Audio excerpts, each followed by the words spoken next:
Welcome to the AdaKay Show. I'm your host, AdaKay, and I am a criminal justice major. I am also a deaf courtroom commentator, breaking down the gripping courtroom drama while providing full ASL interpretation, making justice accessible to everyone. Grab a cup of Java and let's dive in. Don't forget, comment, like, and subscribe. And if you love this channel, please become a member.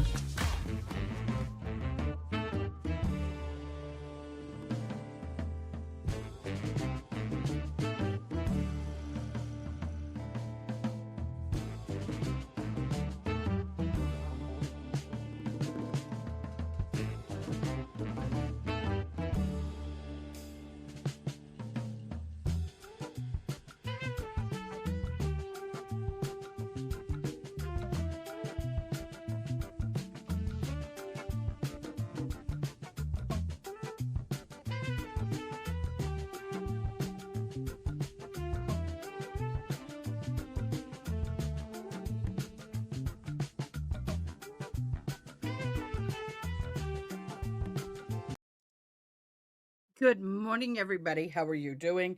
Oh, I still get used to these ears. Ha! That was hot, and I like it. How are y'all doing this morning? Wow, we had an interesting day yesterday. Karen Reed was found guilty of red rum.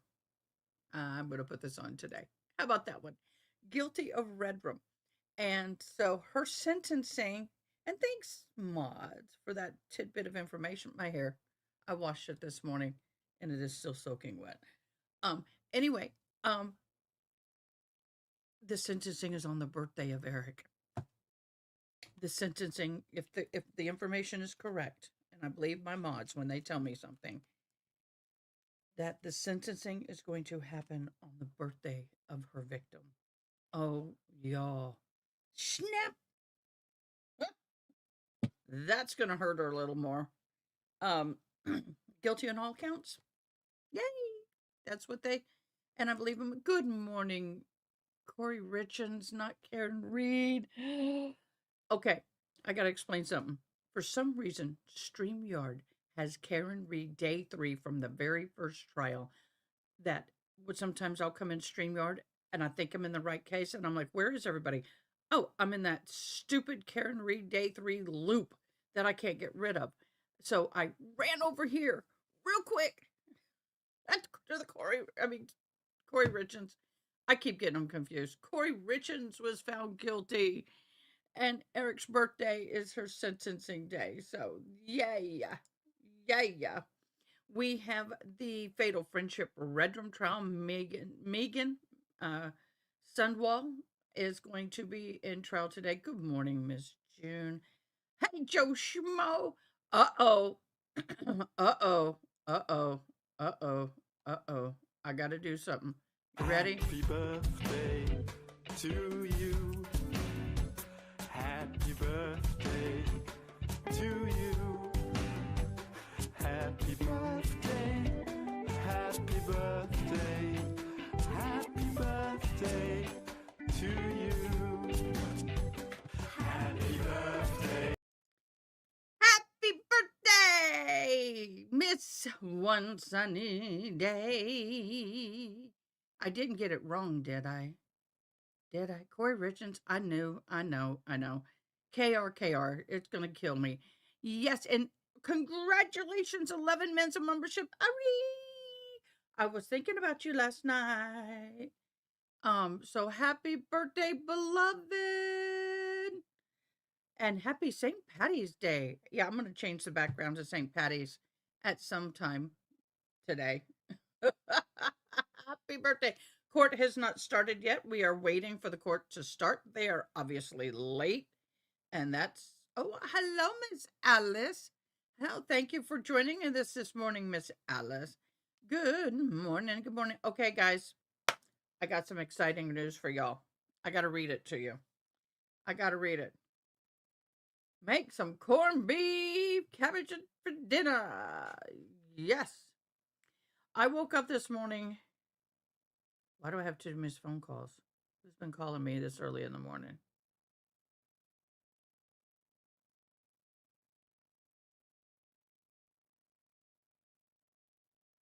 Oh, okay. Um, what was I doing? Oh, I got an email first thing this morning, and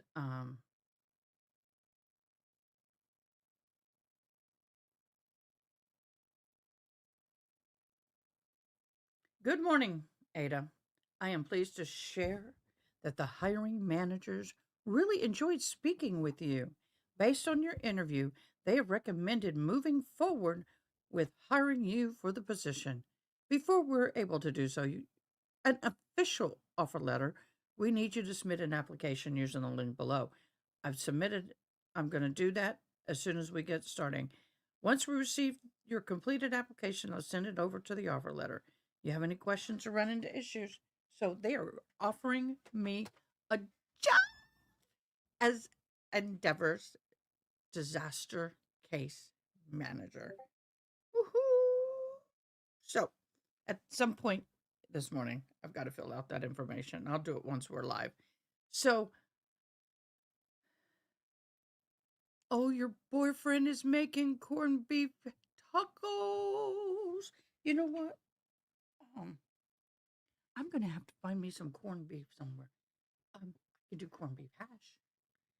My thing is that my kitchen is 100% packed. My bathroom is 100% packed. Oh, guys, I have some bad news today. A dear, dear, precious friend of mine who has been with me through thick and through thin, literally for, let's see, I've been here 12 years, so it's probably about the same time, passed away this morning.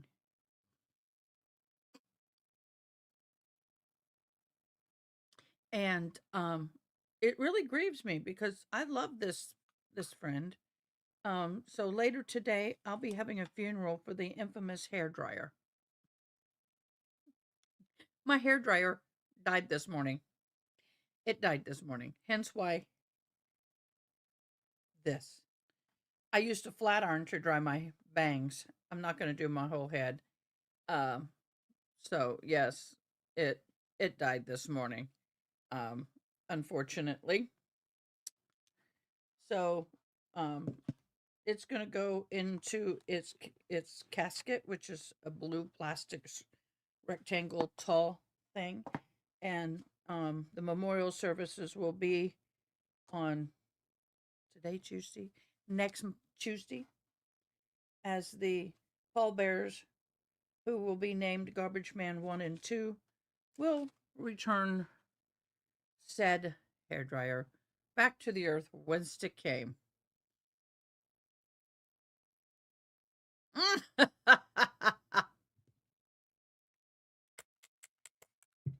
Cooling down. But it works well on the bangs. I even had to trim my bangs this morning. Everything happened this morning, but I'm in a good mood. I got a job offer. Well, working on it. Let's say, making sure there's nothing I need to talk about before we go live. I mean, we go live. We get into court. What's in breaking news? Guess we will do that in a little bit.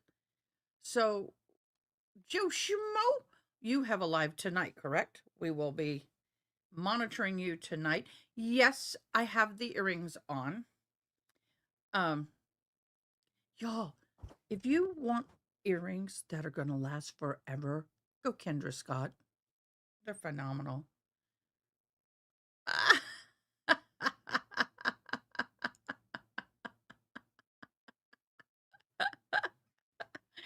I said it been through me through thick and through thin.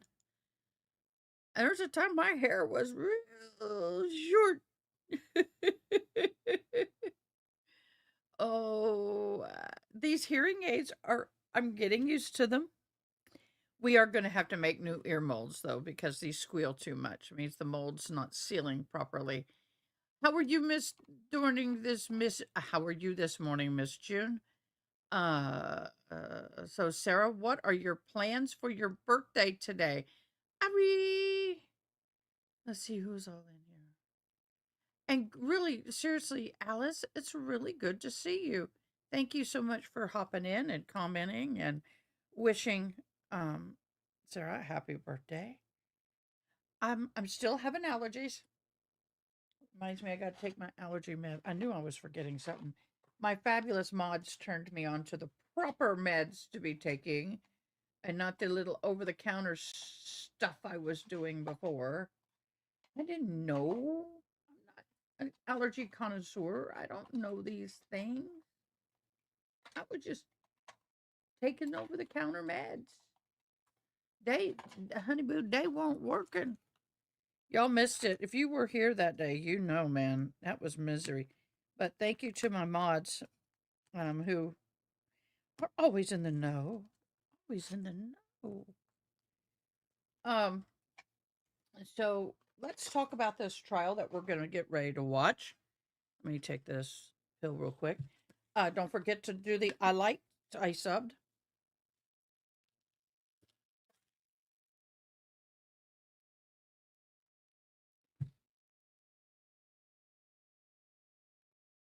Actually got ice with it.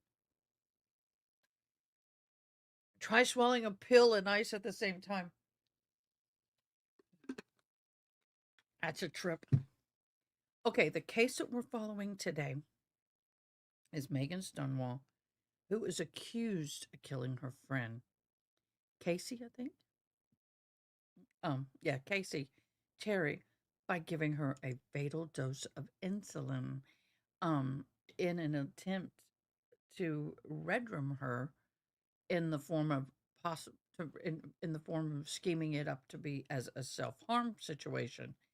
And the reason she did this because Kelsey was a habitual liar and told um, Megan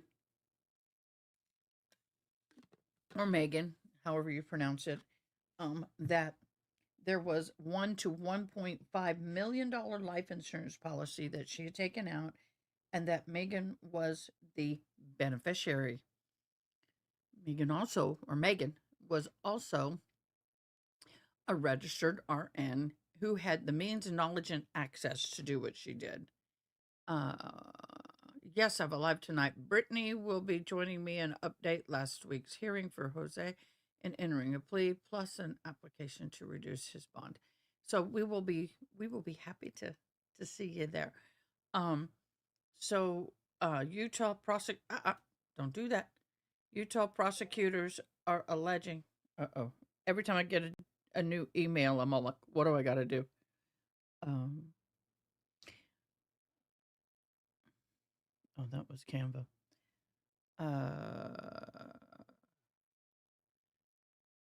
So one of the things about this case is the prosecutors are saying that Terry would appear afraid and upset, and Sundwall would do whatever she could to keep her happy.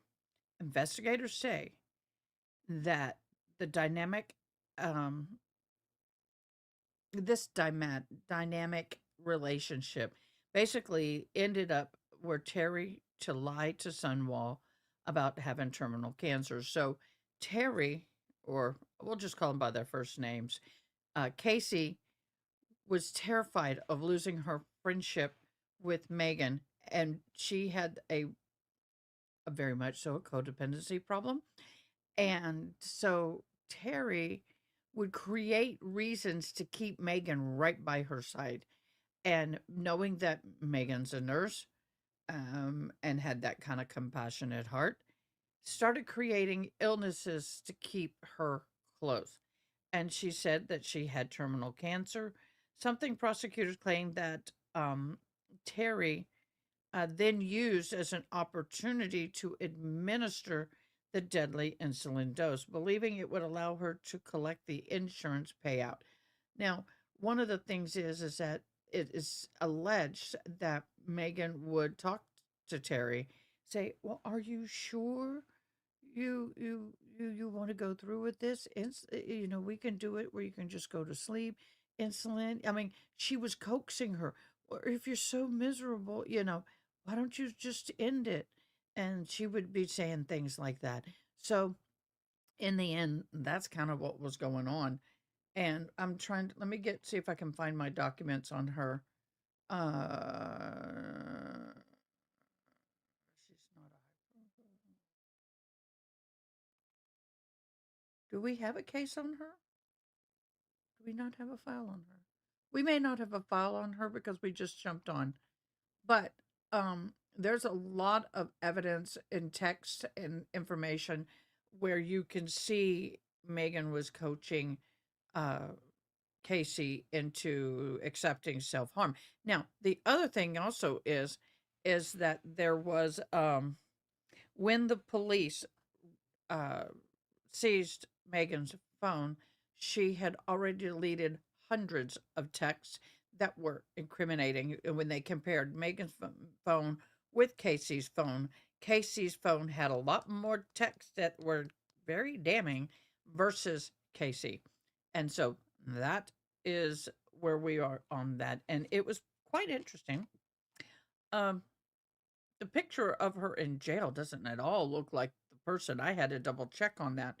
Thank you, everybody, for joining. If you have not already, please like the stream. Then go in and type ILIKED in all caps. And that way you too could be in the drawing for the end of the month Amazon gift card, which we have already who won the last one. So yay. I forgot to pop up my chats. So we have um so what are y'all's feeling? Y'all communicate with me in comments below. What are your feelings about the Corey Richins trial yesterday where she was found guilty of unaliving?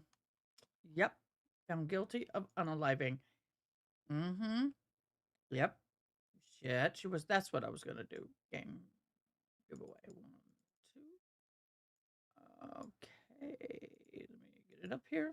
Um, I am totally not surprised, especially when they came back within less than just shy of 3 hours, just like 2 minutes shy of 3 hours. They came back with a guilty plea, guilty verdict. And good morning, honey. Good morning, Angela. So I was not surprised when they came back at all. Guilty on all 5 counts. Hi, mother papillons.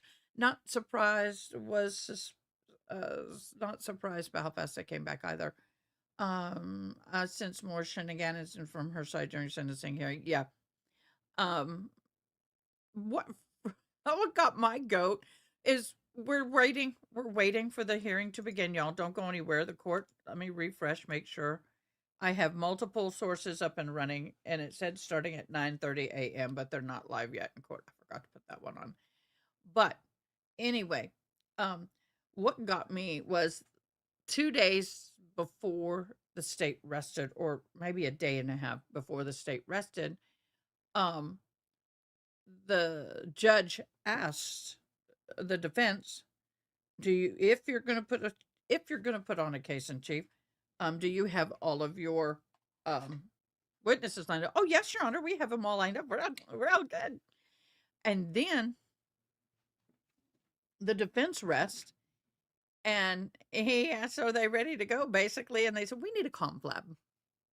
So they have their little conflab, and they stand up, and go, "The state rests, Your Honor." I was like, "What? You did what? Why did you do that? Why did you lead us on like that? You dirty dog." I was not a happy chick. Not a happy chick. How many of us, by the show of thumbs up, wanted to hear Corey Richins testify? But yeah, that would have been detrimental in and of itself if Corey Richins had testified. Thank you guys for waiting. We are hopping in. We are currently in a holding process, waiting for the fatal friendship red room trial to begin. In the meantime, we're kind of talking about Corey. Who else is not talking about Corey? Okay. Gone. Livecom. I'm in Livecom.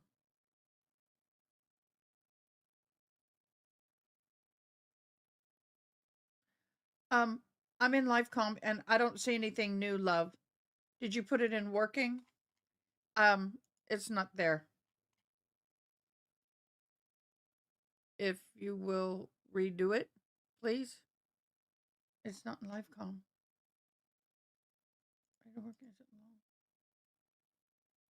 Livecom. Last thing I see in Livecom is Robinson. So anyway, the thing about Corey is, her defense. Y'all, I'm interested to see how this attorney's going to defend Tyler Robinson, because she's the same defense lawyer. Very first one. Oh, well, that makes okay. Thank you. Let me go there. My apologies. I always look at the bottom. We're going to what? 6005.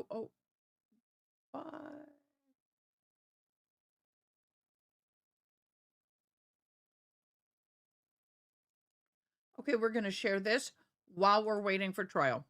Okay, here we go. Let me get sound on. Would help if I actually click the site. Do y'all have sound? I don't have sound. Do y'all have sound on this? We will, looks like the Richens family are walking over. They're about to go into the Summit County Justice Center, Jordan. We need to stay here. They've told us there's a media row here. You might be able to see Eric's father walking in. I kind of with you, Alice. With his sister. And then there are some victim advocates who are, here we go. But yeah, that's just the lay of the land. Walking in so they're going into the Justice Center next door. That's Eric's father with his sister, Katie, and then behind them here is his other sister, who we will see in just a moment.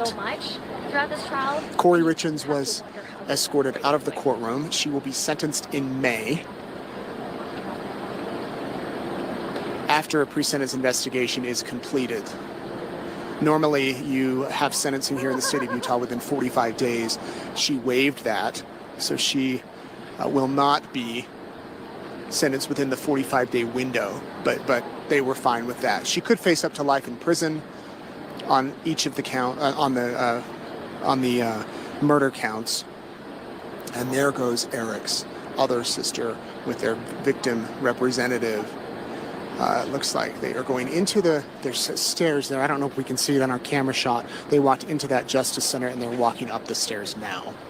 Again, they said that they did not wish to make a statement tonight. We have not seen Corey's mother walk out. If she has left.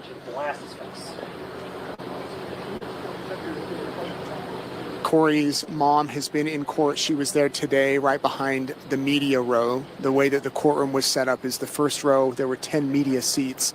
Behind the media seats, it was Corey's family. She could have had up to 2 rows, but there were plenty of empty seats there. And then behind those 2 rows, it was Eric's family. And they were rotating even odd days. So had this gone into tomorrow, Eric's family would have moved up into those other rows. I do want to point out something that I noticed with one juror in particular. The 4-person was a female juror, and she came in holding the manila envelope with the verdict. And the juror seated next to her was a man probably about my age, who became quite emotional and seemed to be holding in his emotions, biting his lip a little bit. It seemed as if his eyes were watering, and he was looking over at Kacee Richens. This has obviously taken a toll on those jurors. There were other jurors who were staring at Kacee with no sort of emotion, just kind of looking at her. I noticed the 4-person was looking at Corey's or Eric's family. One of them was looking out into the gallery as the verdict was read to see how they would react. Other jurors didn't have much of a reaction at all. But to come to a verdict this quick on such serious counts, when the defense had asked the jurors to go through the evidence, go through and try to find reasonable doubt, go through each and everything on there, they obviously did not need much more time than what we had to deliberate. Just keeping an eye on if there's anybody here in the parking lot who may have other things to say. The victim representative for Eric's family who asked for the courtroom seating the other day, she's in this car behind us. Looks like she's leaving without saying anything. It looks like all of the jurors have left. The judge told them they are welcome to speak to the media if they want. They don't have to. They don't have to speak to anybody about this case ever again. But if they want, that is their choice. The admonition that he gave them as far as not reading about the case or watching anything about the case, that has been lifted. They are free to go. And they have just dedicated 3 weeks of their lives to this case, coming here to the courthouse every day, around 8 o'clock in the morning, staying till 5 o'clock at night, listening to all of the evidence, listening to what has been presented, the witnesses, the prosecution, the defense statements, and now they are free to go. I've interviewed jurors in the past from other trials. If you've, followed our work, especially the Lori Daybell case, for some of these jurors, it sticks with them. They go to counseling, they go to therapy. In fact, one of them couldn't even speak to me about the experience for a year because it was so traumatic and traumatizing for her. So that is what we are looking at right now. People are leaving. I'm just going to stand by here. Do you want to swing around here to show just Jordan the line of cameras here in the parking lot? The judge has issued a courthouse decorum order, so we need to stay here along this row. We can't go any further up to the entrance or anything, or we'll be in trouble. We'll be in contempt of court. So that is why we are back here, and that gives room and space for the families to leave and do what they need to do. I'm going to see here. If you see where we might, I don't want to cut off just yet because we could get somebody to speak to us here. This trial began February 23rd here at this courthouse in Park City, Utah, Summit County. And just one second, Jordan, I'm going to see if maybe one of these, there's an international journalist from overseas that might have something to say. And he's been attending the trial every day and came from the UK just to witness this. It's interesting to talk about the different ways that the court systems are handled here in America versus in the UK, where cameras are not allowed in court. Just stand by. Well, I mean, at least it's not done. Yeah.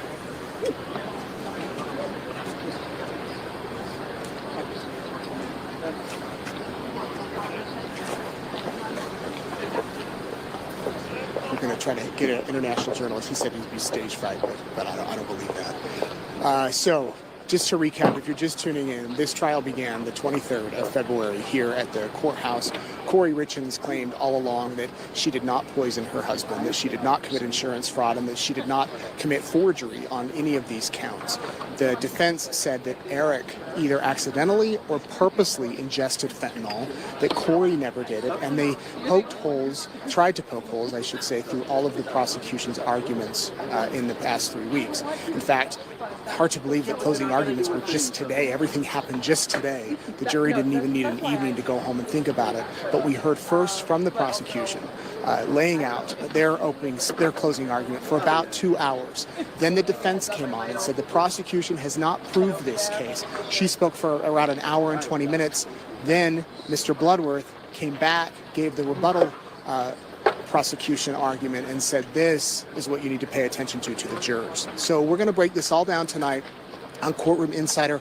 I'll play you some clips throughout the day. Normally we go live at 7 o'clock with this Mountain Time. I think today, to give us enough time to get back to the hotel room, we will go live at 8 o'clock tonight, Mountain Time. We'll break down everything that happened today. Gigi, are you live? Okay, we're going to bring in Gigi. She was in the courtroom today. You were here Friday too. Tell me, what was the feeling like in the courtroom during closing arguments? Closings, it was really, it was intense. I mean, because it's rapid. You're hearing all the things that you've heard about for months and even years if you followed this case, and it's just tied up in a neat little bow. And I thought both sides did the best they could, but I thought the state really brought home the intent and the motive with Corey. And that's what that jury needed to hear in this convoluted talk to them? case. And clearly it was enough for a verdict in under 3 hours. Did you catch any sort of emotion or sign from Corey during the closing arguments? Any sort of, regret, or did anything upset her? A couple of times during the state's closings and rebuttal, I saw her shake her head no, like she was not agreeing with what they were saying. But other than that, no. The most emotion I saw out of her was actually when we first got let back in the courtroom, and she was shaking. Yes. So you could see her shirt just, shaking so hard, which it's the rest of her life. So, it was a big thing for her. But I mean, we've been through this for years, and one thing, her sentencing date is going to be Eric's 44th birthday. Wow, I did not realize that. So she'll be sentenced on the day he would have turned 44. So, wow, kind of full circle, I guess. I'm wondering if somebody's coming out here. What did you? Let's see who we have here, Jordan. Oh, it looks like the defense. The defense attorneys are leaving right now. Defense attorneys are leaving. Catherine Nestor. Dan, how you doing? Good to see you.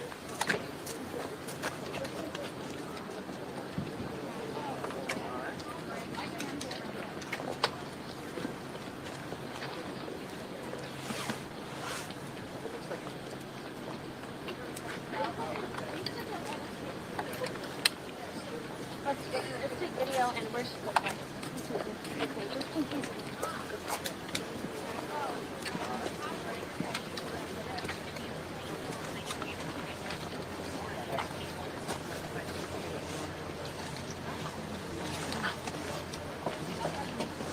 Grace, you want to come on? You want to come on, or are you leaving? I'm gonna go this way. Oh, you're getting pizza? You want to come on, do a quick interview? Sorry, take it out of your way. What are we missing? Jordan? What are we missing?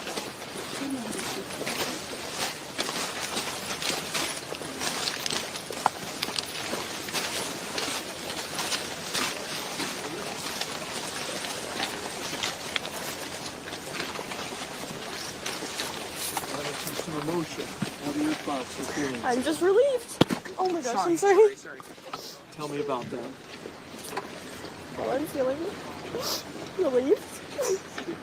I just... Oh my Justice is served.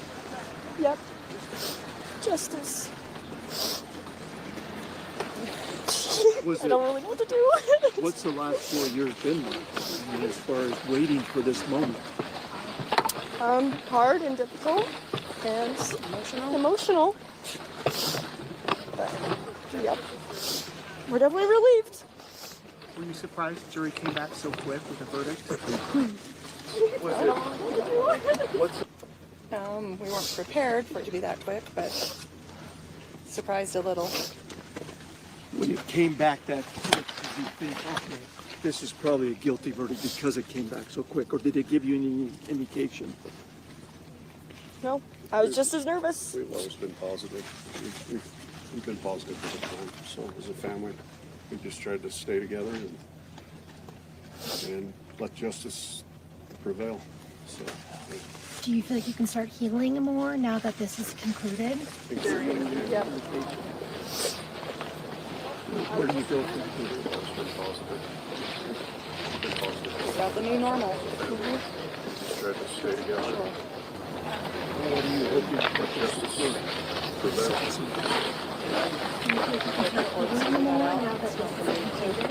Everybody can. Justice will prevail with that. Where do you go from here? Figure out the new normal. What are you hoping to happen to the court on sentencing? Let the courts figure that out. To say, I think that justice will prevail with that as well. There are 3 little boys that are part of this. Do you have any hopes and wishes for them? Amazing father, They're just love. brother, They have a lot of love surrounding them. They're great boys, and they're gonna be fine.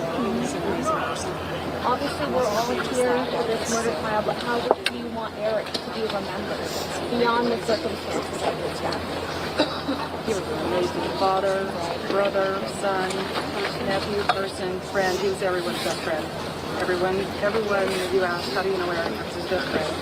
So well. He was an amazing person, the most contagious laugh out there. So we loved him, and he's got some great boys, and we're just excited to.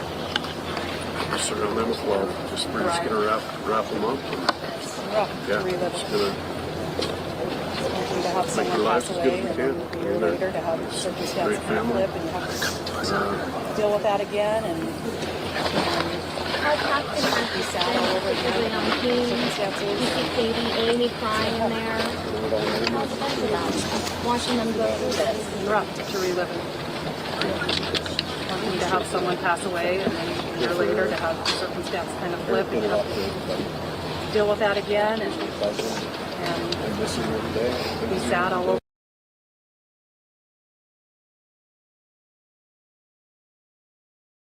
I've got captioning that's catching some of this, so let me read to you what it caught. So he was an amazing person, most courageous, laughed a lot. We loved him, and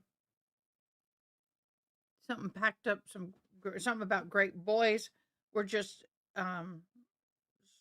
sort of well, that doesn't make sense. I'm sort of limb right now, maybe numb right now. Deal with I don't want to deal with this again. Want me to help some something about wanted me to help someone pass away a year later or some circumstances deal with the so this is very breaking broken up. I'm sorry for the sound. We're doing the best we can. I'm trying to bounce it and I'm trying to manipulate. Hold on.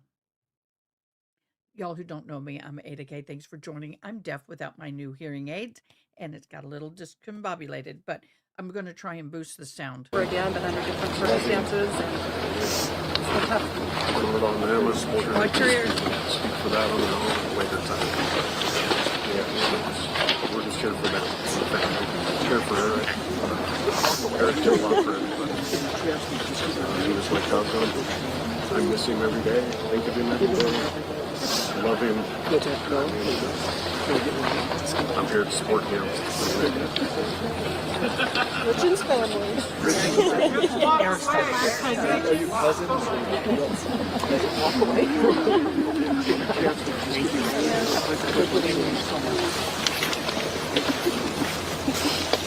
What's that? No, please. Can we get your name? Your name? Richard's family. Eric's Your last cousin. Are you cousins? Oh, yeah. Thank you very much. Thank you so much. Appreciate that. Thank you so much.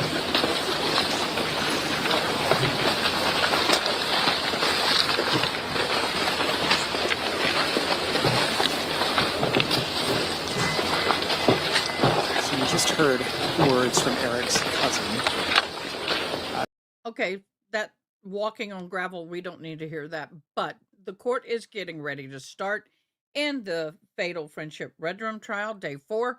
We are waiting for that to happen. In the meantime, we're watching a replay of last night as the families exited the courthouses. And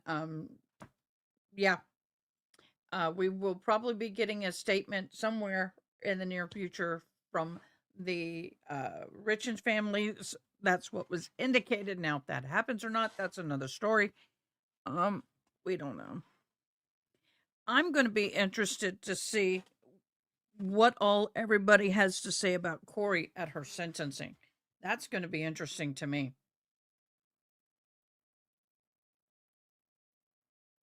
I did get my new hearing aids. I'm deaf without my hearing aids. No, I was explaining because I was having a hard time talking.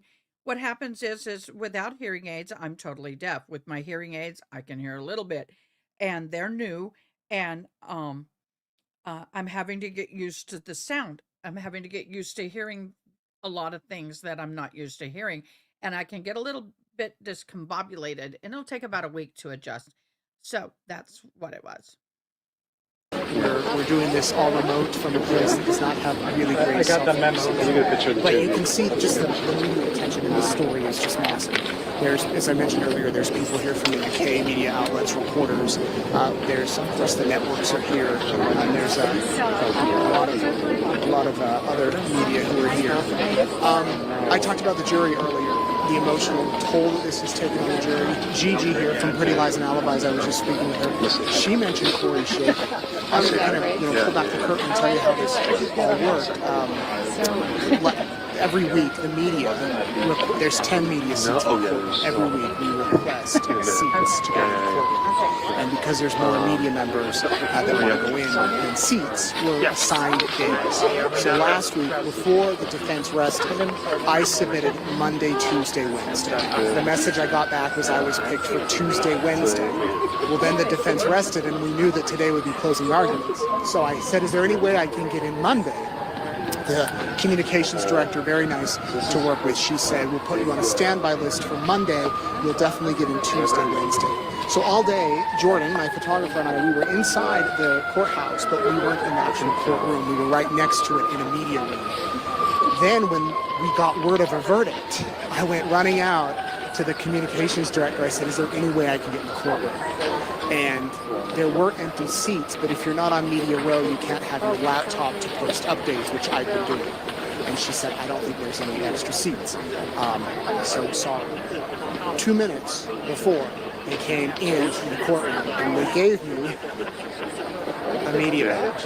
And she said, you can go in. And so I went inside. I was in the courtroom for the verdict, and whole different feeling. The tension, you could feel it. Nobody was speaking at either attorney table. There was no papers on their tables. There wasn't computers or laptops. It wasn't like other days in court. They just sat there. Corey had a glass of water. I didn't see her drink from it at all, but I did see, I was right behind her, shaking, trembling, you could say. I could see she was wearing kind of an oversized shirt or baggy shirt today. You could see her shaking through that. And I turned to the reporter at my left and I said, is she shaking? And she goes, I would say she's trembling. And she was shaking until the verdict came in. Because I did not actually see her face when the verdict was read. The judge had told everybody in the courtroom there could be no outbursts. He said, if you feel like you're going to have an outburst of emotion, you need to look down. There can be none of that. He warned everybody not to have any sort of reaction, and that included her. So I'll have to go back and watch the tape and see what her reaction was. I'm interested to know your thoughts if you were watching. I think here we may wrap up and head back so we can get ready for Courtroom Insider. Our coverage isn't going to end. We're going to recap everything that happened today on our East Idaho News YouTube channel at 8 o'clock tonight. We should be able to go live from our hotel room. We'll talk about everything that happened today and read your thoughts, your comments here. And we'll let you know. There might be one or two other family members who sneak out here who may want to say something, but if not, we'll be going. Jordan, can you show over on that corner? There are some family members and friends gathered over there, and they're in good spirits. I know they're with Eric's family, or at least the acquaintances. Some of them were in the courtroom today. Many of them arrived early. In fact, there were some members of the public, from what I'm told, who got here around 4 or 5 o'clock, hoping to get a seat. But there weren't public seats today. All of the seats in the courtroom were for family members and the media, although at the last minute of the verdict, they did allow some of the members of the public in, from what I've been told. And the pizza has arrived for Court TV. Court TV has done a phenomenal job live streaming this. They're the ones that have been bringing you this broadcast every day, and the rest of us simply get to plug into them and bring it to you every day. So we appreciate their work, and it's the hardworking people behind the scenes who work to bring this to you. Just take one. I will take it somewhere. Okay, Jordan, is there anything you want to say? Any observation you have? You want to switch sides for a minute? I'm gonna grab.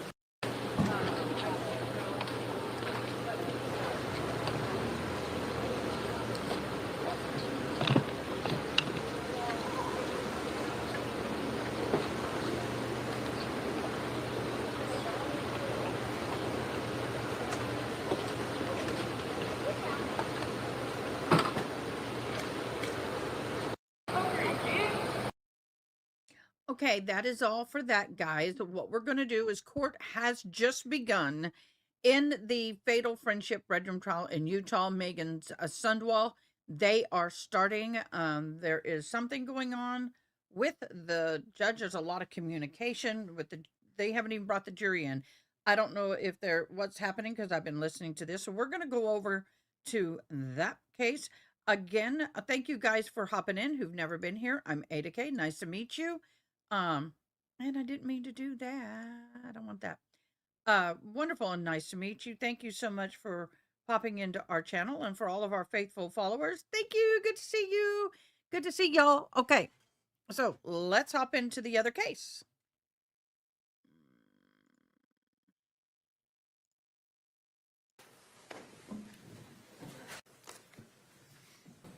And we are going to go on the record. And of course, there's no sound on their end. On case number one, it is Tuesday, March 17th. Ooh, it's soft. Counsel, at the close of trial close of the trial day on Friday, there were arguments made as it relates to specific exhibits, including certain text messages of Exhibit 126 and Exhibit 122 regarding audio. I've had a chance to review those arguments and review the exhibits, and I have a ruling that I'm ready to make now that I hope will help the parties sort through how they're going to deal with that today. Regarding the audio on Exhibit 22, I will note that Exhibit 22 consists of an 8-second redacted audio recording of defendant saying, quote, "I feel like maybe I need to tell that I knew what she was doing, but I didn't help her," end quote. The court finds the redacted audio admissible because, one, the substance of the audio is highly probative as to defendant's changing story and goes to what defendant knew about Ms. Terry's state of mind at that time. And two, the court is unconvinced that the probative value of the audio is sufficiently outweighed by the possibility that the jury might draw a negative inference. Indeed, a reasonable jury may very well interpret the brief pause as nothing more than defendant pausing to think while speaking, or defendant generally considering who she might want to tell this information to. And three, the court is of the opinion that there is nothing in the audio itself that identifies the call as having been made by defendant while incarcerated, specifically audio identifying it as a jail call and or background noises of other inmates, etc., that would cause prejudice. As to the text messages on Exhibit 126, the court has previously ruled regarding this issue that one, the state may present evidence that defendant was unexpectedly and suddenly terminated from her position and struggled to secure comparable employment. Two, the state may argue that defendant's financial distress because of losing her job became more acute leading up to Ms. Terry's death. And three, the state cannot present evidence that defendant committed time fraud or was fired for misconduct because such evidence poses a danger of improper character inferences, wasting time and confusing the issues.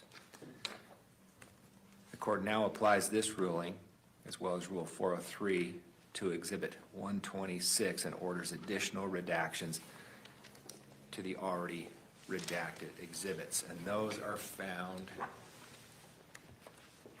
as follows. Cole, can you come up here and get these to me? You'll see the redactions that I am asking the parties to make before this exhibit is offered, one to each attorney, or each table. You'll get a chance to review those. All right, counsel, the jury is here. What else do we need to cover? With regard to the phone call, we had talked about that there was going to be the addition of a few seconds after, where she also says at the end that I had said that, but I didn't do anything. And, you know, my objection was to the call in total, and you ruled on that. So did the Did you guys make one with that additional? Okay. We So- can. Sounds like Steve. Can you get that to Mr. Williams? Yes. Once you have that, and And we just talked so we're all on about, the same page. we have timestamps, and I'm sure Justin can whip it out. So having not prevailed on the motion, I wanted to make sure we are in agreement to add the additional little section. Yes, we're in agreement. She thinks she has already done it. She's gonna check. We don't expect to get to the witness list comes in through until after lunch, so. Okay. And then, sorry, Your Honor, were you done on that? Yes. Those issues? Pacing obviously is something that I think both parties are, concerned about at this point. We appreciate the court adding an extra day. I'm wondering if we might be able to take just a little bit briefer breaks, on the hour every 2 hours, and then maybe like a 40-minute lunch instead of an hour. We're just trying to make sure that we keep on pace, and obviously, don't want to run the risk of, any risk of the jury having to be here longer, obviously, than the court has promised, so we just wanted the court to consider that. If it comes down to just minutes, then that's a scheduling problem, not a time overall problem. We've got jurors here who have come and are willing to serve and take time out of their day, and to tell them, you're gonna get a 40-minute lunch now instead of an hour. They're entitled to a break too. They're human. We all are. So we're gonna take it. I'm okay to move lunch to an hour instead of an hour and 15. Hopefully that 15 minutes will help. As to breaks, we're gonna take regularly scheduled breaks too. I watch the jury closely. I can see how they're responding and paying attention. And sometimes I can tell they need a break sooner rather than later.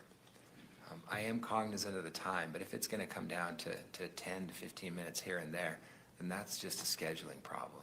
Okay. I wanna help, but we've gotta keep it moving. Yeah, and we appreciate that, and both parties, we've been working together to streamline things. We've cut down certain things, so we are working diligently, so we appreciate that. What we are not gonna do is wait until Tuesday afternoon to get them this case. It's not gonna happen. It's not fair to them. All right. Along those lines, Your Honor, this might be the time then to bring up an issue that is going to come up. And that is that on the first day of trial, and then again, I think it was on Friday, and I can be corrected by the government on this, but it would be proximate, is the first time that we received specific text clips that the government is proposing to introduce. It appears that, and I will just state, we did not have time during the period of 4 days of trial to review them. And when I say review them, I mean look to make sure, compare them to the celebrate, to make sure that they're in context, that they don't leave any out. It's clear on some that the texts are left out of the middle, because the texts have numbers in the celebrate program. Each one has a number, right? So you can go and see whether they're consecutive. Then on Friday, it is now 100, roughly 100 text exhibits that the state is proposing, as I understand, and I don't know how if they're gonna publish them, because that I think would take an entire day. But we worked hard. They're from Discovery. They're in Discovery, no question. They're not clipped in Discovery. There's 28,000. But they were disclosed. Oh yeah, there's 28,000 disclosed texts. So we did work to at least find representative examples of the text that we could go and compare. And frankly, there are some that we have 403 objections to. There are some that we have checked that we don't think maintain fidelity to context. There's 137 texts between one of the texts that are in their exhibit and the next one. There's 137 removed.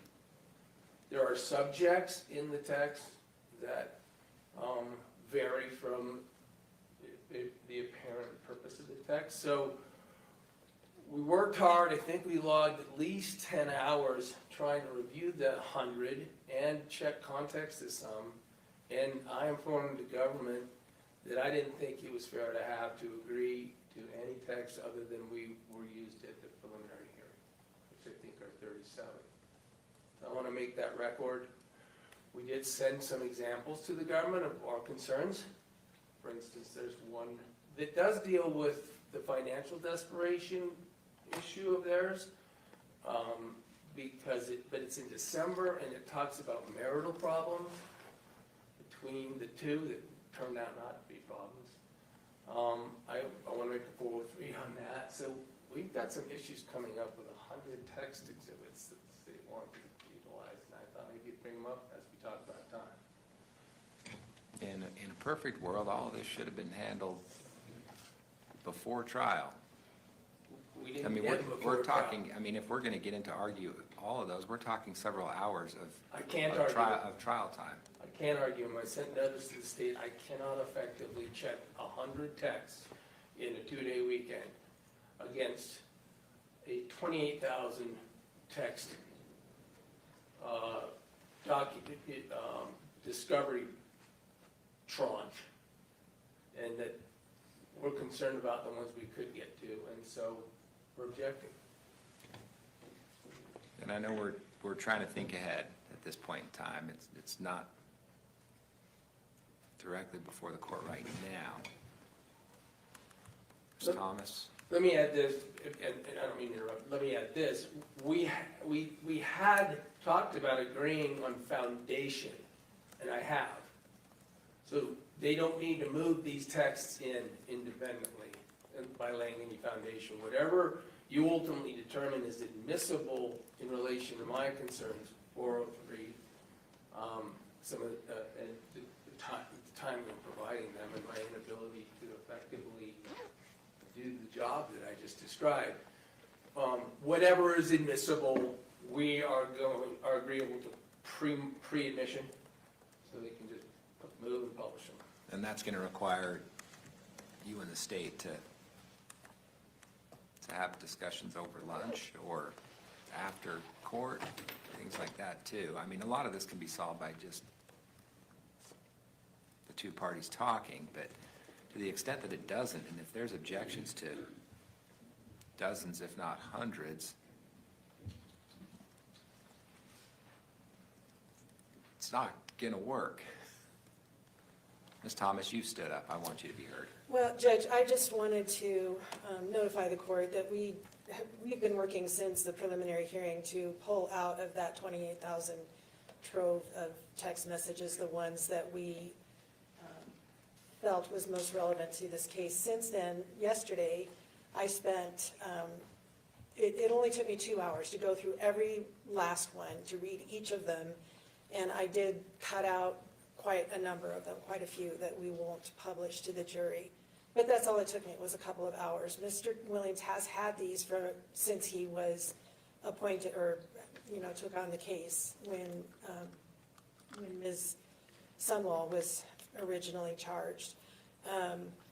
I agree, in a perfect world, we could have gotten them to him earlier, but we have been working to cut them down to a state that it was manageable. He has had notice of them. They are described in the police report. I understand his frustration with the amount, but he has had them. And had he wanted to challenge any of them, the day of introducing them is not the time to do it. I'll just make the record now, because we're making it. Describing the police report, there's nearly 200 pages of single-space descriptions in this police report. It applies to, and I hope these tabs here suggest that I've done the work to try to do what I can to cross-reference the state. But we didn't get the specific ones to do our job until the day of trial for some and Friday for others. But there's no dispute that although there were tens of thousands of them, you had access to them. Absolutely. We had access, however, I will note, not in a searchable format in cell reports. All right. Those actually are searchable, Judge. That's how we did it. Yeah, I'm not interested in entertaining a debate on whether they're searchable or not. You guys know how to do your jobs much better than I do. I hope I made the record I need to make, and then I'm not gonna address it anymore unless you have questions for me, Your Honor. Thank you. We ready to begin? What's the plan for today? We're anticipating this morning an officer from Lone Peak Police Department, Norman Robinson. We would then be calling Special Agent Justin Seitzinger, and then if we are done with him this morning, we would call Melissa Farney, who we sort of are anticipating going today and into probably through tomorrow. Okay. We ready to go? Yes. Bring the jury in? Yes, Your Honor. Thank you. Okay, guys, thank you so much for joining me today. We appreciate you being here. Today is day 4. Day 4 of this trial. If you were just joining us and you don't know anything about this trial, this is a trial where Meggan is being accused of unaliving a friend using insulin as the red room weapon. And she is a registered nurse. And yeah, it's an interesting case. It's a sleeper case is what I like to call it. So thank you so much for joining us. If you see me popping in and out, that's okay. I need to take comfort breaks, but it's okay. I'm still here. I'm still watching. I'm still monitoring.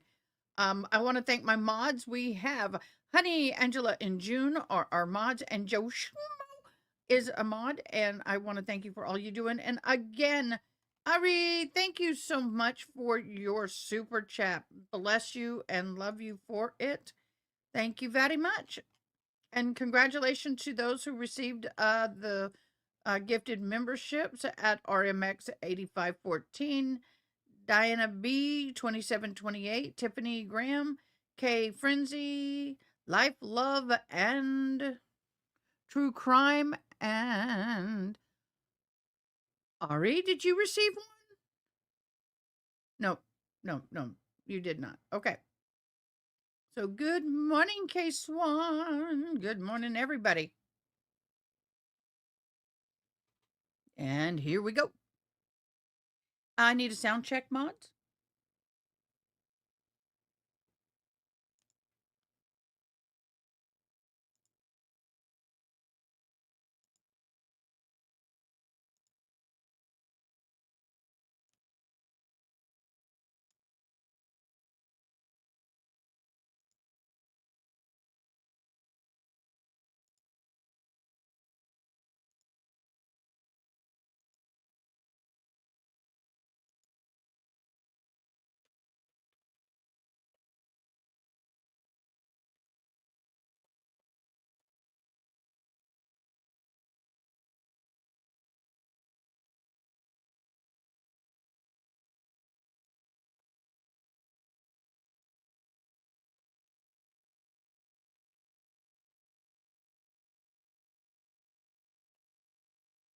Okay, let me get the sound back on. That would help. Yes, sir.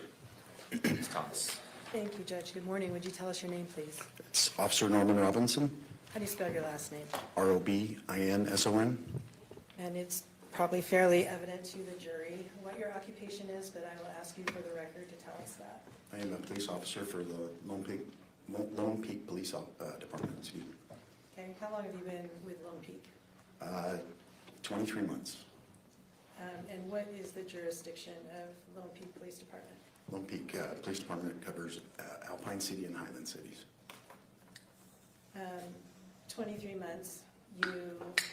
Were you involved in law enforcement before that? No, ma'am. What do you do to become a police officer?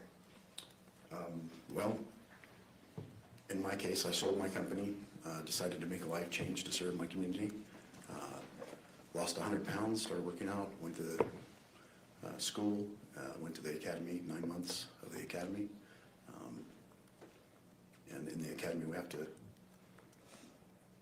pass with 80% or higher. And so I was the real life rookie, so to speak, at 46 years old going through the academy. So.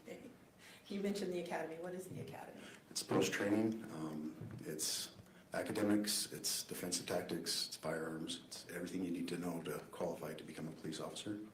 And is there a certification associated when you complete that? There is. It's a LEO certification. LEO meaning law enforcement officer? Yes, ma'am. And is that required to be a law officer in It is. Utah? Are there any requirements to continue that certification? Yes, there's 40 hours a year, required training through post that you have to do every single year. Yeah. And post stands for what?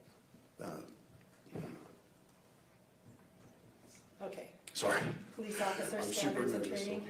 Yes, yes. I know that's needed. It's a completely different career than what I had before, so Okay, and so when you first joined a law enforcement agency, which you did just under 2 years ago, is there a period of training that's associated with that? yes, there's on-the-job training that they do for 12 weeks. Okay. It's called FTO training. And what is associated with that? It's on-the-job training, so you ride with an officer and you just slowly increase your responsibilities as you become proficient with each call. Had you completed your on-the-job training at the time of this incident in August 2024? I did in July, So just before? just before. Okay. And so let's turn to that night. Were you on duty on August 12th, 2024? Yes, ma'am. What happens? What does being on duty entail? We receive calls from dispatch through our mobile CAD system, and we just answer calls for the general public for whatever needs arise. And are you driving around or hanging out at the police station, or what do you do? Generally, we are driving around patrolling, being visible for our community members to see us out and about. Do you have a partner with you in the vehicle or not? No, once you are off FTO, you're on your own. Okay. So you said you were on duty on August 12th. What first came to your attention that brought you into this case? It came out as a medical call. We respond usually with medical in case the patients need some restraining or if they have any issues. Oftentimes we respond because we are in smaller vehicles, faster vehicles, and we can get there first, and we're first aid certified to be able to respond and handle acute issues. Were you designated specifically to respond to this call, or was somebody else? Officer Jorgensen was the initial officer. I went to assist. So when you receive a dispatch, do they specify a particular officer? Generally, they'll call a specific officer and assign it to them. All right, and then why did you assist? It came out as a medical, and just the call details, it sounded pretty serious. And so we usually just try and get there as quick as we can to help. What were the call details that sounded serious? That she was labored breathing, sounded like she was drowning. Basically like a full arrest type situation. All right, so you proceeded to the location. Did you arrive, what order did you arrive in, do you recall that? EMS had arrived right before us, and Officer Jorgensen and I pulled up just about the same time. I parked right behind him. And by EMS, you're talking about emergency medical services? Yes, ma'am. Paramedics, fire department. All right, let me show you Exhibit 26. It's already been admitted. And these take a minute to warm up, so just give it a second while it blinks on and off.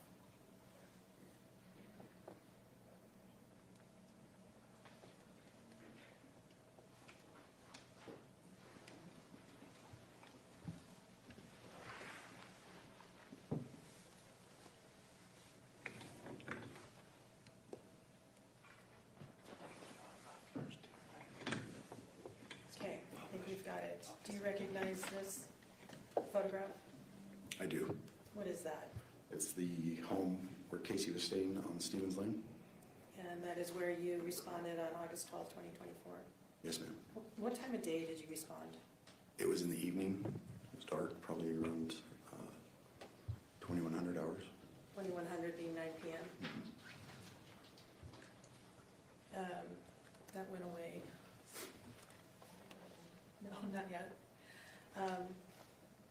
When you pulled up, you see a sort of a half circle drive in front of the house. Yes, ma'am. Were there any vehicles parked on that half circle? It was dark, and I'm unaware if there were any vehicles parked there. The Right. lights were flashing, and so You don't remember one way or the other right now? I don't. My focus was getting into the home to help with the patients. Okay. Where did you and Officer Jorgensen pull up? There is a field to the east of the home, and we parked right in front of the field. And to the east would be to the right-hand side of this photograph? Correct. And where was the EMS vehicle, the ambulance?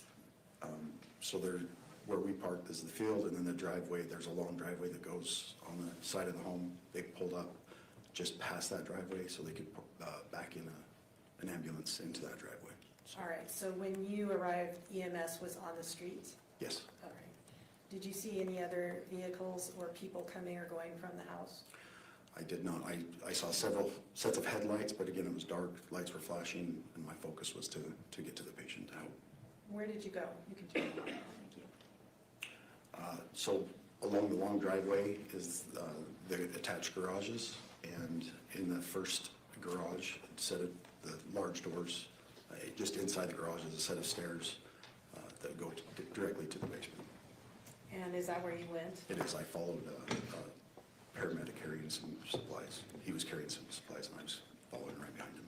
And do you recall where Officer Jorgensen was? Is he ahead of you or behind you or something I else? don't recall at that point. All right. So you followed EMS into the house. Where did you go? I continued to follow them through a kitchen area, a small living area. To the left is a hallway.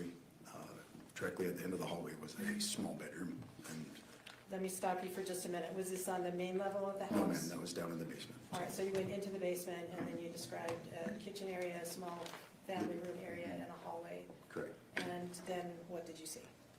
I saw 4 to 5 paramedics, EMS, working on Kacee on the bed. It was kind of a small room, so I stood in the doorway, just kind of to be there for a pass-off if they needed help with CPR or anything like that. Okay, what is a pass-off?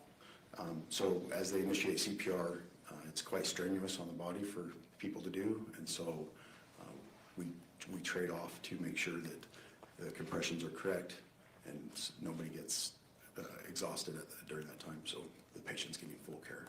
Okay, did you need to participate in CPR at all? I did not. Okay. And you mentioned Kacee. Was this somebody you knew at the time? I did not. And so that is a name that you came to know later on down the road? Correct. Okay. What was her status as far as you could tell when you first looked into the room? It was pretty grave. She was breathing very, very hard, gurgling. It was, as a new officer, being exposed to that, it was a sight. It was extraordinarily violent breathing, in my opinion. And did you note or notice anything particular in the room as you were watching the EMTs do what they needed to do? They were just fervently working on her to the head of the bed by the, there was a lazy boy to the head of the bed where Kacee's head was.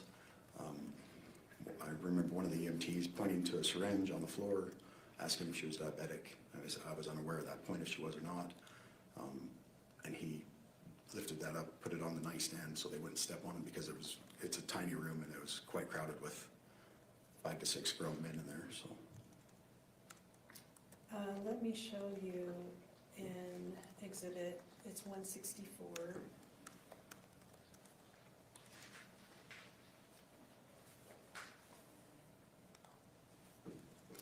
And do you recognize that photograph?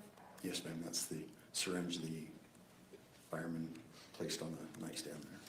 Where is the nightstand in conjunction with the bedside, the recliner that you mentioned and the bed? So you have the recliner is against in the corner of the wall, the bed is on the wall, and the nightstand is just would be to the right of the recliner. Okay. As you enter the room, it would be on your left side. Okay, gotcha. All right. And does that accurately reflect what you recall seeing the EMS, where you saw the EMS put the syringe as they were working on the patient? Yes. State moves to admit Exhibit 164. Mr. Williams? No objection, I'm just looking for the original, what this was put up again. Court Or received, exhibit list, I apologize. for- court received dates 1/64 was published. Yes, please.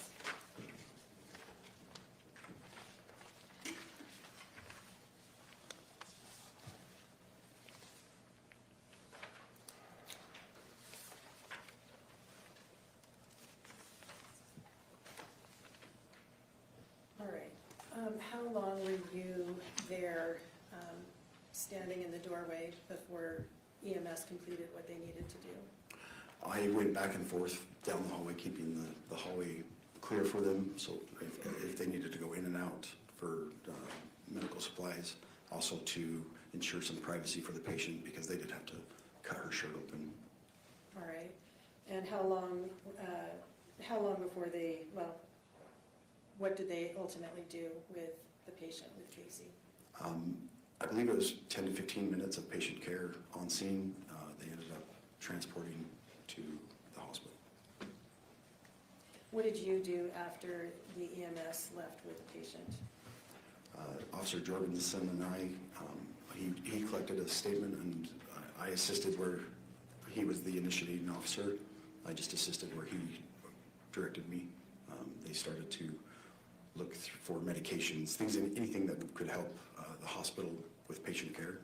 So medication bottles, things like that. What did you observe in the room in that regard? There was an enormous amount of medication bottles. Were those collected? The empty narcotic bottles were collected, I believe. All right. And did you yourself do any searching of the room at that time? Her uncle stated that if she had any last will or testament or DNR sort of document, it would be in a blue case in the closet. So I was directed to bring that down and to shuffle through there to see if there was any documents like that. Did you locate a blue box or case in the closet? I did. Directly, as you come into the room, directly to the right, there was a closet with some bifold doors, or a door. I located the blue box, pulled it down and set it on the bed, opened it, and started to shuffle through. A lot of documents were in there. Did you find anything that you were, interested in as far as you were looking for that night? I could not locate any specific DNR paperwork.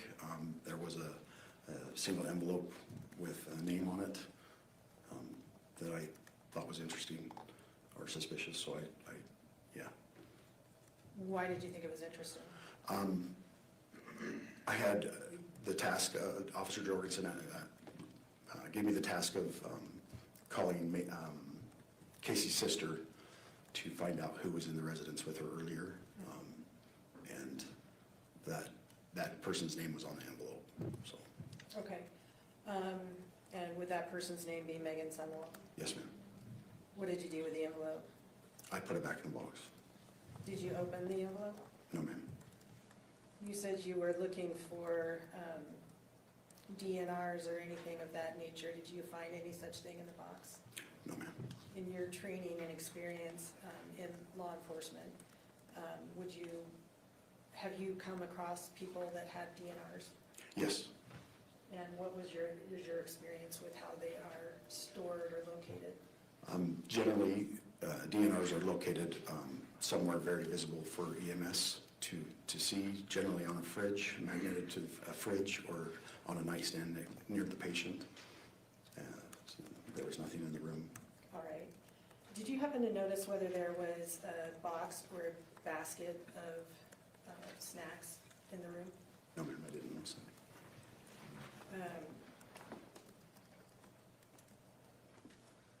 There was a drink on the desk, but as far as a basket of snacks, I'm not aware. the drink on the desk was at the same table that we just looked at, or is that a different, No, it's a desk to the far right of the room. on the opposite wall from where Correct. you saw the syringe? Yes, ma'am. All right. Did anybody wait or speak to EMS that you noticed that had been present at the time of this medical emergency? No, ma'am. I was told by her uncle that there were some people in the room with her while the event was going on. Just through the chaos of the scene, the EMS stated to me that there were 2 vehicles in front of them when they pulled up. So that was the only people that I knew of that were still, that were there, that were not present at the time, though. In your training and experience as a law enforcement officer, is it typical for people to leave the scene when a medical emergency is happening? No, not at all. Why is that important? Well, even just out of morbid curiosity, people tend to flock to emergency vehicles and to watch what's going on. And so I, as a new officer and just as a layperson, was a little astounded that somebody left the scene while this was all going on. All right. Is it important to EMS, as far as you're aware, to know what had happened to a patient that brought them there? Absolutely. EMS needs to know the lead up to the event so they can treat the patient properly.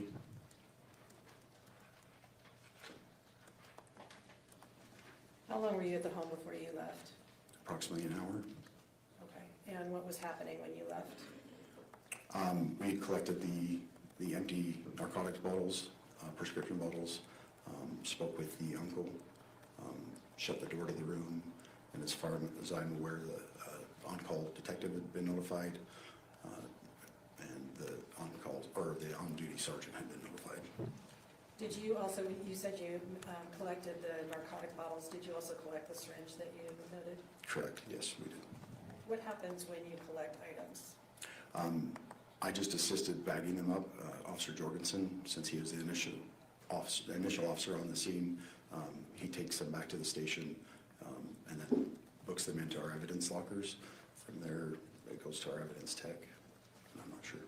Is anything, when you bag them up, what information is included on the bag as far as where they were located?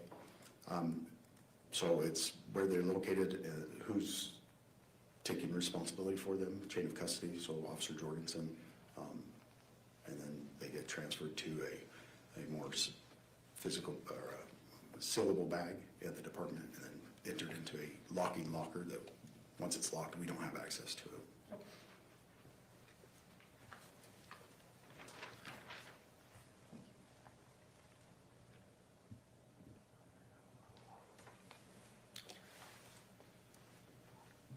Officer, in your training and admittedly fairly limited experience, have you responded to other medical emergencies or situations? Often. In those circumstances that you mentioned that you have seen DNRs to be in place, do you verify if they exist or offer care regardless of whether there's one there? Generally, that's EMS that takes care of that, but we're on scene to assist them in looking for those documents or participating in patient care while they look for those documents. And absent an obvious one that you mentioned is typically on a refrigerator, bedside table, or something like that, would care be automatically offered or suspended until that's confirmed or denied? So generally, when we arrive on scene, if there are people there, we get directive from them. If they, generally the people that are near the patient will know if they have a DNR, and will direct us straight to the DNR. Okay, all right. How do you confirm when there's, if there isn't a visible copy of one, what do you do? If there's not a visible copy, we assume that there's not a DNR and we initiate patient care. Thank you.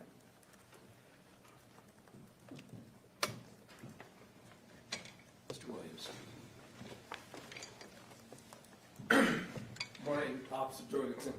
Officer Robinson. We're going to talk about Jorgensen, sorry. But let's just be clear as to the names, because when I screw them up, you can correct me.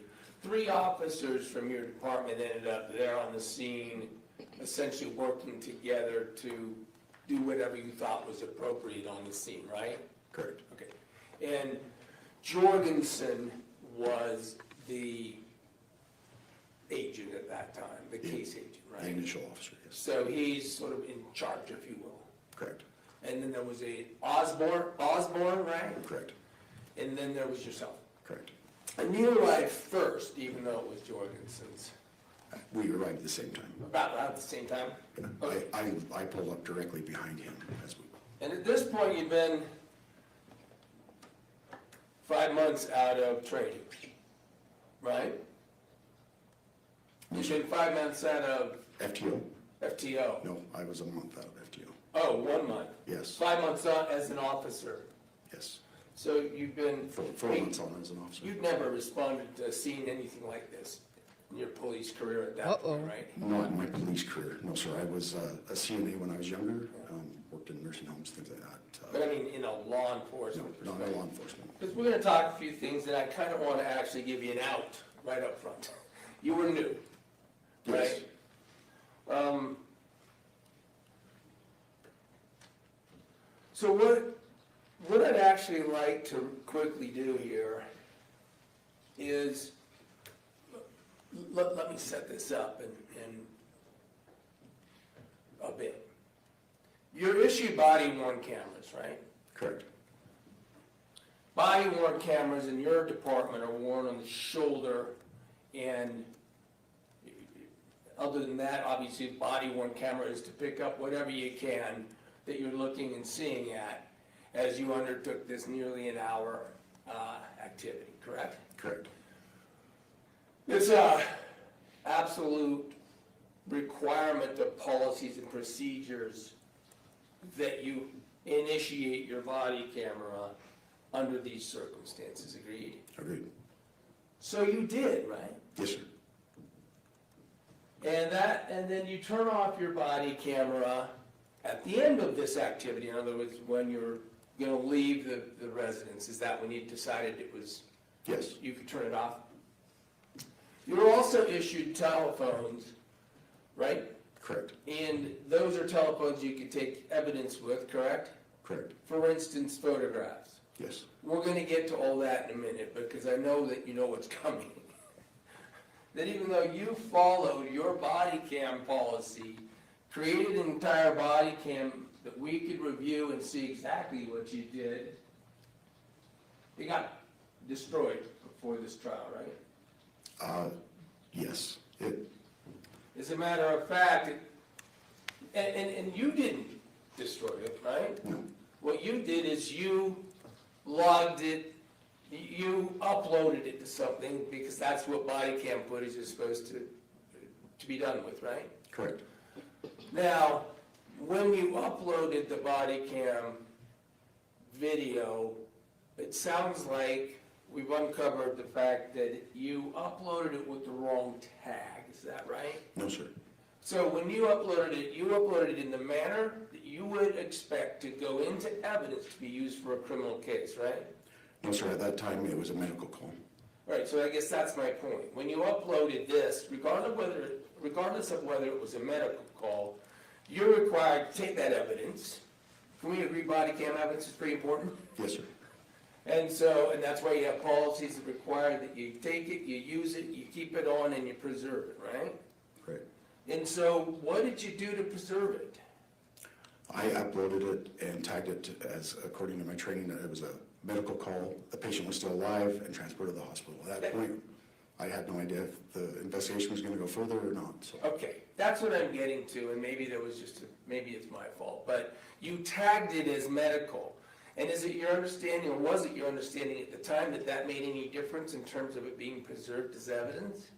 There's a specific time frame that our Axon keeps specific tags on record. What is that? I'm not sure on their policy as far as the timelines go. Again, I uploaded it and tagged it as to my training as it was a medical call, and that's what I tagged it as. And you know that your police office took this case into a police investigation criminal investigation within a day after you were at that room, right? Actually, I believe that was my Friday, so I had 3 days off. I'm not 100% aware of what goes on with the case when it goes to investigations. At any rate, Jorgensen was there and had a body cam, right? Correct. We still have his, right? Correct. Osborne was there and he had a body cam, correct? Correct. We still have his, right? Correct. And I'm not trying to beat you up on it, I'm just trying to help everybody understand and give you an out, actually, that you uploaded it in a way that it could have been preserved, but apparently tagged for something that purged it at some point. And that's why you haven't been able to review it even yourself, right? Correct. Okay. But you did review, I mean, at least we have a couple other officers, and they were around in the same room, house, area, vicinity of you, that you were in, right? Yes, we were all together.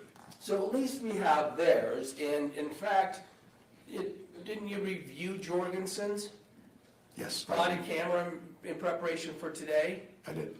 Since you didn't have your own to review, fair to say. I also read the report from Detective Farney. She reviewed the body cam, so Yeah, Farney got to see it before it got destroyed, right? I believe so, yes. And then, okay, and I apologize, Detective Farney got to see it, I'm sorry. Okay, well, what I'd like to do is play a little bit of Jorgensen's, because did you know, I mean, were your responsibilities essentially mostly finished in this case after you left the room? Yes or no? When I left the room, yes. Yeah. Then,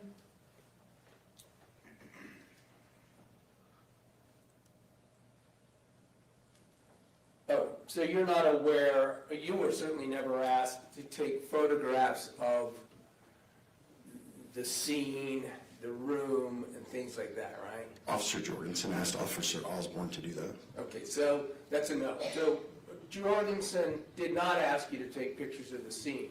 Correct. We're going to get to, in a minute, to the pictures you were asked to take. I think you spoke a little bit about it, maybe. Well, let's go there real quick. You were asked to take pictures of certain evidence, right? No, I took one picture of the whole scene.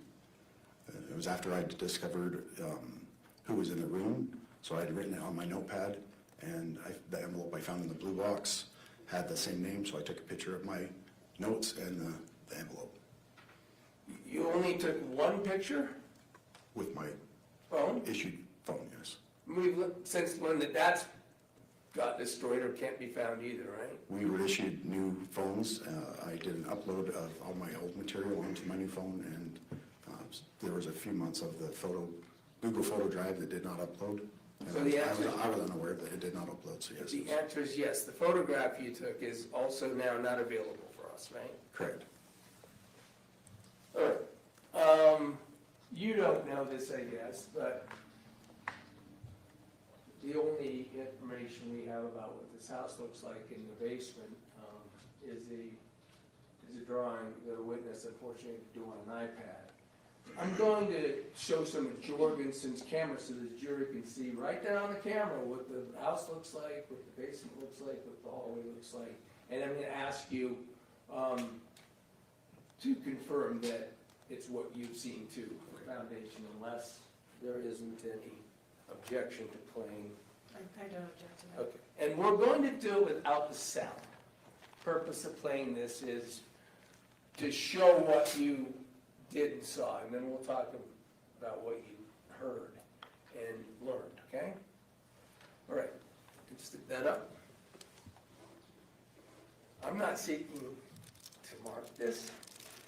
I'm seeking to use this video as illustrative with this witness. Can we mark it as demonstrative for record purposes down the road? Which exhibit is it? E? F? Thanks, Chelsea. It's F, thank you. That's good. Let's get ready for that mistake all the way through trial. All right, F. Go ahead. ahead and play F. It looks like, well, we don't have it as a clip, so I will make a record of the count number on the video for the Exhibit F record reference. We're going to play it without volume. First of all, let's just start here. Does this, well, move the published. This look like Jorgensen heading down the stairs after going through the garage and heading down into the basement area? Yes, sir. All right. And so this is the same thing we would have seen if they had preserved your body cam. Correct.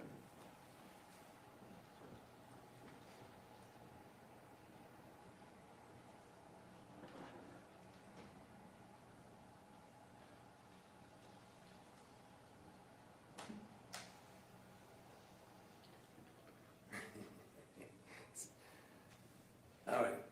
Why don't we pause it there? That's Mark, the owner of the house, walking past the front of Jorgensen's camera, right? No, sir, that's Mark, the uncle, the owner of the house. I believe they're her grandparents. All right, let's call him Mark the uncle. So that's Mark the uncle that you spoke to and got a lot of information from, right? Yes. All right. Because, look, while we're on it, when you spoke to Mark, much of the time Jorgensen and Osborne, you were outside their presence, right? Yes. Yeah, you were in this area speaking to Mark a lot of this hour, right? In this area that's on the screen, the downstairs den area. And I was back and forth to the room and out to the living room. And that's the point is that everything Mark told you would have been preserved on a body camera we don't have now, right? Correct. He was. Okay, that's all. All right, go ahead.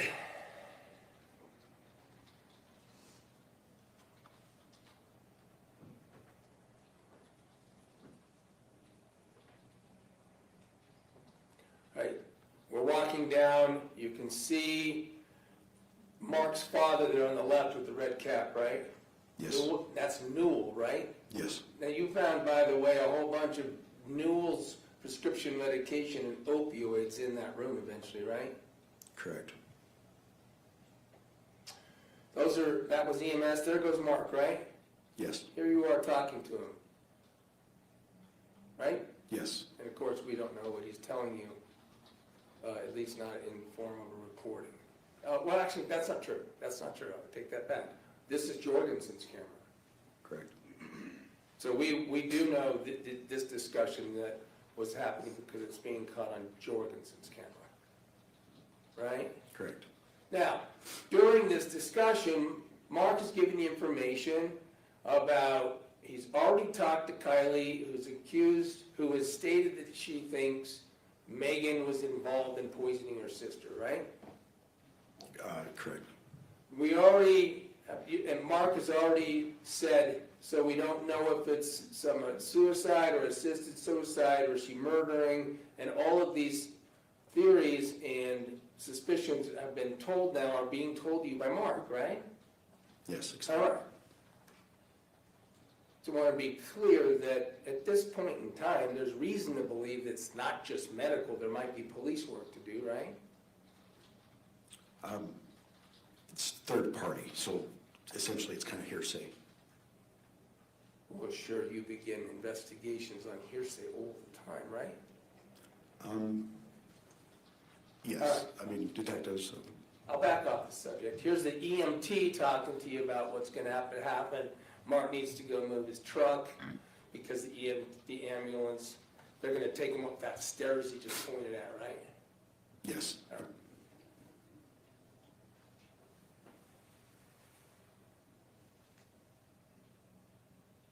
You're off the picture. This is Jorgensen talking to Mark, right? Correct.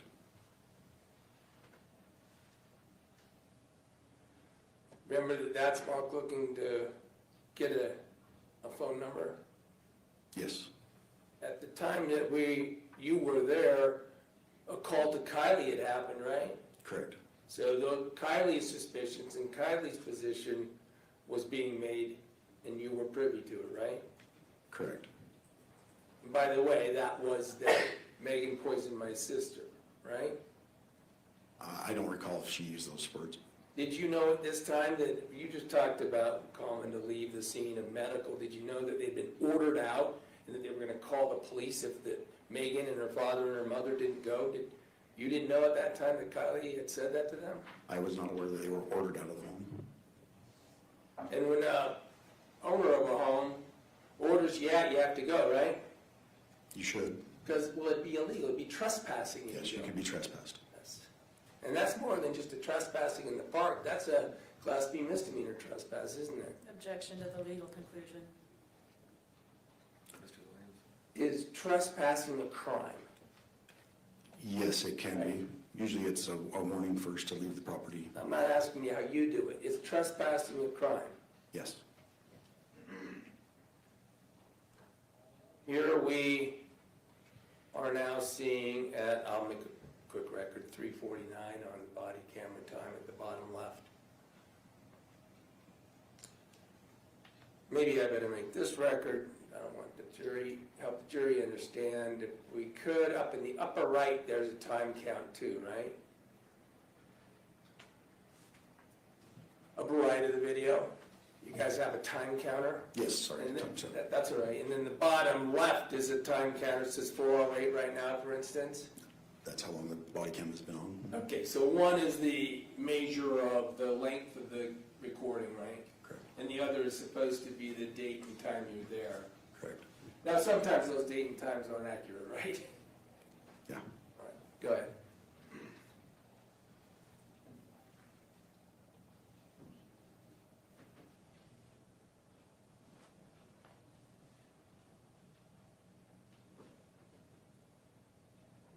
All right, here we go, Jorgensen walking back over to Dan. By the way, that's Newell's wife, Mark's mother, that is standing with Newell there in the red cap, right? I believe so, yes. Downstairs. That's a yes? Yes, yes. If there's a way to use the 10-second boarding. See the, oh, it goes, this one goes forward 30 and then back 10. Why don't you skip forward 30? Like to get back downstairs. Mostly to show the jury the downstairs portion. You can go another 30 if you want. Keep going 30s until we get Jorgensen back in the house. Arranging right here to have the truck move so the ambulance has somewhere to back into, right? No, sir, I believe he was on the phone with the supervisor, sergeant on duty. There you go. By the way, calling a sergeant during all this, right? Correct. We're going to get to it, but it was called to Detective Farney, right? I'm not aware. I didn't make the call, so I'm unaware who or if she was called. You weren't in the room. Fair enough. Correct. I don't know what you did. I don't have your camera.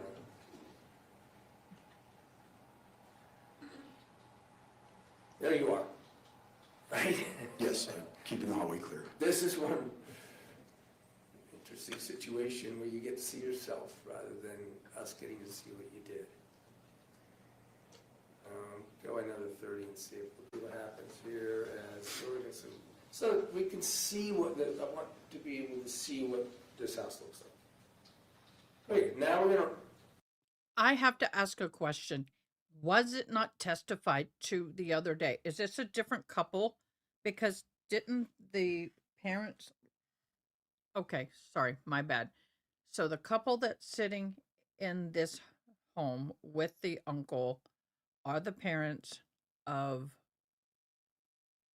or the family of Kacee. The parents of Meggan were in the basement, just so y'all know why this is important. The parents of Meggan were in the basement with Meggan, with Kacee. What happened was Meggan called them over to do a blessing in hopes of helping Kacee release and pass on quicker. They're the ones who left within minutes of the 911 call. So the people that are sitting here, because I had somebody on another media ask who these people were. These people live in the home. It's not the same couple. There's the hall down to the room at the end of which the patient is, right? Correct. That we know is a deceased. So here's EMTs, 5 of them are in there, right? I believe so. That's Osborne on the left. Yes.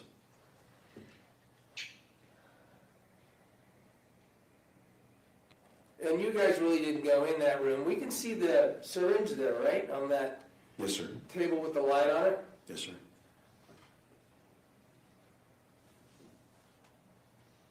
Get a little bit of the room. You guys don't go in there because you don't want to interfere with the EMT work, right? Correct. By the way, the EMTs never asked or any question to you about a DNR. Correct. Generally, they're That's visible. all I have is. They wouldn't. Move quicker.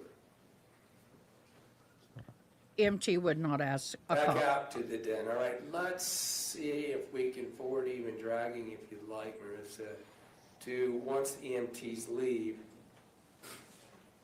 I have my timestamp transcript too. While he's doing that, let me say this. Police normally are not involved in your DNR. Just saying. Just saying. They're not.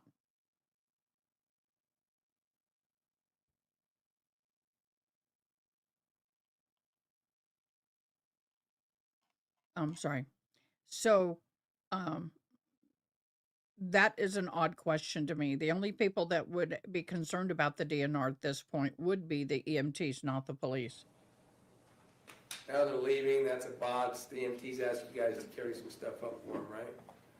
Yes, we generally help them carry So you equipment. did. There, now you're going in the room, right?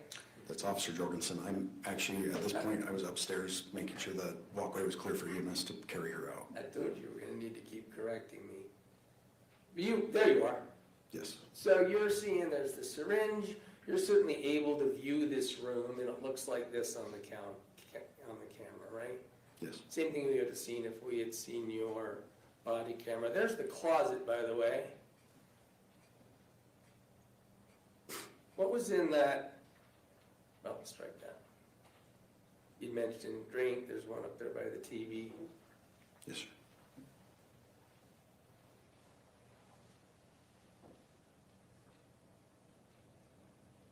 That's the bag you're putting the syringe in, right? Her phone, I believe. Oh, that's her phone. You gave that phone back to Mark, right? I believe Officer Jorgensen did. There's some clothes, you understood those to be clothes that Kacee Terry had been wearing, right? Yes, they were cut off her body. And it was basically sweats, right? I believe it was like a tank top. That green one. Yes. But over that, she was wearing sweats. You don't know? Yeah, I can't recall. Fair enough. And then, go ahead.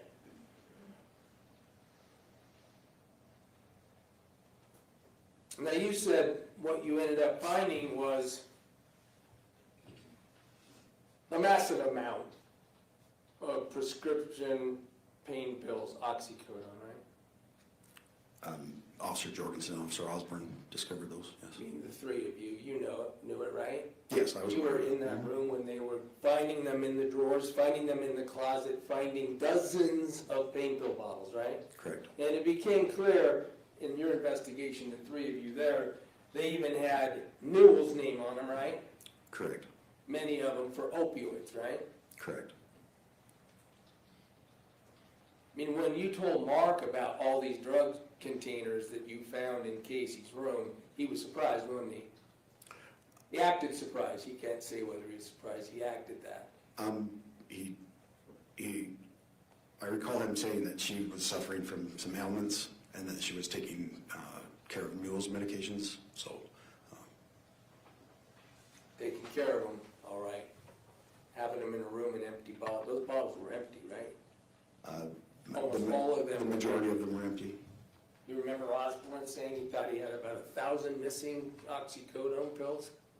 Yes. Osborne's Whoa, whoa, whoa, whoa, whoa, whoa, whoa, whoa, whoa, whoa, whoa, whoa, whoa. I gotta stop that.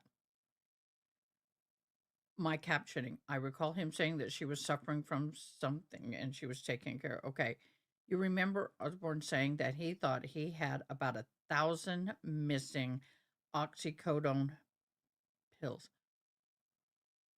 Who has 1,000 oxycodone pills and not being a dealer? I'm just saying. Y'all, did you catch that?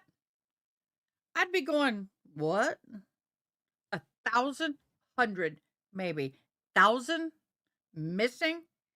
Whoa, that's big. That's Looking important. in the closet now, right? Yes.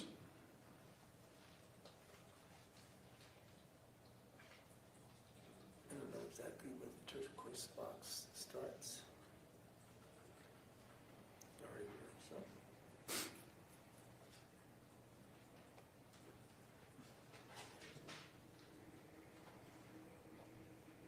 You mentioned this turquoise box, right? In the closet? Yes. Yes.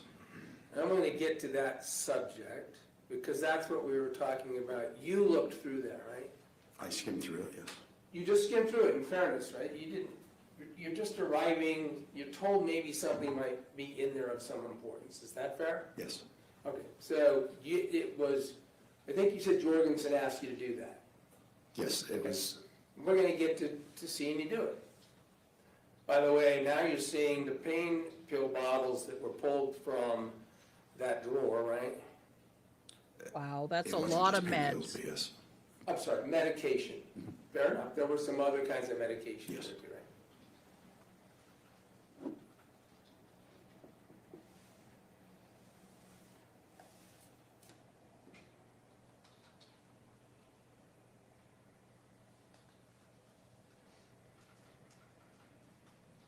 That's Osborne moving a treadmill so he could, that was blocking access to this particular closet at the time, right? Correct. You could not open those closet doors without moving that treadmill device. Agreed? Osborne could not, yes. Well, anybody couldn't. They'd have to move it, right? Yes.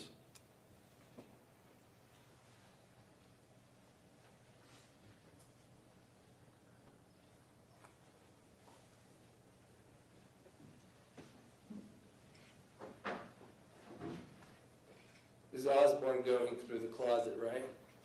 Yes. Let's do that. We can go back there. Is it still?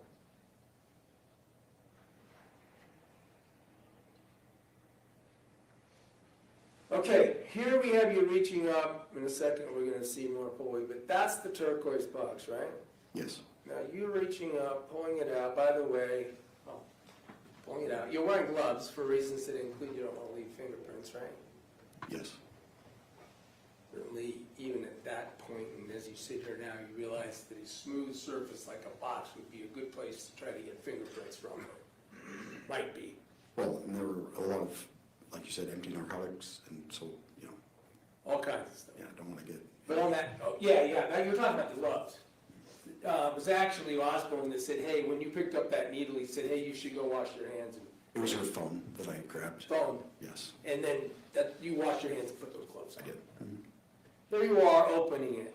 Pause. This is you looking through the box. If we could, can you go back 10?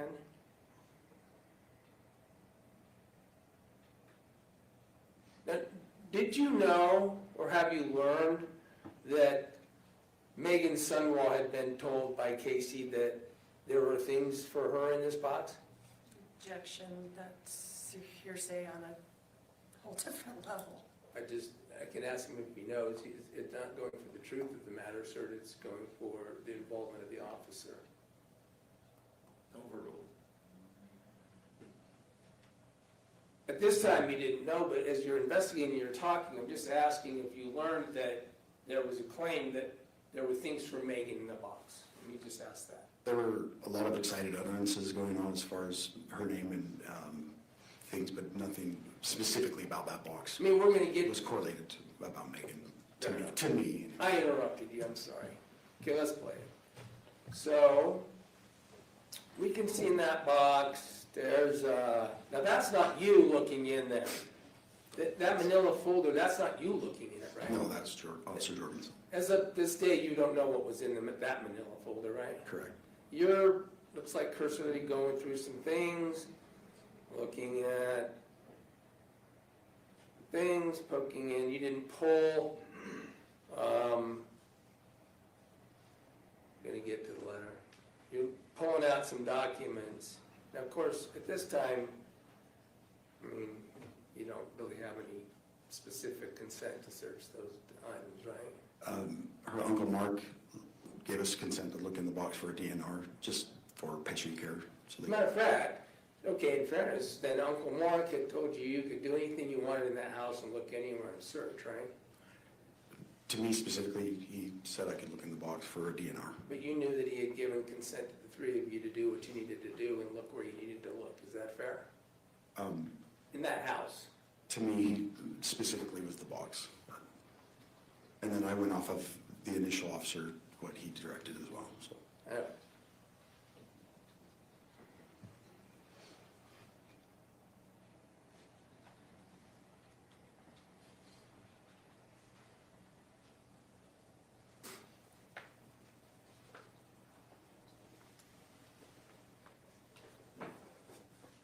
All right, so you've got some manila envelopes, you stick them back in there, going through,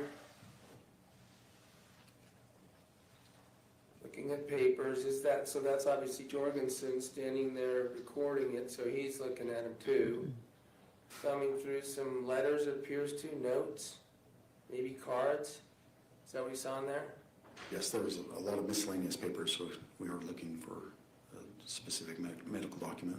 All right. That's all you were looking for? Yes.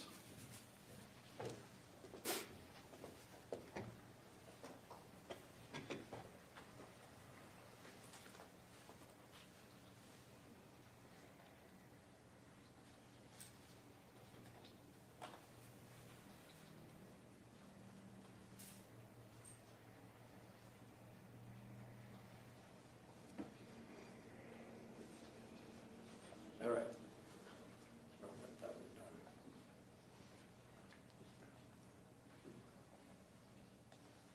There's a folder with some papers. You didn't pull those out of the blue folder, right?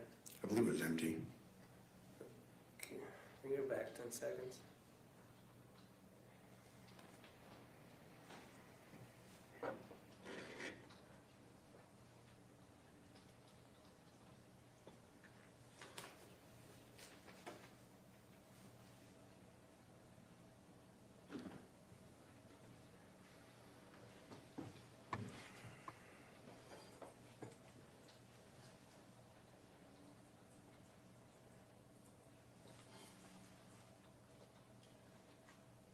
We probably didn't get back all the way to it, did we?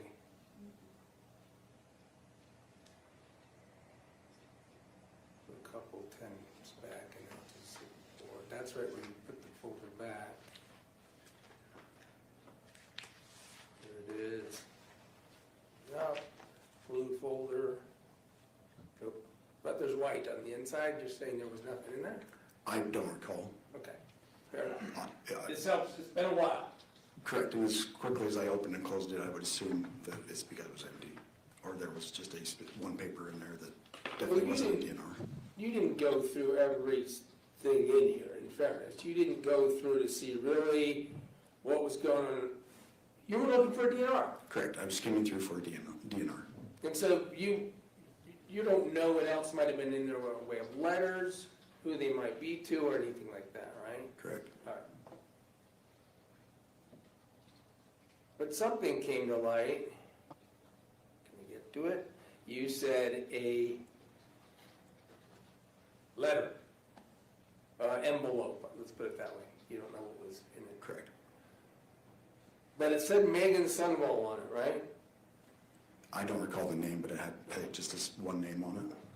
I think that you already testified that it was the fact that it did say it was Meggan Sundwall, and that caused you to say, do you want me to run this name, because you recognized it as a name that Kylie had already given.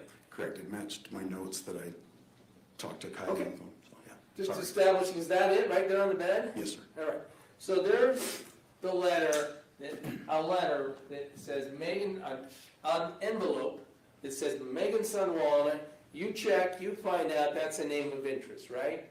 It was the name of the person that was in the room with her while the event was going on. So it was interesting. Correct. So it was a name of interest, right? Correct. All right, so you actually asked Jorgensen if he wanted you to run this name through databases, right? Correct. Now, he said no, right? I don't recall. You never did it? Yeah.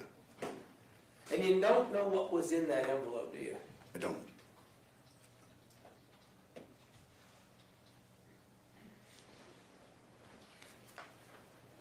Again, do you recall that, oh, I think you already said, during this time, calls were made to your sergeant, right? Officer Jorgensen, yes, was in contact with Sergeant. And a call made to Detective Farney. I'm unaware of who called Detective Farney or if she was called at that time. You weren't in the room? I wasn't privy to that, no.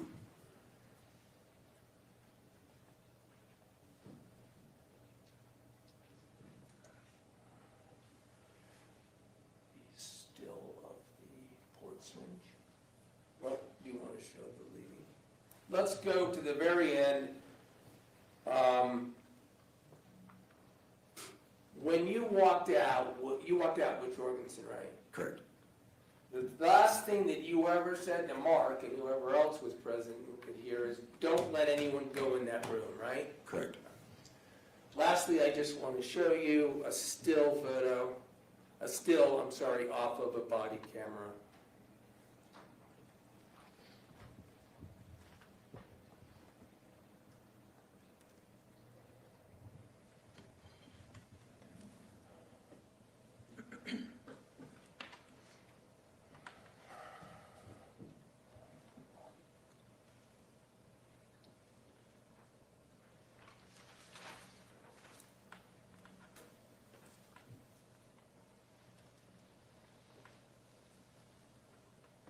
Switch your media.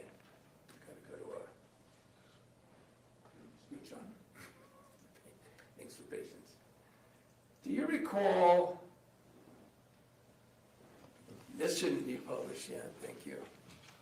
See this?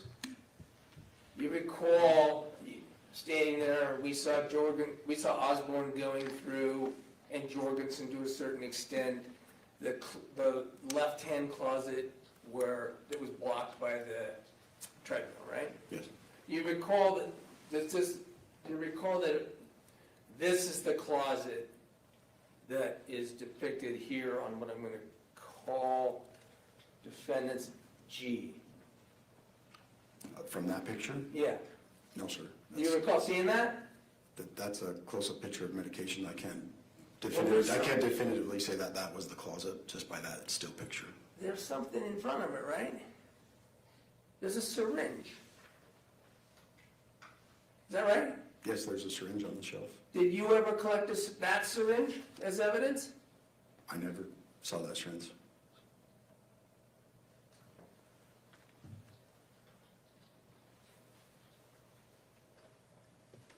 Do you know where that is in time on the video? We'll do it with Detective Farney. Thank you, that's all I have. Any regret? Sue would move to admit that in Defense Exhibit F, The video. the video. The entire Jorgensen video? That's what they're asking. Can we discuss it at a later time? We can. Thank you. I guess I'm asking you to reserve. We can do that. Officer, just a few questions. As part of your training with Post and through the academy, was writing reports addressed? Yes. What are your instructions with regard to writing reports? Basically, it's who, what, where, why, when type of situation. Is it important to note down what you noted about any particular scene? Yes. In that video, we saw you holding a little small notebook. What is the purpose of that notebook? It was just to take name and phone number down, or just to name just any notes that can go to later. All right, and did you write a report in this particular case? I did. Did that accurately reflect your recollection of your conversations and what you did and what you saw? I wrote a general report for a medical call because I didn't know. It was, again, it was a lot of hearsay, like a third party. So I didn't know. At that point, I wasn't aware of how far this investigation would go. Well, let me clean up the question then. Did you write a report that reflected what struck you as being relevant at the time? Yes. Okay. What did Mark tell you that evening? Mark told me that he had seen Kacee that morning. She was in great spirits. He had talked to her in the kitchen area. Everything seemed very normal and fine. Then he went off to do some things, and Kacee had a friend come over. At that time, he was unaware who the friend was. And then the friend was with her all day from, I think he said about 9 in the morning until 15 minutes before we arrived on scene. And that friend was no longer there when you arrived? Correct. All right. Did he tell you the name of the friend? I believe he said it was Meggan because he got her name later on. All right.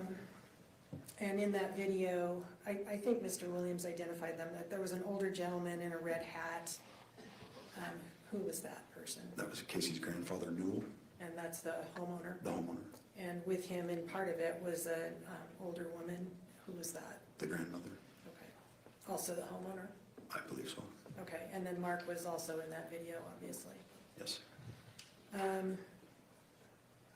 At one point, I noticed Officer Jorgensen held up his phone and it said 2128 on it, which translated to people who aren't military or police to 928. Correct. Does that sound right as far as the timing of this whole incident Yes. going on? Okay. And Mr. Williams asked you about wearing gloves as you were searching that closet, and he mentioned that that is to avoid leaving fingerprints. That's what he said, yes. Would you agree with that? Yes. Did the EMTs also wear gloves? Yes, they come in wearing gloves. And in your experience with law enforcement, who else wears gloves typically when interacting with patients? Any medical personnel. You were on that video, obviously looking through that box. What specifically were you looking for? Mark instructed that if Kacee did have a DNR, it would more than likely be in that box. That was where her important papers were to Kacee. Okay, and you did not find a DNR? No, ma'am. Did you find a DNR anywhere in the room? No, ma'am. And in that video, it panned around a few times. Did you note any basket or box of snacks, treats, goodies? I did not see one.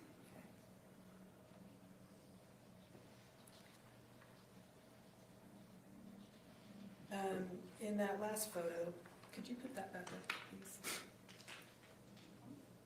The last photo that you used, Exhibit G.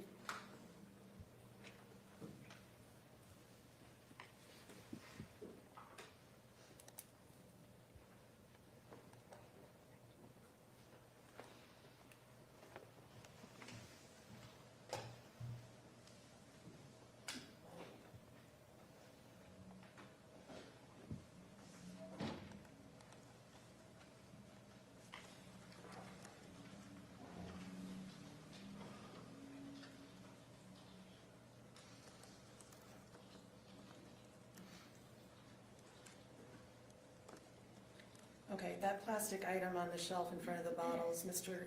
Williams referred to that as a syringe. Is that consistent with your recollection of what he just said? Yes. And is, in your mind, is that a syringe?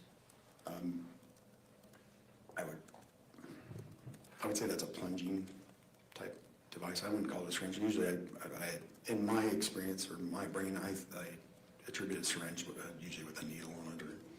Okay, and does this one have a needle? No. Did it look like the diabetic syringe you saw on the floor? I'm sorry, the syringe you saw on the floor that the EMTs moved to the table? No, ma'am, it looks more like a cough medicine type suction device. Okay, thank you, that's all. Anything else, Mr. Williams? Just real quick with that. When you were there, you knew that Kacee Terry, person they were treating, had a port, didn't you? I observed a port, yes, on her chest. And you don't need a needle when you use a syringe to inject something in a port, do you? Do you know? I'm unaware. I'm not familiar with ports, really. So you're not, sorry to interrupt you, you're not aware of whether this syringe could be used to inject fluid into a port? I'm unaware of that, yeah. He's not a I doctor or forgot nurse a or an little EMT. bit, one more thing on the blue box. After the blue box was looked through by you, it was placed by Osborne on the floor in front of the closet, right? I'm not sure who placed it, Osborne or Jorgensen, but one of them placed it there, yes. And when you left the room, the blue turquoise box, when you left, was on the floor in front of the closet area. Can we agree with that? Yes. Nothing further. Thomas, anything else? No, thank you, Judge. Can we excuse this witness? No objection. Thanks for being here, officer. You can sit down. Thank you. Finished. Next. I find it hold on. Justin Sexy. Okay, they're calling another person. I find it interesting with this trial that these attorneys are asking a police officer medical questions or things that were pertain to an EMT. Why would you ask that? Number one, police officers do not normally have privy information to DNRs or medical power of attorneys. That would be something that the EMT would ascertain. I'm just saying in my humble experience, although I'm not a police officer. Thank you guys for joining us today. Appreciate having you. It is a good day here.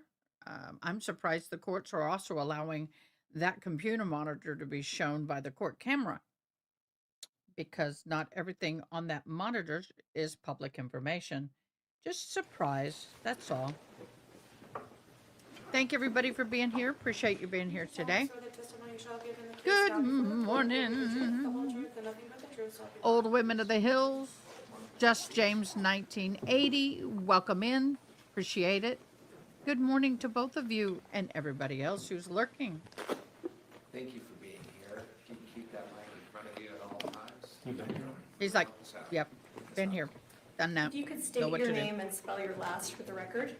Justin Seinsinger, Seitzzinger. Where are you currently employed? I work for the Utah County Attorney's Office Bureau of Investigations. What's your title? What's your current title at that office? Special Agent.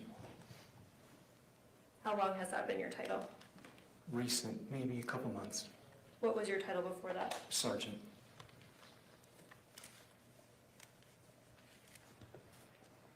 Do you have a particular role inside of that office?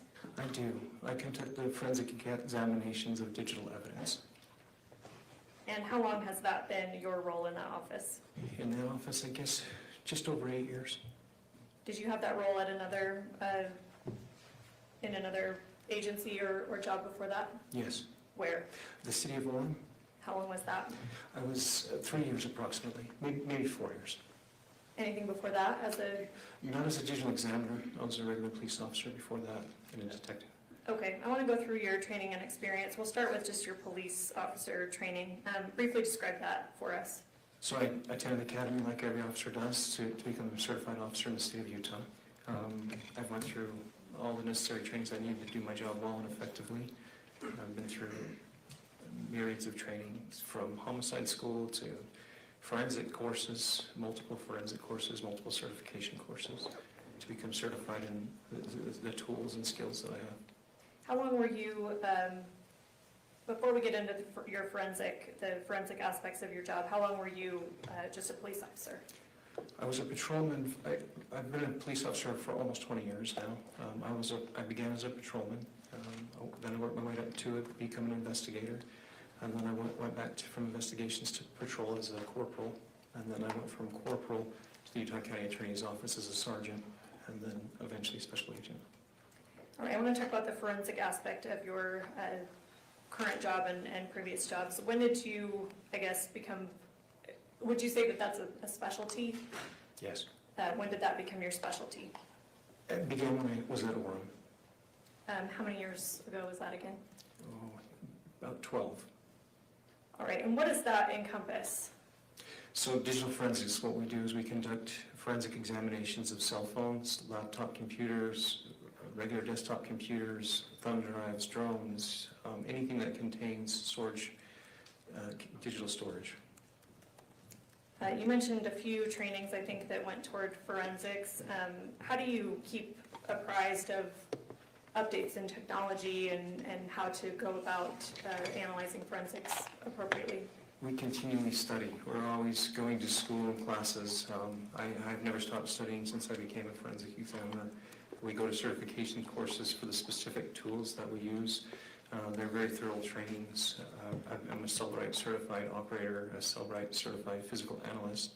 I've been through their CERT repair, which is repair of cell phones and digital evidence so that we can extract data if something's been damaged or placed in water or tried to be destroyed. I'm also a certified in chip-off forensics, which allows you to remove the physical memory chip from the phone and extract it directly. So I've been through the mobile examiner course through Homeland Security. I've been through their program. I've been through the Secret Services mobile forensics device examiner. I just completed that last year. I've been through the FBI Cyber Academy, which is extensive training on cyber, and many other trainings, about 58 or so total. Do you keep updated on any requirements needed to keep your certifications current? Every 2 years, we have to retest on our certifications and prove that we still have the skills and ability to be an examiner. You mentioned the word Cellbrite earlier, and I'm going to get back to that in a second, but first I want to talk about your role. You said you work at the Utah County Attorney's Office Investigation Bureau. Is that accurate? Correct. That's the same office as the Prosecutors, Utah County Attorney's Office, at least, correct? Yes. What's the difference? Or, I guess, is there a delineation between the two offices and their roles? There are. The prosecutors have their own offices, and we're a small, I guess you would call us a police department. We're an investigations bureau, so we have investigators that have been seasoned in police work, and we've been selected to be able to work there. And so we do our investigations, and that could include public corruption. It could include police officers that have been involved in shootings to help assist the county attorney with the investigation on those types of things. And we do anything that is asked of us by the county attorney. Does that mean that you come to any particular conclusions that, I guess, do prosecutors ask you to come to certain conclusions about your investigations? They ask our opinion, but generally speaking, we just present facts. We present them with the information they need to have the ability to make decisions, and sometimes they'll ask us our opinions. Are you aware if prosecutors in that office even have direct access to your part of the facility? Most do not. Kind of our own locked down police department, if you will. If evidence that you're seeing as part of your investigation, if a prosecutor doesn't, I guess, agree with it, or it doesn't seem to favor the prosecutor's case, do you change your opinion to match the prosecutors, or do you follow the evidence? I follow the evidence. All right, I want to get back to what you mentioned, Cellbrite. I believe you said that you were certified in that. Is that correct? Yes. What is Cellbrite? Cellbrite is a forensic tool that can be either installed on a desktop computer. It can be installed. It also has its own self-contained hardware system that you can take into the field and do examinations in the field if you need to. What it does is it forensically extracts the data from a cell phone, tablet, or a drone, or anything that's mobile. And then it also has another software that decodes that information when it's obtained from the cell phone in raw data. It will decode that information so it's readable for us to be able to look at. Is Cellbrite your preferred tool? For mobile devices, yes it is. Are there other such programs that do similar things? Yes, I also like Meggan. It's also a great tool. So you use others, not just Cellbrite? Correct. Are you certified in others? I am. Is Cellbrite a common tool used by law enforcement in investigations? It's worldwide used by law enforcement professionals, also the private sector. In your training and experience with Cellbrite, is it reliable? It is reliable. If you're able to say, and you can give me a ballpark, approximately how many phones have you extracted in your career? A lot. I honestly don't want to give you a specific number because I have never kept count of them. I did a lot of phones in my career. Thousands? Likely. What is a forensic extraction? It is to preserve the evidence in the most sound manner that it can be and extract that data so there's minimal, if any, alteration to the data. Cell phones are a little tricky because of their security systems. There has to be some manual input given to the operating system. It does not affect user data, but it will affect changes to the operating system. And I liken that change like, say you have a snowstorm. You have a homicide that occurs, and there's snow all the way up to it, to where the knife is located of let's say, the homicide. You have to walk in there, so you leave your footprints on the way, so you add some evidence of your own to that scene. But you have to do it because it's necessary to recover the knife and the evidence that was used in the homicide. And so I look at it, put it in context with that. It is necessary because of the great security that phones have for us to make some alterations to the operating system to be able to communicate with the phone and to be able to obtain the information. So I guess what alterations, are you able to discern what alterations you yourself make as user, an example, the footprint leading up to the weapon that you're collecting in this hypothetical? Are you able to see if this is the footprints of a forensic examiner or this is something that was done on the phone beforehand? Yes. How is a forensic extraction different from just scrolling through somebody's phone?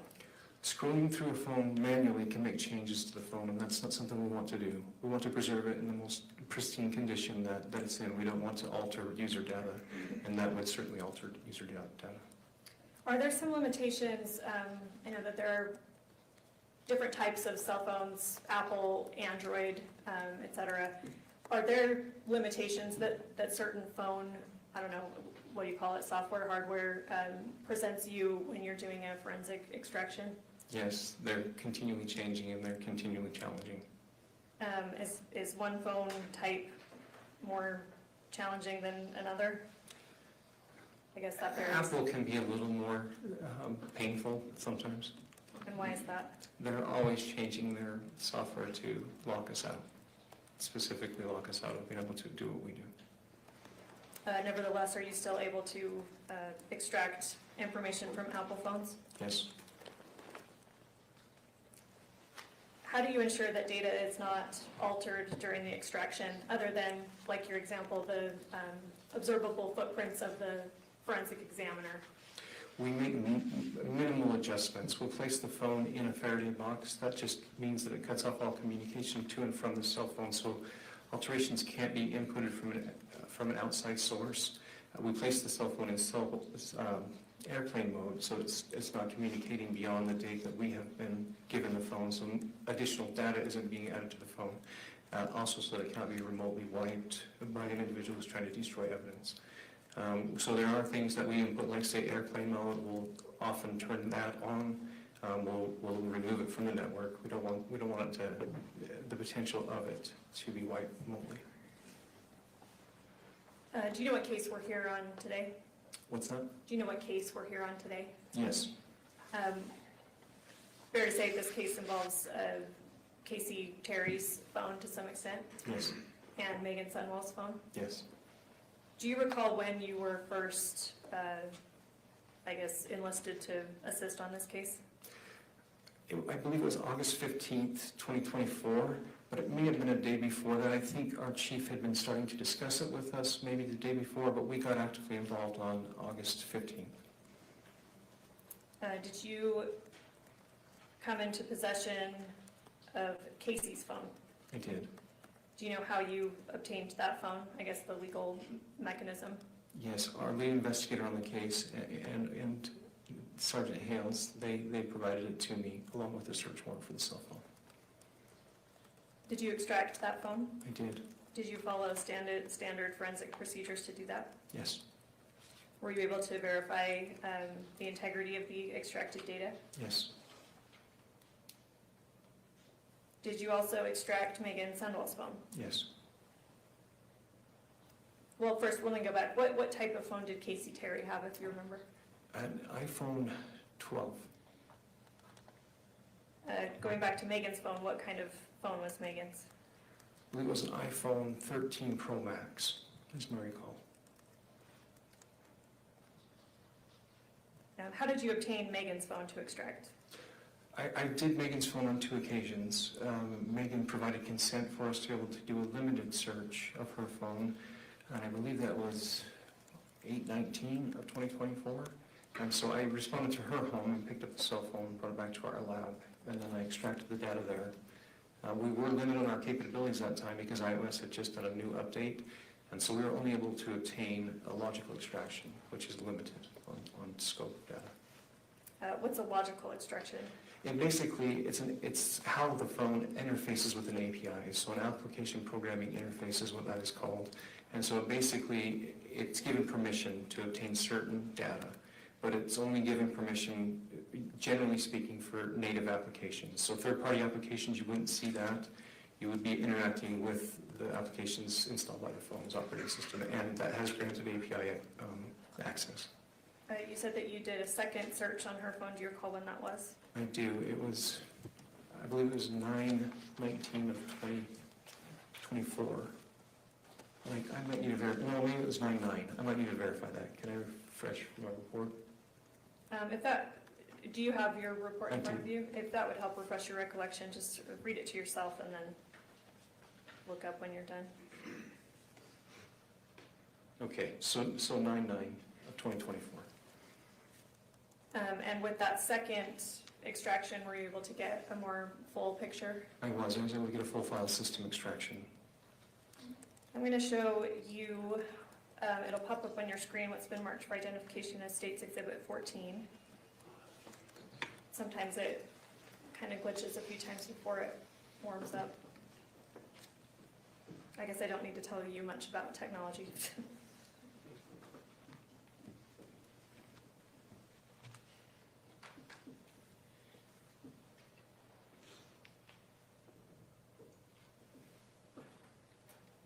Okay, You see that? I do. What is this? That is a consent to search form. Basically, it gives us written authorization from the owner of the device to be able to extract information. And who signed that form? Meggan Sundwall. State moves to admit Exhibit 14. Mr. Williams, No objection. will receive states 14, wish to publish. Yes, thank you.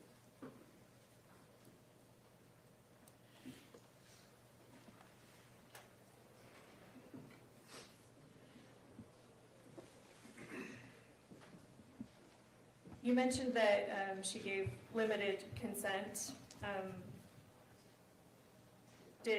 What was that limited to? All communication that occurred between her and Kacee Terry. Could that be across different apps? Yes, yes it could. And certainly text messages? Yes. Keeping in mind the limitations that you had there, did you perform the same forensic extraction process on her phone for that material? Yes. Was the integrity of that data also verified? Yes. This might seem an obvious question, but when two people exchange a text message, are those messages stored independently on each phone? Yes, they are. And sorry, we can take that exhibit down. Thank you.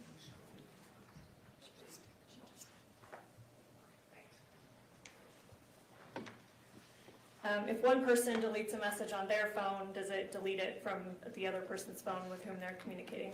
No.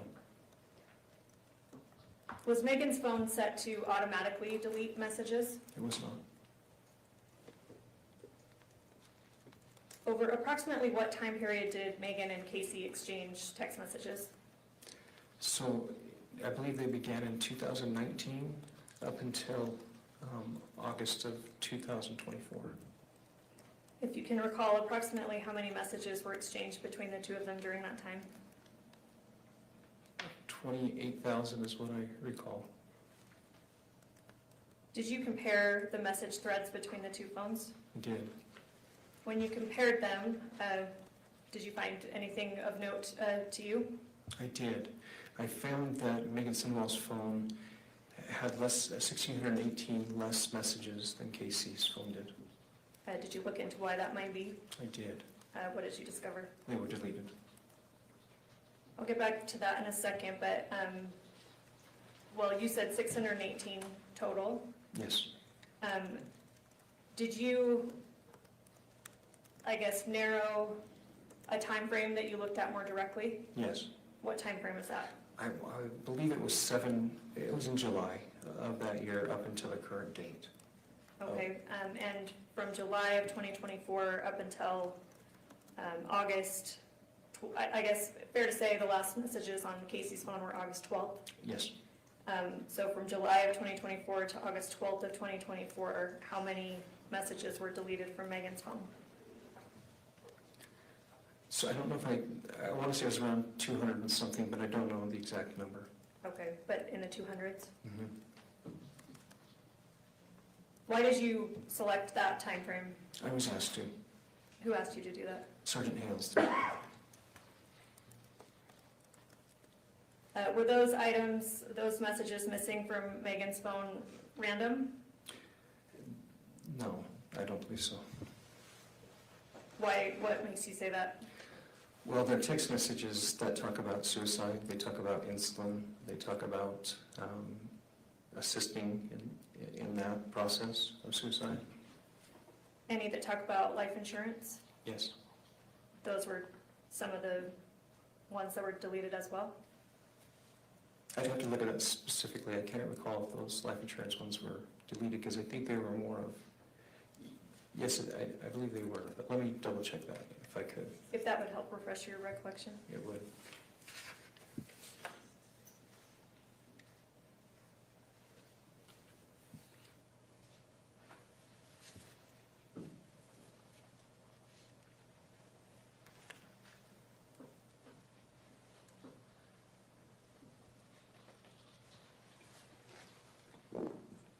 Appears I've only brought the submission of request for life insurance. I haven't brought the text messages with me. Okay, so you don't know, you don't recall off the top of your head right now? I want to say they were deleted, but I would want to be sure. Okay, so you're not quite sure on the life insurance, but other messages related to insulin and suicide were the categories? Correct. Were more routine, everyday conversations still present on Meggan's phone? They were. So the deletion was not a complete wiping of certain conversations? No. Did it appear selective to you? It did. Absent manual deletion, is there any technological reason those messages would not be on the device?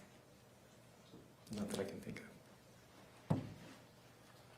Is there a way to recover deleted messages on iPhones, or I guess how did you, sorry, this is a confusing question. Were you able to recover those deleted messages from Meggan's phone solely? Not solely. They were effectively removed from the phone, or at least our access to them. So when a cell phone is deleted, it will go into a temporary storage folder. Maybe you guys, if you have iPhones, you'll understand what I'm saying. So when you delete it, it'll have a category that says recent deleted under your menu. If you delete it from there as well, it removes the primary encryption key, and our tools cannot access it once that's been done. Excuse me, is that one of the, I guess, limitations of Apple phones? Yes. So to determine what messages were deleted on Meggan's, how did you do that?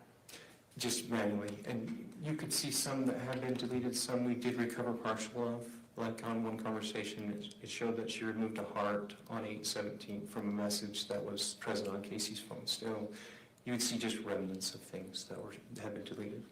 And I'll get to that heart message in a second, but it sounds like you had to compare it at least to Kacee's phone to see what was present on Kacee's versus what was no longer present on Meggan's. That's correct.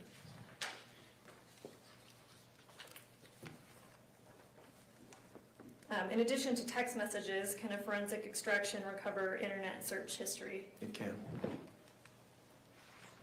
When someone types a search into their phone's browser, Does that create a record? It does. Is that information time-stamped? Yes. Are you able to determine the date and time a search was performed? Yes. Other than search history, if somebody is just kind of, I don't know, surfing the internet, is that something that's recorded? It does. It records the URLs that they're visiting, the sites that they're at. Is that something that you're able to extract? Yes. Were you authorized by either warrant or permission to access the search or surfing history from both Kacee and Meggan's phone? Yes. And did you do that? Yes. I want to start with Kacee's search history, and we'll just go from August 11th and August 12th of 2024. Did you identify searches she performed those days? Yes. I'm going to show you what's been marked as State's Exhibit 17. Let me know when you see that. I can see it. Do you recognize this? I do. What is this? That's a search history from, this one's from Kacee's phone. And if we scroll down all the way to the bottom,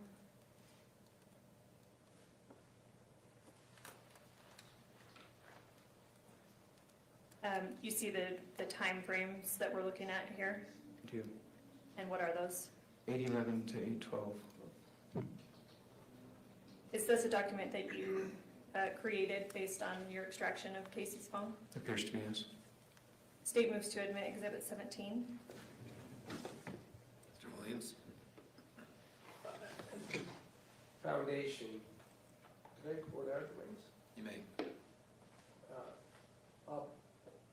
Special Agent Site Singer. You just got that title, right? I did, yep. Sounds weird to me too. I've been working with sergeants, so, nope.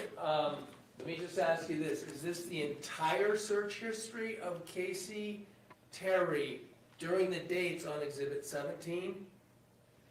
It likely is, yes. Everything that she did in the way of a search history? From those sources, yes. It looks like that has TikTok, Chrome, yes. No objection. Thank you. Court received States 17. Wish to publish? Yes, thank you.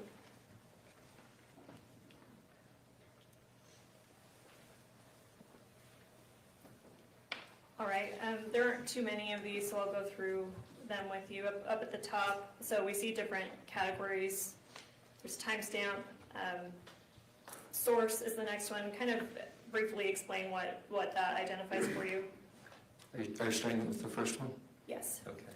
So it just says it was Lululemon lunch, and it was search history, is what it's saying. So the source, I see TikTok is, I don't personally have TikTok. Is that something that you can manually type in a search for things you're looking for? Yes. Okay. And then it looks like that happened on August 11th at 10 a.m. We see UTC-6. What does that mean? So in our time zone, that's what we would reference. So UTC would be what the world generally starts from, right? So then we are 6 hours behind that timestamp. So is 10 a.m., is that correct for Utah time? That'd be our time zone, yes. If we can scroll down to number 2, what is she looking for there? Stanley lunchbox, And what time and date is that? August 11th, 2024 at 10:18 a.m. 04 seconds. If you scroll down to number 3, what is she looking for there? Voodoo Donuts, And what's the date and time?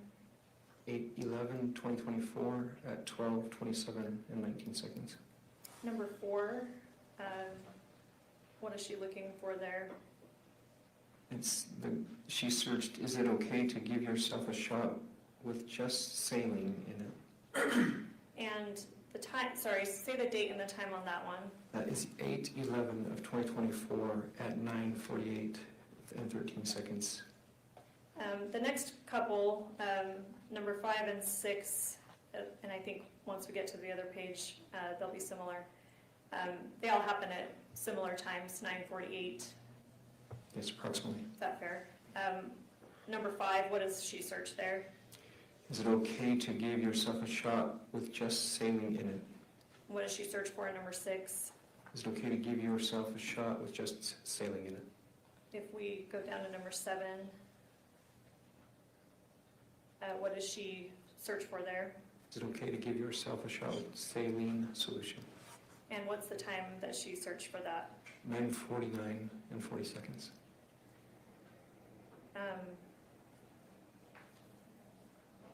Fair to say she may have been, there's maybe a typo about saline, and then she ends up correcting it to saline. Appears to me. Number 8 and 9 are similar. What does she search for there? Is it okay to give yourself a shot? Is it okay to give yourself a shot with saline solution? And then number 10 is Lehigh Smith Sours. And what time does the number 10 occur? 1:26 and 8 seconds. Of what day? 8/12 of 2024. And according to your forensic extraction, is that the last searches that she did? Correct.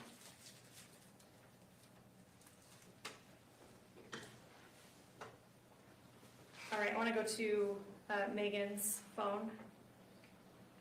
And here I want to, what we looked at just barely in exhibit, sorry, what was it, 17?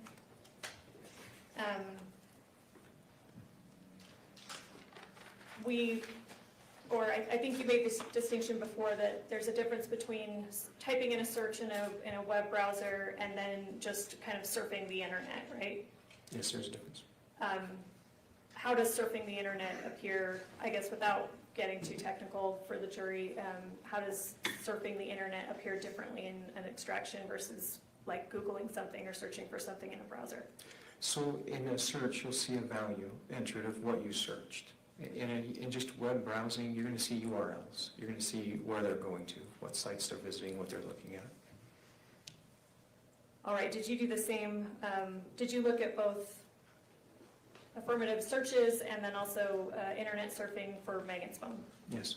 And I want to focus a little bit broader here on Meggan's phone. Let's look through August 11th through the 13th. I'll show you what's been marked as State's Exhibit 15.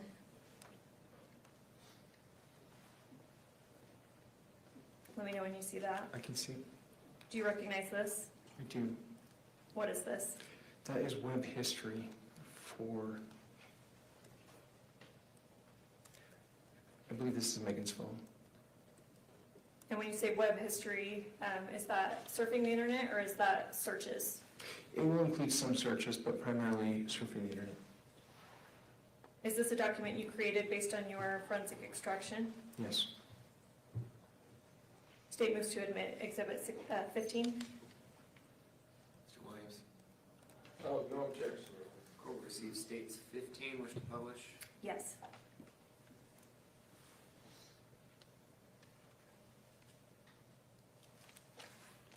And this has many pages. I won't take you through all of them,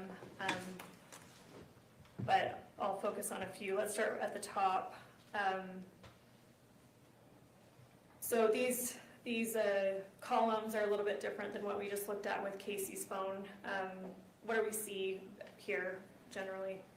So beginning from the left, you'll have the number, and then you'll have the title, caller, search, Google search.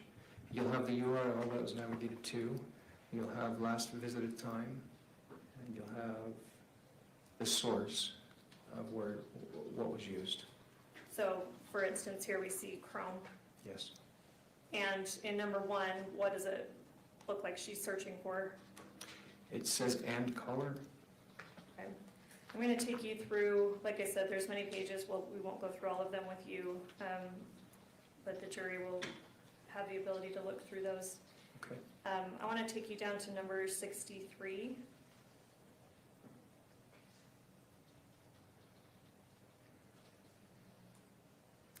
First of all, I want to start with the date and time that this was looked at. Do you see number 63? I do. What's the date and time that this was looked at? August 11th, 2024 at 6:22 and 10 seconds p.m. And what is being looked at? Allegiant cheap flights, airline tickets, vacay. Go down to 64.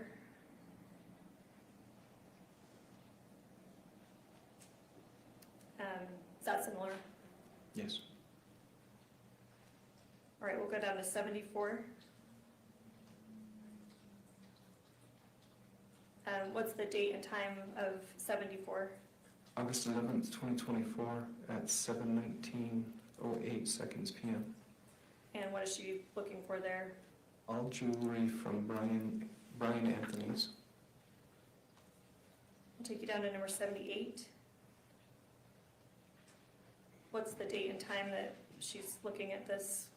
August 11th, 2024 at 9:42 p.m. and 44 seconds. And what is she looking at? Antigua Bay, Anna Marie, Florida, or FL, annamarie.co phone.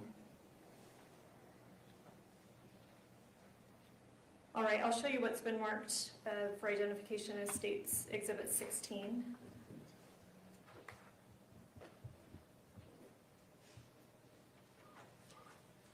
Let me know when you see that. I can see it. Do you recognize this? I do. What is this? This is searched items. This is from Meggan Sundwall's phone. So different from surfing the internet, these are things that she would have actually typed in to search? Typed or used a vocal search, voice search. Okay. Is this a document that you created based on your extraction? Yes. State moves to admit Exhibit 16. Mr. Williams? No objection. Court receives State 16, wish to publish? Yes.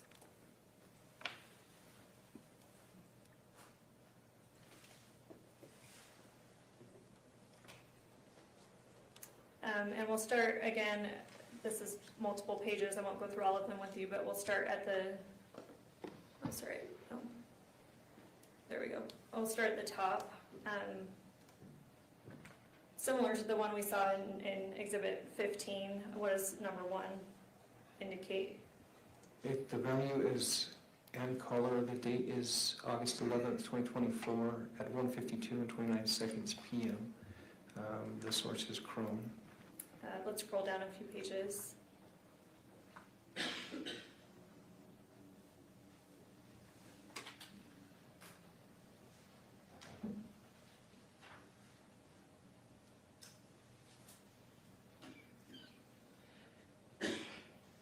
Sorry, let me stop you at number 8.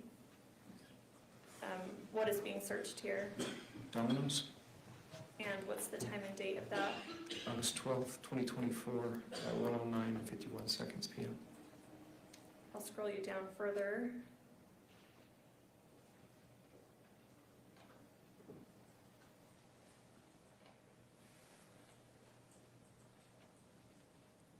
I'll stop you at number 13.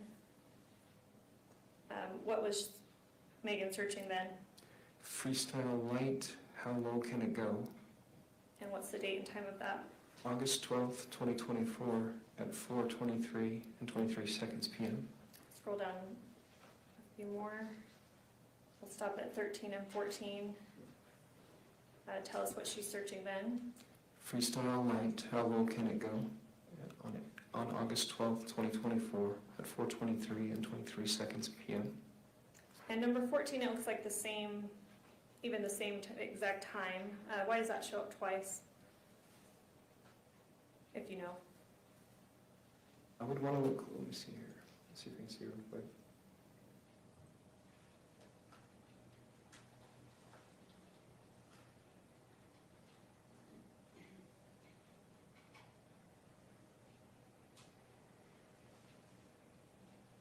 I would need to look closer at it to give you a definitive answer. Okay. We'll scroll down to, let's look at 15 and 16. So 15 seems similar. Yes. Style light, how low can it go? And here the time is slightly different, 8/12/2024, 4:23, and 39. We'll go down to 16. Or sorry, this is 15:1. What does that mean? It could be a duplicate. It can recover data from 2 different locations, and it can give you a duplicate. And it's just saying, hey, this is a duplicate. Okay. I'll scroll you down further. Keep going.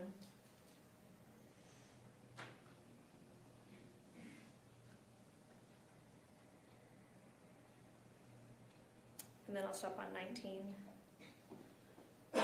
What's the date and time of this search of Meggan's? August 12th, 2024 at 4:25 and 48 seconds p.m. And what is she searching for? Freestyle light, how low can it read? All right, and then I'll stop you there.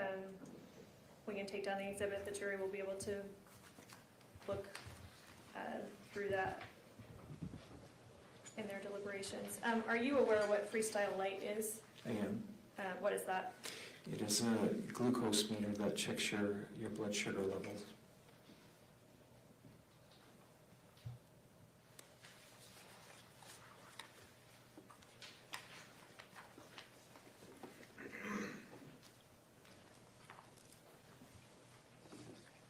All right, before you mentioned something about a message with a heart and how you determined when, in your opinion, in your professional opinion, things were deleted. I want to show you what's been marked as State's Exhibit 40.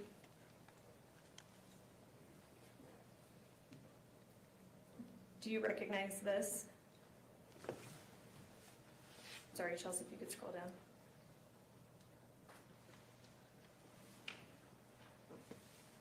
Yes.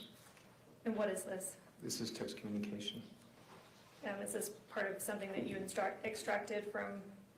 Yes, it would have been. State moves to admit Exhibit 40. Yeah, can I just admit it in connection with the subject we've asked before?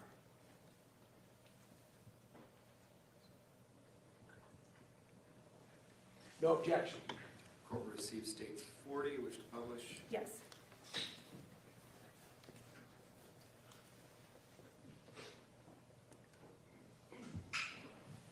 So here, what do we see in the green? I guess, is this the format that text messages come in when they're extracted from using Cellbrite?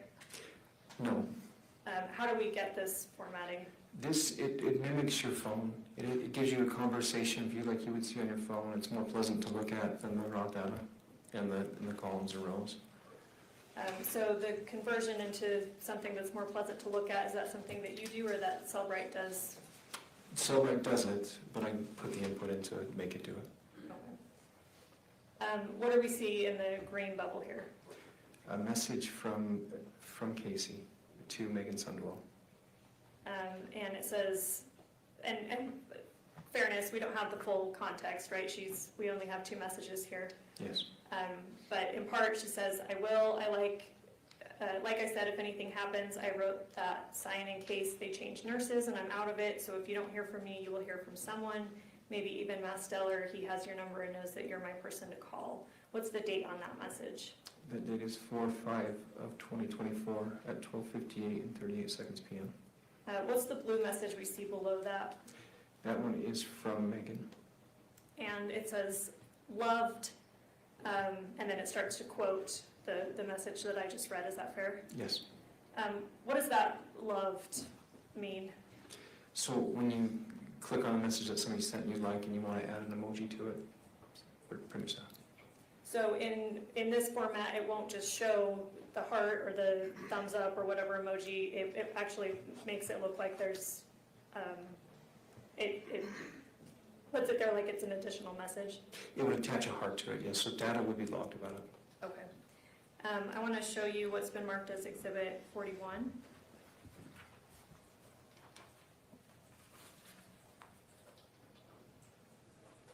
We can scroll down a bit. Let me know when you see that. I can see it. Do you recognize this? I do. What is this?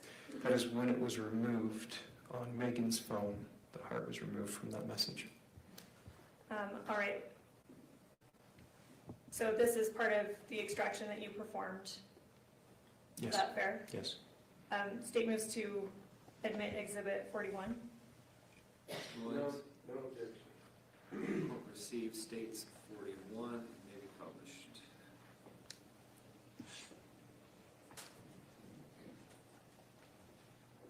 So here we're seeing the same conversation that we just looked at in reverse, though. The first message is in blue instead of green.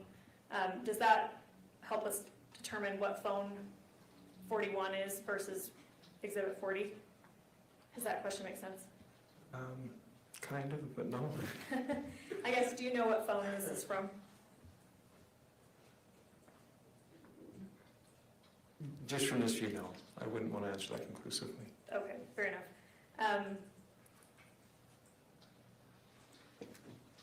So if we look up at the top here, we see Meggan Sundwall is listed as the owner, and then Kacee Girl is a number below that. Does that help you determine That what helps phone? me much, yes. That's, and whose phone is this? it's identified as Megan's phone. So the blue bubble we're seeing is from Kacee. You see that at the top? Yes. And it's as fair to say, it's the same message we looked at in Exhibit 40. Yes. The green bubble below, what do we see here? The heart was removed from that message. And do you see, sorry, the original message, let's go back up to the blue bubble. What date was that on? 4/5 of 2024 at 12:58 and 38 seconds p.m. And then if we go down to the green, it says removed a heart from I will, like I said, if anything happens. What date do we see in that bubble? August 17th, 2024 at 2:03 and 18 seconds a.m. What, if anything, does that date and time signify to you? Modifications were made to messages on that date and time. What do you mean by modifications? A heart was removed. Do you recall if this message in total was present on Megan's phone? The entire message? Yes. I don't believe I saw the entire message. That was on Kacee's phone. I saw the entire message. So that would signify to you that I guess anything more than a heart was deleted? Are you able to tell whether the entire message was, if this was one of the messages that was deleted? From this view, it's hard to say that. But fair to say the phone was manipulated, the heart was at least removed on August 17th, 2024. Yes.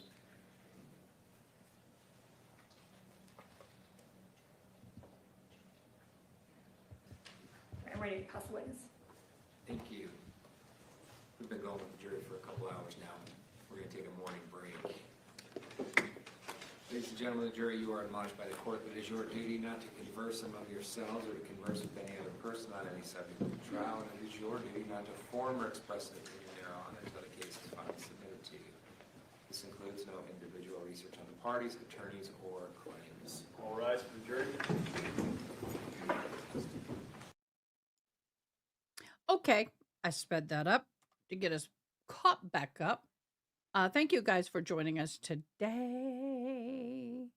I'm looking to see if we have any more news on the Corey Richens interviews or anything.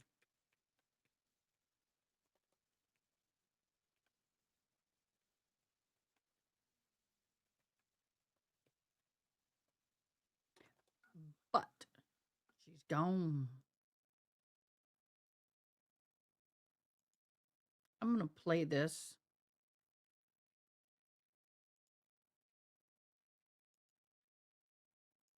Okay.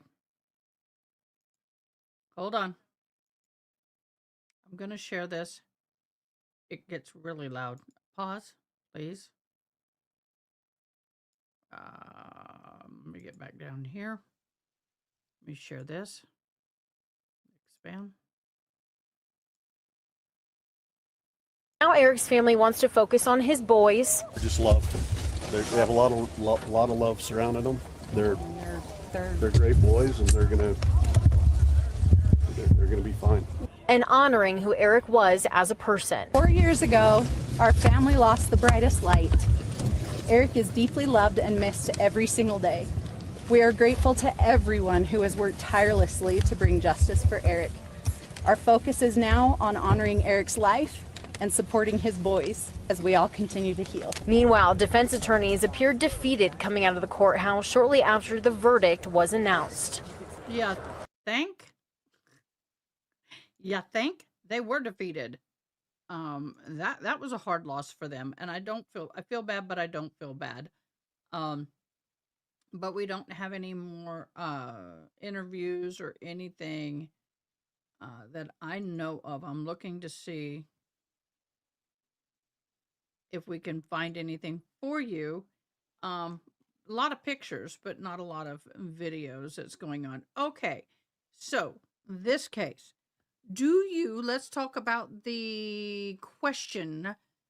Do you believe the search history in Meggan Sundwall's trial is strong evidence of intent? Y'all have voted, and the votes are somewhat raises serious questions. Yes, it clearly shows planned. Both of those are at 17%. Not sure, need more context, 67%. I'm going to go ahead and end the poll. Thank you guys so much for voting. You know, if I was on the jury, I don't think I could put a ton of weight per se. I would need a lot more context as well. But I do find it suspicious as all get out that 618 text messages were deleted from Meggan's phone versus Kacee's phone. I find it very interesting. Um, Surprising, not surprising that it happened, but surprised that people do that nowadays because in all honesty, we all should know that by now that we can delete all we want, but if they seize the phone, Cellbrite's going to snag it up. But then again, not everybody's in the true crime world like we are. Happy St. Patty's Day to everybody. And I want to wish our fabulous Sarah one sunny day. Happy birthday, beloved. Thank you so much for being a part of our channel. Thank you. And if you guys are in our Discord, if not, why aren't you in our Discord? But if you are in our Discord, go under to birthdays and put your birthday in there. This is our Discord up here. You can join our Discord there so we can honor you on your birthday. Your content creator has a birthday coming up this month. I'm probably not going to do much anything but move. I feel like I'm a Highland cow going move, but it is in progress. We are making some progress. I'm seeing a light at the end of the tunnel, long tunnel, but I'm sorry I could not. Some of this stuff is so hard to read. It's very difficult. So there you go.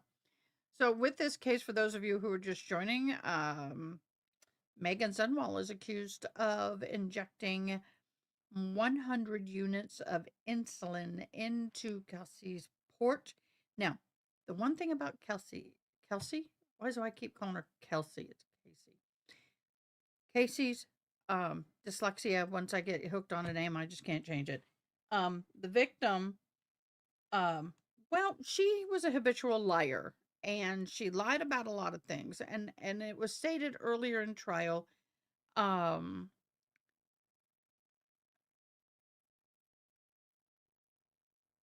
Basically, I want to know if she had a mental illness, but because some of the behaviors to me lead towards possible mental illness. But she was so dependent on the emotional relationship she had with Meggan that she created or falsified and lied about having cancer.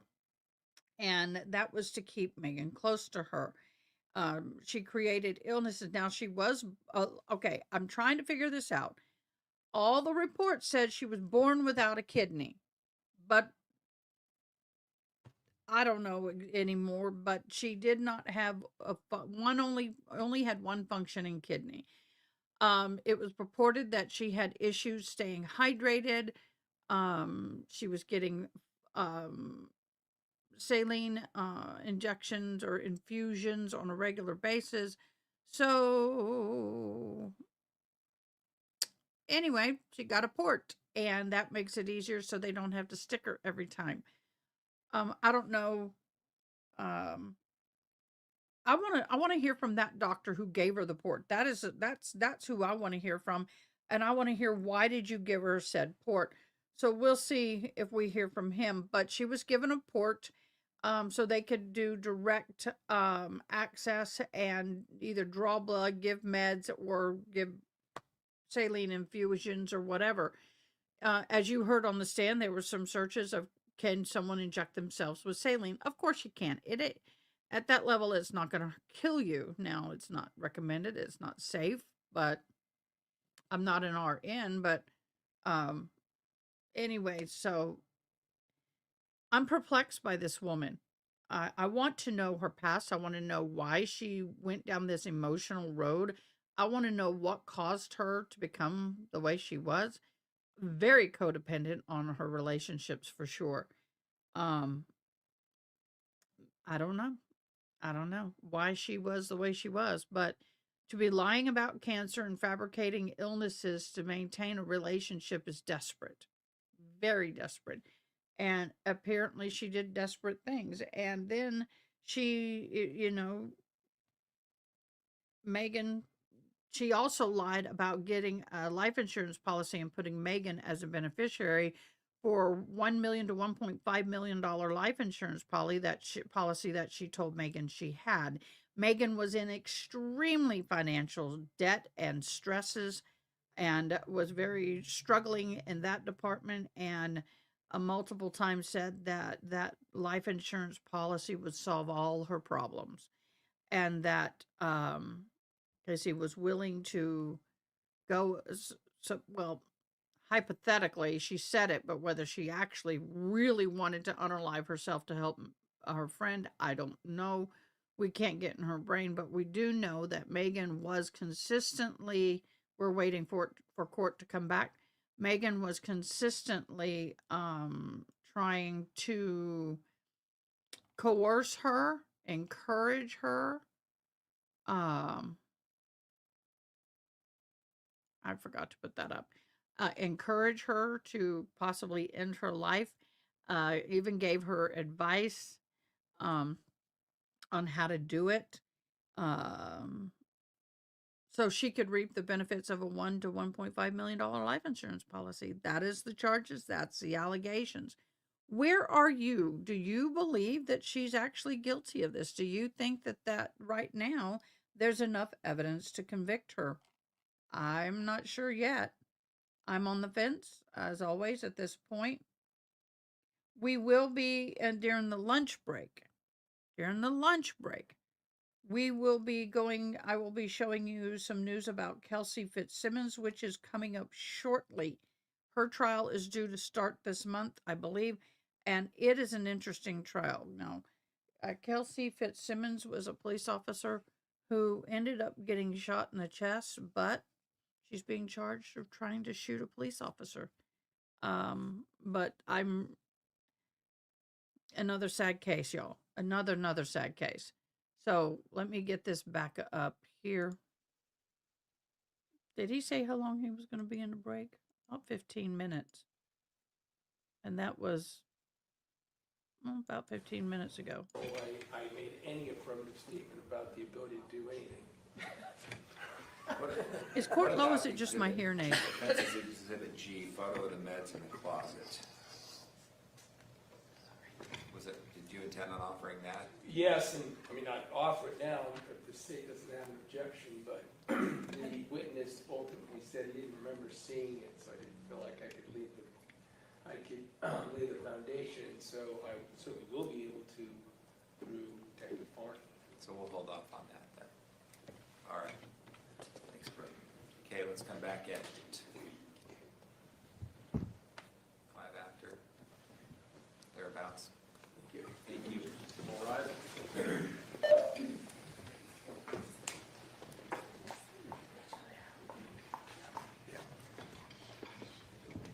Okay, I was just double checking. They're coming back into court.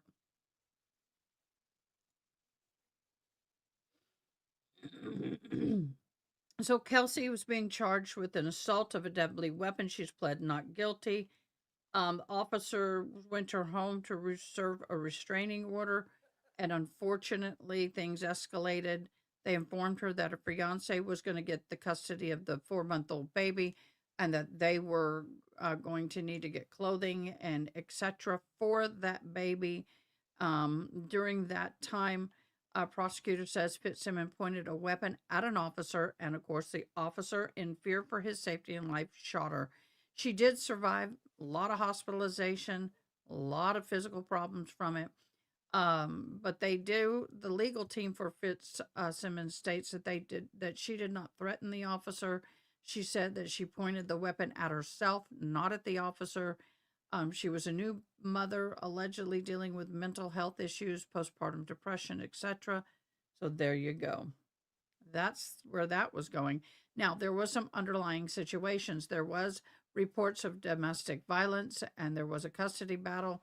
The ex-fiance was a firefighter, by the way, and he claimed that she hit him, assaulted him at least once, if not more, and threatened to harm their child. The judge did intervene and give a custody to the temporary custody to the fiance, and that's when this happened. The fiance is claiming that he broke into their home to remove evidence, but the authorities did not charge him. There is a video. We'll have to see about that. So that is a case that we are following, and we will continue to follow. One thing, the courts have investigated her for mental health, has improved over time. Still going on with the criminal charges, and they were supposed to be in March, I think the 23rd. I have to double check, but I think it's the 23rd. Let me go back here and look in her file. Mods have done a phenomenal job with her file. I have wonderful research mods. They're phenomenal.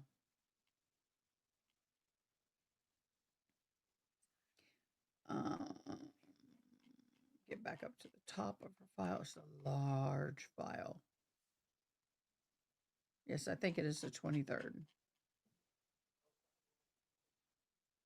And they can correct me if I'm wrong.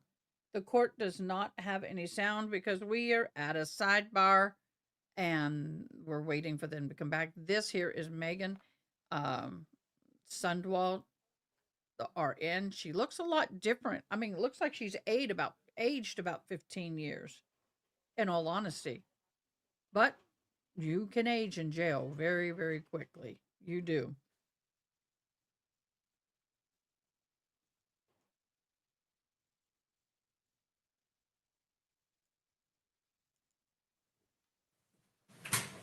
I tried. Wow, now they're coming back. Thank you. Please be seated. We're going to go back on the record on case 251-401-132 at State of Utah versus Sundwall.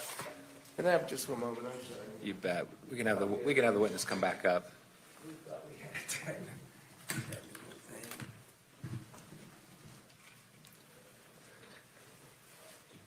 Mr. Seitzinger, I will remind you, you're still under oath. Yes, sir.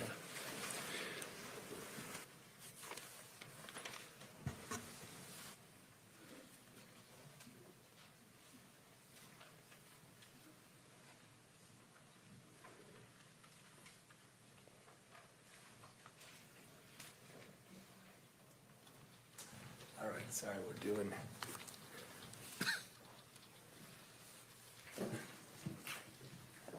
I think that we should have used you to get ready for this. So, I did not. I want to talk a little bit about your job, your role, and your employment. By the way, okay, so excuse me if I go sergeant special agent, but I think I'll stick with special agent. Isn't that because all of the employees for the Utah County Attorney's Office's titles got changed from whatever sergeant, lieutenant, et cetera, to special agents? I'm not sure on the entire county. I just know for our office. I don't know that the other lieutenants and sergeants were changed to special agent. That doesn't sound right. When you say our office, you mean the Utah County Attorney's Office, right? Yes. Because you work in-house at the Utah County Attorney's Office. Yes, sir. For the prosecutors here, what I mean is, as support for the prosecutor's office. Yes. And I just want to make sure, because sometimes we hear about district attorneys and county attorneys. In this Utah county, they're called, the prosecuting entity is called the county attorney's office, right? Yes. Even though there's a civil division as well, right? Yes. All right, just want to make sure, I clarify that you work for the prosecuting arm, or the county attorney's office, and we're talking about the work you've been doing with the prosecution division, right? Yes. Okay. Now, we've heard about Special Agent Richard Hales, right? Yes. He also works in this capacity that you work in, right? Yes. Well, he's in the courtroom, right? Over here with the, Yes. I won't describe him, the handsome guy next to Sergeant, and that's Detective Farney that's next to him, right? Yes. These are the people that you worked with through the investigation. Yes. And as you indicated, you started that as early as 2 days after, on the 15th, 2 days, or is that 3 anyway, after Kacee Terry was taken from the home, let's put it that way. Yes, that's a fair assessment. And I'm putting it that way because she ultimately didn't pass for a couple of days, so I'm not saying the day she died. Yes. All right. And you were available to Special Agent Hales for anything he would want, right? Yes. You had talked about this sort of, I think you said lockdown, but this separate area, but that's where Hales is too, right? Yeah, he's a few offices down from me. And you did. He could come in and ask you, for instance, to pull certain Celebrite downloads, right? Yes. What's interesting about these is they're called extraction reports, right? Yes. An extraction report means you could go in and extract certain data from this bigger download of data, right? You can compile it into a report, yes, in smaller forms. Smaller forms. Yes. And I'm going to try not to interrupt you, I'm sorry. And so, because the point is that when you take that phone and you put it, I think, is it called a TIFF file? It can be. It's this big, huge file that has all the information from the phone, correct? I'm going to say zip file. I'm going to change it a little bit. Yes. Yes, it is all the information that is available from an extraction in that file. No way I'm going to know the difference between a TIFF file and so use whatever terminology is appropriate. Okay. And correct me at will. Okay. But the point is this all this info in the phone's available to you. Yes, for the most part.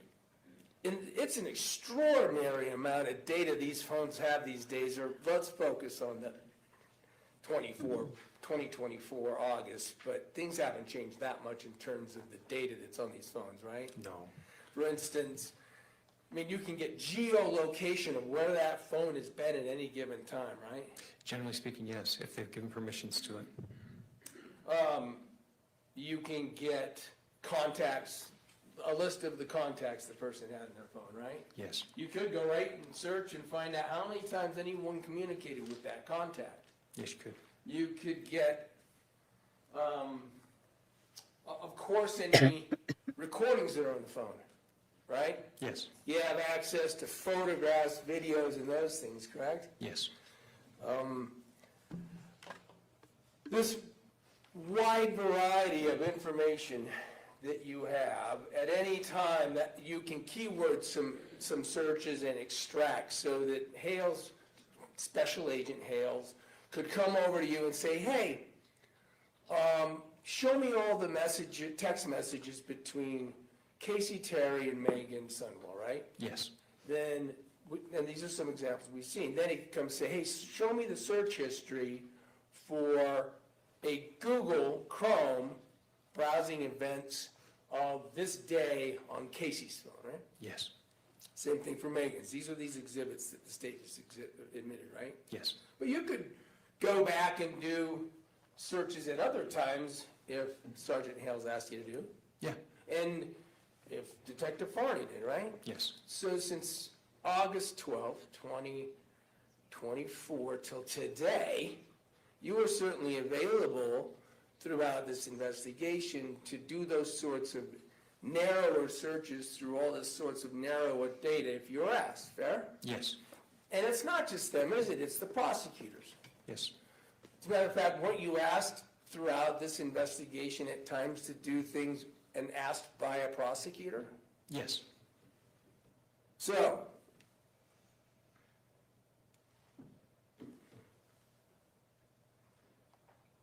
let's talk about real quick, so these searches that were in there, and you were asked to go through and articulate some of the search information.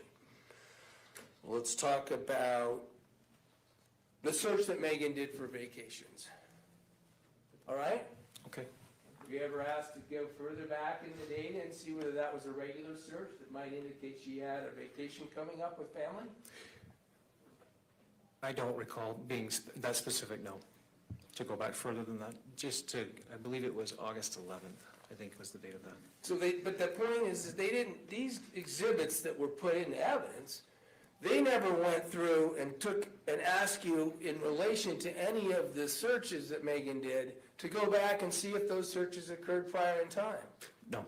Prior in time to the 11th. You were cut off at the 11th, right? That's what I was asked. So as far as we know, she had been doing searches on the 10th of August about vacations too, right?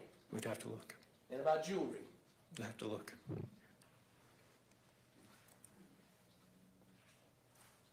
Same goes for the exhibit that you were addressed with Kacee Terry's phone and her search history, okay? That date was, do you remember what that date that exhibit starts at? For Kacee Terry, I believe it was 8/11 through 8/12. Okay, so we've got this essentially 2 days that they asked you to compile a search history for, right? Yes. Oh, sorry. Yes. Okay. I'm so used to not talking to people. Whichever attorney's up and asking you a question has to badger you on an answer out loud. So this time I got Sounds good. I appreciate the reminder. But then they went down, she had you read through some specific searches on Kacee's phone, right? Yes.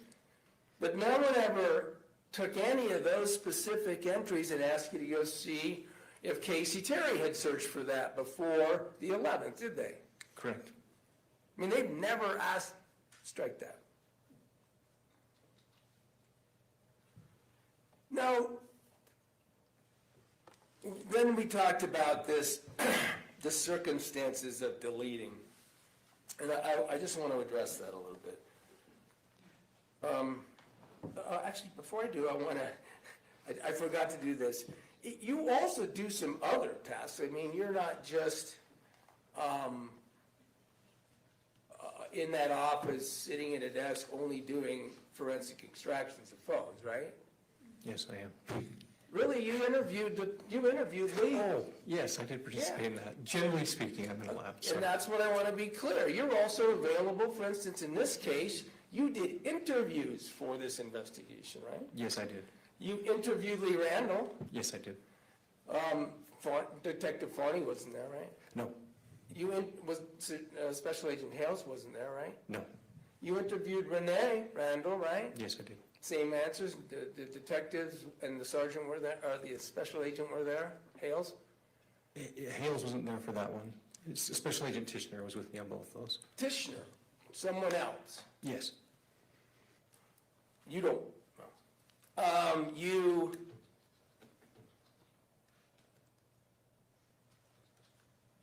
When they sent you out to interview, were you part of the recent interviews that were redone with Renee Randall? I went out, and she declined to be interviewed. And she ultimately, we know in evidence, you weren't here in fairness of this trial, did get interviewed. She came back in and sat down for an interview. You didn't know that? I think I did hear that.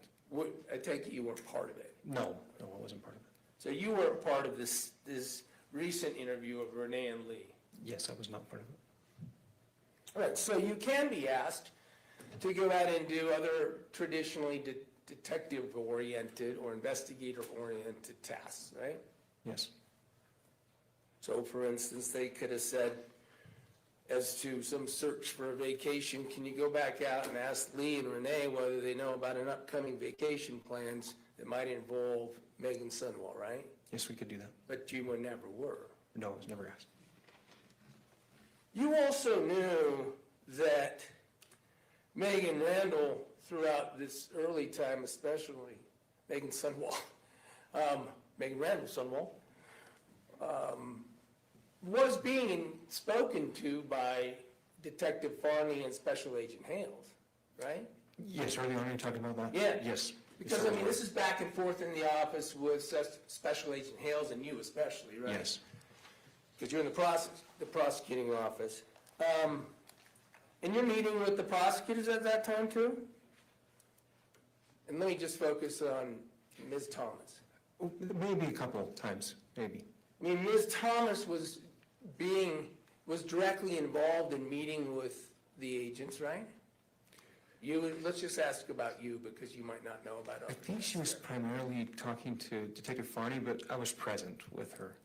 There were times when you were looped in, but things were being asked of Ms. Thomas, prosecutor, in this case, in this trial, about ideas about what to do and where to go with your investigative abilities, right? I believe so. And if she had asked you to do things, you'd have gone and done it, right? Yeah. So as you've talked about, the way you first learned that there were deleted messages, right? Yes. And the way you knew was on the 19th it was, first of all, you had Kacee's phone, right? I believe I got her phone on the 19th or 20th. Okay. Kacee's phone, I think. I'd have to look at my report to be specific. And I don't know if the dates matter that much, but Okay. you got, and I'll see, and if so, you can look at a report. Because we, I think, got from one of the exhibits, the consent to search that was signed by Meggan, that's exhibit 14, right? Yes. So Meggan consented for you to take her phone and look at it, right? Yes, for specific things. And for communication between she and Kacee, right? Yes, correct. So when she signs the thing, presumably she knows that you're taking it to compare it to Kacee Terry's text messages on her phone, right? You could assume that. Okay. I mean, and it doesn't take a genius to know that when you scroll through them side by side, you're going to see differences at that point, right? Potentially. So Meggan's giving you a phone that it doesn't take a genius to know is going to show different and deleted text, right? Potentially. I just want to get to it because then you ultimately said you took her phone again. I think it was the 20, you remember when it was? Let's say 29th. 9/9 of, so September 9th. Oh. I think this is the second time I did it. Okay. And that's when you did the full download, right? Yes, correct. Now, you knew it, by 9/9, you knew that police had talked to Meggan Sundwall 3 different times, right? I don't recall the number, but I knew that they had spoken with her. And had addressed the deleting of texts. Yes, I believe I do recall a conversation about it. And she admitted it, right? I don't know, I wasn't there for that. Have you ever been shown any of those interviews? I don't believe I have. To be I was fair, not working shown. a couple other homicides, so I'm pretty busy. I don't have a ton of time to spend on their portion. I get you. I'm pretty busy too. You think this is a pretty important case, don't you? I do. All right. So I'm going to try to still ask you questions even though if your answer is you were busy and you don't remember, then feel free to give it. But back to that question, you're not sure. And I had said whether you had seen interviews with Meggan Sundwall, and I want to be fair. Are you aware that only one interview was recorded on body camera? I believe I was aware that it was recorded on body camera. I'm wrong about that. One interview was that when Meggan came down to ask questions of the police officers at the county attorney's office, right? Do you remember that? I'm going to object, Your Honor. He's already stated that he wasn't present for this and doesn't remember being shown it, hasn't reviewed it. I don't think he's the proper witness to ask these questions. It's interesting. I think he just said he thought he remembered seeing a video recording. Overruled, he can respond. So I didn't see the video recording. I was told that they used a body cam to record it. Oh, okay. All right, I'll move up that.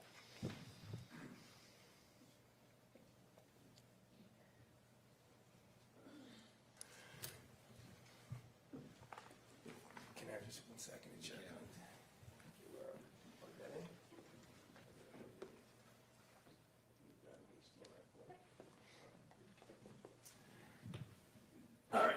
I thought we had set this up, so I'm gonna apologize to everybody while I swap computers with a person a lot smarter than I am. Not saying that's a very narrow field. I want to ask you to go through some information with me.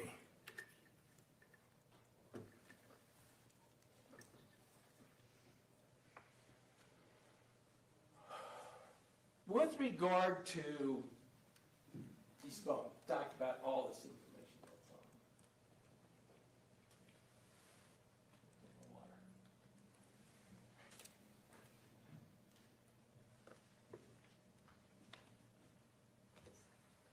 Real quick, welcome aboard, Alice Martinez 9620. Thank you so much for becoming a member.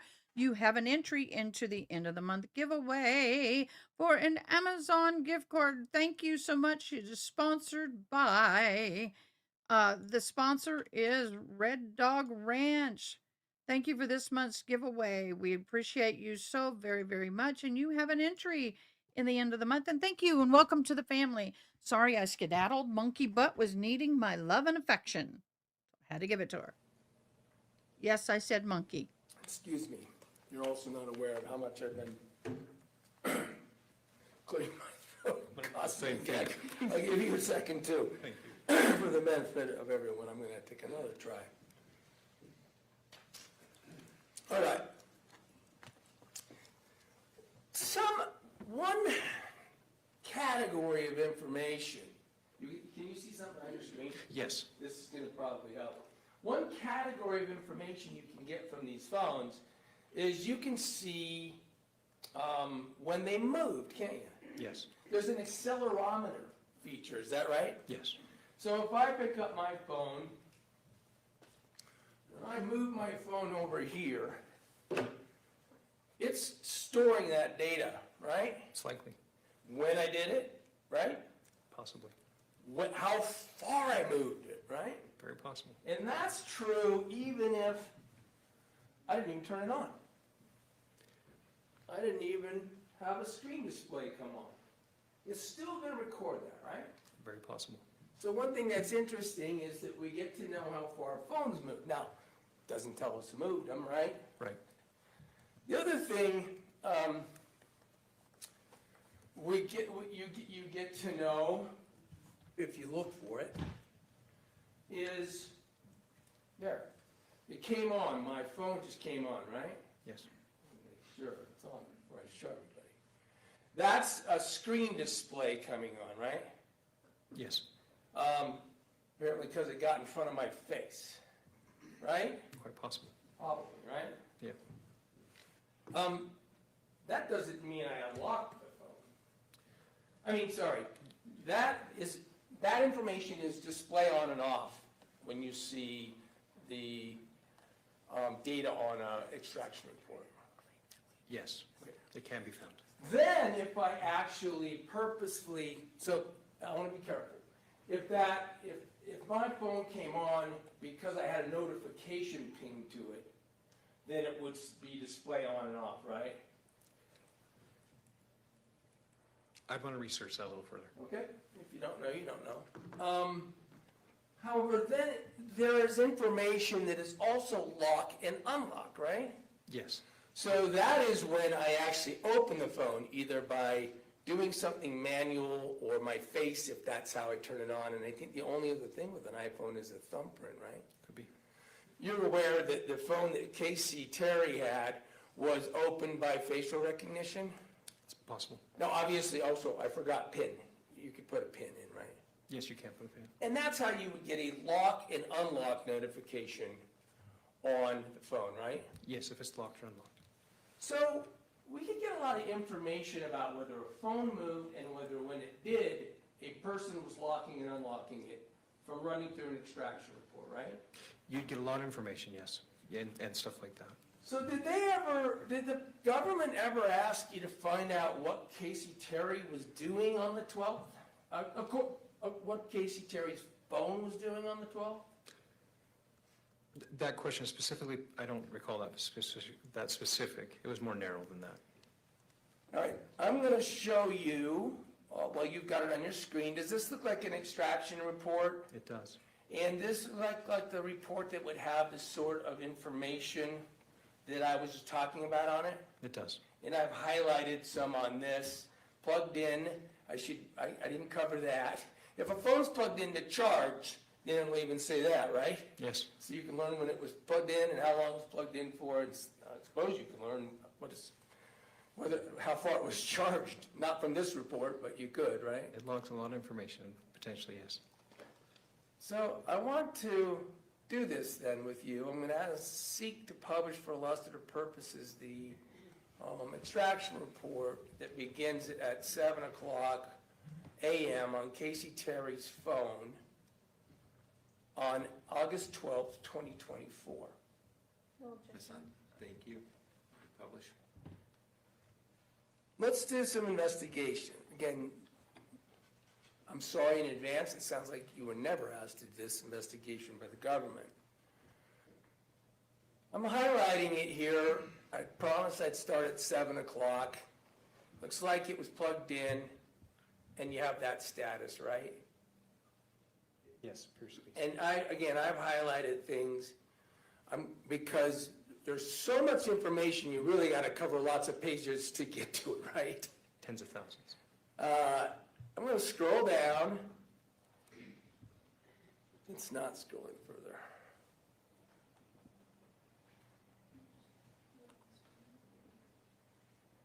Well, I'm using your page down. Can I do it here?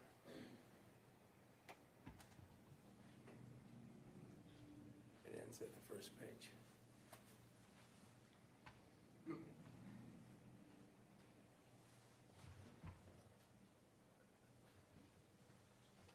Next page. Shoot, page. Okay.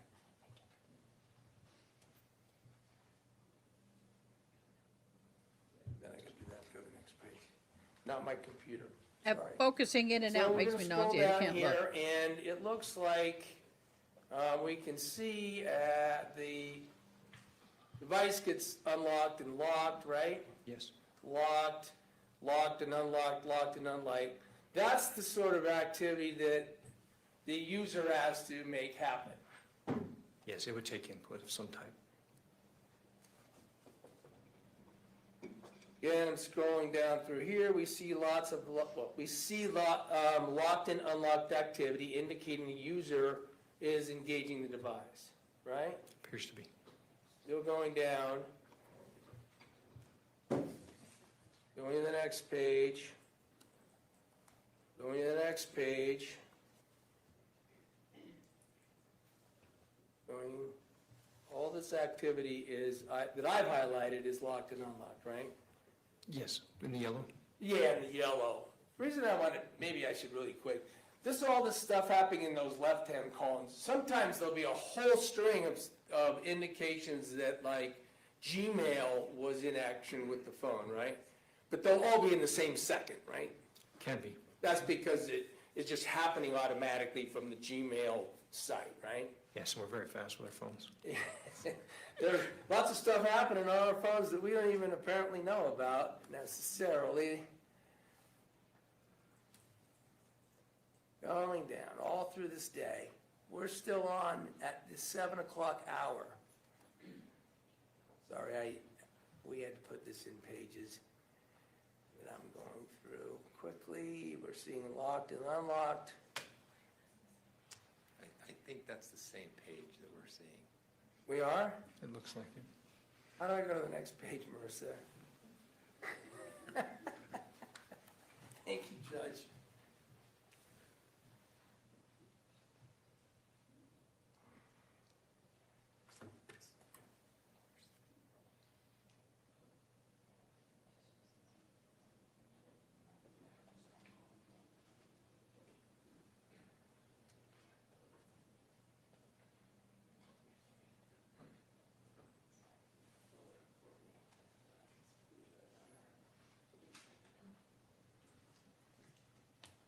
All right.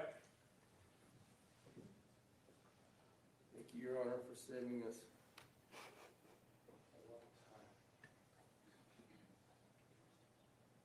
All right, it's back up in a way that I think I can scroll.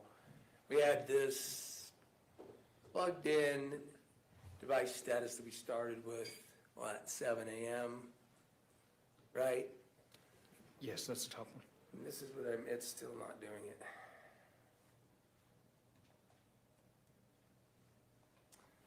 Let's see if I can do it with this. You can have your There.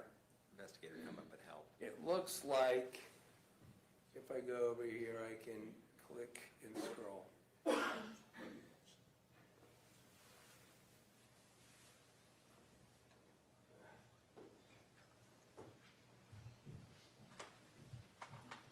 So you can scroll from your desk.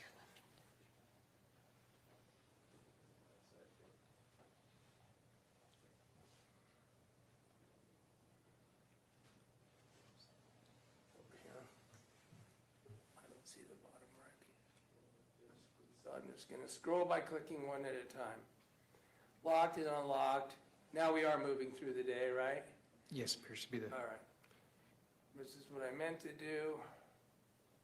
Or I promise there's a point. Scroll down through the day. Boom. Right here in purple is the end of the 7 o'clock hour, right? Yes. Now the phone automatically tells you how far it traveled according to the accelerometer, right? It does. So according to the accelerometer, how far did this phone travel in the 7 o'clock hour? In 7 o'clock or 8 o'clock? Well, this is 8, so it's reporting how far it traveled in the 7 o'clock hour, isn't it? All the time in front of it. It can't know what it's about to do. This is evidence about what in the from 7 o'clock a.m. to 8 a.m., how far the phone traveled, right? I would need to see more data to answer that. Why? Well, because it says 8 o'clock. But at every hour, you don't know that at every hour, the phone tells you what it did the previous hour? With all the data, absolutely, I know. But Okay. with this data, I'm going to say no. All right. So you aren't comfortable testifying that the data here in the purple tells us that the phone moved in the 7 o'clock hour? If you could show where it's showing from 7 o'clock moving that distance, then I could substantiate that maybe, but not just based off this. Okay. At some point, can we just agree for now that at some point, 8 o'clock, it said the phone traveled that distance? That's what it's indicating. Okay. Regardless of what it's relating to. So how far did it travel? If that's correct. It gives us a distance traveled of 369.30. 369. So, roughly 1,210 feet. Right? If that's referencing meters, potentially, but I don't see a reference on it. Doesn't reference feet, so I had to use my handy app on my phone. Do you have any reason to disagree that it's 1,210 feet in 369 meters? I wouldn't say either way on it. All right. And it also says a speed down here. I didn't highlight it, but this thing also tells you the fastest it went at any given time. Whatever hour we're talking about, right? Yes. Do you agree as an expert with all the expertise you have in the field and such that that's about a walking speed, 0.85, 0.95? I'm not an expert in walking speed, so I'm not going to answer that. All right, but I'm not asking if you're an expert in walking speed. I'm going to ask you if you're an expert with all the things you told us about and what the data in a phone suggests about speed equaling about a walking speed. 0.85 would suggest it's a slow moving. All right. So this phone moved around, locked and unlocked, and continued to travel. May do it for the next hour, 8 o'clock.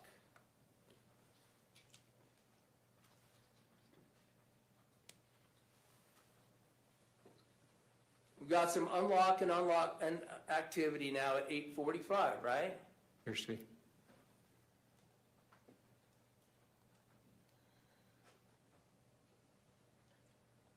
Some lock and unlock at 8:50. 10 to 9, right? Yes. So now, it looks like whoever's got the phone and has the ability to lock and unlock it is doing so, agreed? Yes.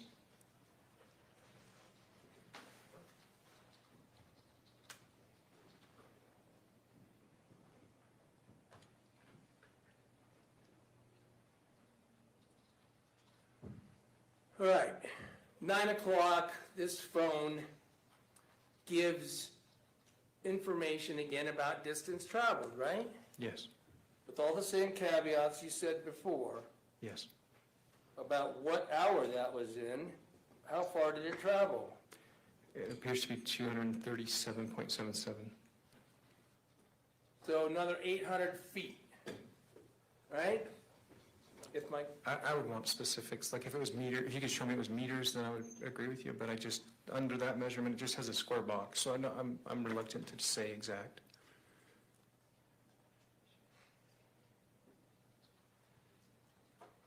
so you're not aware, as an expert, as you sit here today, what that distance traveled is recorded in? With that data, are you? No, that doesn't make. No, I'm not an expert. Well, it's a square box. That doesn't indicate anything to me, so. Never seen I don't know anything an like expert that. that would see anything any other way than that. Never ever seen anything like that then? This is the sort of investigative information that's just new to you? No, generally it has feet, meters, and it indicates what it is. All right. Now we're gonna scroll down some more and see some unlocked and locked activity. Right, there's 944, unlocked and unlocked. Same thing for 952, right? Yes. And again, through here. I think I just maybe missed another health box. There.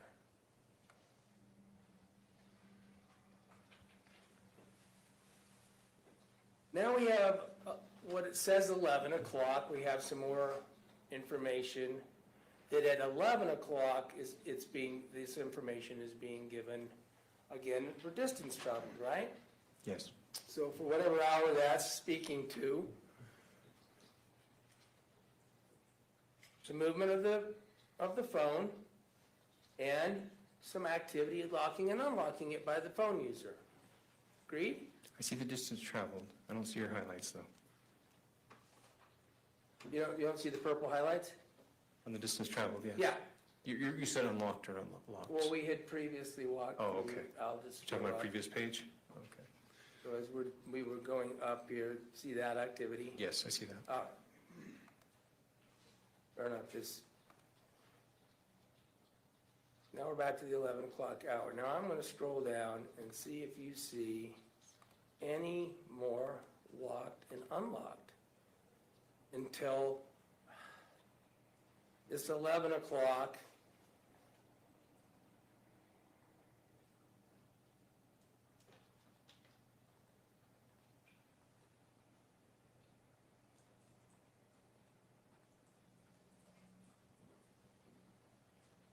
Locked and unlocked about noon, Yes, that's what I see. right? Locked and unlocked about nearly 1 o'clock PM. Agreed? You moved too fast. If you want to go back up, I'll agree with you if I see it. Yeah, 112. There's 112. I think I had you on the 11 o'clock hour, but here's noon. I think we already covered that, right? That distance? I believe so. It had moved. Going down through here, there's some lock and unlock at 112. User activity, right? Yes. It appears to be paging multiple times. Here's a whole bunch of looking at it and seeing locked and unlocked right around the 134 hour, right? Yes.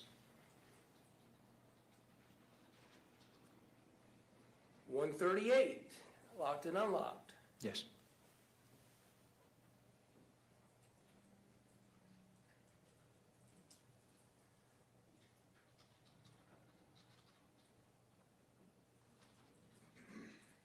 All right. It seems to want to page down at a speed that I'm not able to do per page.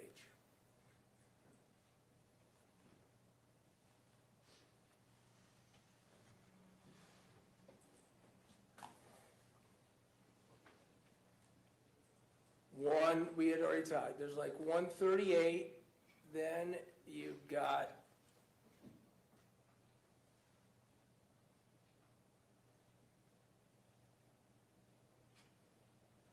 this is just not gonna work, I really apologize, this was not how we planned it, obviously.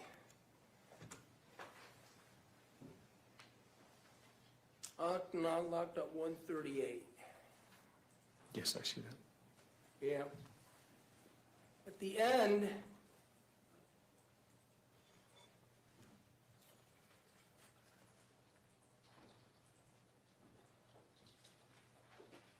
can you make it go one page at a time, please, and stand there with me? Want to get to the data at the end of that hour.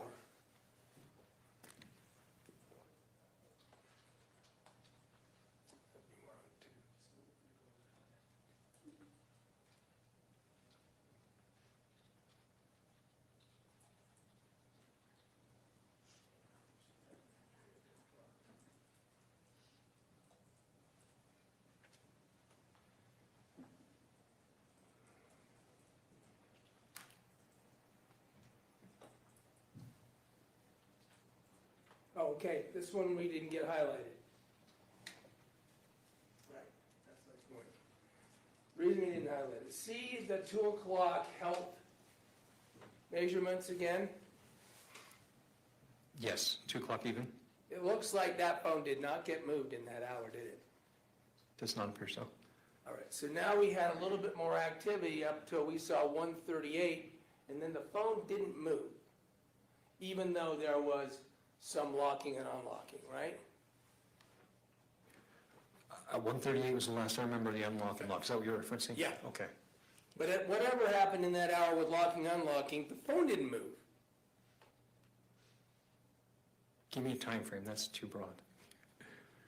Well, we may have to present this to another expert if you don't know. But moving to the 3 o'clock hour. As we go through here, tell me if you see any locking or unlocking.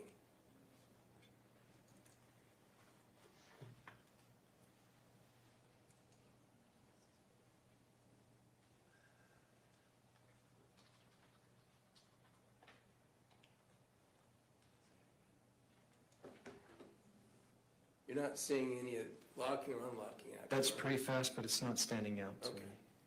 And you would know, we just went through a lot of what it looks like, right? Yes.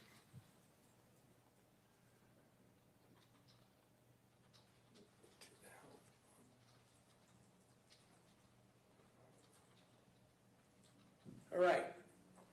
4 o'clock hour. We're on that the health metrics, right? The application, the activity, yeah. Right there, and we're talking like we have with the other hours, movement of the phone, right? Yes. Didn't move again. Doesn't appear to. Didn't unlock or lock either, right? Doesn't appear to. Okay, I'm gonna stop there for the benefit of everybody instead of walking you through this. And what I might Please. do is email this to you and you can have a chance to review and check me on anything that I've walked you through. Is that fair? Okay.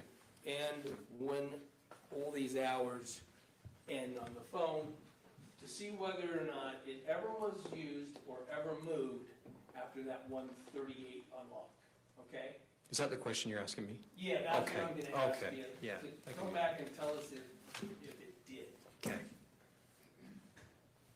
So it's fair to characterize what I just arduously went through with complete ineptitude that Tried. I tried, thank you, I'll give it Special to you. Agent.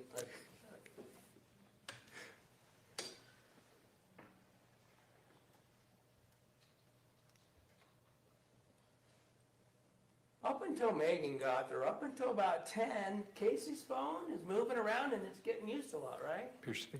Then it's just not moving. Appears to be, right? Yes. And then at a certain point, not even getting used at all. Yes. You're aware that it was sat on by her bed on the shelf? I believe somebody told me that. Thank you for bearing with me on that, I appreciate it. Redirect? Yeah, just very briefly.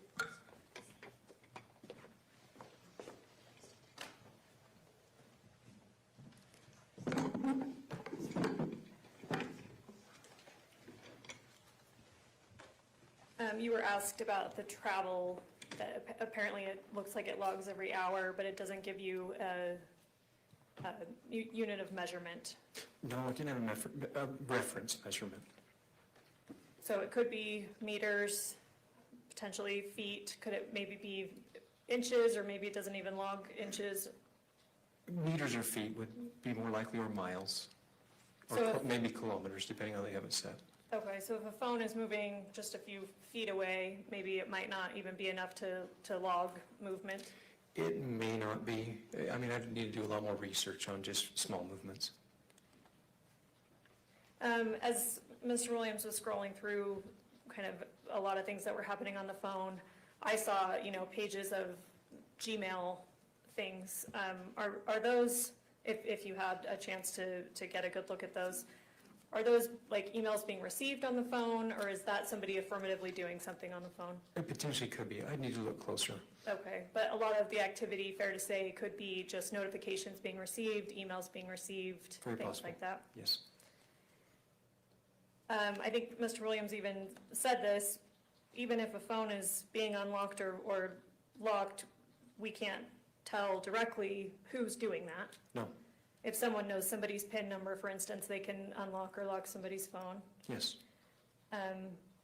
If Kacee had her phone set up through facial recognition, if it's held up to her face, it could unlock. Yes. If Kacee had her like biometric, where your thumbprint unlocks the phone, it could be used that way. It could.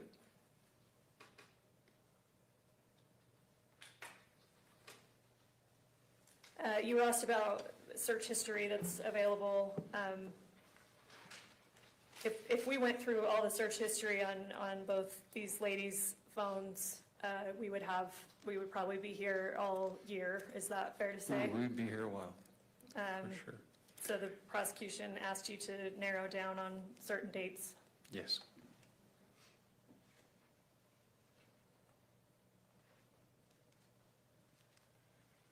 All right, I think that's all I have for you. Thank you. Anything else, Mr. Williams? Just to clarify a few things. Okay, I'm gonna send you what I used in court and invite you to come back and see if anything that was suggested was incorrect. But the point is, I just showed you one day, the day of essentially the day that Meggan spent the day with Kacee Terry, just that one day, we just did it. Now, it didn't even take me 20 minutes, did it? Maybe it did, but It might have. But certainly you could have done it real quick.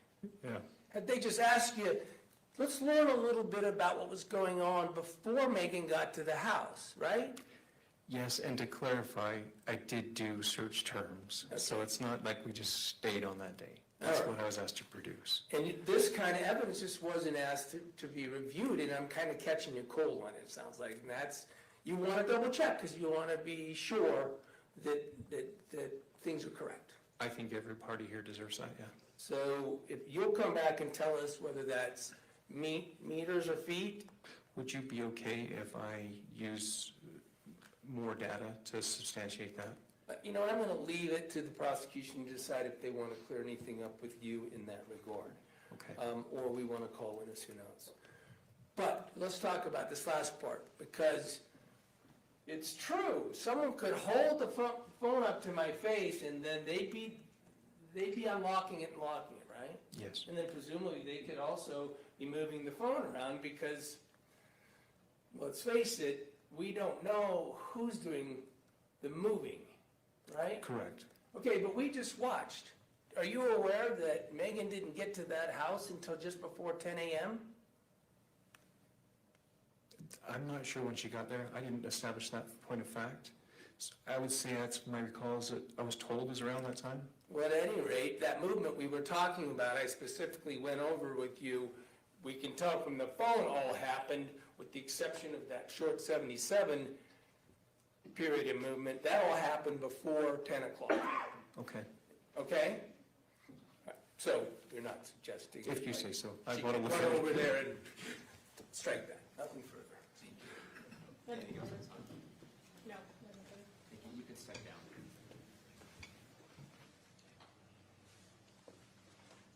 It is now noon.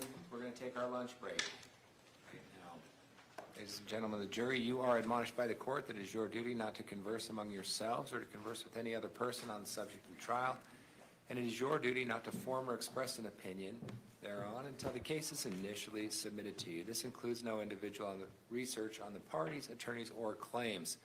Let's get you back here at 1 o'clock, and we'll get started soon thereafter, 1 o'clock. Thank you. Have a good All lunch. rise for the jury.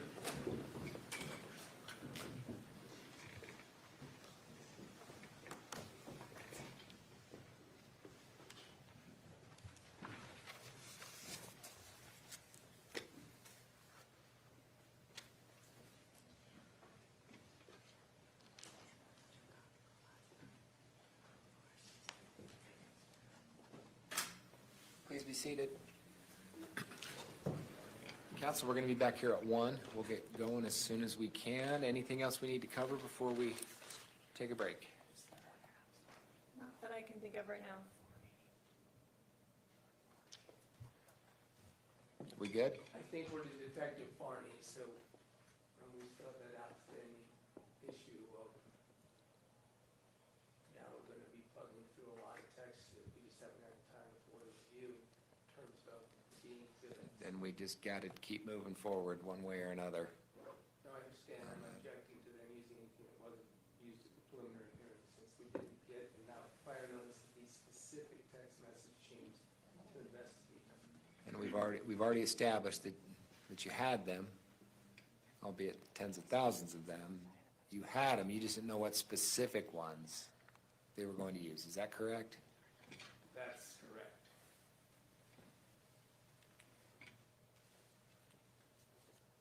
Are you wanting a response? Please. Yeah, I would say that Mr. Williams has done a great job putting things into context so far. Obviously, the phone extraction data was voluminous, and he had the time to go through and find when and where the phone was moving. Since the preliminary hearing, he knew that texts were a huge pillar of the state's case and that they were heavily relied upon at the preliminary hearing. He did a wonderful job at the prelim, adding in texts he thought offered more context or, shed more favorable light on his client. I have every faith that he'll be able to do the same here. We're only using texts that have been available to him for just about a year now. There's certainly no restriction that the state has to rely on only the evidence presented at the preliminary hearing. Obviously, the court's aware of the lower burden associated with the preliminary hearing. And certainly the state always expected and I would guess Mr. Williams knew that our case would get larger at trial, and it has, but we're only using texts that have been available to Mr. Williams and whatever expert he wished to engage to go through before trial was set. Thank you. Just to make the record clear, I'm sorry, Judge. My basis for this objection is Rule 16 and due process. Thank you. I'll have an oral ruling when we come back, but I'm anticipating on moving forward accordingly. The discovery's been exchanged, the parties have had access to documents, I understand. I feel it may be late in the game. We've had this trial set for some time. We've had these dates set for some time. I'll be back with a more definitive ruling for the record right after lunch. Thank you. All rise.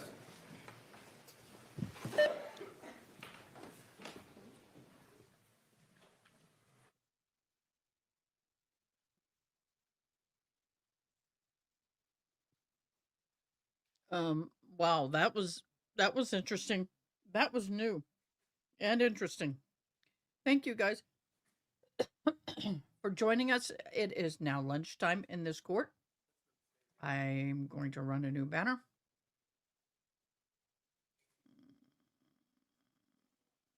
There we go.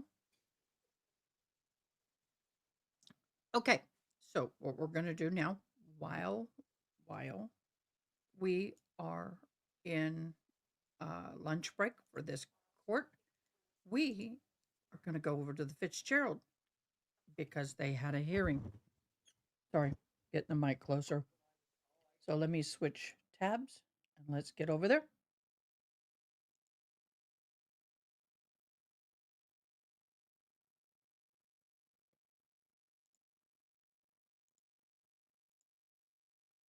Oh, no. Let me know how the sound is. I need a sound check. All right, so I guess a couple of observations, Mr. Grado, then I'll turn it over to you. One is that your affidavit in support doesn't mention Mr. Lane at all, so I'll just point that out to you.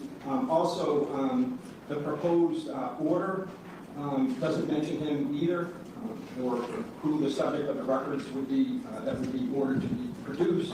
And also, essentially, if I understand this correctly, and I did review.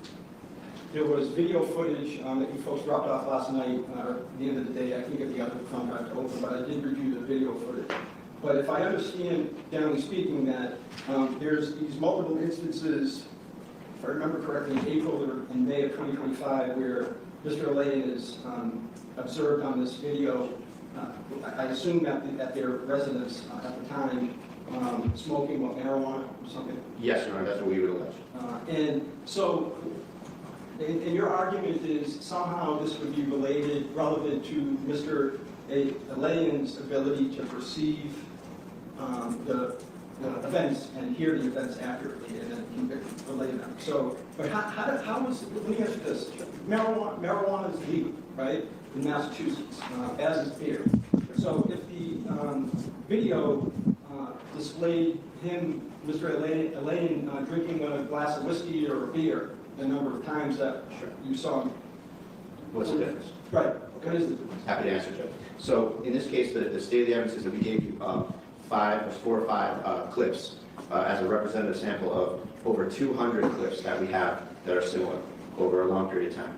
And in other words, 200 instances. Maybe 270. I'm being a little conservative, but over 200, let's say. All right. Over 200 instances of what you see in the representative sample. Okay. And what was the time period? So the time period would go back probably a few months, Judge. A few months before the June 30th incident? Correct. Okay. Correct. All right. And this is something that has been produced to the Commonwealth? Yes, we sent them, and actually we got it from the surveillance that the Commonwealth had that they returned to us recently. Okay. So they definitely have everything. And so, Judge, it's fair to say that there's a pervasive marijuana use by this guy. Okay. And I understand, your point that marijuana is legal in Massachusetts. It's illegal under federal law, number 1. Pages 37 and 38 of the Town of North Andover policy and procedures have a very comprehensive anti-drug policy for all town employees, which my brother and I were just discussing. It's a public document, and it prohibits any drug use on town property, prohibits any showing up to work under the influence of any drugs, no smoking. There's also a statute. But what's the evidence? I get all this. I certainly understand. And I certainly understand that there's plenty of legal substances, including alcohol and marijuana, that would absolutely affect a person's ability to perceive and recall and et cetera, and testify credibly. I'm going to slow this down. I had it at just a little higher speed because I was hoping to get through it, but I'm not. So basically what's happening here is they're arguing, I think, that the fiance, who was a firefighter, was under the influence of marijuana. What is the evidence that on June 30th, at whatever time in the morning it was when this incident happened, that Mr. Lane was under the influence of something at that time? Yes. So Judge, it was the afternoon, and the idea is that the pervasiveness of the usage raises a legitimate question, and this is a discovery question. We're not talking about an admissibility question at this point. We're just talking about a discovery question. You know, and I would venture to say that the standard there is that it's something. I'm sorry, Steve. Yes, sir. But the case law is clear is that this can't be, I think it's, I just was reading Commonwealth versus Jones, I think, which is clear that this can't be, Rule 17 can't be used as a discovery tool. It's a tool to make the trial more efficient. In other words, you have to show that the evidence would be admissible. Yes. Right? So. Well, I mean, it sort of is a discovery tool in the sense that we get the documents early. And in order to get the documents early, we have to make a showing. And I think the showing is made, Judge, in terms of relevancy of his ability to proceed and recollect. That's something that's always relevant. And so we have documented video of him smoking marijuana all over his home all the time for months, over 200 times. And so the pervasiveness of it, I would suggest, points to that there's a problem, number one. Certainly the problem with this guy. The number two, Your Honor, that there's likely to be overlap with his work schedule as a firefighter, where it would certainly come into contravention of town policy, which is page 37, 38 of the town policy, which prohibit showing up to work under the influence of marijuana. And that would trigger the further town policy, which is that if there's an incident, there should be random testing of town employees. And so we think there's a good faith basis to say, give us this early, Your Honor, that if he's been tested at work and he tests positive at work, he's been given breaks at work, he's been put in rehab at work. But how would that be admissible? So that would. So let's assume he even 2 days before, on the 28th, his screening came back at his employer for positive for THC. Sure. Okay, so then what? So I have a good faith basis to ask him on the stand, you know, were you smoking on when this happened? Do you remember these events accurately? You know, do you even know what you were doing when you were in that basement? Do you know, you're taking your baby under the influence of marijuana? You don't think you have that good faith basis to ask that question now? Well, there's always 200. I don't need to tell you, Your Honor, trial lawyers are worried about when the guy says no. And that's why it's a discovery matter in terms of, you know, ultimately it would be a discovery matter to get the stuff. But, you know, the lawyer is always at the mercy of someone saying no. And then if you have the backup, you know, we can, as we say, we can prove it up. So it is relevant in that respect of us needing to know how pervasive his marijuana problem is. And we have pretty good evidence, times 200 and whatever, that it's a pretty pervasive problem. And so I think it's probably meets the relevant standard, the lack of fishing expedition. We can't get this material anywhere else. You know, this is something that is important to make sure the cross-examination is appropriate and can be proven up. So I think my good faith basis kind of comes from being able to prove it up. And that's one way I can do that. And you know, I always have in mind, Judge. I'm not sure that the record, again, the balls and strikes that I'm being asked to call in this narrow instance under Rule 17 is keeping in mind that you're asking for me to order production of records, of employment records. Again, I'm not seeing how that has any materiality or relevance to what his state of mind was, Mr. Elaine's state of mind was at the time of this incident. Well, I think you gave me my answer. When, you know, maybe there is something in there just right up against this incident. Maybe he was under monitoring. Maybe he was reprimanded for coming in smelling like marijuana. Maybe he, you know, had some marijuana at the fire department. We have to look at the records. I don't have a magic wand when I say, you know, exactly what they might have, but I can point to relevancy and materiality and lack of fishing expedition by saying we have 200-something instances of him doing it over a few months. That creates the likelihood that there's some overlap with work. And then, okay, so then we have the town policies, and then there's also another law, Judge, that's Chapter 40 Section 101A, it prohibits hiring of firefighters who smoke for pension purposes. The Commonwealth doesn't want to get into smoke or fire. So, Mr. Brado, all of these statutes that, again, I don't take issue at all with, I asked that rhetorical question to start with, but I don't take issue at all with the notion that marijuana can, and especially something that's smoked often, can affect someone's ability to proceed and then relate what they saw and heard on the stand. It's the idea of getting records that you are fishing for, arguably, no? Because, hold on. Okay.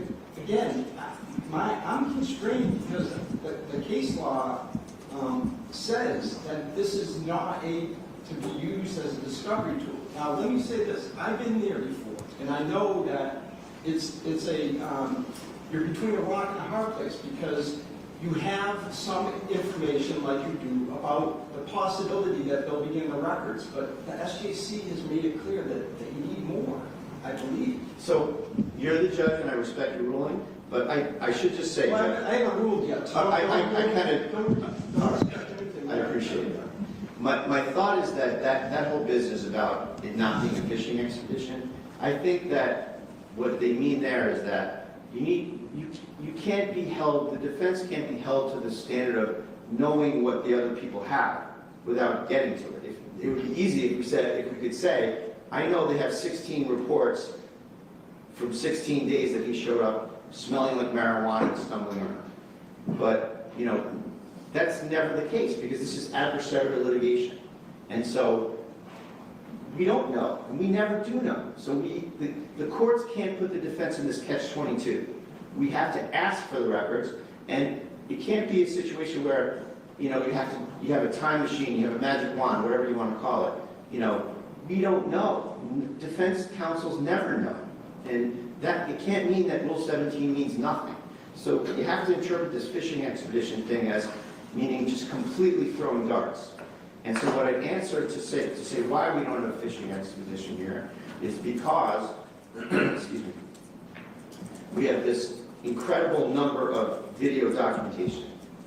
And we know that he's a full-time firefighter in the town.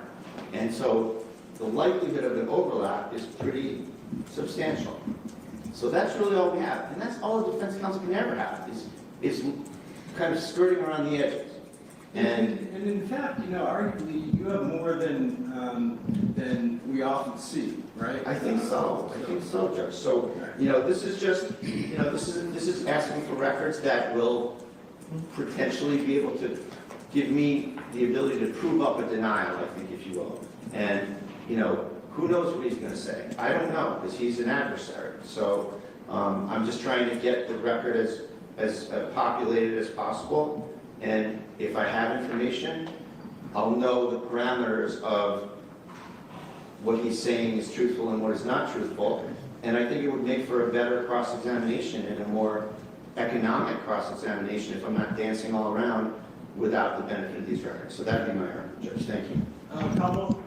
Well, I think I just echo much of what you said, and so I hate to do that, and echo what he said. He said, maybe, we don't know. That's the definition of a fishing expedition. That's the definition of a discovery tool, and that's what he's looking for, and he's well admitted it. He has a basis to ask that question. He could ask the witness on the stand, were you under the influence, or had you smoked, or anything like that. He has a good faith basis to do that. I wouldn't object to that question. I think it's a fair question based on the landscape that we have here. And the answer is what the answer is. And that's often the case. So I would suggest to you, he has not met his burden, and the court should deny the motion. Mr. Brady, anything else? No, Your Honor, thank you. No, that's all I have for that, yes.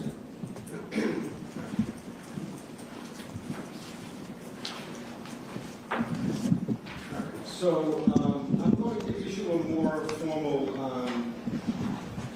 ruling later, but the motion is denied because the defendant has not met her threshold requirement under the Lampron protocol. And Not as I surprised. said, I'll be more specific in my written ruling later. All right, now that moves us to just.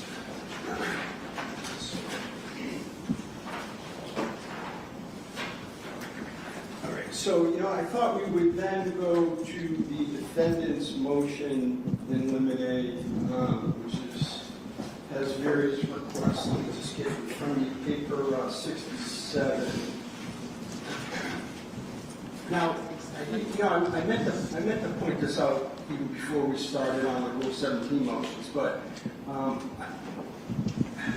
I think it's worth saying. So, Mr. Gubitosi, at the last hearing, you said this is something to the effect, and probably more eloquently than I can remember, but something to the effect of that this is a very simple case. Okay, just so y'all know, a Rule 17 deals with the subpoenas, and that's basically the witness. Uh-oh. Are y'all there? Okay, you're still there. Whew, okay. So, Rule 17 deals with subpoenas. I don't know all the details for this particular state, but it is a subpoena rule. Straightforward about what happened in the bedroom.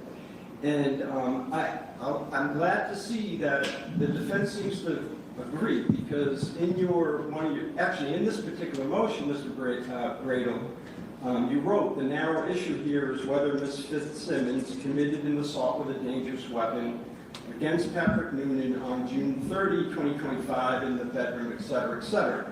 So I point out that you folks agree. So that's my thinking here in trying to keep things simple when I'm addressing all of your motions and your trial motions and your requests. I agree that we at least have an agreement on a starting place. But let me hear you, let me ask the Commonwealth on the defendant's motion.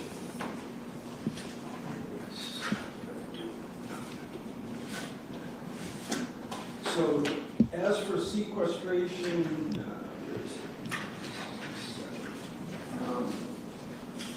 let me say this. I typically don't issue sequestration orders formally. In other words, I would now ask the Commonwealth. I would just rely on if there's an order in place for you folks, both sides, to tell your witnesses that how it works. So does the Commonwealth object to a reciprocal sequestration? In other words, yes. Sorry. Okay.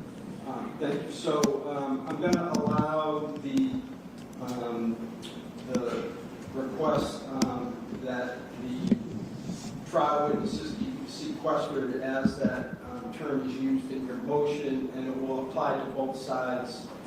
So I would, you'll be responsible in conveying to your witnesses that particular order, that they're not going to discuss their testimony with other witnesses. All right, and on number 2, the opinion terms. So I almost always use people's names, their surname. It's very possible, if not probable, that I would use a term like alleged victim, who I believe would theoretically be, not theoretically, would be Officer Noonan. Thoughts? Mr. Commonwealth has no objection to number 2, so long as it also is binding on defense counsel. Meaning what? He also refers to anyone as victim, suspect, target. Right. So are both sides okay with alleged victim? Yes. Of course, yes. Okay.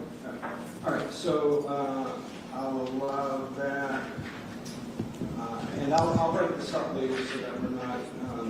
And number 3 is basically a motion to preclude prior bad acts or other acts.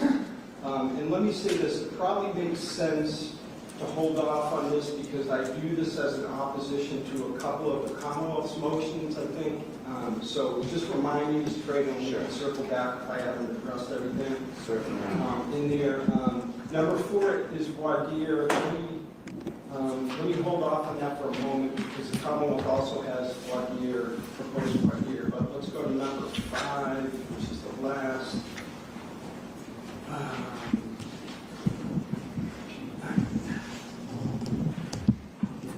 So number 5 is that the court exclude.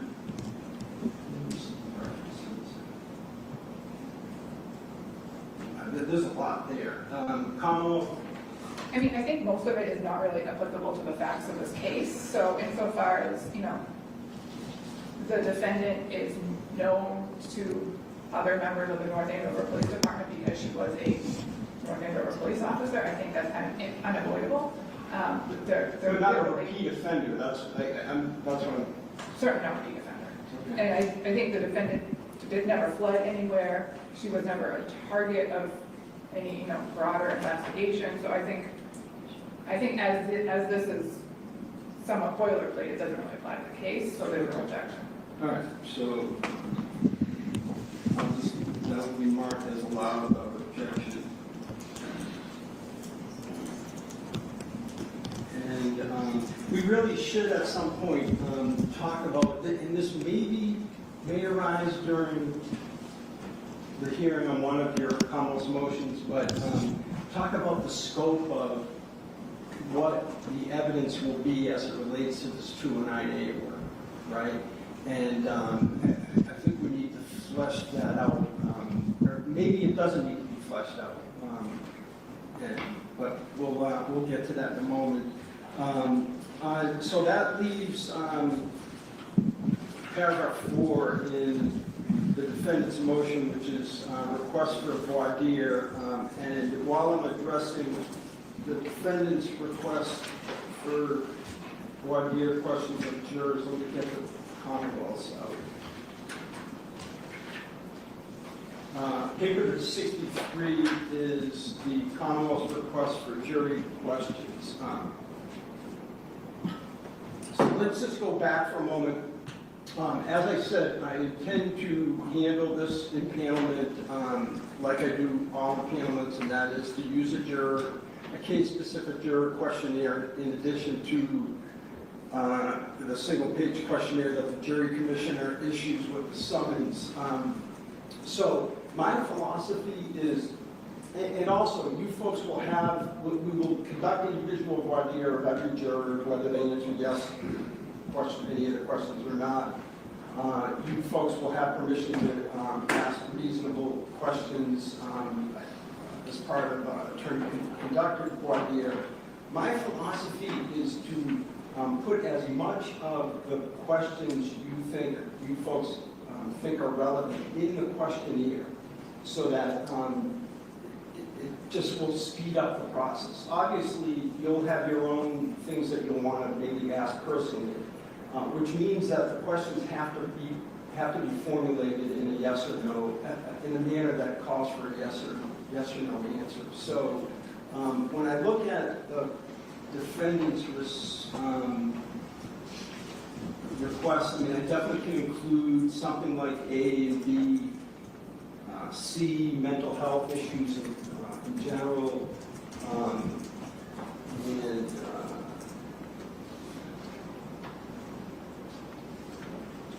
yeah, D will be in there, E will be in there. Yeah, F I don't ask. I'm not saying that you can't, but same thing with G. I mean, there's obviously versions of F and G when they're asked whether they can obey the idea of the presumption of innocence and reasonable doubt, etc. Same thing with H and I and J. So all of those things are kind of covered, but you'll be free to ask follow-up questions or questions that are that pertain to that. Now, so on the K, I'll formulate something. Does it make sense to have some kind of question related to groups such as, I don't know, this is still pertinent, this is from years ago, fathers' rights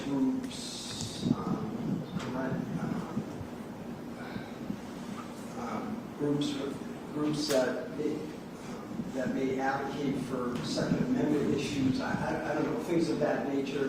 They could be grouped together, but I think K is just too broad. So I'd be amenable to, again, asking for, if they've ever, if a juror, potential jurors ever donated to or volunteered for a domestic violence related organization, or if that's what folks think, or some kind of a parenting, shared parenting organization related to that. Yes, I think we should do something like that. I trust your judgment to formulate that. Sam. Okay, so on the Commonwealth's and paper 63, I think I cover almost all of this, at least on the first page, second page. So it does make sense to ask about, as the defense requested, suicide, mental health, in general, postpartum, even. I can formulate some questions related to that. Training experience with mental health issues. I don't know, is mental health going to be a issue? Well, it's going to come up at some point, right? Even on a limited basis. I think it's going to be very tangential, Your Honor. I think it's really more about, and actually my brother and I just hatched out an agreement that the way that this was served, as they all are, is without an affidavit. It was just served. The order was served. And I think we have a stipulation that we can just admit what was served, the restraining order. And the terms of the restraining order are what we both, literally, we just discussed this, what we both are interested in utilizing. So I think that will probably cover the issues that we both are concerned about without opening too many doors on either side. So I guess the question is, do you think I should stay away from 8, 9, and 10, and 11? Or do you, that being on the Commonwealth's request, or do you think that those things are worth asking about? So I have an objection to 8, 9, and 10, because I think it's kind of suggesting things that aren't going to come up. Mental health disorders, I don't think that's really going to be something that's going to be discussed at this trial. But you folks are asking about suicide, so wouldn't that beg the question? No? I mean, obviously there's many reasons that people commit suicide. Not necessarily. I don't want to invite some sort of wide-ranging exploration of, Ms. Fitzsimmons' medical history. Not to suggest that there really is anything that's, awful. I mean, we have postpartum depression. Whether that becomes an issue in this case, I don't expect so. I think she was served with an order that did 4 incredible things to her life and would do 4 incredible things to anybody's psyche. She lost her 4-month-old child in the completely out of the blue. She's home with her baby in sweatpants having fun. She loses her 4-month-old child. She's betrayed by her fiance. Her marriage is over, ain't gonna happen necessarily, and you can picture her sort of almost having this realization. Her job's over, her guns are gone. Again, she just got them back. There was a 100-page report clearing her of anything and putting her back at work. She was going on a schedule in 3 or 4 days. And the other thing is that she was completely humiliated in front of her own work friends and colleagues. So I don't think we need to really go to dig up any sort of diagnoses, especially something as common and expected in a woman as postpartum depression as a reason for wanting to just end it all in a brief, half-hearted minute. Okay. So the bottom line is you object, the defendant objects to 8, 9, 10. How about 11? Just the training related to mental health. That one,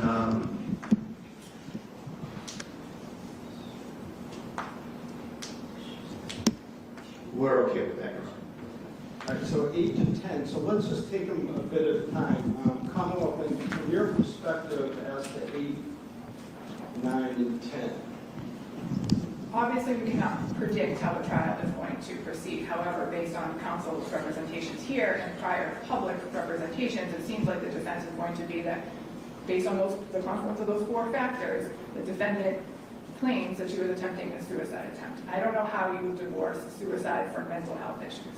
I think that the two are one and the same. When someone hears suicide, particularly in a jury pool, they're going to think mental health. I think it's going to come up that why did Justin have it? It's not guaranteed to come up, but the fact of the 209A order suggests that there was a reason why a neutral magistrate determined that Mr. Alien should have custody of the child. So I think mental health is an integral part of the case. The Commonwealth is not shying away from that. I think that we need to ask the jury about it because depending on how this trial goes, it could be very narrow. It could be a one-day-long trial. It could be much longer depending on how things go. So I think we need to really probe the jury and find out what any biases that they may or may not have with respect to mental health in general. Okay, mental health is an easier concept broadly because it's been raised somewhat by the suicide request by the defendant. But as for the specifics related to postpartum, so does the Commonwealth believe just in your case in chief that that would somehow come out? No, but I mean, there are signs outside talking about postpartum depression is not a crime. So it would be. And how come I remember? I'm surprised that this, Mr. Grado, the postpartum depression is controversial from the defendant's end because I thought I read in some submission somewhere that was a fact from your perspective, right? So as we're evolving kind of towards trial, Your Honor, it occurs to me that the cases really doesn't matter much about why the person got an order, what was going on with these people. The police are serving an order. That's their legal duty. It doesn't matter what the order says or how it was gotten, or whether it's based on truthful information or fraudulent information. They have a duty to serve an order. Okay, but let me ask you, tell me the facts about the service, the actual service of the order. And that is that, does the Commonwealth believe that the evidence will be that the defendant read the order and understood it before, in other words, processed it somehow and before the shooting? Yes, okay. You process the order, not the affidavit. Because the affidavit wasn't there. All right, so Mr. Grado, presumably, and you said this, is that your client's state of mind is significant, right? Because she has to have intent, right? And there was some mention in some filings about perhaps she was pointing a gun at herself. You asked about the suicide attempt. So I'm failing to see how just asking a question about postpartum depression somehow prejudices the defendant. My I'm thought not is suggesting that it would be admissible or not. Right. It's just a question. Right.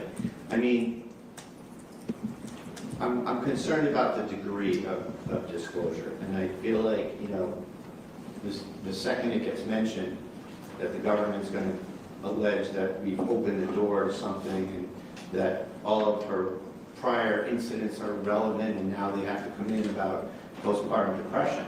So, where I have an order that did those things that I just recited a few minutes ago, I don't really think that, we don't need to gild the lily here on, and on top of that, she has a bit of postpartum depression.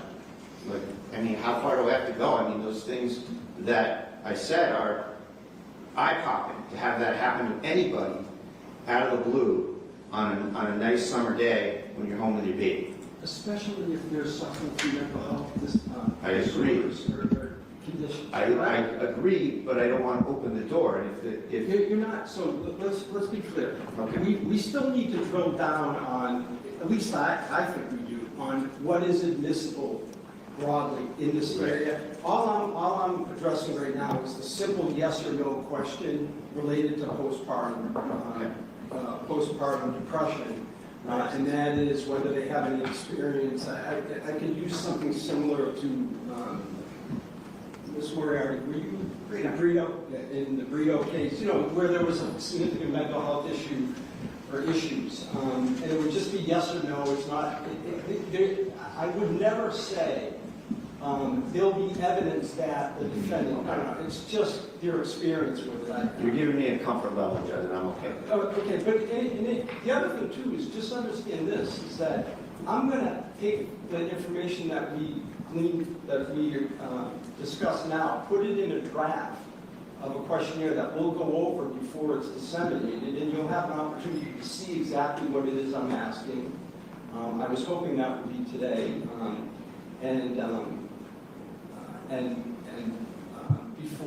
before they're disseminated.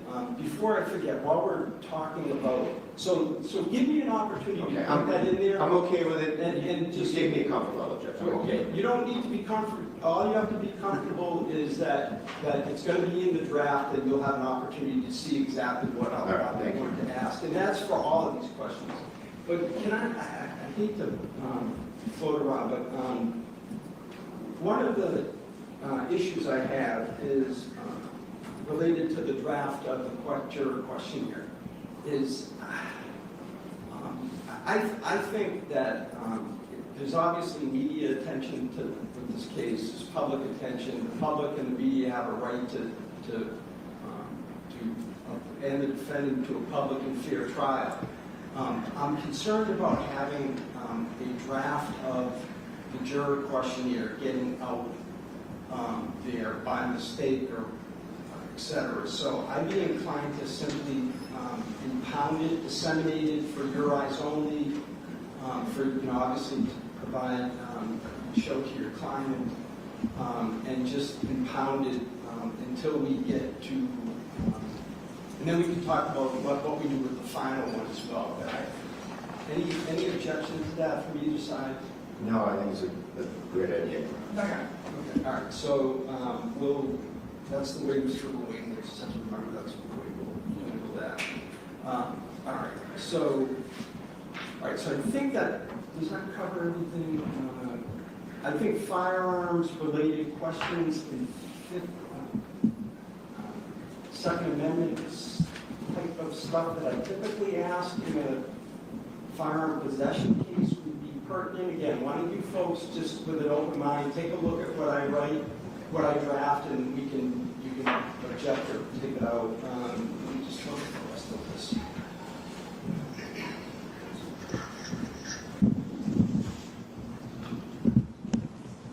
Yeah, all of the rest of the questions would be included. Your Honor, if I may add one that was not written. Sure. If you are going to reference, at least how defense counsel has it phrased, there may be references to suicide attempt.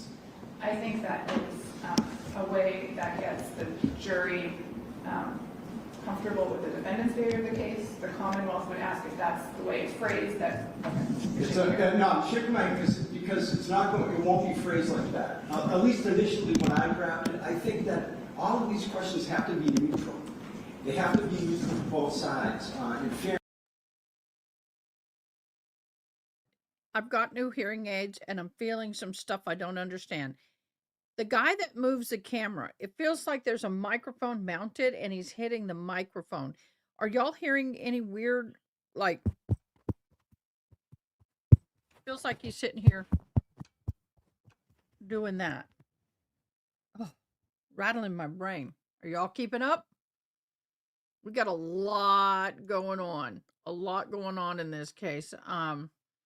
So it looks like they're going to be bringing in her mental health for sure, postpartum depression, possible self-harm attempts in the past. I think that is going to go, this right here is very telling to me on how the defense is going to go. And it looks like they're going to go the route of mental health. But more importantly, again, it's not, I don't like asking questions that are case specific. The evidence may show, because it may not. So the issue is whether they have a personal experience with suicide, all right? Again, from the defense perspective, and that's what they'll be asked, something like that. I would just like to raise the point of suicide suggests that the person committed the violent act themselves. The Commonwealth, one of the Commonwealth theories may be that it was an intended suicide by cop. So that, so I just think that if Your Honor can consider that when drafting your jury questions. Oh, so in other words, you'd like to, perhaps a question that would cover so-called suicide by cop? Yes, sir. All right, so thank you.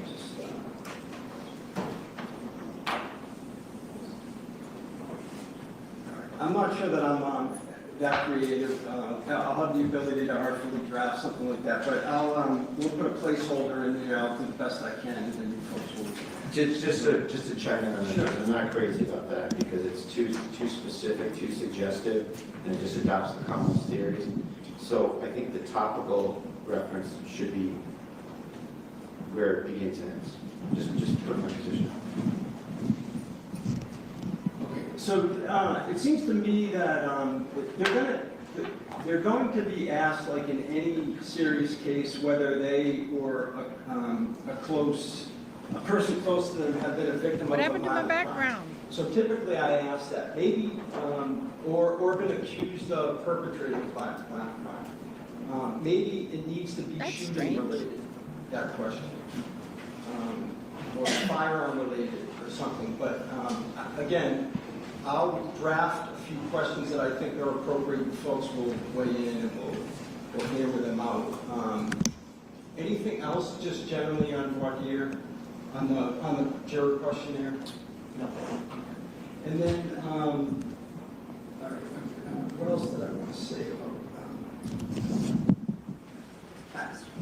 I have to tell you, from my perspective, you folks tell me you know your case better than I do. I think that the impanelment will take 2 to 3 times as long as the trial.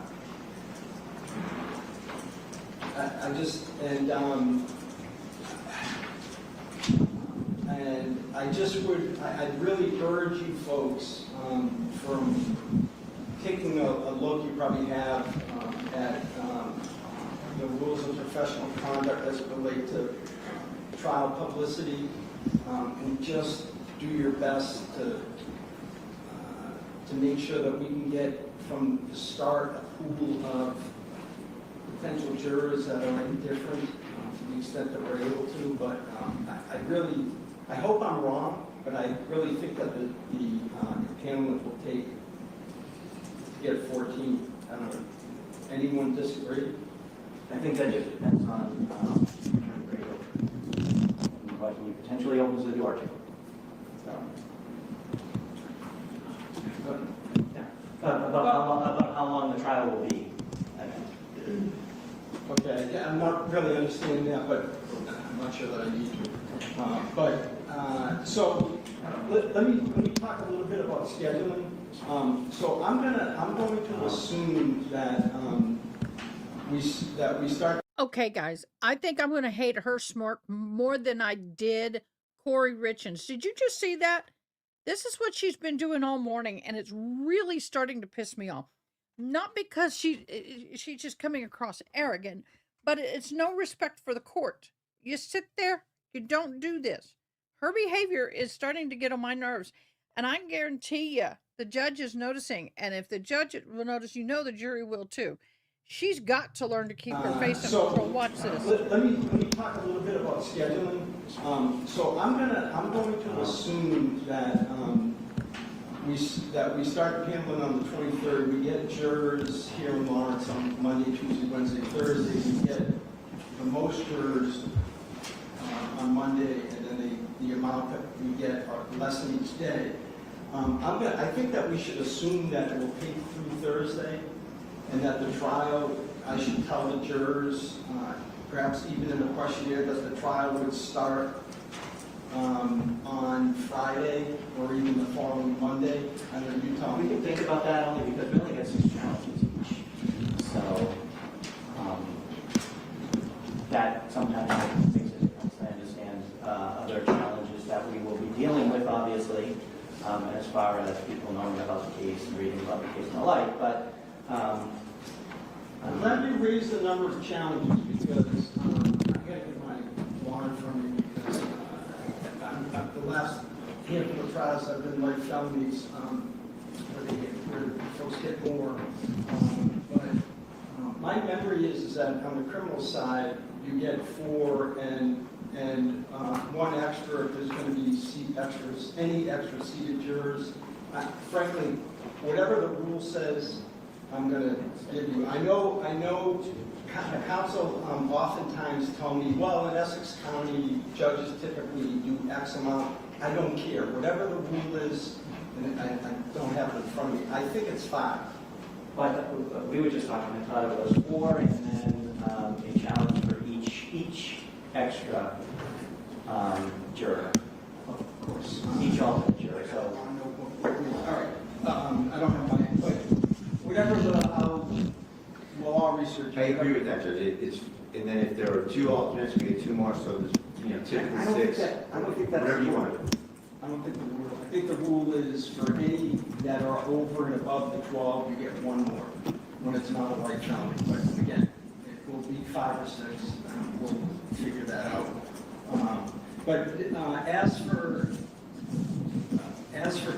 I need to tell the jurors the start date, and I also need to tell the jurors an expected end date for them to get that, when they'll get the case. So what I was going to propose is that they be told that the trial would start again on the actual trial. The evidence would start on that Friday or even following Monday, and that they would get the case by the following Friday in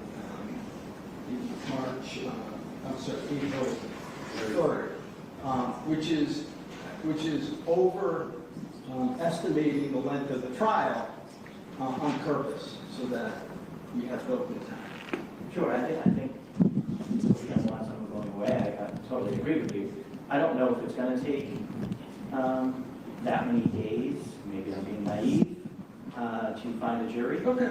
So, but we see where it goes. I mean, I think maybe we say we start on Thursday. And you think about the day. Okay. Yeah, we can even tell them that we'll start on Wednesday or something. And see. I'm surprised. All right, but don't be surprised when you get a draft of the juror questionnaire that it says that I estimate that the jury will get the case to begin their deliberations. I'm just going to probably just default to April 3rd, which is Friday, because then in the next sentence I'll say that therefore you should be available to serve the following week in case it lasts longer. All right, so let's talk about, and this we have more motions which we'll address, and this may be the subject of, let's talk from the Commonwealth's perspective. I'm trying to get a handle on what exactly the evidence will be related to the purpose of the police being there, how much you expect to get in during your case in chief about this custody issue that was ordered, etc. Well, the underlying facts that I expect to come out is that a restraining order was sought. Mr. Alien was at the PD. He gave the restraining order to the officers. 3 officers went over to the house. He stayed back until they called him to come get the child. They called him. He went. Was in the process of gathering things. The officers went upstairs after serving the restraining order and explaining what was happening to the defendant. The shooting occurred. The end. So I don't anticipate getting into more than, or the jury really hearing more than that in the Commonwealth's case in chief. Okay. Subject to any of the motions that we have filed. So maybe it makes sense to let's start with the one because this kind of segues into that, and that is the Commonwealth's motion to eliminate to prohibit questioning regarding custody status. And actually, when you say custody status, you mean both the child custody and the pretrial detention aspect. I do actually. Okay. All right. So let me first, before I hear from you, Ms. Morelli, is there an objection to either one of these items in paper 61? We don't expect to be employing anything down that road about custody. About either custody, about the custody issue related to the child, and about your client's Well, only to the extent of the contents of the order that's being put in front of her. And that, to the extent that it's just an obvious part of the whole thing is that, right. You know, she's packing a bag for her baby, she's giving the baby to the police, to give to the father, just what's in the order. I think we're probably in good shape on that in the sense that we're both agreeing we're going to stipulate to the order, I think, this, as an exhibit, and the order says what it says, and we're going to both use what it says on the order. Okay. So I think that's the extent that I... All right, so obviously you can argue and question witnesses based on reasonable inferences from the order, but doesn't the order mention custody, temporary custody? Do you folks have, is there a copy of the order in, I thought I saw it in the file. So I think just the custody post June 30th, 2025. So insofar as the child is still with Mr. Alain, I don't see how that's relevant. That was really so the fact of the fact, we're not disputing the fact of the matter is the 209A order granted Mr. Alain custody of the child that day. We just didn't want there to be additional on direct or cross of any witness, you know, the current custody status of the child. Okay, I can't imagine you want that. We don't. Okay, all right, so, and then do you anticipate, Mr. Gradle, that you would raise your client's pretrial detention status? No. All right, so then it seems to me that I can allow you without objection, as it is narrowly tailored. All right, so just.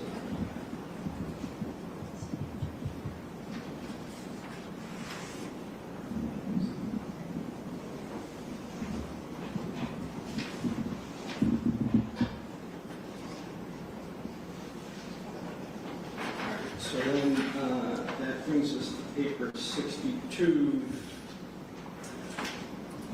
Commonwealth's motion to eliminate to preclude questioning regarding current duty status. So let me be more specific.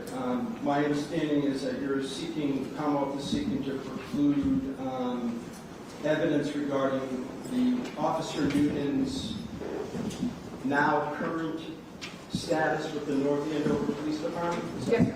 Okay. And what is the status? The Commonwealth's understanding is that he is on leave. All right, so you would want to preclude any mention about that Officer Newton is on leave? Yes. Okay. What do you say, Mr. Prado? Judge, I think that we're just talking here about perhaps putting this in abeyance until we get the IAD files, because we have a lot of information that I think we have more information than the Commonwealth, frankly, about his status, that it may direct this debate in a better way. Yeah, maybe I just defer ruling. I think that makes sense, and we can address all the issues kind of simultaneously.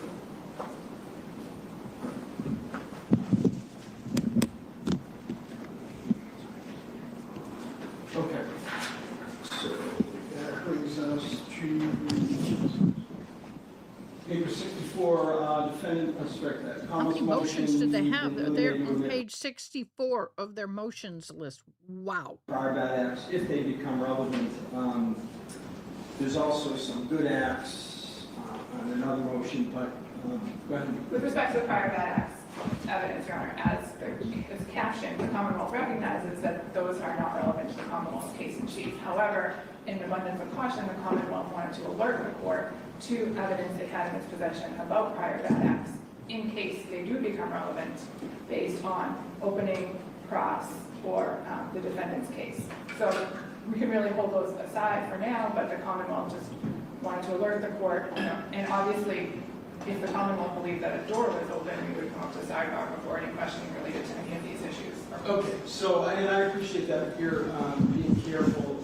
So the bottom line is you're not seeking, the Commonwealth is not seeking at this moment to admit other acts, but you may argue, as either side would argue during the course of the trial if it arises, that the door has been opened and we'll have to address it at that time. Yes, sir. All right, so I'm not going to take any action That's on it. fine. No, that's easy. That's fair. It will be deferred until it's necessary, which brings... I'm sorry. This cameraman is the one making all the sound because all this jiggling and it's like, I can't even do it. It's like, I can't even tell if you can hear that. That jiggling of this cameraman. Whew. I think it's his handling of the camera that we're picking up on the microphone and it's tickling my eardrums. Okay, so a lot of these motions really need to be dealt with in court, and they can't really deal with some of these motions unless a door's been opened in the middle of trial. This is one of those cases where they're talking about prior bad acts and then being able to, they can't really do any motions unless the door's opened. And that's when you object. That's when you do the sidebar. That's when you discuss things and deal with it then. But prior bad acts, on whose behalf, I'm wanting to know. Choose paper 65.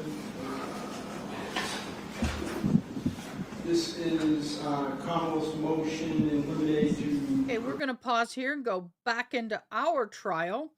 They are back from lunch. Woohoo! That was a long lunch break, y'all. That was a long lunch break. Here we go. For those who are just joining us, this is the Fatal Friendship Red Room trial of Meggan Sundwall, and 51401-132. where she allegedly State of Utah injected versus 100 units of insulin Sundwall. to unalive her friend in hopes of a $1.1 to $1.5 million payout in a life insurance policy that she believed Counsel, I existed but indicated actually did before not. the break that I would come back with a more definitive oral ruling as it relates to defendant's motion. I need court I'm sound, prepared to please. make that ruling right now. We ready? In reviewing this matter, I will note that there is no dispute that the state has complied with Rule 16A 5B, which requires the state to no later than 14 days before trial provide the defense with any exhibits the state intends to introduce at trial. While the court appreciates the difficulty the defense faces to sort out which of the approximate 10,000 odd messages the state will use as exhibits, the rule does not require more specificity than the general disclosure of text messages and or emails between defendant and alleged victim and or witnesses. I would cite to docket number 184, state's notice of trial witnesses and evidence. But also cite to docket number 209, state's amended notice of trial witnesses and trial evidence. This court is unaware of any rule or case law that would allow it to restrict the state to using at trial only those exhibits used during the preliminary hearing, so long as the exhibits used at trial meet all other requirements of the rules of criminal procedure and evidence. Consequently, the court denies defense's motion to limit the state to the text message exhibits used at the preliminary hearing. We ready to go? Yes. Next witness. So basically what's going on here is there were thousands of pieces of dockets of information handed over to the defense, and they're whining because there was so much that they don't feel that they had proper time to go through all that evidence, and they were asking for the prosecution to narrow down that evidence based on what they're going to present in court. And they're like, boo, we gave you everything. It's up to you. We met our minimum. We're not helping you. kind of how I feel. I'm putting it into my terms, my words. So the motion was denied by the judge on behalf of the defense. You guys have got me so worried about time now that I'm trying to jump ahead. We'll get the jury in here. Bring the Joey.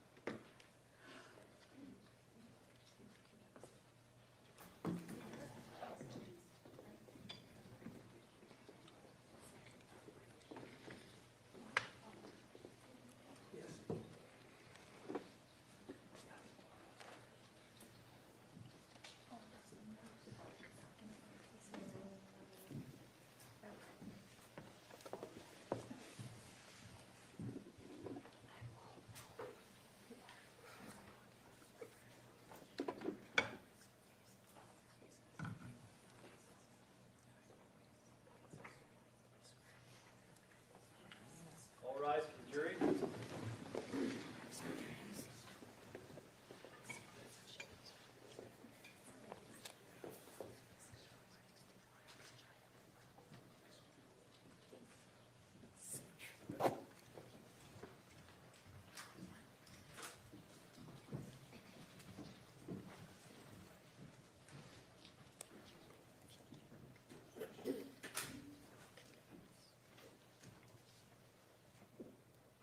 you. Please be seated.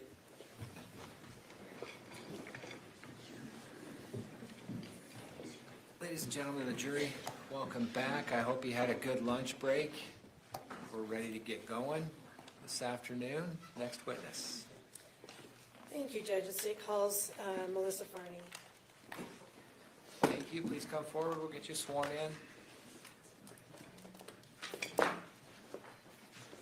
You just want to swear the testimony you shall give in the case now before the court will be the truth, the whole truth, and nothing but the truth, so help you God.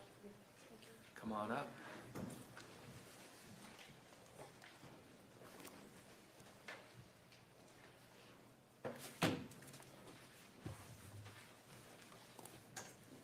You've heard my prior instructions to all witnesses. Appreciate you being here. Counsel.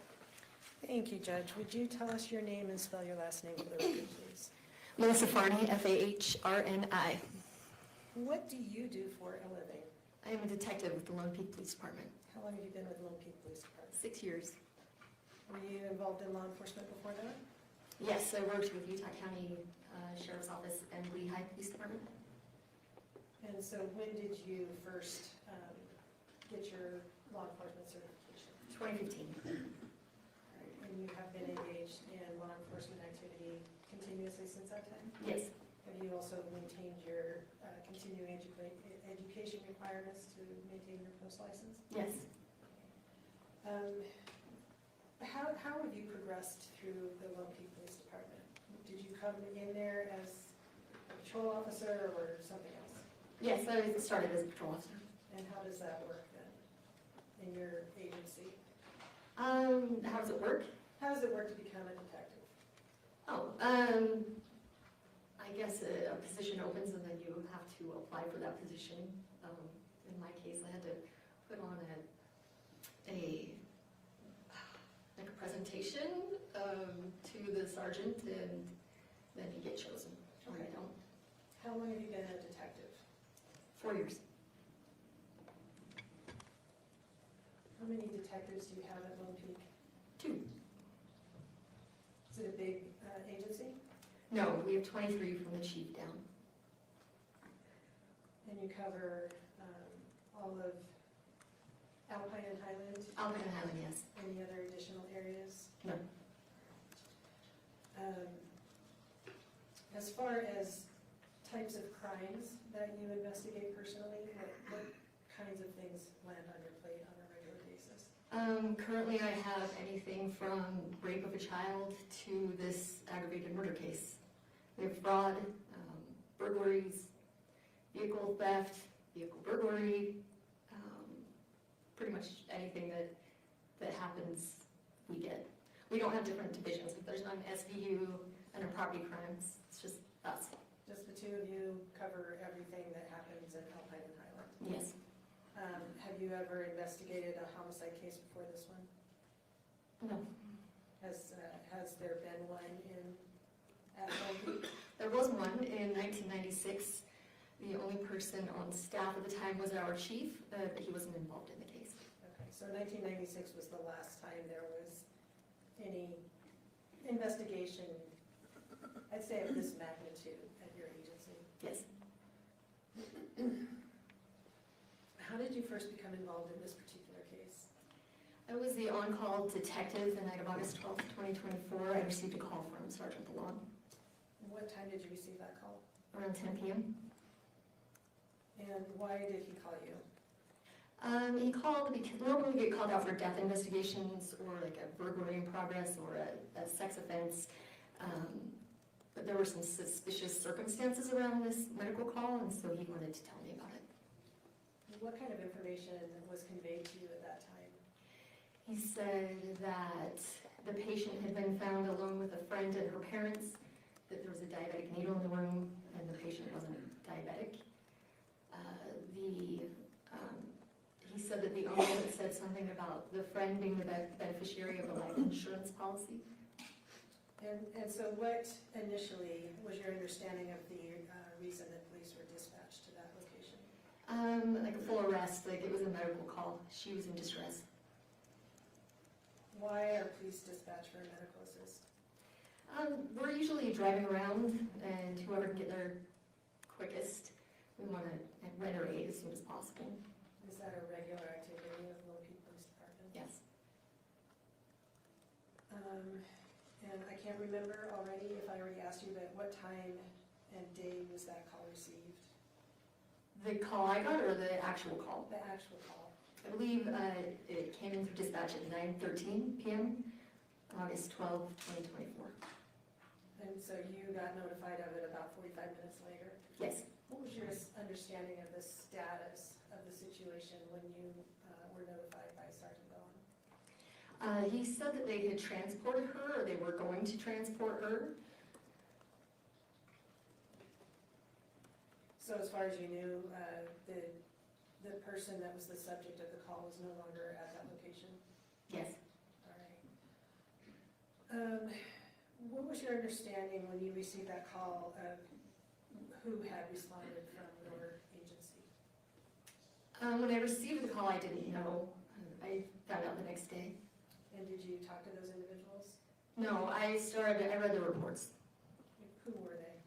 It was Officer Jorgensen, Officer Osborne, and Officer Robinson. When you say you didn't talk to them, were they off duty by the time you came on duty? Yeah, usually the people that are working that late at night aren't there in the morning. Okay, so they had completed their reports and you reviewed those when you came in? Yes. Why did you respond that night? It was still a medical call. To be honest, it all sounded a little sensational. What do you mean by that? We don't usually get calls like that, the life insurance and the friend and the syringe, and where she was still alive, I was hoping I'd be able to interview her the next day.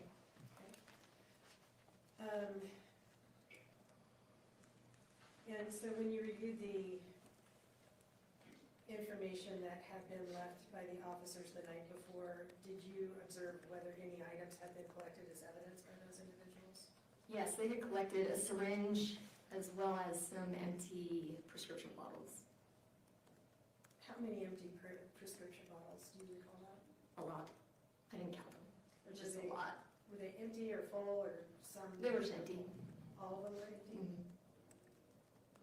Did you look at them to determine who they had been prescribed to? No, they had written in the report that some were prescribed to Kacee and some were prescribed to Newell Farnsworth. And your understanding now is Newell is who to Kacee? Her grandfather. Did you bring with you today the syringe that was found in Kacee's bedroom by the officers the night before? Yes. Can you show us that?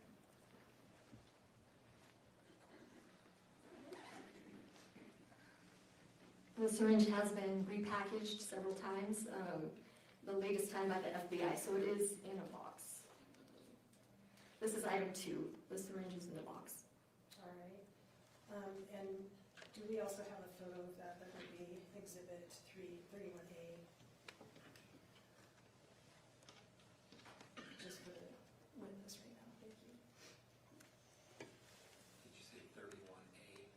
31A is what's coming up on the screen, and state would move to admit Exhibit 31, which is the syringe itself.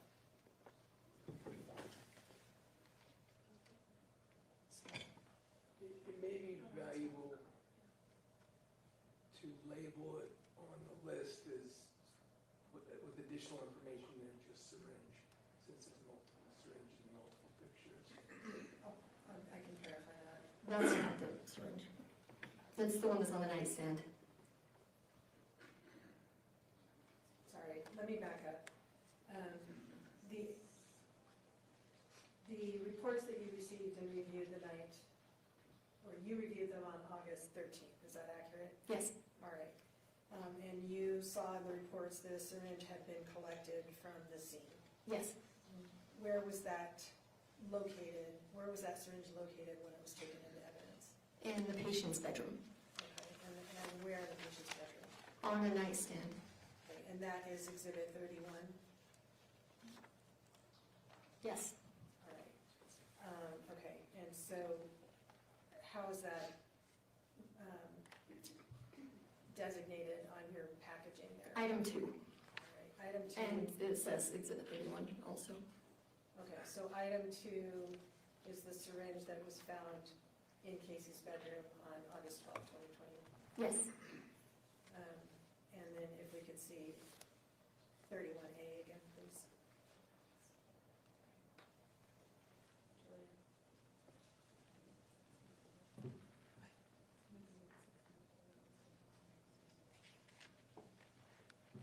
Okay, I was wrong. It's Exhibit 164. It has already been admitted.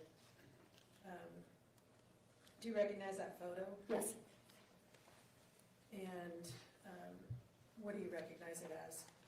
That was the nightstand or little table that was in Casey's room.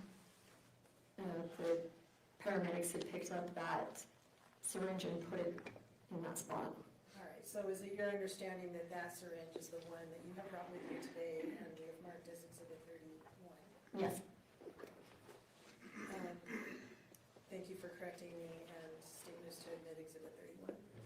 No objection. Objection. Court received states 31.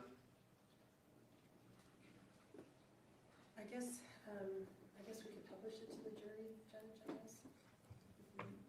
It's just passing it along from one to the next. Would that be? They're going to get it.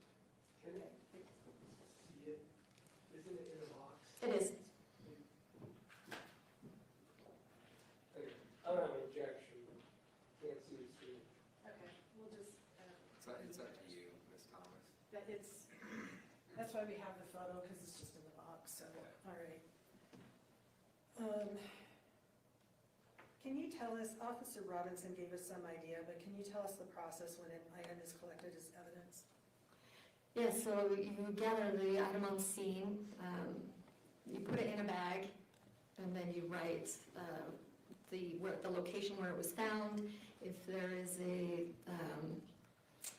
people involved on the bag, and you take it back to the police department, give it an item number and a package number, and you enter it into the Spillman system, and then you fill out a property report and put it into the evidence locker. All right, and you mentioned that this is item number 2. Yes. In your marking procedure. Yeah. Okay. And was that, as far as you could tell, the process that happened in this particular case? Yes. When you first got this case, what indicated to you that additional follow-up was recommended or suggested? In the officer's report, Officer Jorgensen, it had said that the paramedic had indicated that this was either suicide or foul play. So that was where I started. Why did that catch your attention? Because they had noted that a DNR had been mentioned, that life insurance had been mentioned. There was also all those MD medicine or prescription containers as well. So at the time when I reviewed those reports, it looked like it could go either way. At the time, did you have any idea what the source of the medical emergency was? Kacee Terry?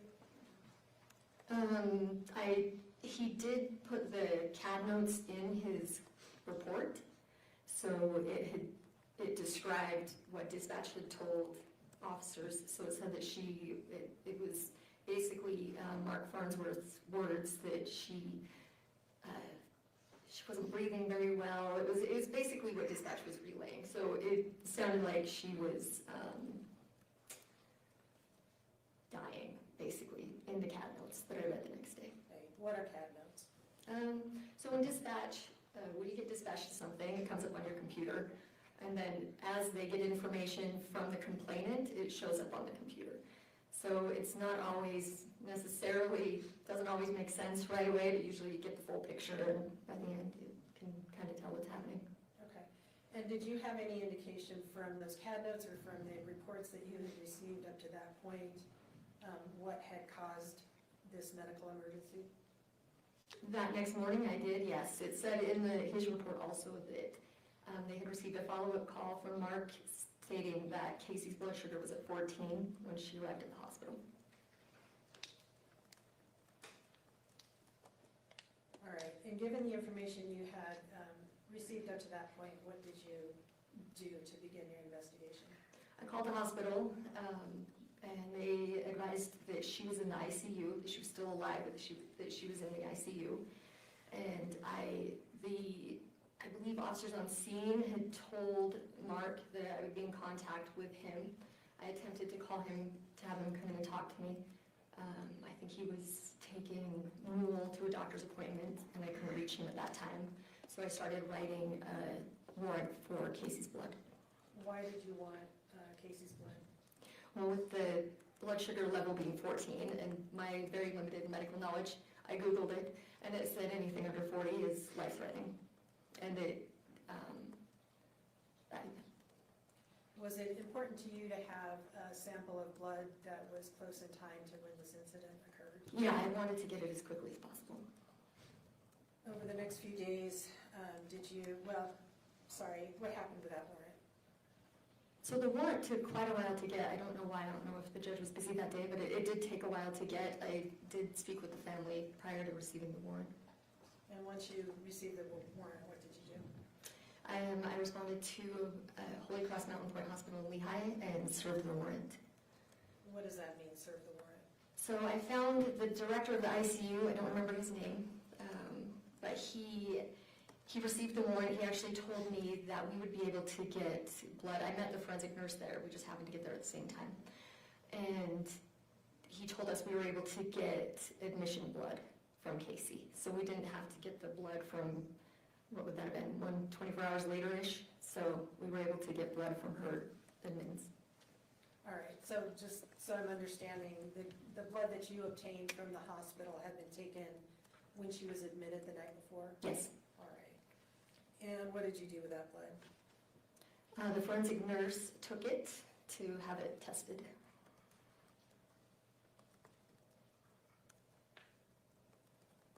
Okay.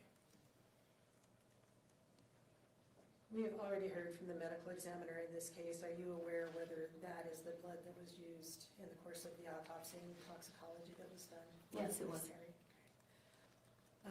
And you mentioned before that you got the warrant for the blood or picked up the blood that you spoke to family members. Yes. Who did you speak to? Mark, Kacee Lyn, and Kylie. Who is Kacee Lyn? Kacee Lyn is Mark's sister, so Kacee's aunt. All right. Did you speak to them together or separately? Together. Where was that? At the Lone Peak Police Department. When was that? It was August 13th. I'm not sure what time. Mid-morning, around 11 or 12 maybe. Do you know what Kacee's status was at that time? During the meeting, they told me that she wasn't doing well. I think they were doing brain scans at that time, that she was on a ventilator. And what information did they provide that was important to you in developing the direction of your investigation? They told me that Kacee was not diabetic. They told me that they relayed the story of Mark coming downstairs opening the door, or walking in and finding Kacee there, not doing well, not breathing right. And he said he was going to call the ambulance, and her friend Meggan had told him not to do that, saying that she had a DNR. Kylie told me that she received a call from Meggan telling her that Kacee shouldn't go to the hospital because of the DNR. Let's make sure that we have all of our hers straight. Kylie told you that who called her? Meggan. Meggan called Kylie and said what? That she shouldn't be going to the hospital because she has a DNR. That Kacee shouldn't be going to the hospital because Kacee has a Yeah, sorry, yeah. That's okay, I'm just making Yeah. sure for the record we have it all straight. Why was that significant to you? Well, a DNR doesn't really necessarily mean you don't go to the hospital. You can still provide someone comfort care if they are struggling. So I thought that was strange that she wouldn't allow the family to call to get her comfort care when she was struggling to breathe. They also said that they were not notified that she was doing poorly until they walked in on Meggan with Kacee. They mentioned the life insurance and that sort of thing as well, again. After you talked to them, what did you decide to do? What did I decide to do? After that, I went to the hospital to get the blood, I believe. And after you picked up the blood, what was your next step? My next step was to search Kacee's room. How did you go about doing that? The next morning, I wrote a warrant for her bedroom and for her phone, Kacee's bedroom and Kacee's phone. Are you aware of anything that had happened to the room in the interim? So between August 13th and the morning of August 14th? Yeah, so there was a really intense storm the night of the 13th, when it was prior to collecting the blood. In fact, the forensic nurse couldn't get there because she was stuck under overpasses with motorcycles trying to take refuge from the hail. It was really, really bad. So Mark was at the hospital when I collected the blood. I asked him if we could go to the home and secure the room for the warrant to serve it the next day. As I was attempting to put crime scene tape on the window, I noticed that the desk in front of the window was covered in water. That's when we realized her room had flooded from the storm. Okay, what happened at that point? I think Mark moved the computer. So he had noticed on the computer, so there was a laptop under the window. The laptop was closed. And he had noticed a blood sugar testing monitor kit, I don't know their official glucometer kit, on the computer, and he said, "That's my mom's, that shouldn't be here." And he told me what it was. And I believe he moved the computer and the monitor over to a different space so it wouldn't be wet. All right, did you collect that item at that time? No. We set it aside on the table for me to collect the next day. When you saw that the room was flooded, what instructions, if any, did you give Mark? I didn't give him any instructions. I just told him not to go in the room until the next day when we served the warrant, at least that I remember. Why did you want a warrant? Because Kacee was still alive. That was still her space. Were you able to obtain that? Yes. And how does a warrant work? You fill out, basically, you can go into the USEGES program and fill out basically the probable cause for why you feel you have the need to search that space, like what your reasoning is, and the judge decides if that's okay, and they sign it if that's okay. Right, and once you receive the okay, what do you do? The next day, well, we got the warrant the next day, I did, and I gathered a few people, and we went to the home to search. What did you find once you went to the home to search it with the warrant? What did we find? What did you find as far as the room, the status of Kacee's bedroom? So Mark had notified me later that night, after we secured the room, that after he and I guess I secured the room, he called me and notified me that he had left his phone in there. So when he had been moving things, he had set his phone down on the bed and forgot to grab it. And so I told him he could go in and grab his phone. Are you aware of whether he removed other items out of the room? No, You're not aware? I'm not aware. I would assume he did not, but I'm not aware. Okay, so you had sealed up the room the night before, he went back in to get his phone, and then you and some others came back on August 14th to search the room? Yes. All right. You mentioned that you had seen the glucometer the night before on top of the computer when you got back there on the 14th. Was that still where you had left it? Yes. The glucometer? What else did you find at that point? Mark had put Casey's phone on the table for me next to the glucometer, so I collected those two things first, gave those to my sergeant. And then what? What was the question? Your sergeant was part of the search team? Yes. Who is that? Sergeant Charlie Thurston. And who were the other individuals with you for the search? We had a new kid. What's his? Holden. What is his last name? Sorry. I can't think of Holden's last name right now, but he was there. He was still on FTO, so his sergeant that was training him was there. We also had FTO stands for? Field Training Officer. Okay, and that's what Officer Robinson mentioned earlier, is about 12 weeks of Yes. getting your training wheels Yes. on, okay. Officer Williams was there as well. Okay, so what were you searching for? We were searching for any paperwork that referred to a DNR, to life insurance. No one had even mentioned it yet, but I was hopeful that there might be a suicide note located. We were looking for basically any information to corroborate either foul play or suicide. Where in the room did you all search? We searched the whole room.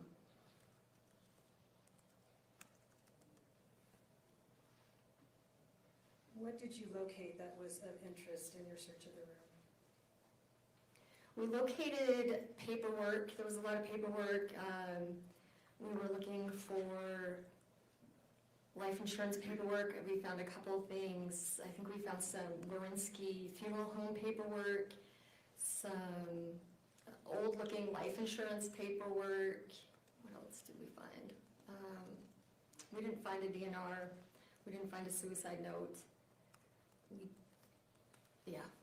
What did you do with the information that you located that you thought could be useful in the prosecution investigation of this matter? Well, because so many people had already been in the room, we just gathered all the paperwork and put it in a bin. And then I was going to take that paperwork back to the police department and look through it. So basically, there was me, Holden, Officer Williams, and I believe my sergeant came in and searched a little bit as well. So all of us that found something that we thought was relevant would go in the bin, and then we took it back. So it took me a while to go through that. All right, you didn't go through all that paperwork right then and there in the room? No. You all gathered items and put them into this bin? Yes. Are you aware of whether the closet was searched? There are 2 closets, correct? Yes. Yes, they were. Okay, and describe those closets for us, if you would. So the closet that was closest to the window, that was not closest to the bedroom door, was full of medical equipment. It was full of, there were some, I believe the shelves are pre-made shelves, like that came with the closet, permanent shelves. There were a lot of prescription bottles. There were dozens of syringes in there. There was tubing, like stuff for her IVs, all sorts of stuff. And the closet was stacked. It was very, very full. The other closet seemed like the more personal side. I think it had like framed picture of her and one of her friends. It had more of like her items that it looked like she used every day on a shelf, and then some clothing. It wasn't quite as messy, but it was still pretty full. Did you empty out those two closets entirely in your search? No. Okay. You did your best to move things around and see if there was anything of note? Yes.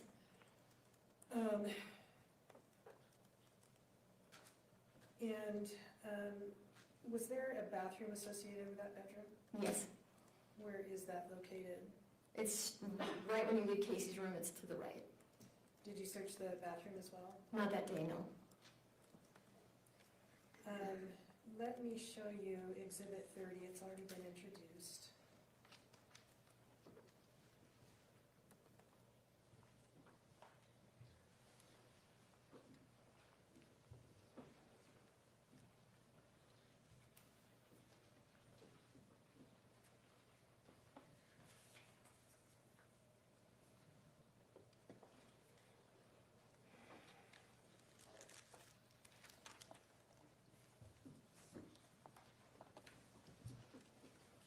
Staying here with us now.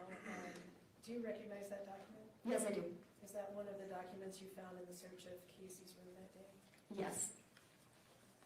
And did you bring with you the glucose monitor that you found in the search of that room that day?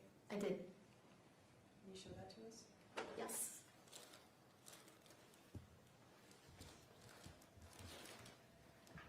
It's right here. Okay, that has been marked as Exhibit 23. State would move to admit that. Mr. Williams? RC 30. 30, sorry, is the insurance policy. That's already been, or insurance page, that's already been admitted. Sorry, I don't see it. This is it's the glucose, it's the physical. Oh, the physical one, I'm sorry. No objection. Sorry, I didn't make that clear. No, no. Court receipt states 23. All right. Did you find, you mentioned that you didn't find a suicide note, and you found this page of insurance. Did you find anything like a written power of attorney or advance directives or anything along those lines? No.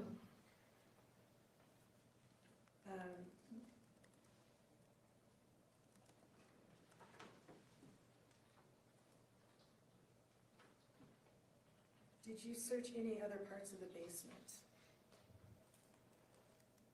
Did we search parts of the basement that day? No. Okay, why not? I only wrote the warrant for her bedroom. There were quite a few people living there with different spaces, and I only wrote it for her room. All right, now when you first saw that glucose monitor, Exhibit 23, you mentioned that it was on top of the computer. Yes. Can we, and I'm sorry, Chelsea, I'm not sure I know what exhibit number it is, the photo of the room, I think it's 7.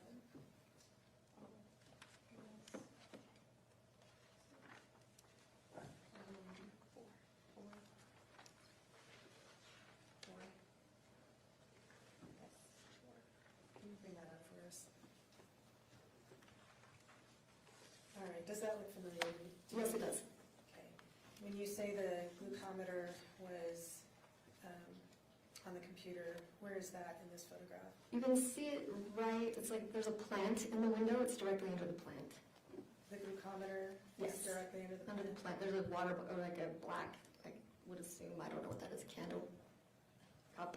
Yeah, right there, right there. Okay, and so that is where that was located when that photo was taken? Yes. Do you have an understanding of when that photo was taken? That was the night Kacee was taken to the hospital. All right. And when you saw the room the next day, when you noticed it was wet, is that where the glucometer was? Yes.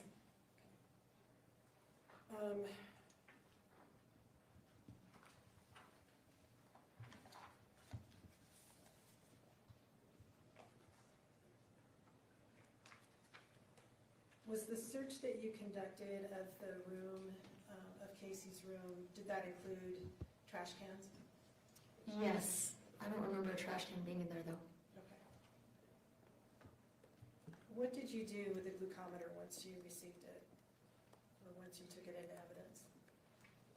We took it into evidence. The glucometer is quite the backstory. We took it into evidence, and then again on the 19th when we went back to do a consent search of Kacee's car, Mark had asked for it back. He said that it was his mom's, and so he had come in on the 19th to pick it up.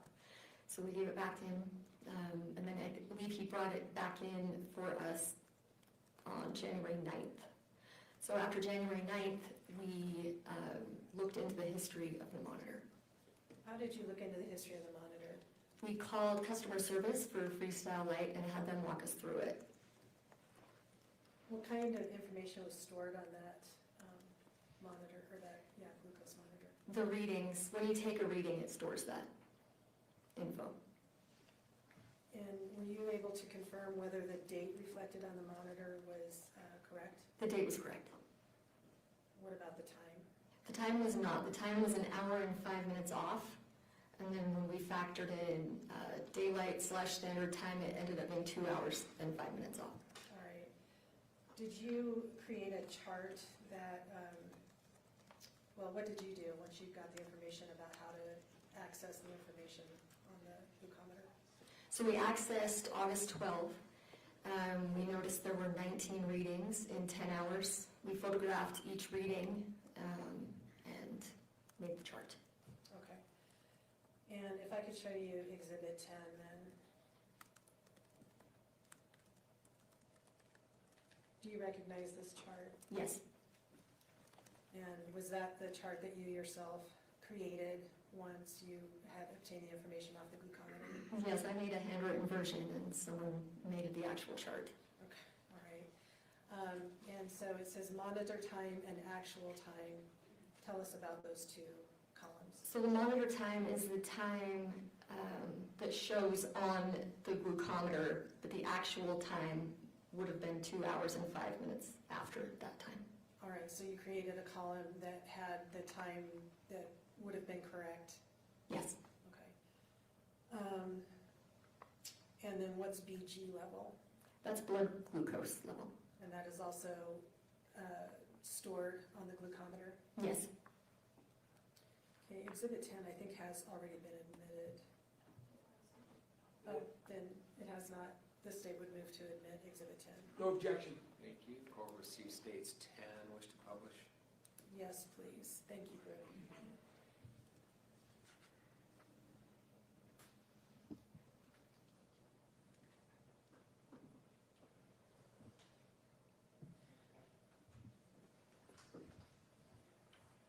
Why did you believe that this, that the glucometer was being used by Kacee or Meggan that particular day? Well, we did talk to Mark. I asked him how many readings he typically took in a day, and I think he said 3 or 4. So this was quite a few more readings than the typical diabetic would have.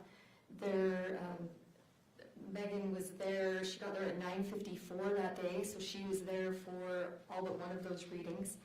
And she had, in her search history, she had searched Freestyle Light, how low can it go? And that is the name of this brand of glucometer, Freestyle Light? Yes. Okay. And so you mentioned that one of the readings was before you understood her to have arrived. What was that? What time was that reading? 9:18. And that's the first one on the chart? Yes. How is it that you determined what time Meggan arrived at the home? The security camera from across the street, And what did that show you? that she arrived at 9:54. Did you see from the security camera across the street where she parked? I believe she parked in the little circle driveway, the circular driveway. Did you tell from that surveillance camera where she went after she parked? No, Just that her vehicle I was don't there? remember. Yeah, just her vehicle was there. I don't remember watching her walk. I remember watching her parents walk, but not her. Okay. I'll come back to that, but back to the glucometer. So you said that she arrived at 9:54, then the next reading was at what time? 10:26. And that was a pretty close reading to the original one at 9:18. correct? Yes.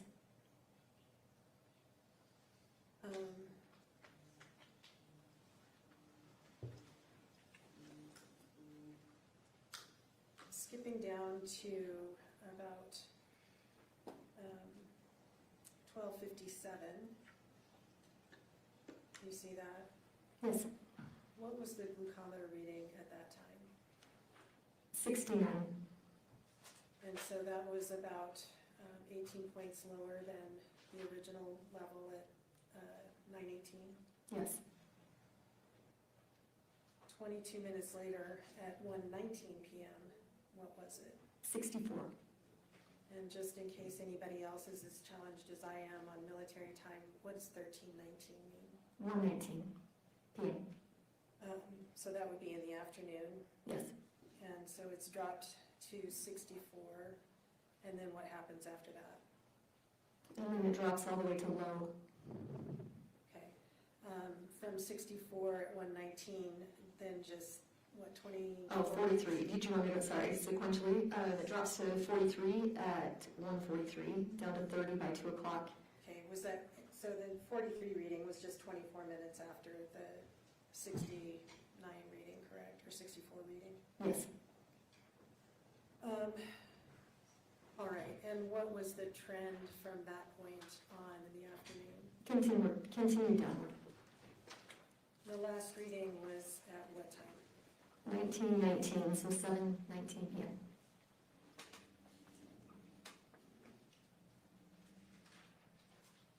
What time was 911 called again? 911 was called at 9:13. All right, and from the point that the glucometer was too low to register, well, that is jumping ahead. What did you learn, or did you find out what the designation low means? I did. When we were speaking with customer service, he advised that low is 19 or less. Okay. It will read down to 20. And so once it goes below 20, the glucometer can no longer register it? Yes. And after it started reading low, that would be at 4:17 p.m.? Yes. And 911 wasn't called until 9:13, you said? Correct. Okay, 5 hours later. Right. That was also consistent with what we had heard from fire. They said that their equipment could not read her blood sugar. It was too low. All right. And you learned from the hospital that it was 14 when she arrived? Yes. After you did the search of Kacee's room, did you return to the home? Yes. We can take that down, Chelsea. When did you return and why? On the 19th, for the consent search of Kacey's car. Okay, what's a consent search? Kacee had passed away by then, so she cannot consent to a search.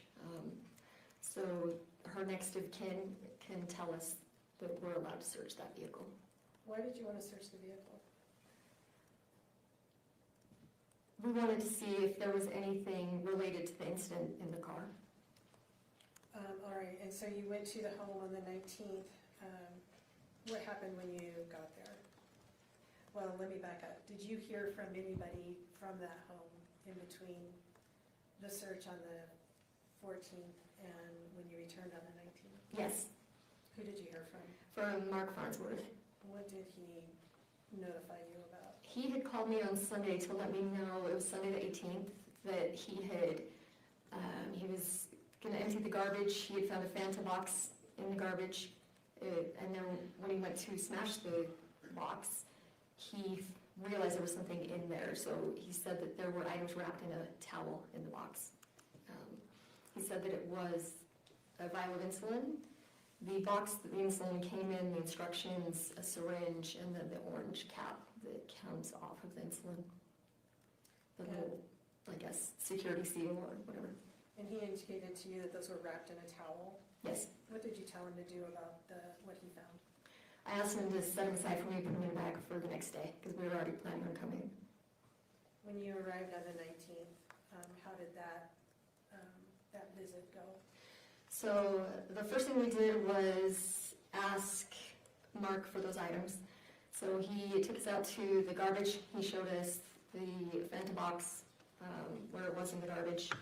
And then he gave me the items that had been in the box, and he put them in a bag.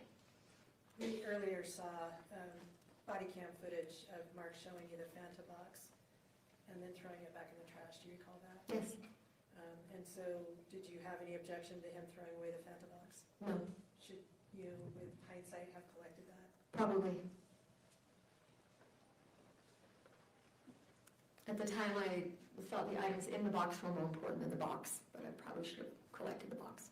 Did you collect the towel that the items have been wrapped in? No. Why not? I didn't see the towel, but probably same reason. Okay. All right, so he gave you the items, showed you where they had come from. What did you do with the items once you received those? I booked them into evidence. All right. And what did you do? Well, let me show Exhibit 7, which has already been introduced.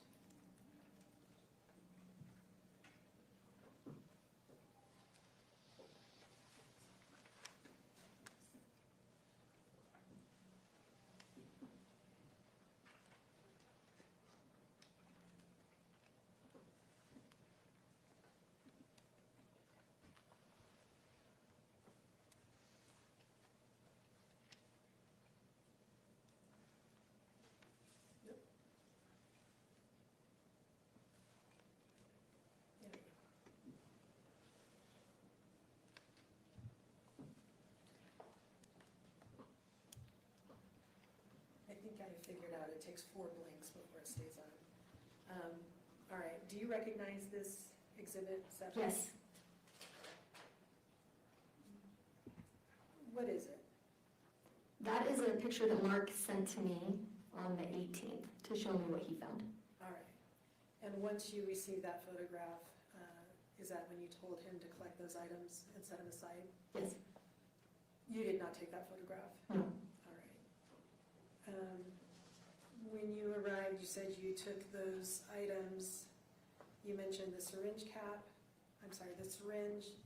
the orange cap, the insulin bottle, the box for the insulin, and the packaging instructions. Yes. Is that all reflected in Exhibit 7? Yes. All right. Have you brought those items with you here today? Yes. Let me have you show those to the jury, if you would, as Exhibits 32 and 33. These were originally all packaged together. They've since gone to different crime labs for different reasons. The instructions in the box are right here. The box is darkened due to fingerprinting, the fingerprint powder. The vial of insulin that you see in that picture is in this envelope. And what number? These are 32 is the syringe and 33 is the insulin bottle. And First of all, what you were just told it was 33. yes, sir. And this one, item 32, is the syringe that you can see in that picture. Judge, may I just publish all of those exhibits to the jury at this time? Well, Mr. Williams, I have no objection, I guess, to the boxes. Yeah. and you're offering 32 and 33. No objection. Yes, thank you. I call the receipt states 32 and 33. Correct.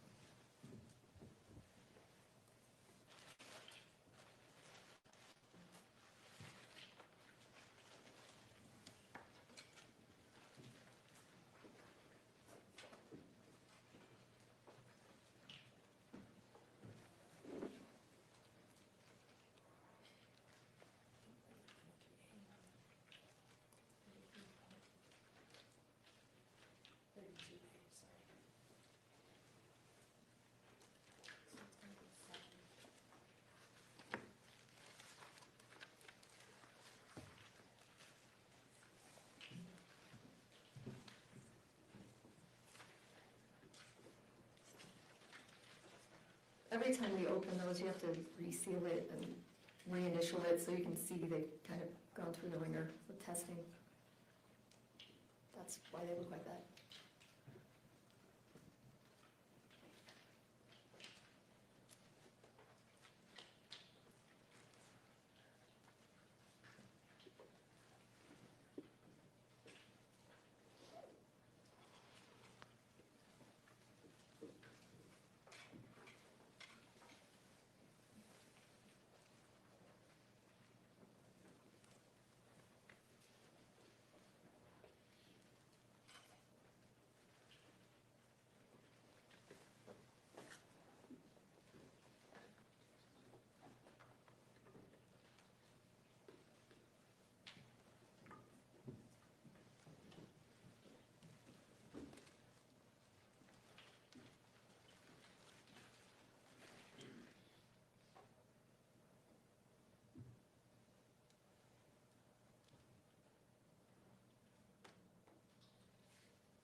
Since those are in bags, did you also take photographs of those items? Yes. If we could look at 33, sorry, again, I did a 32. 32A. Oh, sorry, 33A.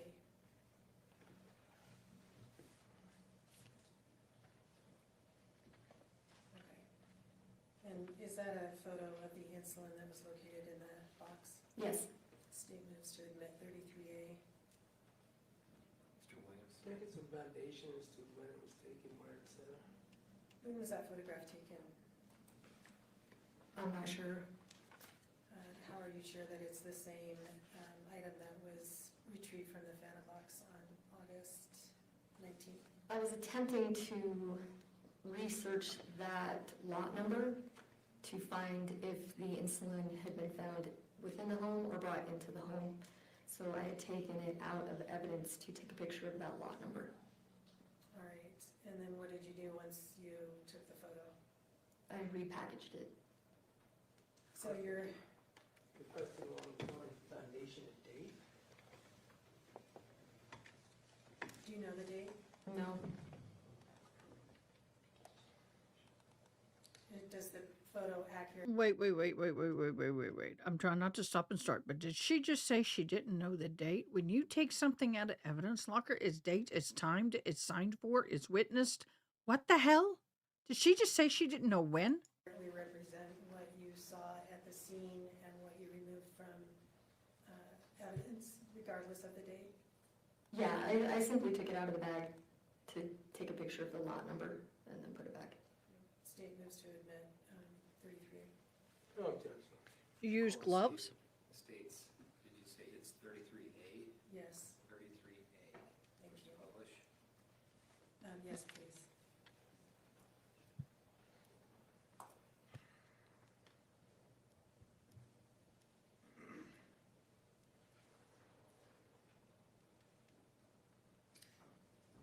All right, so Mr. Farnsworth gave to you the items from the Fanta box that you took into evidence. Did he provide you any other items at that time? Yes, he did. Hold on just a second. Got a juror. Sorry, just need a bathroom break. Okay.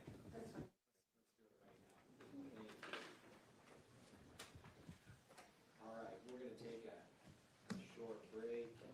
Ladies and gentlemen, the jury, you are advised by the court that it is your duty not to converse among yourselves or to converse with any other person on any subject of the trial. And it is your duty not to form or express an opinion thereon until the case is finally submitted to you. This includes no individual research on the parties, attorneys, or claims. I'm sorry. Now they turn the microphones on? Y'all.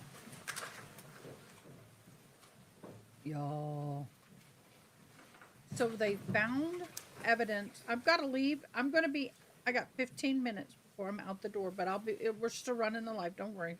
We're good. Miss Girl multitask well. Please be seated. Council, let's come back at 10 after. 10 after. Thanks.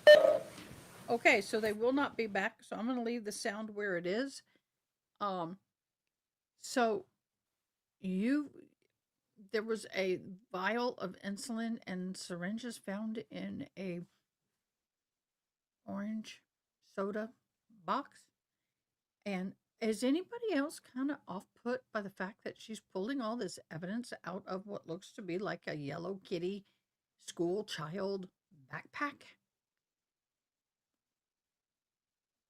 Normally evidence, even though it's in a cellophane bag, it's in a clear plastic evidence bag. Usually those are put in a little more,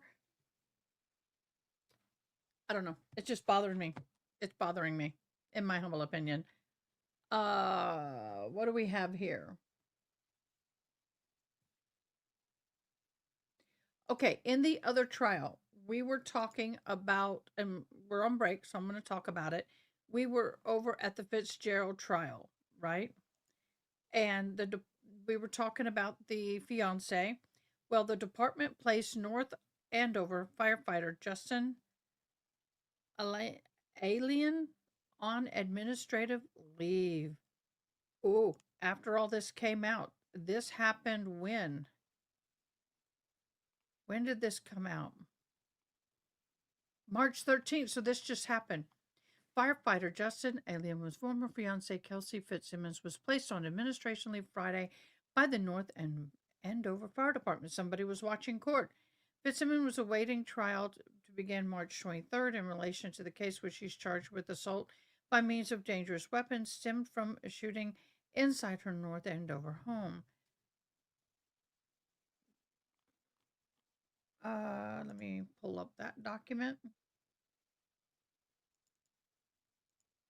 Okay, I've got to move it so I can read it. It's not doing what I'm asking it to do. So let me play around here.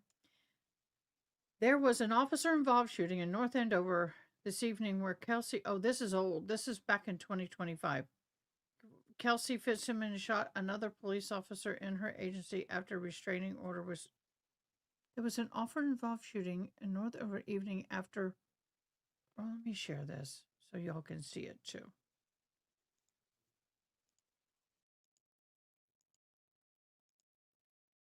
I got to share window though it won't let. It's a little different process. Didn't show up. Let me do it again. There it is. Let me see if I can embiggen it.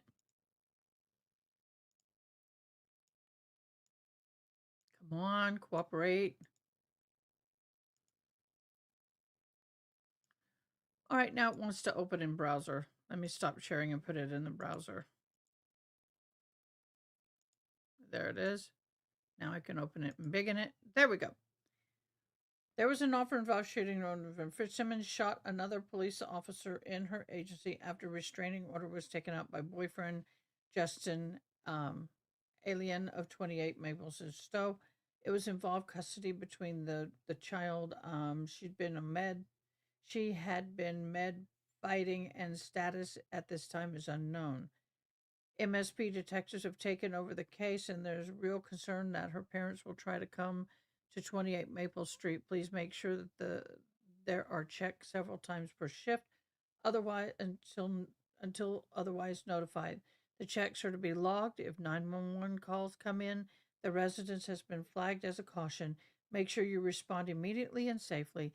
The family is traumatized over the incident, and they are afraid right now for the safety of Justin and the infant Caden.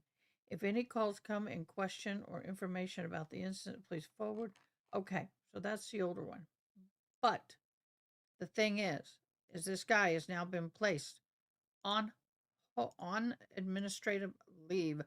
I'm not wondering if it's because of the fact that, and it was done on the 13th, that it was coming out. Let me in, let me in, let me in. Diane, you can go in. I'm leaving anyway, Diane. I'm leaving in 10 minutes. Oh, the live is still staying up. Don't get me wrong. We're not going anywhere. The live will remain. The live will remain up and running. Oh, I gotta clear and organize my workspace. It's chaotic right now. So, yeah, we'll see you tomorrow. But Diane, you should be able to go to StreamYard.com and sign in. Then click on the duck in the upper left-hand corner, and it'll take you to all the streams that are logged in. You should. We'll work on it later.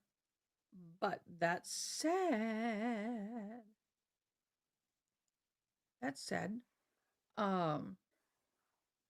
the I wonder if they're going to investigate him for the use of marijuana while either on or just before duty. See, you can't be drinking and using anything, even prescribed medication. If you take a prescribed sleeping pill or some kind of medication, you can't respond to a call within so many hours. And in my volunteer fire department, it's 24 hours. So if I'm popping hydrocodone for an injury and there's a fire call, and as a volunteer I want to go rush over there and help, I'm not supposed to because I'm under the influence. I'm sure that's very similar to what they're saying here. I'm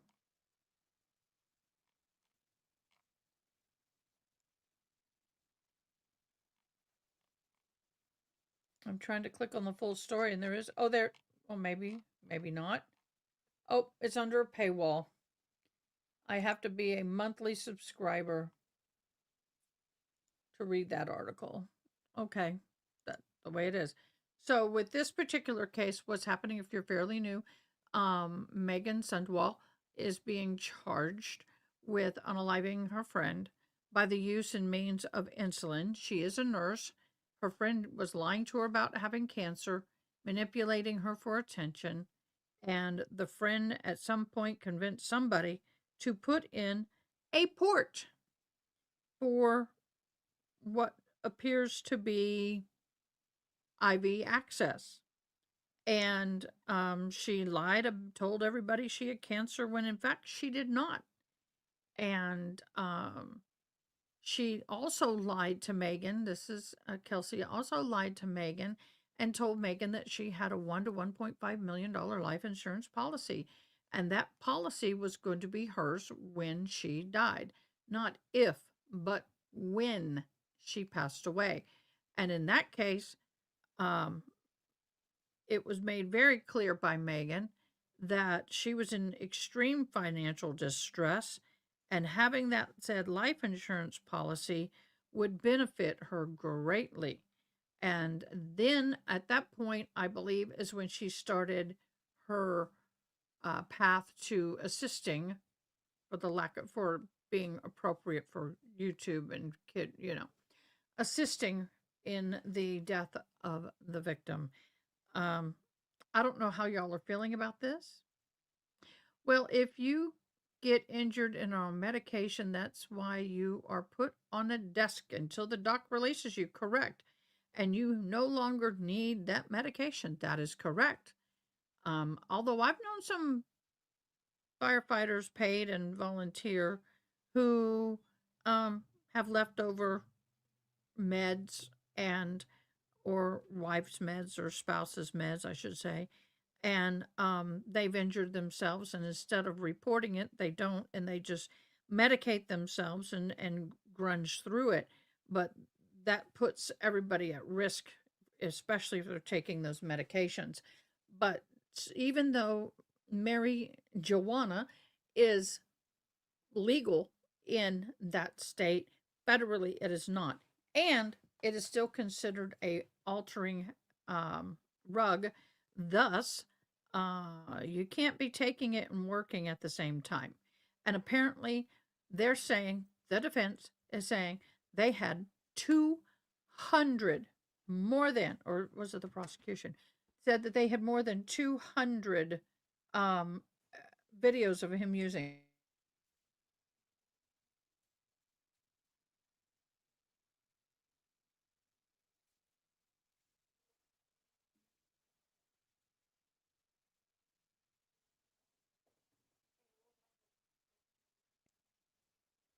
That's weird.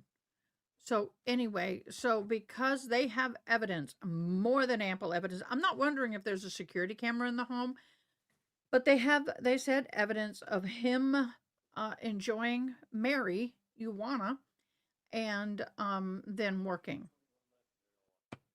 Yeah. So right now, he does have custody of his child.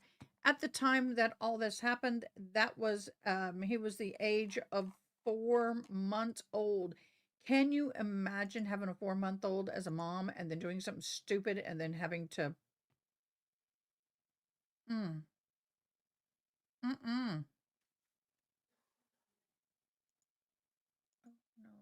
Having to give your child at 4 months of age over to the father because you don't have he got temporary custody because of what you did, but apparently was very mentally unstable. Apparently she was struggling with, I'm trying to look at paper. Apparently she was struggling with postpartum depression, which happens,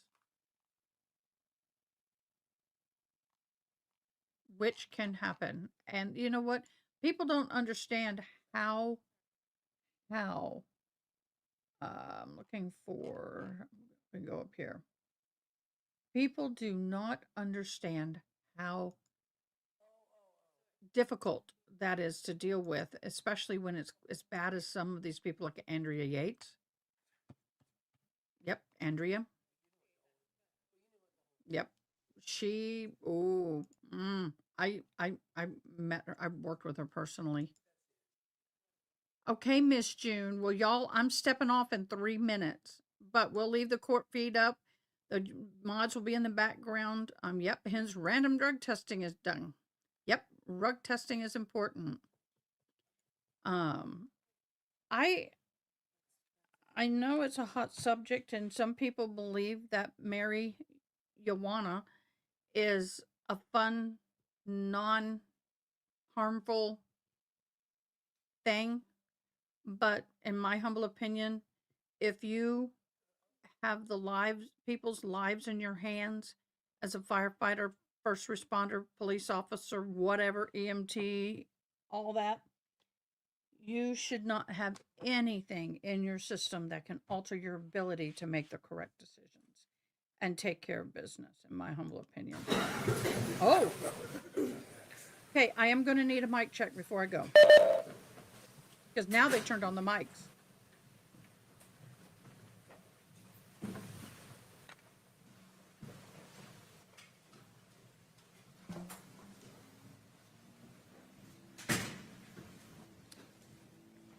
Thank you. Please be seated. I'm going to wait for the witness, and then I will come back in. Go back on the via record on remotely. case 251401132, State of Utah versus Sundwall. Detective, I'll remind you that you're still under oath. Ms. Thomas. Thank you, Judge. I was Okay, Mods, advised mic that I'm check. not being loud enough, so let me know if I'm not hearing, if people aren't hearing me.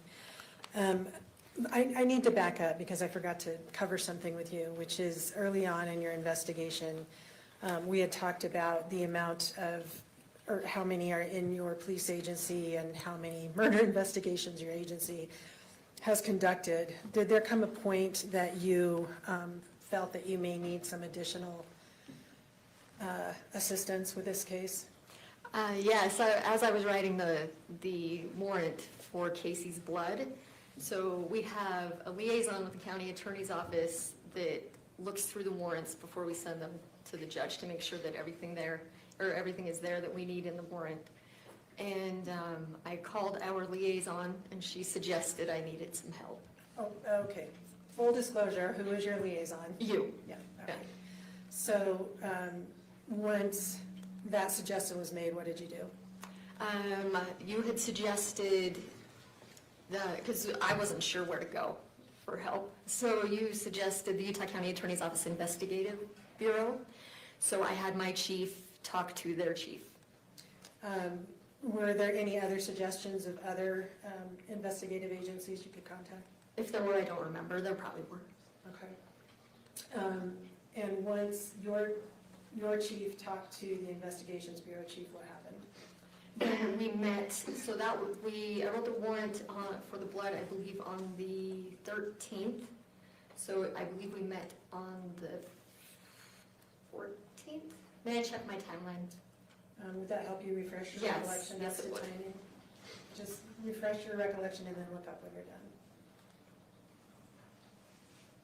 Okay, so I wrote the warrant for the blood on the 14th. Sorry, the 13th. And so on the 14th, it was the 15th that I eventually met with the investigators, with the investigative bureau. All right, so your chief and the investigations bureau chief agreed that to have some assistance to you? Yes. And who was that person? The chief? Or, sorry, who was assigned to help you with this particular case? Well, originally I met with their chief, I believe Steve Adams, met with Sergeant Seitzinger, Sergeant Tishner, and Sergeant Hales. We all met in Chief Adams' office. And was any representative from the county attorney's office, the attorneys themselves, present at that meeting? No. Did anybody from the county attorney's office dictate or direct you the direction of the investigation? No.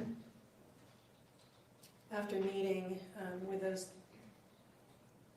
you said 4 individuals, right? Yes. What happened? Well, we kind of made a game plan as far as our initial interviews go. We wanted to interview Meggan because we hadn't spoken with her yet. So we had, I believe, Sergeant Seitzinger and Sergeant Tishner were going to go interview her parents, while Sergeant Hales and I interviewed Meggan. And from that date on, has Sergeant Hales, Special Agent Hales, been involved in this investigation with you? Yes.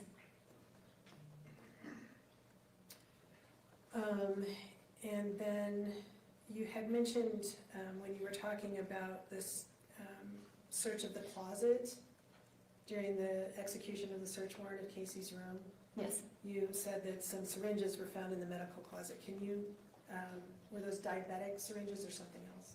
Yes, I believe it was, I can't remember who showed me, but they showed me just a huge amount of syringes. There was just a lot of medical equipment in that closet. I honestly don't know the difference between syringes, so I couldn't tell you. Were the ones that you saw, did they have the orange cap on them? I believe so. Just like the photo that we saw of the Fanta box syringe? Yes. They appeared to be unused syringes. Okay. All right, back to you had collected from Mark Farnsworth the items that he found in the Fanta box. Yes. Did he provide you any other items at that time? Yes, so it was at that time that I asked him if I could search the bathroom. So I went in to search Kacee's bathroom, and he, at that time, so he had taken Sergeant Hales into Kacee's bedroom. I believe it was the first time Sergeant Hales had been to the home. So they had ripped the carpet out of the bedroom because of the flood. It had started to smell. They were planning on redoing the damage to the room. And so all that was left in the room was Kacee's bed frame. When I went in there, Mark pointed to the medical closet. There was a syringe on one of those permanent shelves. And he said, I found the syringe when I was taking out the carpet. So I believe we asked him where he found it. He pointed to the middle of the room, and I'm like, you found a syringe in the middle of the room? Like, that doesn't, I mean, I wouldn't have stepped over a syringe. So he said, no, I didn't say it like that. I was like, where did you find it? And he said, in the closet.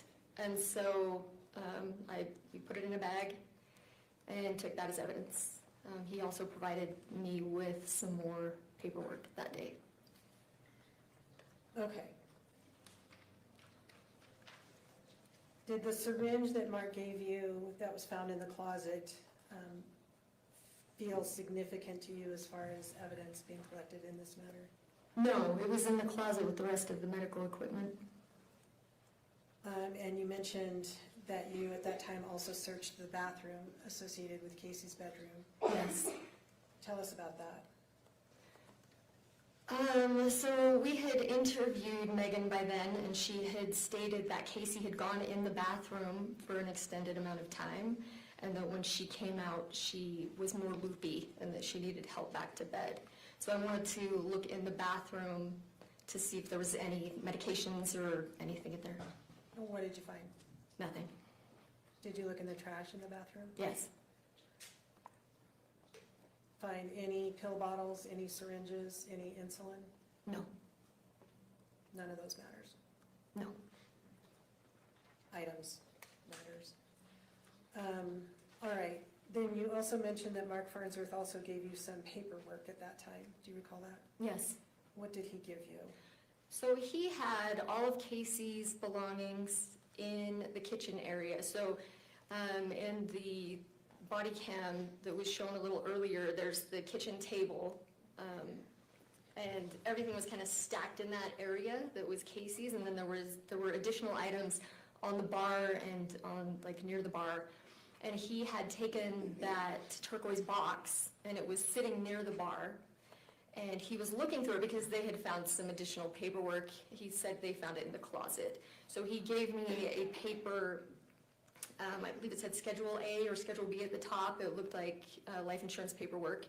He said he had found that in the closet. He did take it out of the box. Okay, let me back you up for just a minute.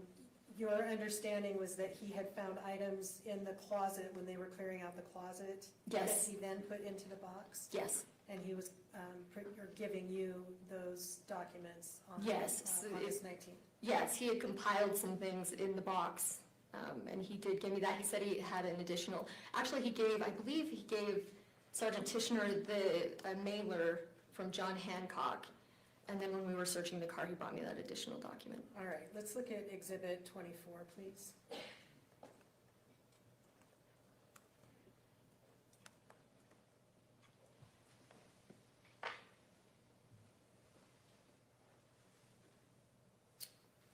Okay, do you recognize this item? Yes. And is that a fair and accurate copy of what Mark gave you on August 19th? Yes. 24, state moves to admit Exhibit 24. Mr. Williams? No objection. Court receives states 24, can be published.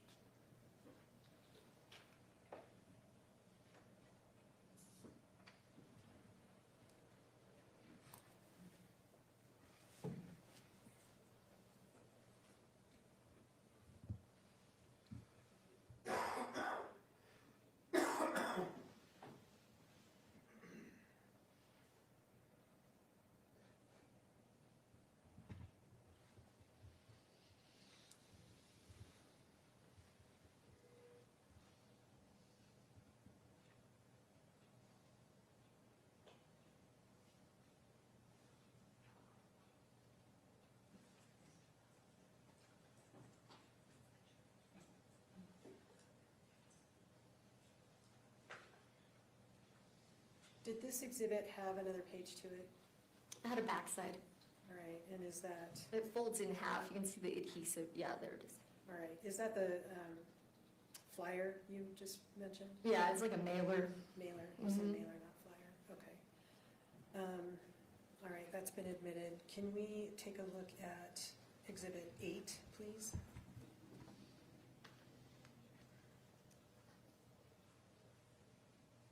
And what is this document? That is the other document given to me by Mark that day, And on does the that- 19th. Okay, does that accurately represent what you received from Mark? On Yes. August 19th, state moves to admit Exhibit 8. No objection. Court receives states 8, it can be published. Thank you.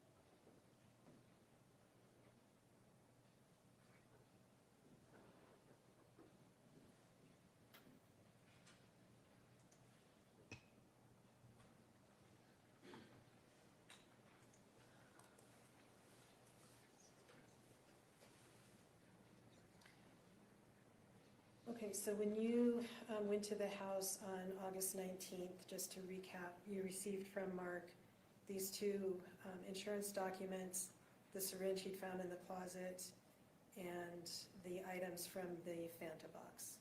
Yes. Anything else? Not from Mark, no. We did find some items in the car. All right, and so that's the next question, is what did you do after receiving those items? Well, we did search Kacee's car and found a couple more things in her trunk. And what did you locate in Kacey's car when you searched that? We found in the interview with Meggan, she had told us that Kacee had given her a basket of treats. In her trunk, she had a box, it was full of stuff, and in that box was a shopping list and a receipt to go with it that appeared to have similar items to what Meggan had described. Okay, could we take a look at Exhibit 35, please?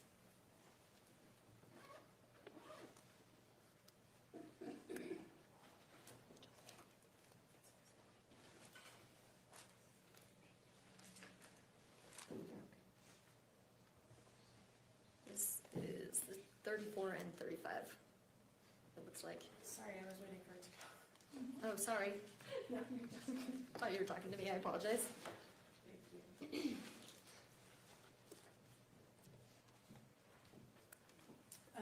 And did you also bring with you Exhibit 36? Maybe. What is 36? Oh, yes, I did. No, 158? Or are you talking about the... Did you bring with you a copy of the shopping list you found? It's in that same bag. Oh, on the backside, gotcha. So there's Okay. 2 exhibits in one bag? Yes. It's And that's marked both. 34 and 35? Yeah. And how are they separated? One side says 34 and one side says 35. Which one is 34? Is that the shopping list or is that the 34 is the receipt? shopping list, 35 is the receipt. Thank you.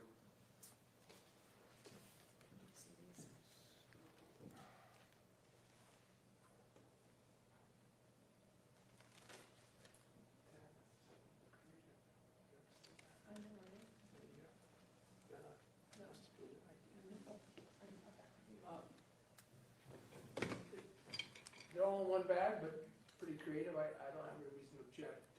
They're marked on either side, it looks like, so that you can see the front of the 2 exhibits in one bag.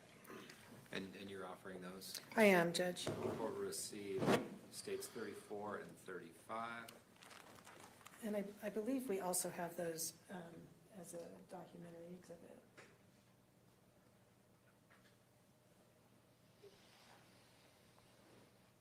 And so that's 34, if we could publish that to the jury.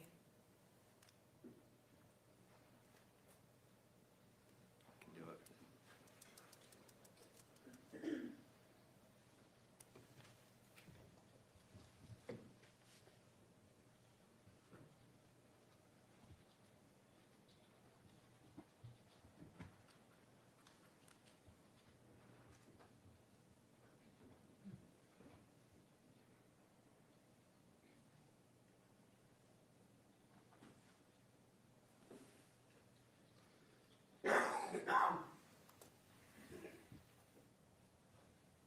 And 35, please.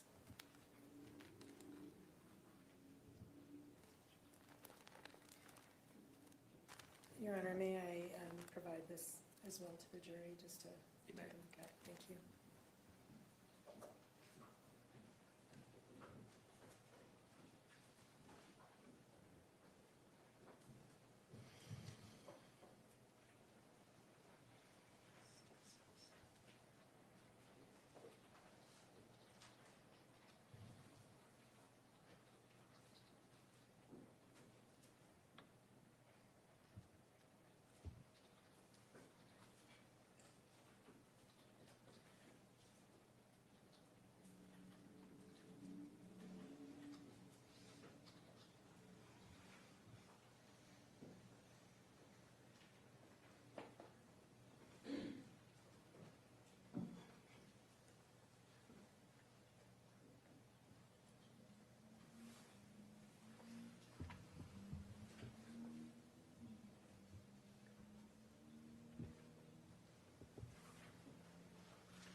want to fast forward quite a few months. At some point in this investigation, did additional syringes come to your attention?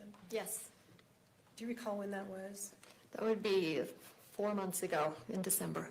All right, so more than a year and 4 months after the incident that Yes. happened here. And what came to your attention? I received an email from Kylie. She stated that her son was getting married and moving in with their grandparents into that basement apartment. She said that when they went to clean out the refrigerator, they found some syringes. Did you look into those syringes? Yes. What did you learn? We asked Mark about them. He had since moved out, and he stated that he found those in his brother Kyle's bedroom before he passed away, or after he passed away, in a desk drawer, and he just put them in the fridge. All right. And so Kyle, to the best of your knowledge, passed away when? January of 2024. And Mark found those and then put them in the refrigerator, and then Kylie found them and called you. Yes. Is that accurate? Yes. Okay, and Kylie called you 4 months ago, would have been about It was December of 2025.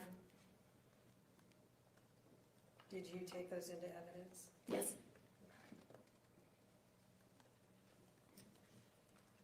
All right, from the information you had, well, in addition to the search warrant on the vehicle and gathering the other evidence from the home, what else did you do around that time frame?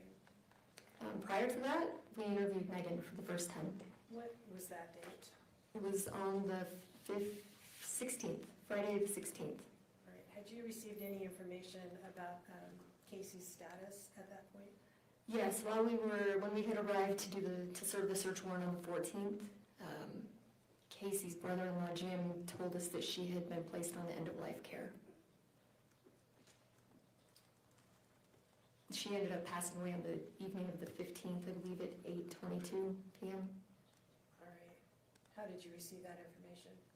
I received a voicemail from the hospital. They had left me a voicemail about an hour after she passed away. All right, and you received that call, you said at 8:22, or is that when she? That's when she passed away. 8:22 p.m. All right, and so with that knowledge, you said you spoke to Meggan Sundwall the next day? Yes. August 16th? Yes, we had actually driven down, that was the day we were planning on interviewing her, was the 15th, when the other two sergeants were interviewing Meggan's parents. So we had driven to, Sergeant Hales and I had driven to Santa Quinn to interview Meggan. When we did get a hold of her, she said she was up north, so we had made plans for the next day to speak with her on the 16th. And before going to speak with her, had you made any efforts to locate DNR advance directives? Yeah, all throughout the room and through her uncle. And I don't think it was, I think it was after that we spoke with her doctor. All right. That we inquired there as well.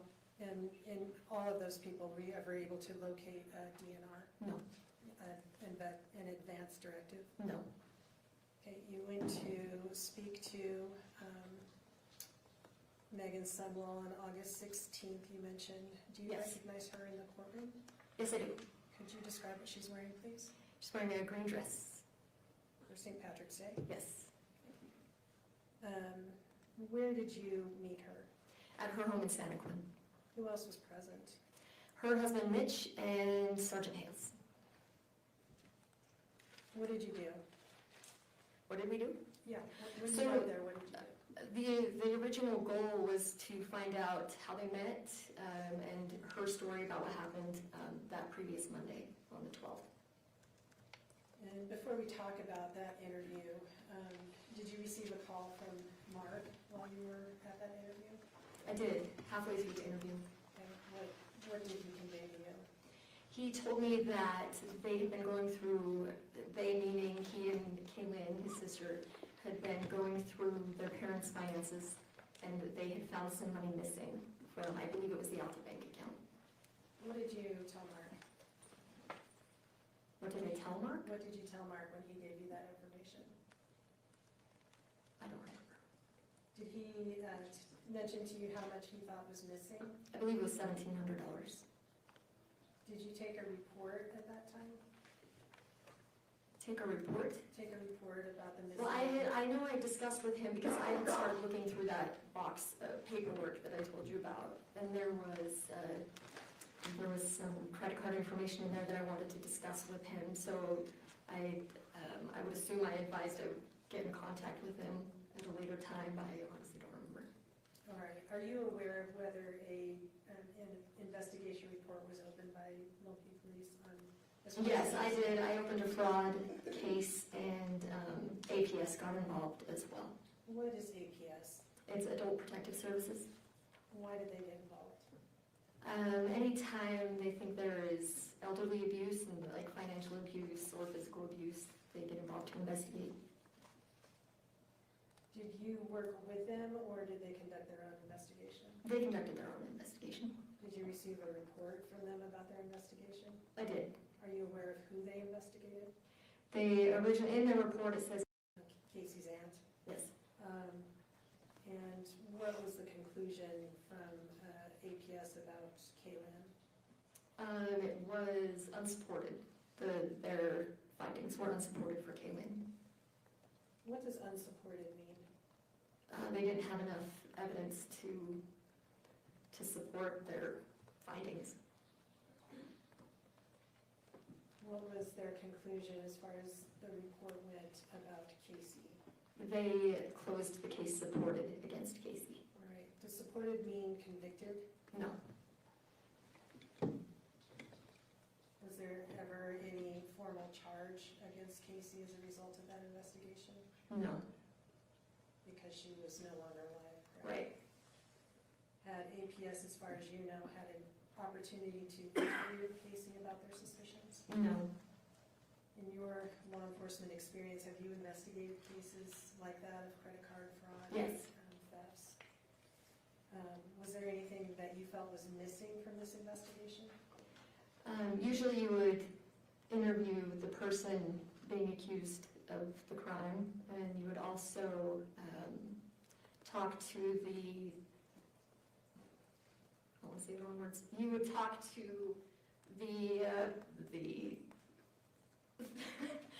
grandparents, we'll say the card holder, to see if they had given consent for the person to use their card. All right. Were either of those things done in this particular case from APS? Not that I know of. Did you do any of those things yourself? No.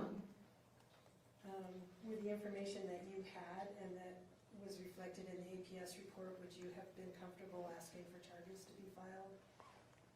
No. Objection, Your Honor, to process. Please don't ask for charges. Prosecutors make that decision. Would you have referred that matter to the county attorney's office for consideration of charges in the state that it was in? With just that information? No. And at that stage of that investigation, would Kacee still be entitled to be presumed innocent of that accusation? Yes. All right, so we sort of took a detour there with Mark's phone call to you as you were at the interview with Meggan Sundwall. And you said it was you and Sergeant Hales that was there to talk to her? Yes. Any other law enforcement?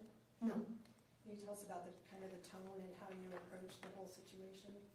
So like I said, we just wanted to find out how they met, how long they'd known each other, that type of thing, the relationship of their relationship, the nature of their relationship, and what her story of Monday was, what her recollection of what happened Monday. All right, and that was within a week, or was about no less than a week from the time that this incident had happened, right? Yes. August 12th was the day of the incident, August 16th was the day of the interview? Yes. All right.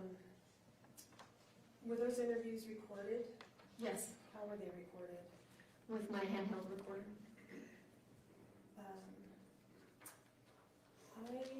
Your Honor, would like to admit that entire first interview. Well, let me ask you first, Detective. Have you reviewed that interview? Yes. And does it accurately reflect how that interview went, all the questions asked and answers given? Yes. The state's going to move to admit but not publish that interview. Mr. Williams? As? Exhibit 165. No objection. You're going to play that? I am not going to play it, Judge, because it is about an hour long. I did want to admit it, but in the interest of conservation of time, I'd like to just talk to you about some of that interview. You're offering it though, is that correct? I am offering. Okay, so for the record, the court will receive states 165. Thank you. How did that interview start out? We introduced ourselves and asked her how she knew Kacee. And what did she tell you about that? She told us that she met Kacee when they were both working at Chrysalis, a residential adult treatment center, I believe, for disabled adults, I believe is what it is. And they were both working there, and Kacee had sought her out as the resident nurse to take her blood pressure.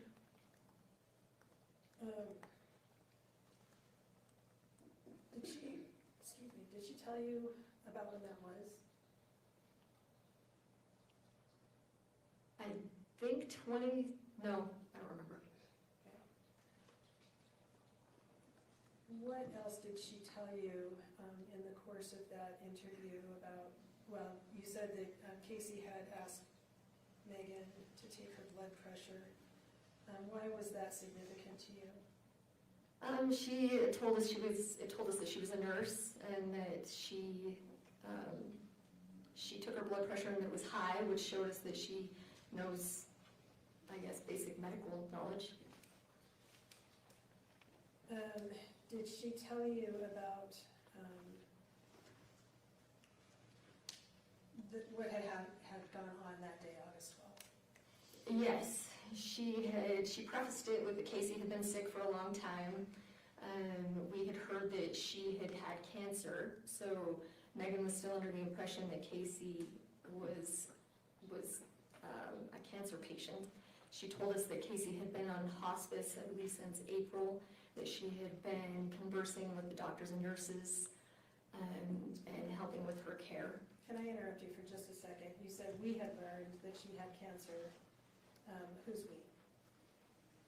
Well, I had learned that she had cancer, but as the case was unfolding, the next day. So as she went to the hospital, her uncle had told dispatch that she was sick and that she had cancer.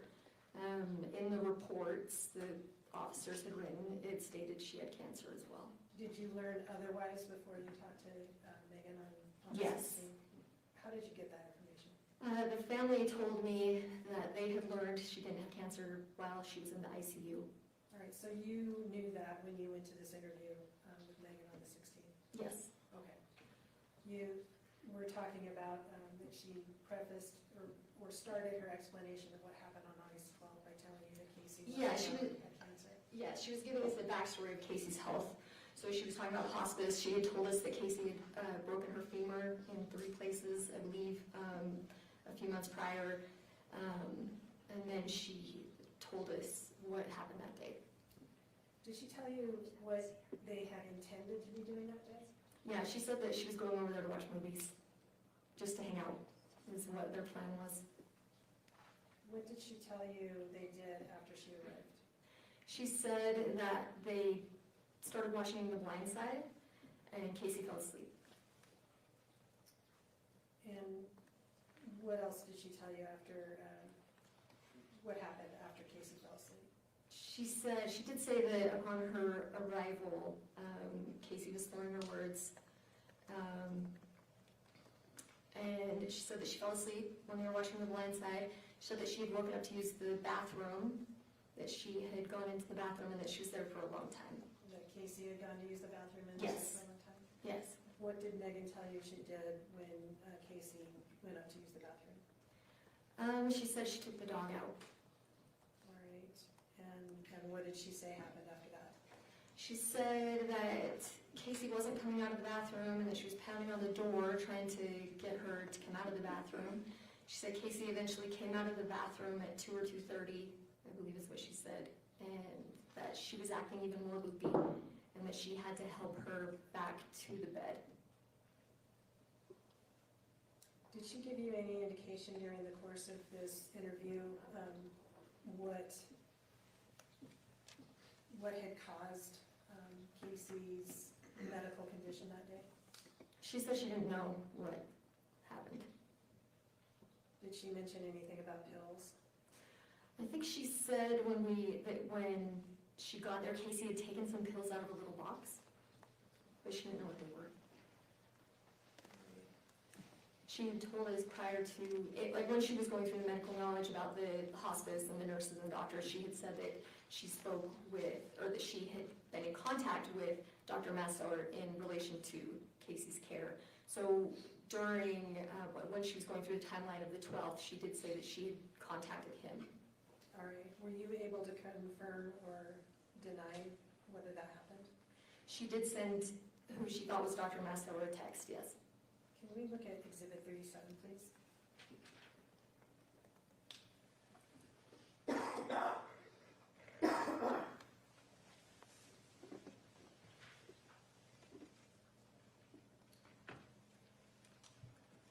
I know this wasn't that particular day, but did you at some point in your investigation locate this text message on Meggan's phone? Yes, I did.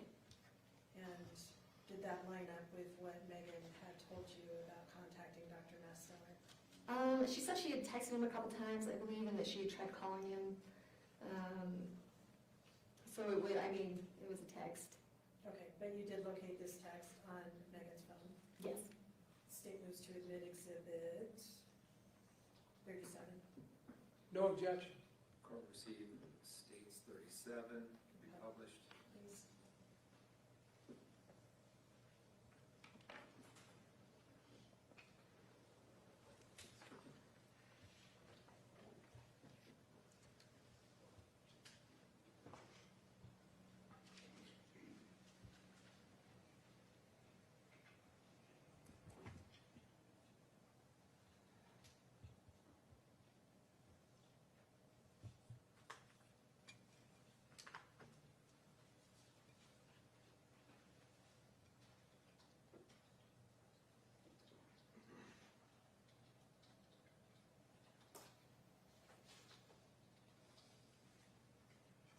Do you see in Exhibit 37 the phone number that text message went to?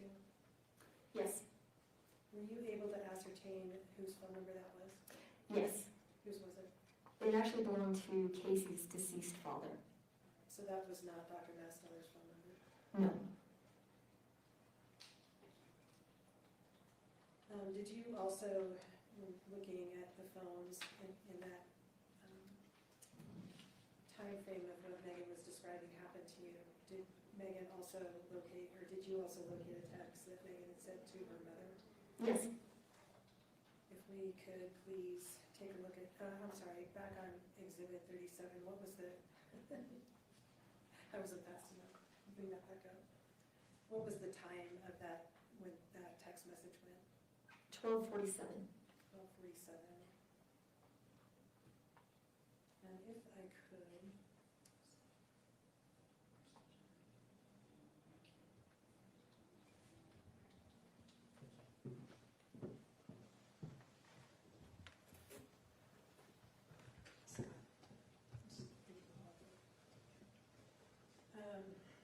All right, at 12:47, and I'm referring back so we can look at both things at the same time.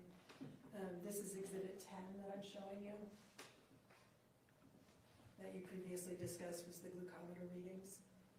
At 12:47, can you tell us what Kacee's blood glucose level was? It looks like it would have been somewhere between 76 and 69. Okay. And then, did you also locate a text that Meggan had sent to her mother, Renee? Yes.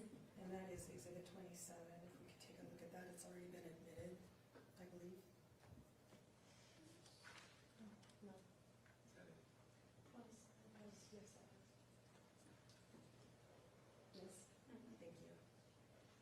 So if we could publish that.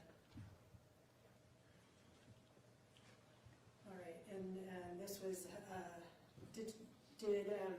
when you were interviewing Meggan, did she mention that she had texted her mother? She said she had contacted her parents. She said that Kacee wasn't doing well by 4 or 5, and that she had contacted her parents, I think, around 6. Okay. And what is the time on this particular text message? 1:59. I'm referring again to Exhibit 10. What would Kacee's blood glucose have been at 1:59? 30.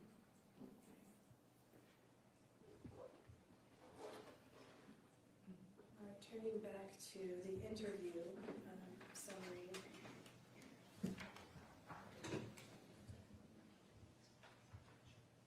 What else did she say happened that day after she said that she had helped Kacee back to bed? She said that she wasn't doing very well by 4 or 5, and then that she had asked her dad to come give Kacee a blessing of release. And again, at 4 or 5, what would her blood glucose reading have been? Well, so 19 or less. Okay. The trick is, I'm going to put it so the defense can see also. Thank you.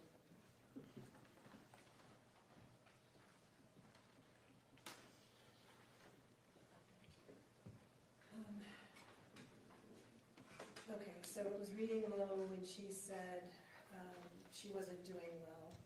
What did she say, do you recall, about watching Kacee as Kacee's condition deteriorated? She had said that it was painful to watch, that Kacee was gasping on her own saliva, something to that effect, and that had always been Kacee's biggest fear, that she didn't want to drown in her own fluids. Meggan told you that she contacted her parents to come to the house? Yes. Why did she want her parents there? She wanted her dad to come give Kacee a blessing of release. Did she tell you whether that happened? Yes, they did come. They did come. Did she indicate what time they arrived? I don't remember. Did she mention a telephone call with Kylie? Yes, What did she she did. say about that? She said that after her father had given Kacee the blessing, that's when Mark had entered the room. That's when he came downstairs. She said that that's when she told him that there was a DNR, that he shouldn't call the ambulance. And at that point, she called Kylie to tell Kylie about the DNR as well. Did she describe to you how Kylie responded? I think she told us that she was angry, told her to get out. I don't remember specifics. What did Meggan tell you about whether she had ever actually seen a DNR? She said she had not. What did she tell you about whether she'd actually seen a physical power of attorney? She had not seen that either. During the course of this interview, did she ever tell you what Kacee had in her system? No. Okay. Did she ever indicate to you what had happened to Kacee that day? No, she said she didn't know. Did you ask her why she didn't call 911? Yeah, she said because of the DNR.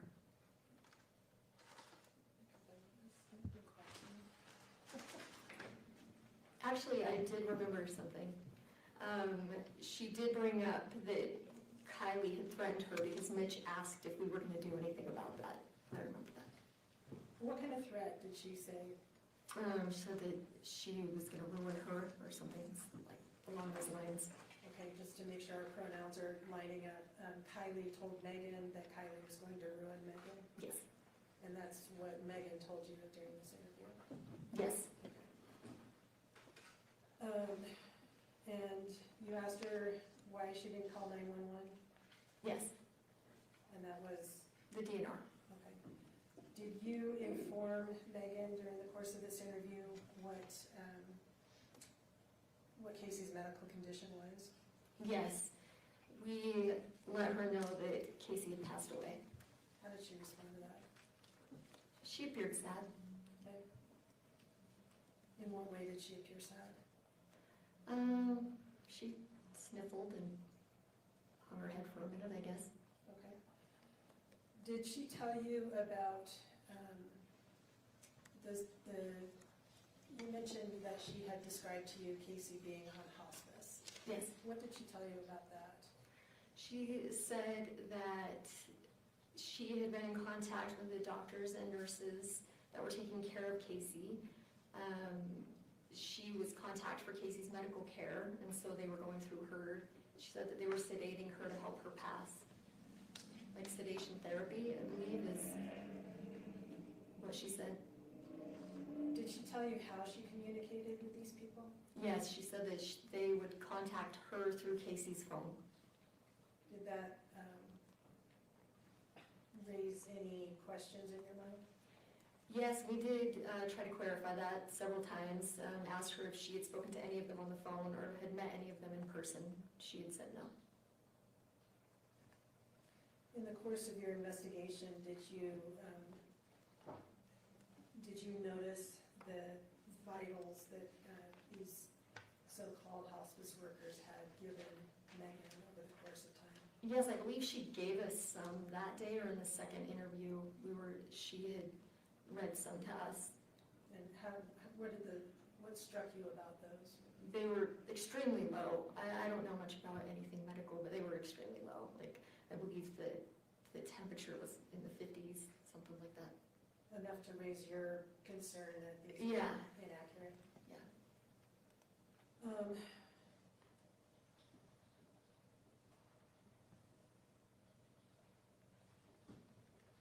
Before the interview was concluded, did you ask Meggan for anything?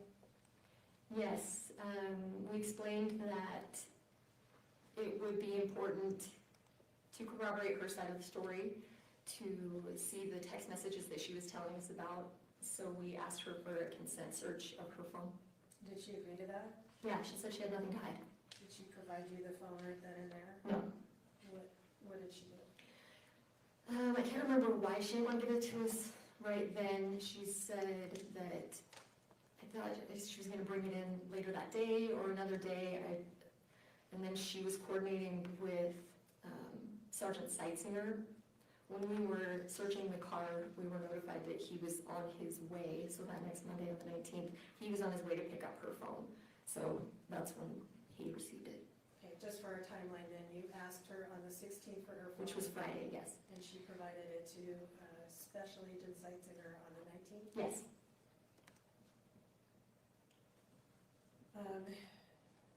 Do you remember specific language from that interview about what she knew of what Kacee took or what happened to her that day?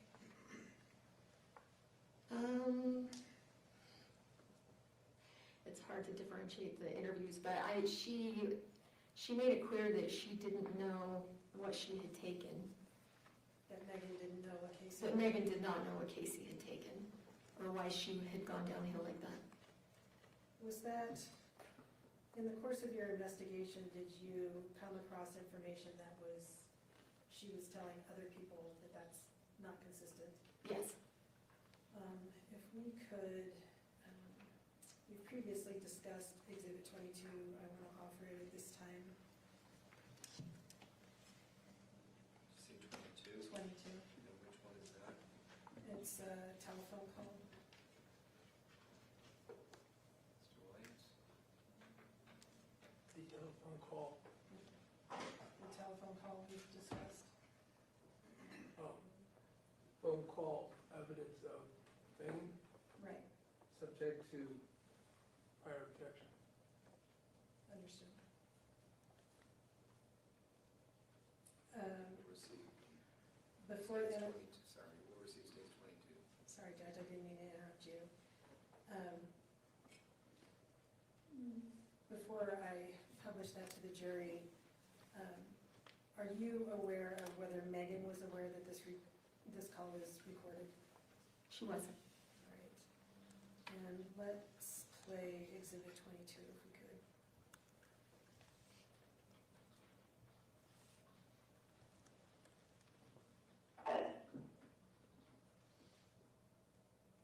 I felt maybe I needed to tell that I knew what she was doing, but I didn't help her. Yeah, I didn't help her, I didn't do anything.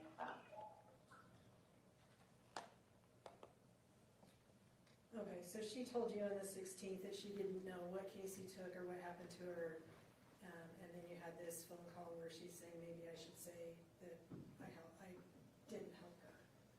Yes. Did you conduct another interview of the defendant after Yes. the first one? When was that? That was on the 21st of August. I believe it was the next Wednesday. Why did you do another interview? It was at Meggan's request. Why did she want to talk to you, do you know? She had questions about the investigation. Where was this interview conducted? She met Sergeant Hales and I at the Utah County Attorney's Office Investigative Bureau office. Let me ask you about that office real quick. Is that located in the same building as the Utah County Attorney's Office? Yes. Is it located on the same floor as the Utah County Attorney's Office? No. Do the attorneys in the office have access to the Investigations Bureau? I honestly don't know. Is that a locked facility? It is locked. You have to get magic permission to get in. And does that extend to you? You have to Yes. get permission to enter? Yes. How do you enter? You have to have somebody with a key card let you in. All right. Is there any alternative ways to get in? Not that I know of. Is there a buzzer that you can? Oh, probably. All right, so on the 21st of August, Meggan came to the Investigations Bureau in Provo, and have you reviewed that entire interview? Yes. Does that accurately reflect your memory of the questions asked and answered in that particular interview? Yes. All right, do you recall how long the interview was? No. I don't. The state would move to admit 166, second interview. What kind of media is it? It's an audio, this one's a video. This one has audio and video. I don't know which one it is. I'm really good at the audio. It's audio. What's your exhibit number? 166. Audio only. Can we lay some foundation where the audio is coming from, please? Sure. So where was this interview held? In their conference room? And what is in that conference room as far as recording capabilities? I'm not sure. I believe I had my handheld. Excuse me. I'm not sure how they recorded there. All right. Are you aware of whether there are any cameras or audio equipment in that conference room? I think so. I don't know. Okay. The audio that you listened to in preparing or in reviewing that, was it from your own Yes. interview? My handheld recorder, yes. Okay, state moves to admit exhibit 166. No objection. Court received states 166. And again, in the interest of time, Judge, I'm not going to publish it at this time, but would like to ask the detective questions about that interview.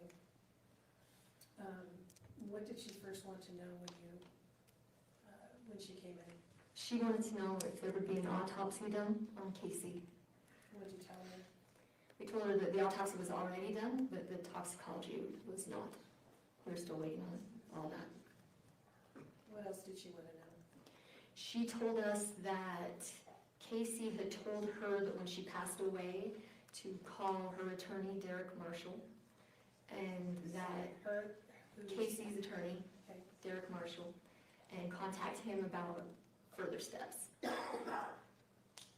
you have an opportunity after that interview to get in touch with Derek Marshall? Yes, we did.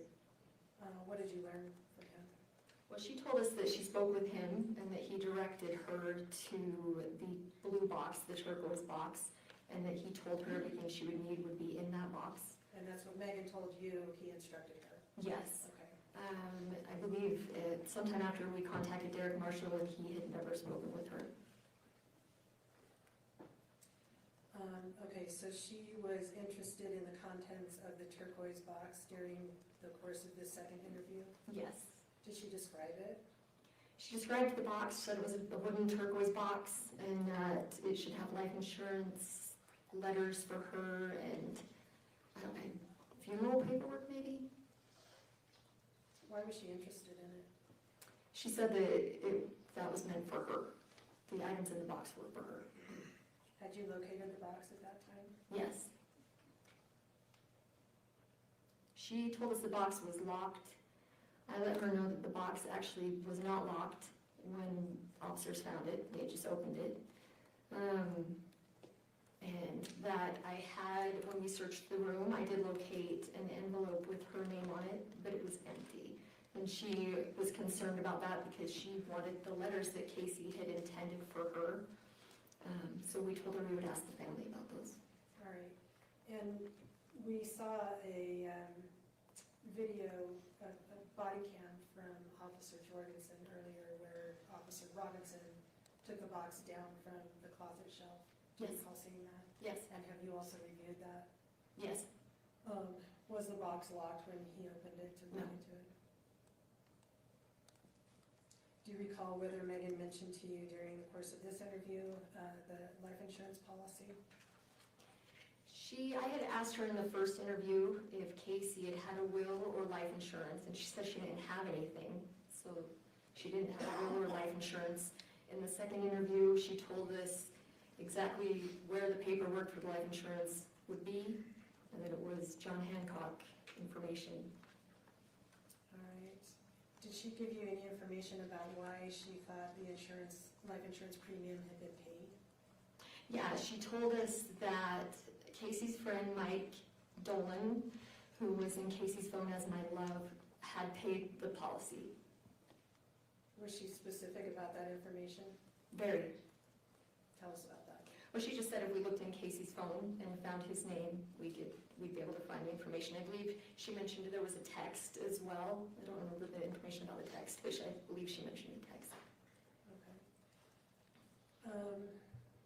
During the course of this interview, did you notify Meggan that Kacee did not in fact have cancer? Yes, we told her that Kacee did not have cancer, that the autopsy showed that she, besides her one kidney, she was perfectly healthy, that she had not broken her femur, as previously reported, that she had had a knee replacement. How did Meggan respond to that? She was shocked. She appeared shocked.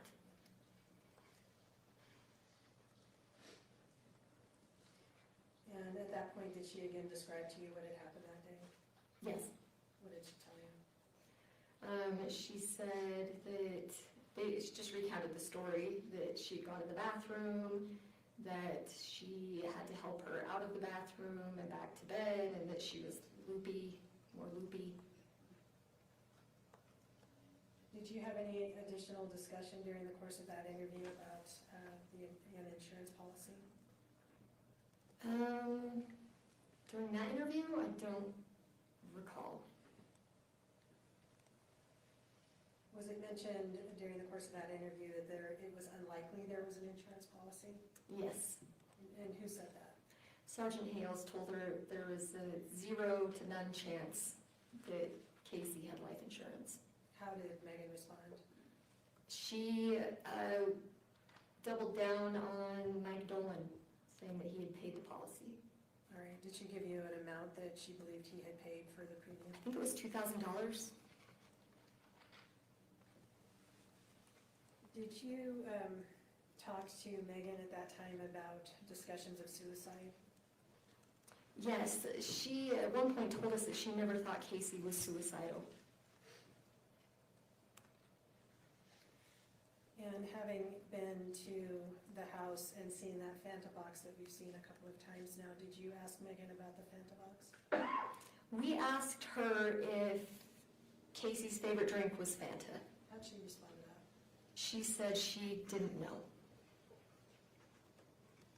Did she mention anything about what she liked to drink?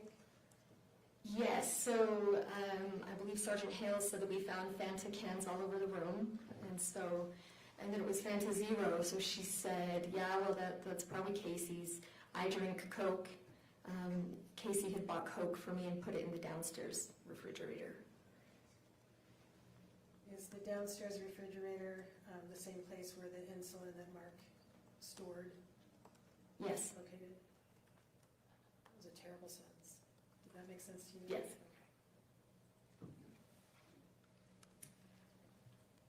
Okay. All right. Are you aware of anything that Meggan did about that life insurance policy with John Hancock within a couple of days of your telling her it didn't exist? Yes. And what did she do? She signed up for 2 life insurance finder websites, and then she called John Hancock. Okay. I would like to play a copy of that. Well, how did you become aware of the call to John Hancock? When I was going through Megan's phone, the timeline of the time after Kacee had passed, I noticed that she had placed 3 calls to John Hancock. And what did you do once you saw that? I called them and called their customer service to ask if they recorded their phone calls, and they said yes, and they advised me of the legal process to obtain that call. What was the legal process? I think I had to send a letter on letterhead. I can't remember. I think it was that. It was either that or a subpoena. After complying with that process, were you able to get a copy of the phone call made by Meggan to John Hancock? Yes. Stayed with. Have you also reviewed that phone call? Yes. Is that an accurate representation of what you received from John Hancock? Yes. State would move to admit 147, 147. Can we get some foundation as to the date of the call? Thank you. Yes. Were you able to determine when that call was made? I think it was the day after our interview on the 22nd. So your interview was the That's my memory. 21st, and you believe the phone call was on the 22nd? I believe so. If you need me to check my report, I can. Would that help you refresh your recollection? It might take a minute, but yes. Please, yeah, go ahead and check and look up when you're done.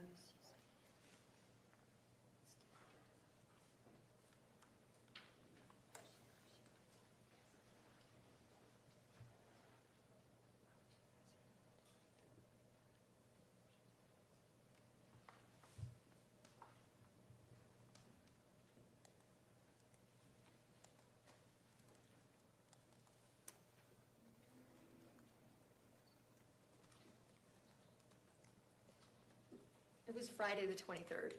Okay, Friday the 23rd was the date of the call Yes. to John Hancock. Yes. State moves to admit Exhibit 147. No objection. I'll receive Exhibit 147. You gonna publish? I would like to publish that in just a moment. Well, before we do that, I want to ask you, Detective, during the course of this phone call, after you listened to it, was a policy number provided to John Hancock by Meggan Sundwall? Yes. When we listen to that phone call, I'd like you to note down the policy number that was given. Do you have a pen or a pencil up there with you? Okay. All right, if we could publish that.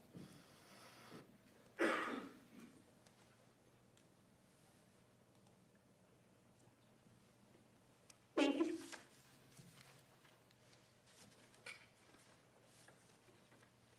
Thank you for calling John Hancock Life Insurance. This is Erica. How can I help?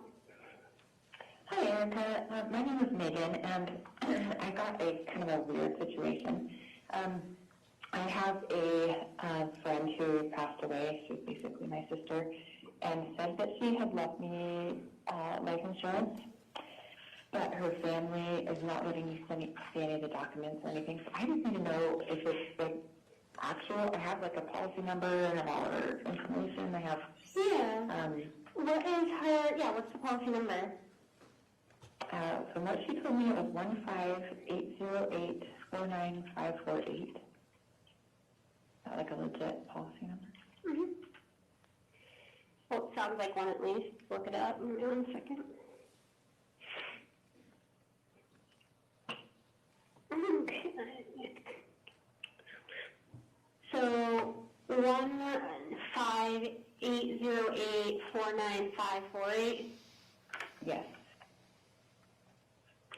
Nothing did come up with that. Do you know her social? I do. That. Sorry, give me her name first. It's Kacee, so it's Kacee, and then last name is Terry, Terry. And then just the last four of her social. 1540. 1 second.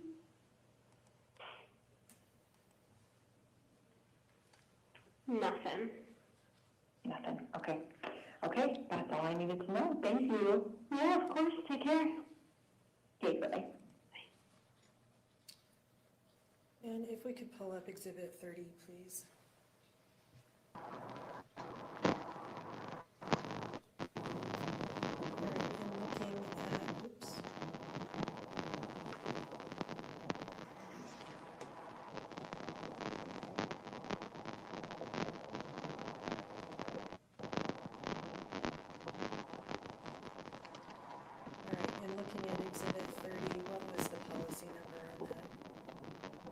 It says, it looks like a 15, that looks like a B, but 808-49548. Which is the number that she read off. Thank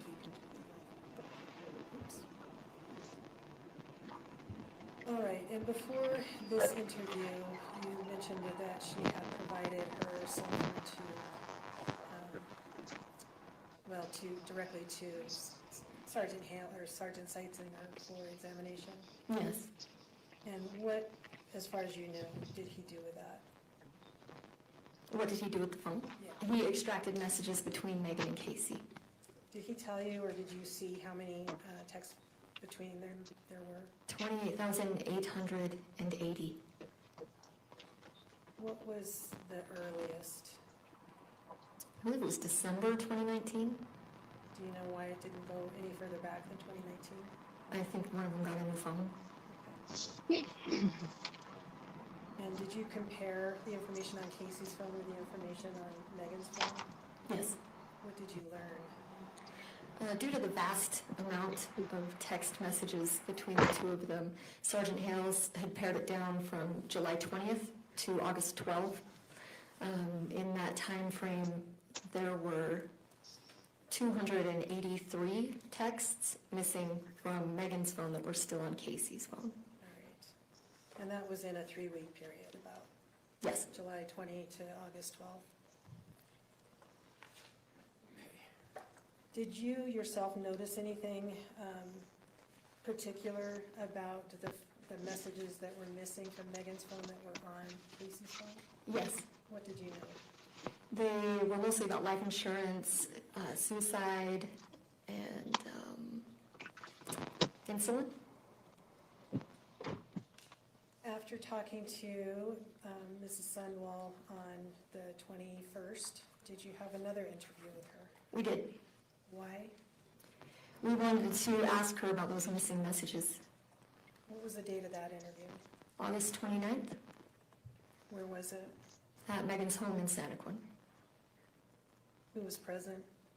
Same as the first interview. It was me, Sergeant Hales, Mitch Sundwall, and Meggan Sundwall. Was this interview recorded? Yes. How was it recorded? My handheld recorder. Have you reviewed that interview in its entirety? Yes. Does it accurately reflect the conversation you had with Meggan Sundwall on August 29th? Yes. And that is Exhibit 167. State would move to admit at this time but not publish. Objections. Thank you. Thank you. Court will receive states 167. How did that interview begin? I believe we asked her, I know Sergeant Hales had brought kind of a visual prop with us. He had printed out the text messages for those 3 weeks from Kacee's phone, and he had printed out the text messages from Meggan's phone. And he set them side by side and told her that there were 283 messages missing from her phone. How did she respond to that? She just kind of shrugged it off, I guess. Did she provide any explanation for why they were not there, or why there was a difference between her phone and Kacee's phone? Yeah, she said that she always deletes texts when she talks about those things. What did she mean by those things? I believe Sergeant Hales had told her that they were about life insurance, insulin, and suicide. All right. What did you say or ask her about why she hadn't mentioned that to you earlier? We asked her why she hadn't told us she deleted messages, and she said because we didn't ask. Did you talk to her again about a life insurance policy? Yes, we had asked her about it, and she said that she never believed that Kacee had a life insurance policy. So, and then we asked her how much it was worth, and she said like $1 million. What, if anything, did she tell you during the course of that interview about whether Kacee was suicidal? I think that is when she told us she never believed Kacee was suicidal. Did you ask for any additional information about what she did during the entire, almost, 11 hours she was at Kacee's home on August 12th? Yeah, she said she wasn't doing anything.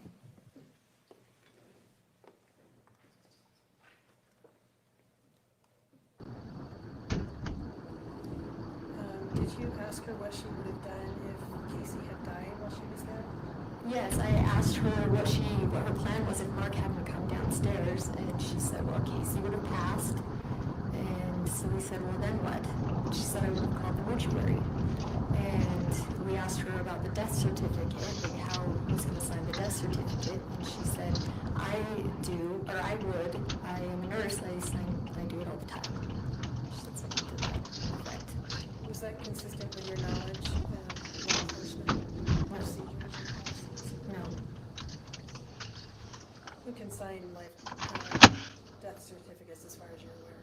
There are a few nurses that can, but mostly it's doctors. There's a list. You have to be on the list. What did she tell you about why she had deleted messages? About why she had deleted them? Yeah, did she give an explanation about why she deleted them? She said that she didn't want to look like what Kylie was accusing her of. And what was she believing Kylie was accusing her of? Murdering her sister.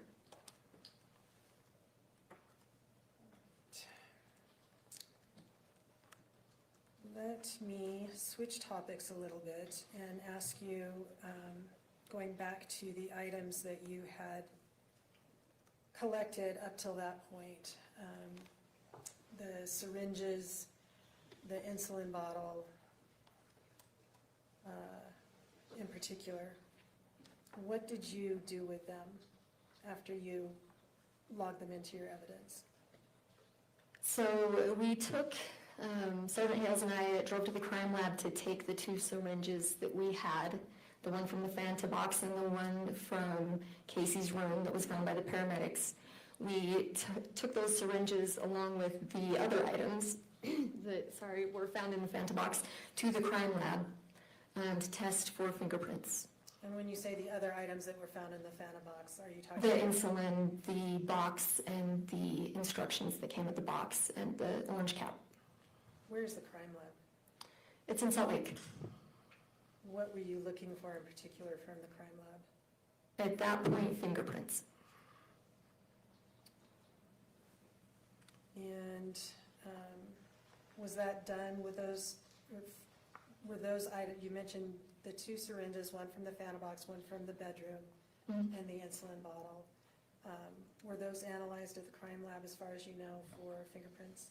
Item 2, which was the syringe that was found by the paramedics, we took that back with us. The fingerprint analyst told us that the chances of finding fingerprints on that syringe were slim to none. And so we took that one back and put it back into evidence and left item 20, which had the Fanta box items.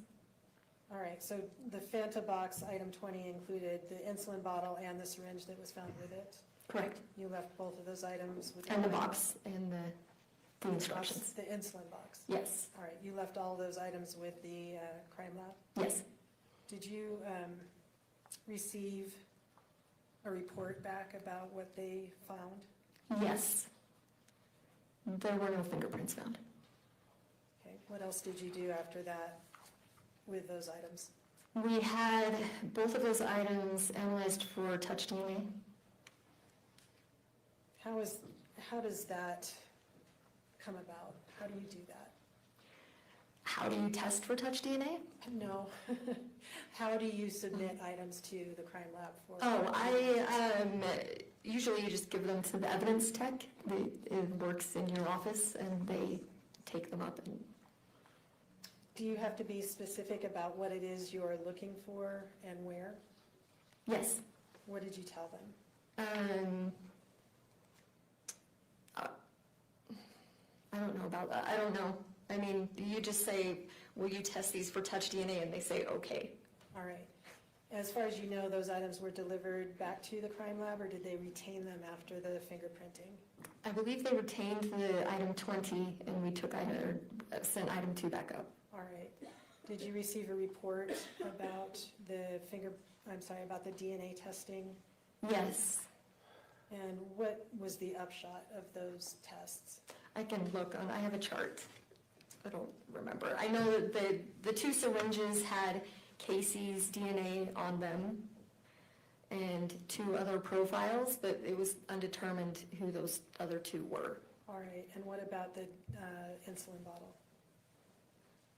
The insulin bottle had, I think the orange cap had DNA. I'd have to look. I don't remember. Would that help you refresh your recollection as to that conclusion? Yeah. Can you look at that and look up when you have reviewed it?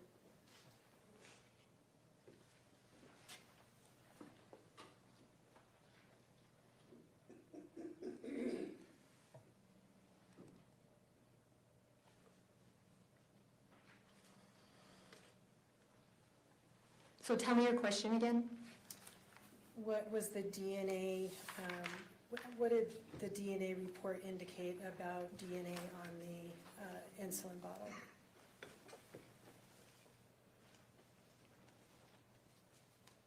I don't think any DNA was found on the insulin bottle. The reports are hard to read, I apologize. But my recollection is that there was no DNA found on the insulin bottle. All right. We are going to turn now to the text messages that you located on Meggan's and on Kacee's cell phones. You mentioned that Sergeant Seitzinger had located 28,880 texts between the 2 of them in that 5-year period? Yes. Roughly? Did you read all of them? Most. I would say I read most. Okay. Did you note as you were reading them, the content of them? Yes, I did. So I searched through, you're able to search with keywords. Like if I looked up Kacee, then it would show me all the texts that refer to Kacee. So if I found a text that seemed like it was either going to refer to suicide or foul play, I would look on either side of the text for context.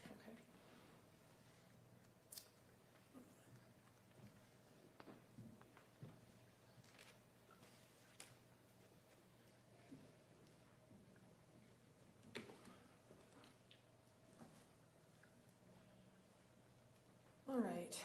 What was, I think you already mentioned it, what was the earliest text that you recall taking note of? It's like when were the first texts sent? In December of 2019, I think. All right. Do you recall a text on December 21st of 2019. Let me just show you. Okay. Can you show Detective Farney Exhibit 42, please?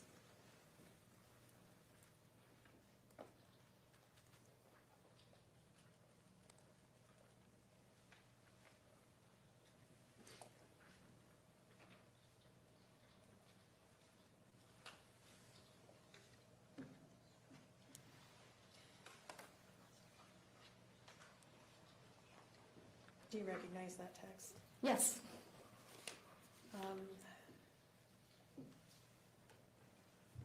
Let me see if I can do this.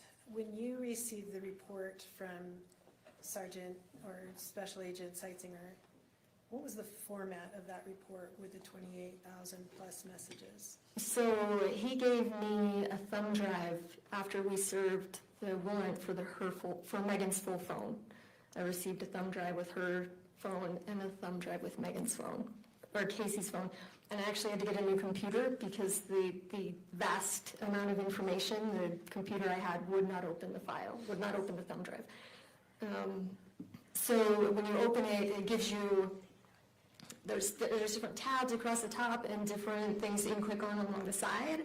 And so mostly I worked within timeline, or I believe in the timeline is where you find the text messages. It's been a minute. I apologize. And were those texts that you received from Sergeant Seitzinger altered in any way after you received them? No. There are text strings, is that accurate to say? Yes. So conversations between the two of them that go on for many texts? Or Oh, yes. Sometimes several, Yes. sometimes hundreds? Hundreds. All right. And in your review of them, did you sometimes exclude some that didn't seem relevant to the text that you were focusing on? Yes, in the interest of space. And I would cut out the stuff in the middle, or if it was just redundant, I guess I would remove some of those, yes. All right. And what about texts that seem to support, were you excluding text that would support Megan's version of what had happened on that particular day? No, I was still under the impression it was either suicide or foul play. I was still trying to figure it out. Okay. And when you selected or went through and found relevant, or things that you found to be relevant to the investigation of the case, did you flag every single one that you found? Every single one?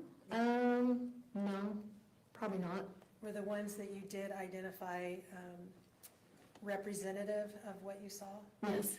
Okay. And you have reviewed as much as you could of the texts that were provided to you by Sergeant Seitzinger, correct? Yes. All right. And have you seen this format that you're looking at today? Yes. All right. Is this format accurate as far as what you saw from the Celebrate extraction done by Sergeant Seitzinger? Yes. Okay. At this time, I'm going to move to admit Exhibit 42. No objection. Thank you. Court will receive States 42. Wish to publish? Yes, Your Honor, thank you. And if you want to just read it to us, Detective, sorry. It's okay. Kacee is the green bubble, and she says, "Reassure me I'm not dying." Meggan is the blue bubble.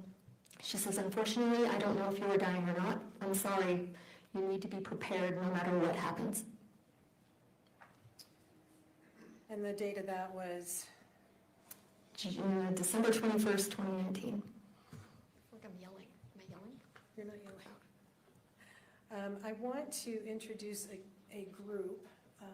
We're not going to publish or talk about all of them, but it exhibits 43 through 53. The state would move to admit.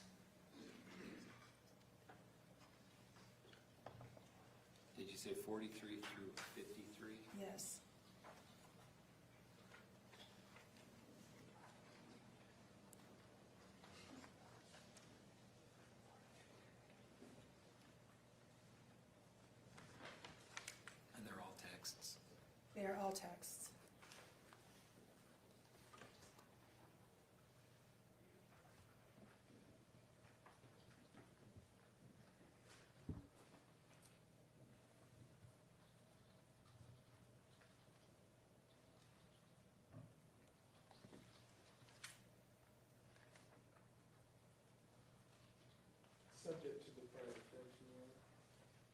you.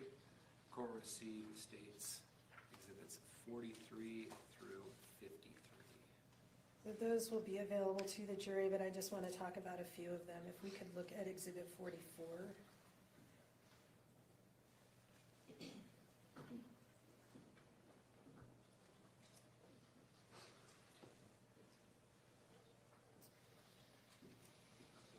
Could you read to us, please, and publish, yeah. Could you read to us, please, the first couple of texts on that, well, the text on that page? Yes, again, Kacee is green. She says, yeah, I'm assuming he is because he said we could keep our appointment for Monday as well. I called him to see about meds. I'm having a major panic attack, or it's my heart failure, but I have like tons of pressure on my chest and I can't breathe normally. I can take it, but today I can't. Normally I can take it, but today I can't. It's like the more time goes on, my chest feels heavier. So Meggan says, I'm sure that is only going to get worse, unfortunately. And if we could skip down to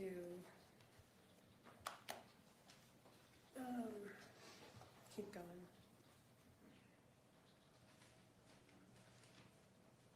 All right, and ultimately, what was the text that Meggan sent back? Meggan says, the process of dying is pretty brutal from what I've observed. Can you take a look at exhibit 47?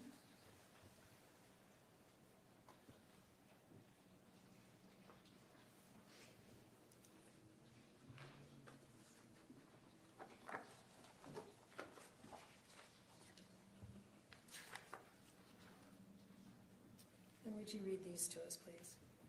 Again, Kacee is green, says I can't do this. This anxiety and pain is too much. I'm stuck between I'm scared to live and I'm scared to die. I can't even breathe.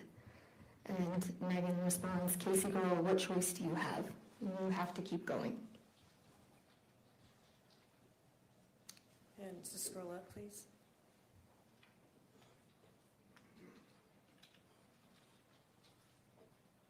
Meggan continues, but I think you need to really work on replacing your fear of death with more faith. And Kacee says, I agree. I'm more afraid of death by taking my own life. It's so hard sitting here waiting for it to happen. And Meggan says, you aren't going to take your own life. Exhibit 48.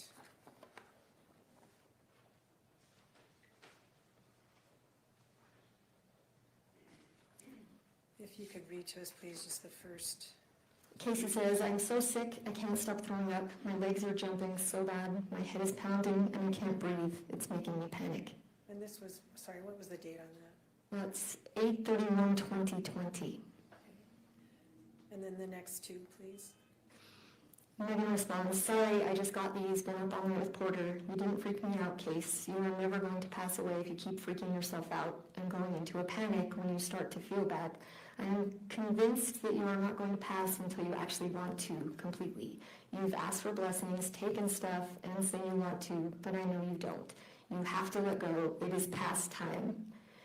The next one says, there is nothing left here for you. Everything is ahead of you in the next life. Move forward and stop only existing.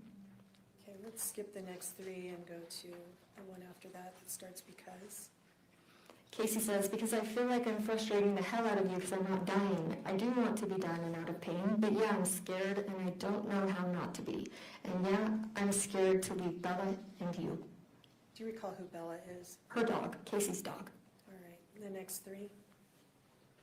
Meggan says, you are frustrating the hell out of me. Faith and fear cannot exist in the same place. You are letting fear rule your life. I understand that is the way you have always lived, but it will not work to die that way. I try to help you, Kacee, but I can only do so much when you sabotage. I don't know what more I can do. Kacee says, I didn't think I was sabotaging. I tried 3 different times to die this weekend. I don't know what I'm doing. I'm trying the best I can. I'm sorry I'm constantly complaining about being sick and asking you for help. She goes on to say, I was grateful that you were there for me this weekend, and I felt like I didn't have to do it alone. It made it so much easier. It makes me sad that you think I'm just sticking around on purpose. Anyway, we don't have to talk about it anymore. Let's take a look at exhibit 49.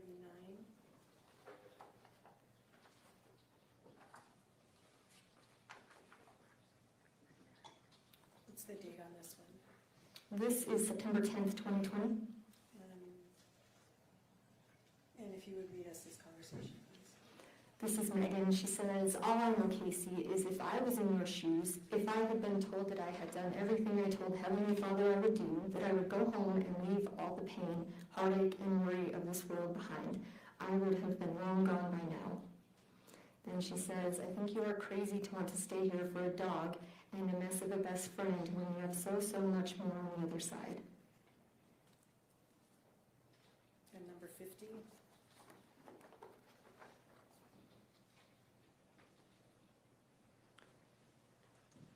Kacee says, I know you are having a bad day and I'm sorry. I'm sorry that I haven't gone home yet and I'm making your life harder. I am trying.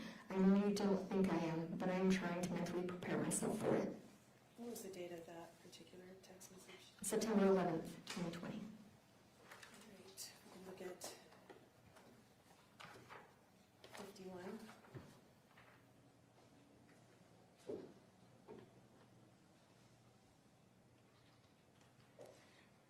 Meggan says to Kacee, what? Kacee, we're not kicking you out. I was just asking if you had made any decisions about what you're going to do, live or die. And Kacee says, I know, but I don't know what I want right now. I want to live and I want to die. It's just screwing with my head trying to decide.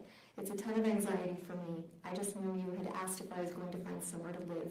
So I know I'm a lot of work and feel bad that I'm here because you have to put your life on hold and it's not fair to you guys. Meggan says, what do you have to live for in this life? I truly believe everything for you is ahead of you, not here. I've felt that way for a long time, more strongly as time goes on. 52.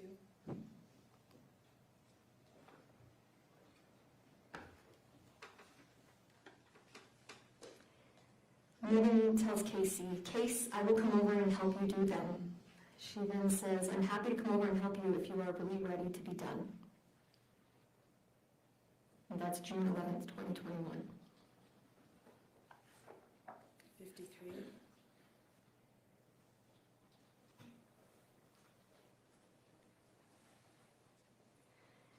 Meggan says, I don't think you will. That's why I said that I'd be willing to come over and help you. I really feel like you need to do some deep soul searching and figure out what's holding you back and what you need to let go of. When you are actually ready, you let me know and I'll be there to help you. You won't be able to do it alone. All right, state next wants to talk about exhibits 54 through, let's say 64. Move to admit those at this time. Objection. Court receives states exhibits 54 through 64. And I may publish, Judge? May. Thank you. And 54.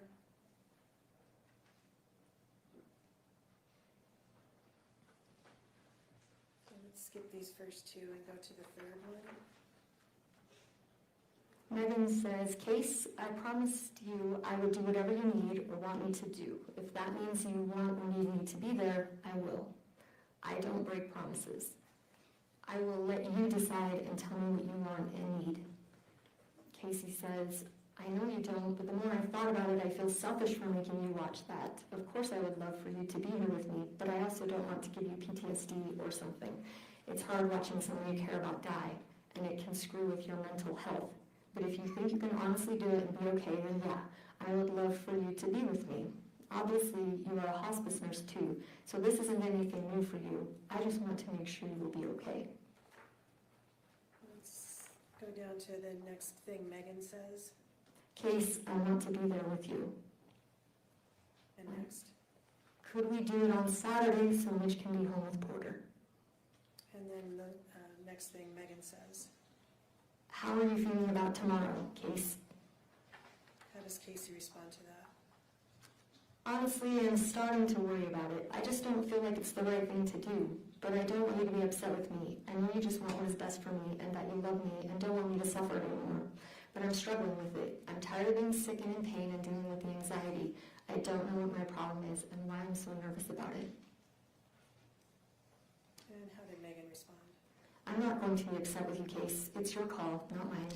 What did Kacee say?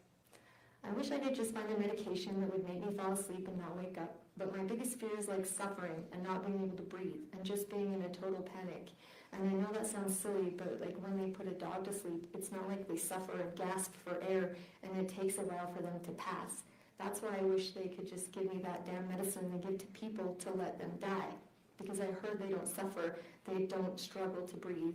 They just fall asleep and their heart stops and they die. Okay, let's take a look at Exhibit 55.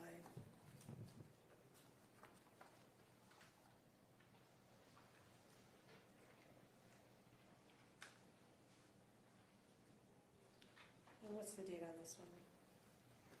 This is January 23rd, 2023. All right, and what is said?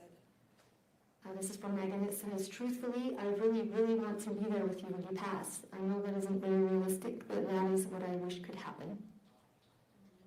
And 56?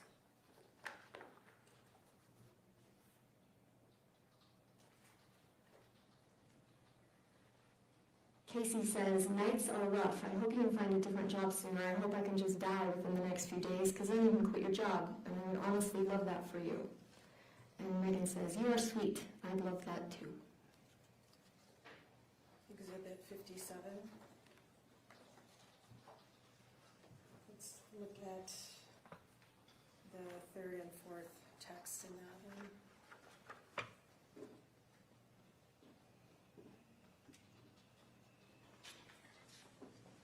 From Meggan, I assume you got your meds and went to bed. I hope you can get some peaceful rest. I'm at work tonight if you need me.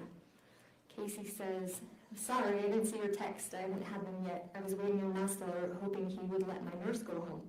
But he's not going to call, so I guess I'll take my meds and go to bed. And then down to Megan's next response. Meggan says, I'd sneak to the bathroom and take extra if you can. Does Kacee respond to that?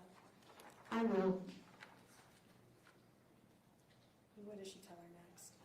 She says, I took more meds and did a full bottle of long-acting. Here's my vitals from tonight. BP 30/0, HR 17, O2 21, temp 87, blood sugar 43. I've never seen a temperature that low. Nurse says it happens near end of life. Last night I had a fever, so I'm not sure how it dropped that low. According to the nurse, that's a sign it's getting close. Anyway, just wanted to give you an update. I'm going to bed. Love ya. Let me just stop you for a minute. In the course of your investigation, did you learn whether there was a hospice nurse present? There was not. And how did Meggan respond to that? I hope this is your time, Case. Get some rest, sweets. And what else?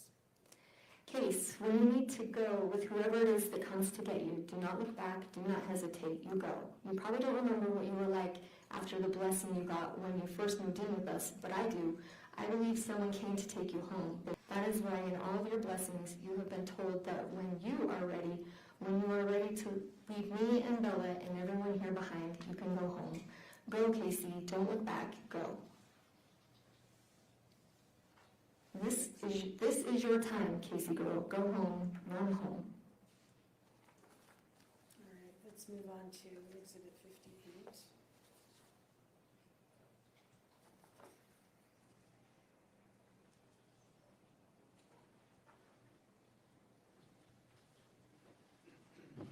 Meggan says, Case, you have completed what you came here to do. It is time to go home. You know that if you listen to your heart and soul. Kacee says, I know, but there are times I feel so close and then it doesn't happen and I get frustrated. I'm doing everything I can to go home, and honestly, I think taking all these meds are helping and speeding up the process. I just wish it would happen faster. I know, sweets, and I'm sorry. And Kacee says, thanks. Meggan says, tomorrow is Easter. Wouldn't that be a beautiful day to pass away on? And Kacee says, it sure would be. And Meggan says, should we pray for that? Kacee says, that would be great. Thank you.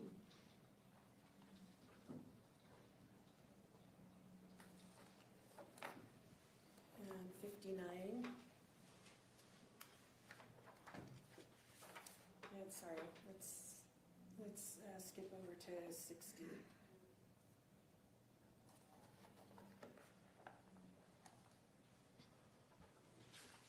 could look at the third, fourth one.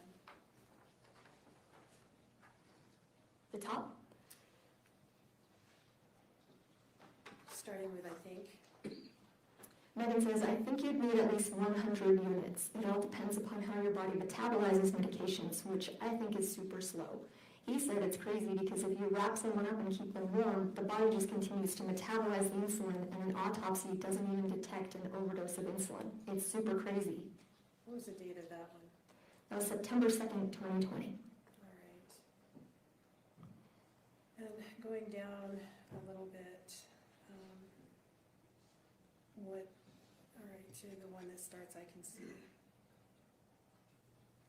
Meggan says, I can see if maybe we have samples of insulin here.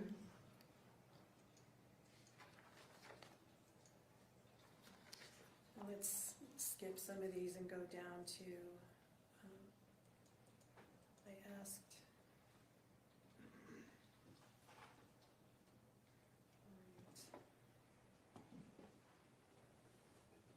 and what does Kacee say at that point? Kacee says, I asked if it makes you feel weird. She said, you can't, I think she's talking about her grandma. I asked if it makes you feel weird. She said you can't even tell, so at least I know I don't need to panic. I can just take it before I go to sleep, or maybe you could give it to me after I fall asleep. What are they talking about? What's the it? Insulin. I believe she had told Meggan that she was going to ask her grandma about it. All right, and how did Meggan respond to that? She says, oh, you won't even know, Case. Please don't make me give it to you, though. Okay, I won't. I feel bad even writing that. All right, let's take a look at Exhibit 61.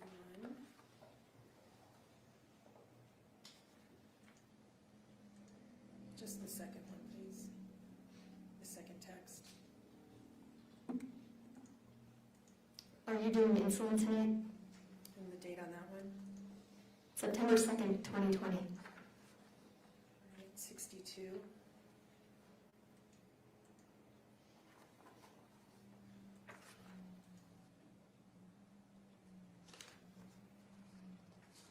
Meggan says, you didn't use the insulin last night. Are you planning on it? September 3rd, 2020. Okay, so thank you.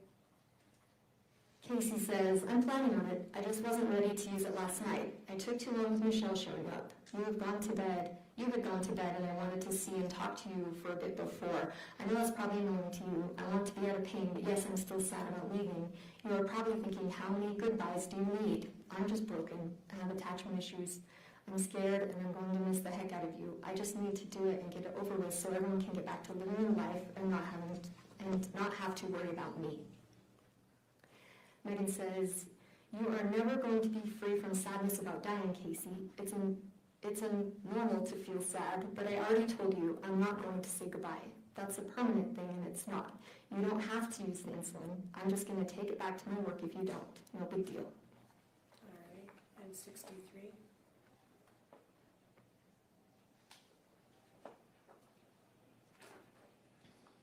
If you could read just the first 4 texts in this series, please.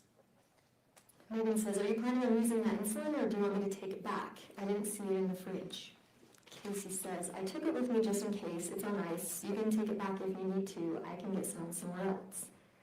And Meggan says, just in case of what? And Kacee says, I thought about doing it while I was gone, but of course I didn't. All right, and let's go up to 64.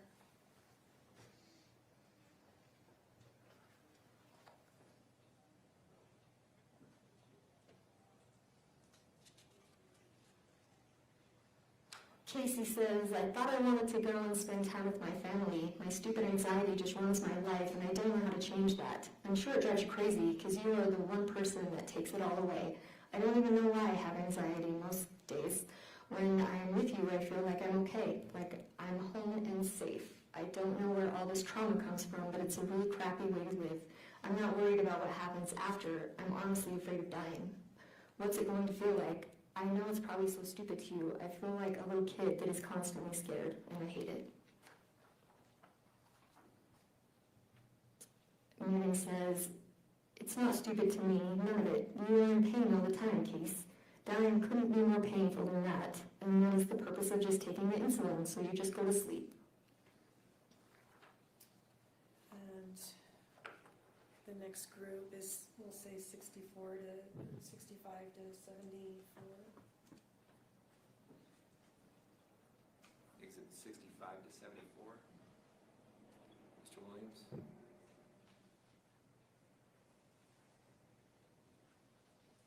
No objection.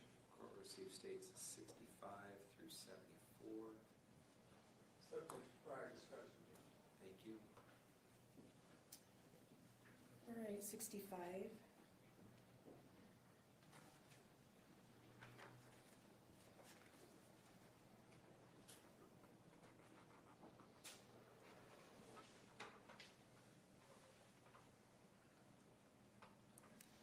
Megan says, do you want me to take that insulin back so it's not an option for you?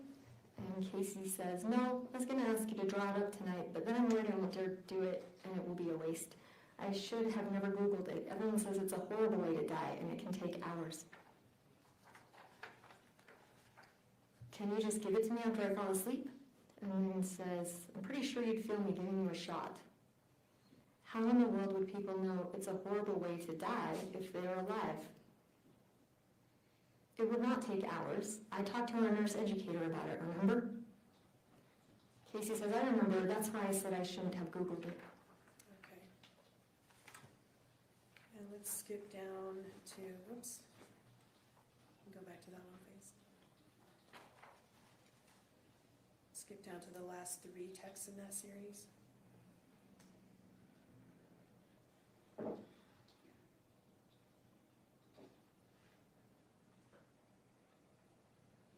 Starting with I agree. Kacee says, I agree. I'm sorry. I just have had a fear of dying that way. But you're right. It doesn't matter. Megan says, a fear of dying what way? And Kacee says, out of it. Feeling funny and like I can't breathe. If I could just take it and fall asleep, great. But I need something to get me to sleep or I will freak out. You see me on the gummies and I wasn't even close to dying, but I thought I was. Okay, 66.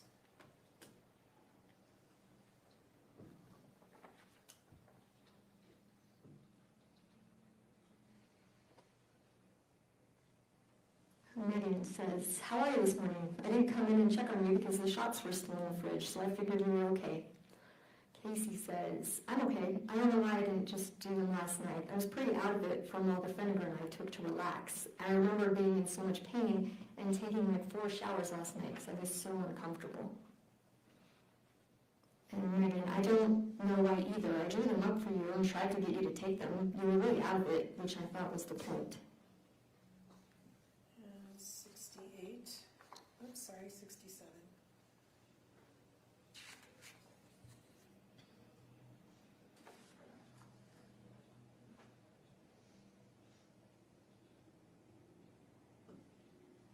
Megan says, are you planning on trying the insulin again? Yeah, I hope it works. Megan, when are you planning to do it again? Or do you not want me to ask? Kacee, I was going to do it last night, but fell asleep. I will probably do it tomorrow night because I have to go with my aunt tomorrow morning. Megan says, for what? I just kind of need to know because of work and such. And the date of that was, I believe 2020. sorry, 10/12/2020. all right, 68. Let's just read the 3rd and 4th one in the series. Megan, you want me to bring you home another bottle of insulin? You could try the whole thing. I don't know. Kacee, yeah, hopefully it will work. I totally thought the second dose would have worked because it was such a huge amount. I don't remember much. I was just bugged that I was still here. Didn't you say I was worse the first time? If you're okay getting it, that would be great. I just don't want you to get in trouble. All right, let's move on to 69.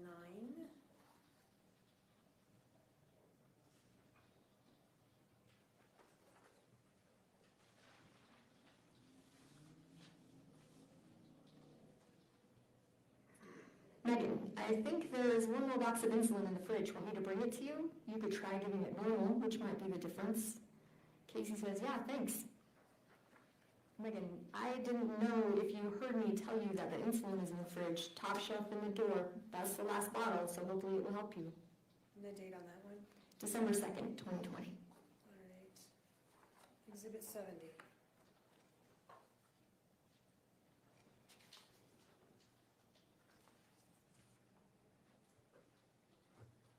Meggan says, are you nervous to do it yourself?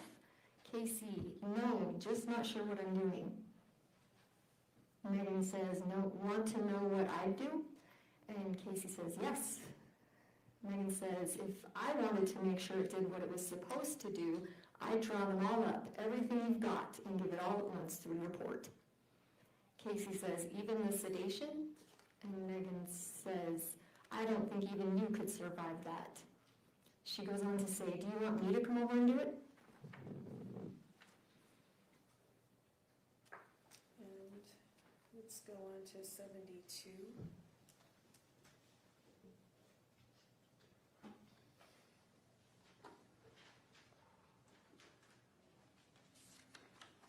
Let's take a look at the fifth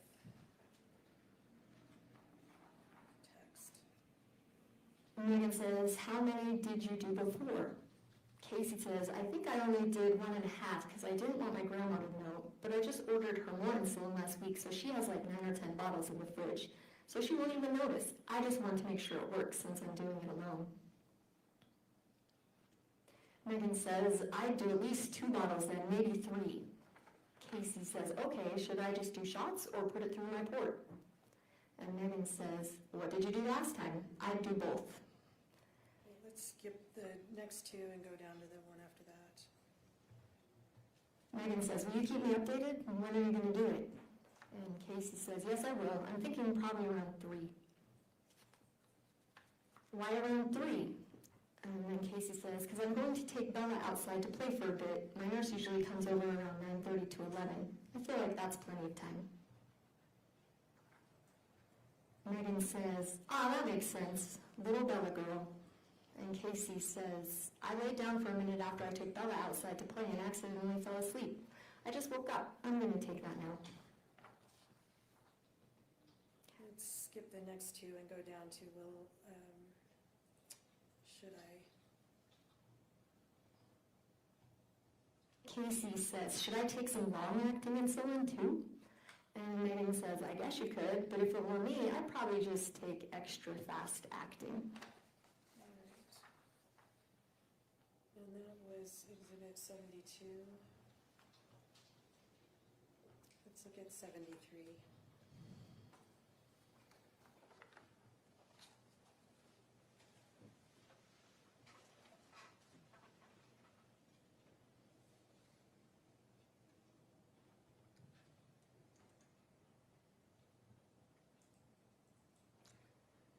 Meggan, good morning, Kacee girl. Been thinking about you all night. How are you? Kacee says, I don't know what I'm doing wrong, but this isn't working. I feel really sick and out of it, and my blood sugar is 29 right now. Also, I hope this makes sense because I have to use speech text because I can't even see what I'm doing. Meggan says, just keep going. Take some more short-acting and long-acting. 29 is really low, so just keep going. And 74.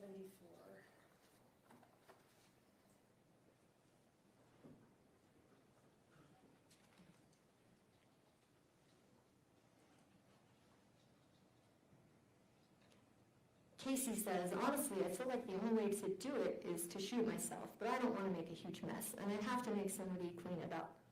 Meggan says, do you have access to a gun, Case? Kacee says, yeah, but I feel like they have been making me comfortable for so long, and it's not working. I do have access to a gun. My Uncle Mark actually bought me one for Christmas so that we could go out and go shooting. So I could use that. I just don't know where I would go and do it because I don't want to do it inside of my grandparents' house.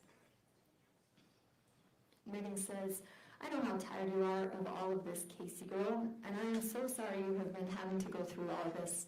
I will help you if that is what you want me to do. I won't help you shoot yourself. I could never do that, but I will help you. Kacee says, I guess I could go down the hill behind my grandparents' house, and then maybe somehow you could suggest that we go look around their property. I don't know. I don't want to put you in the middle of it. I'm just trying to figure something out. Meggan says, do you really want to go that way? Kacee says, I would never make you shoot me, Meg. I just wanted to run a few ideas by you to see if you think that's something I could do. Well, to be honest, no, not really, but obviously nothing else is working. My life insurance does cover suicide because when I signed up for it, it said I had to go at least 2 years without doing that, but it would be covered after that. Or can you think of any medications that would maybe do it? Meggan says, I think we could figure out another way. I've still got all those bottles of Benadryl. If you can get some insulin, then you can take all the pills and then I can give you insulin over and over until it works. Kacee says, I do have plenty of insulin. Meggan says, I think the insulin didn't work because your body recovered itself because it didn't continue to get more insulin.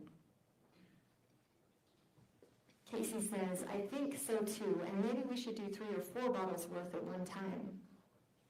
Meggan says, but with that with the Benadryl should do it. If that's what you really want to do, I will come and help you. Thank you, Kacee. Thank you. I would appreciate that. We're going to have to wait a few days, though, because my grandma's sister and her husband and kids are here for a few more days. They live in Hawaii, but they're in town for a funeral right now, so they've been staying with us. Meggan, you tell me when, and I will come. Meggan then says, there's never going to be a good time, Case. Let me just ask you, in that particular series,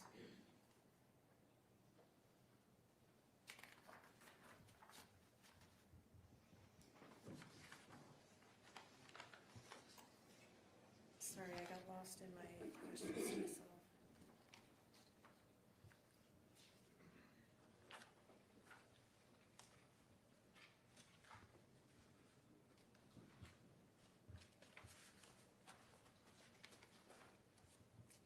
Skip that. I think I was thinking of something else. Let's look at state would move at this time to admit Exhibit 75 through 85. Mr. Williams? No objection. Proceed Exhibit 75 through 85. Let me just ask the jury real quick. We've been going almost 2 hours. Does anybody need a break, or is everybody okay to keep going? Anybody need a break? You can raise your hand. All right, let's keep going. Thank you. Let's go to Exhibit 77, please.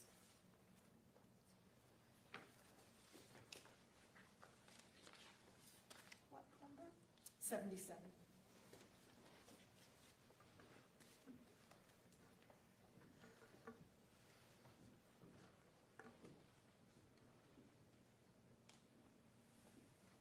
Meggan says, I really think we should try the insulin with your vital signs still being so low. What are your thoughts? Kacee says, yeah, I think Becky was trying to tell me that, but I couldn't stay awake or focus on what the hell she was saying. Let me stop you for just a second. Who is Becky? Becky is one of the fake hospice nurses.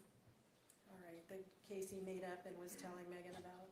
Yes. All right, and after that, what happened? Meggan says, ha ha ha, I can understand that. Kacee says, yeah, I just hope it will help. But where my body doesn't absorb medication good, I feel like we've tried it so many times and it doesn't work. So I don't know if we should wait and do it after that surgery or just do it. I just hate to waste $900 if it doesn't work. Let me stop you again. What have you read text referring to a surgery before this mention? Yes, so one of the narratives between Kacee and Meggan was that Kacee couldn't absorb medications like the average person, and that Dr. Masto was trying to schedule a surgery that would help Kacee absorb and metabolize medications normally so that she could pass away. Okay. All right, go ahead and continue with the text messages. Meggan says, but if we try the insulin, I want to make sure that I come and help you do it. Kacee says, yeah, I would appreciate that, because then if I'm asleep, you can give me the rest of what I need. Meggan says, That's okay, we can move from there on to number 79, please.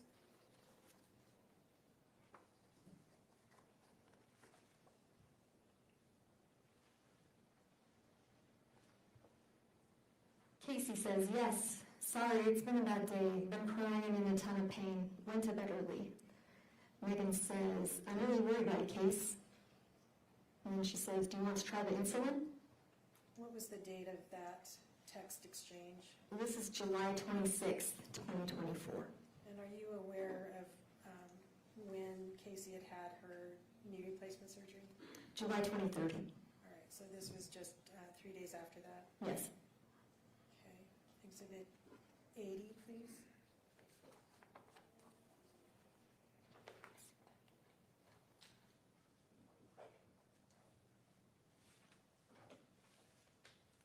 Meggan, here is where you and I differ the most. I think, and it's the same with Mitch, you two are actually so alike. Your focus is the now, like you want relief now. Whereas I was focused on doing the insulin because it's a long-term solution, not just for the now. You need a permanent solution, Kacee girl. As you reviewed all of these text messages between the two of them, did you notice any that appeared to be blatant falsehoods? Oh yes, a lot. All right.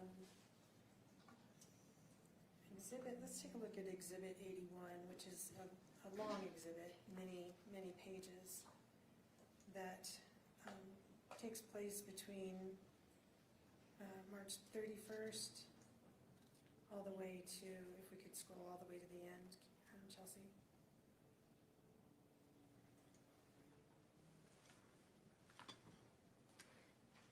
July 18th, 2024. So this one, it looks like she's talking as Kelly. Kacee is being Kelly. So there were probably 5 or 6 hospice nurses that Kacee would pretend to be. There was also Dr. Robinson, who was the hospice doctor who didn't exist. And every now and then they would converse with Dr. Masteller, who you obviously know is real. And during the course of these conversations from that span of time, is this where a lot of those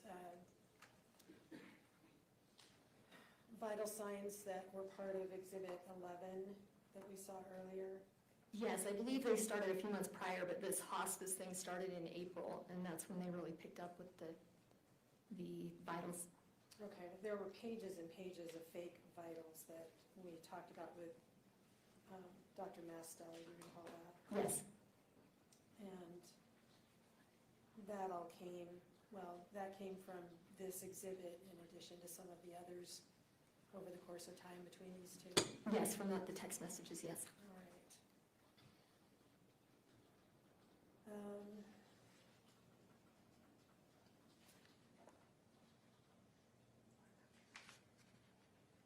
Did you want me to read this one?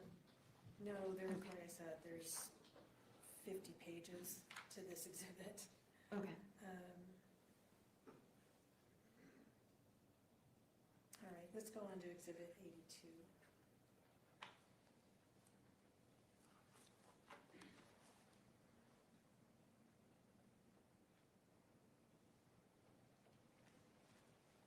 Kacee says, but I'm getting 9 bottles, so that should do it, I'm hoping.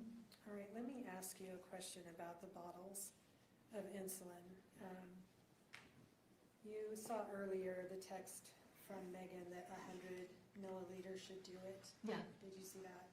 Yes. How many milliliters are in a bottle? I'm not sure. I think Mark said 100 or 1,000. I don't know. Sorry. So if 100 milliliters would do it and a bottle holds 1,000 milliliters, what, oh, I'm going to ask you to do math. So that would be 10 per bottle, 10 100 milliliters per bottle. Okay, and 9 bottles? Would be 9,000 milliliters. Very quick, okay. Thank you. And that's a lot of insulin. That is a lot. That is a lot. Even with Meggan's own observation that it would take 100 milliliters to do the job. Yes. Okay.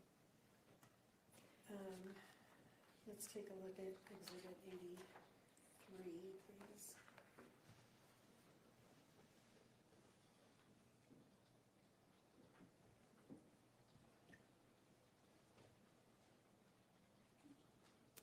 Kacee, it would appear she's in the role of a hospice nurse. It says, I have no idea how someone's heart rate can be that low and it doesn't just stop.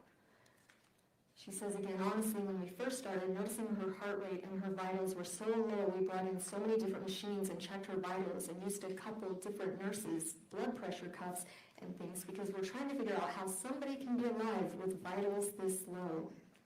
The doctor was even confused. Meggan says, it's a total mystery. Exhibit 84.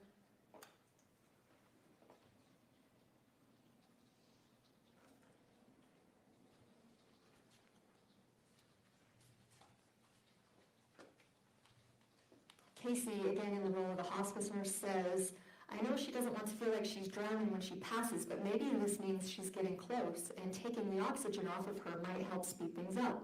I'm trying to figure out the best thing to do.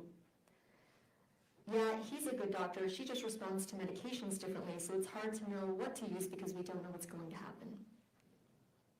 Meggan says, she does. She's always been hard to treat because she reacts so differently. Kacee says, yeah, I've never seen someone like this. Poor kid. Obviously, she's not a kid, but she is still so young. It breaks my heart that she's going through all of this. Meggan says, she is so young still. Kacee, as a nurse, says, and it's her birthday in 12 days, and who knows if she'll be here for one last birthday. If she is, she probably won't even be awake or feel well enough to even enjoy it. Just breaks my heart that she's so young and is so sick and hasn't been able to pass away yet, so she can be free from all this pain and suffering. Meggan says, I am praying she'll pass before her birthday. And the nurse says, me too, we don't have much time left on sedation. Is what that's supposed to say, I assume. I need to go through all of the hours she has used and how many she has left, because they only approved 30 days. But when we took her off of sedation, there were still times we stayed for 4 or 5 hours giving her meds to make sure she was comfortable. So I will figure all that out while I'm here with her, because I need to know the date, just in case we have to reapply through her insurance company again, to see if they will approve us to stay with her longer or what is going to happen.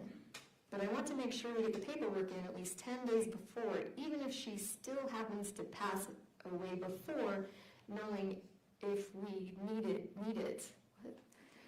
And at least that will give them time to decide if they will approve it, and then we don't have to wait like we did last time. The insurance company drives me crazy. They want so much paperwork all the time, and they take forever to make a decision because they don't want to pay for it. Well, guess what? If people pay for insurance, they should get the care they need. Drives me crazy. I hate dealing with insurance companies.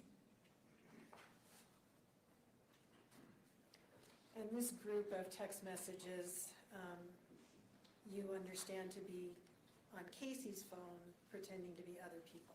Yes. Texting Meggan? Yes. Switch notebooks.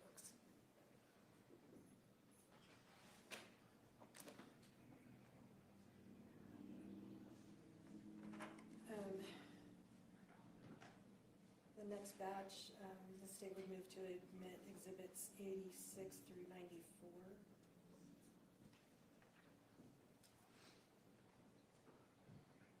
Scott? Thank you. Court received states 86 through 94. I'm going to skip up to exhibit 89.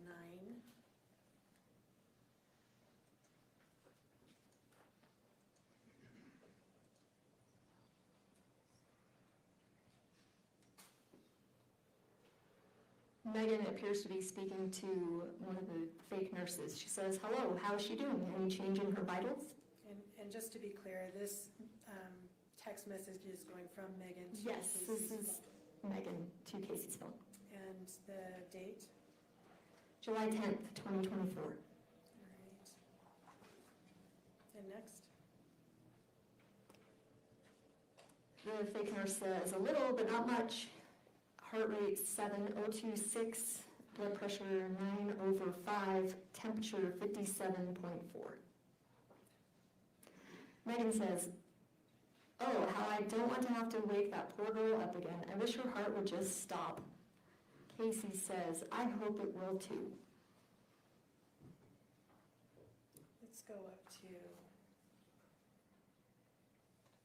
Exhibit 92, please.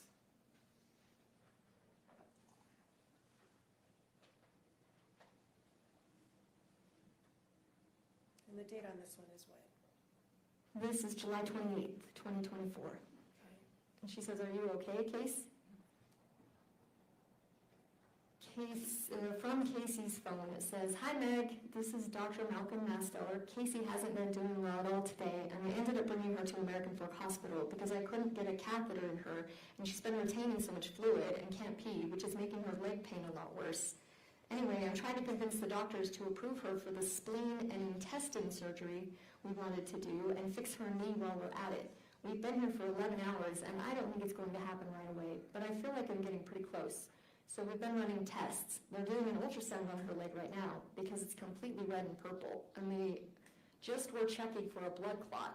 Anyway, she told me if you messaged her to respond, so when she gets back from ultrasound, I will have her get a hold of you."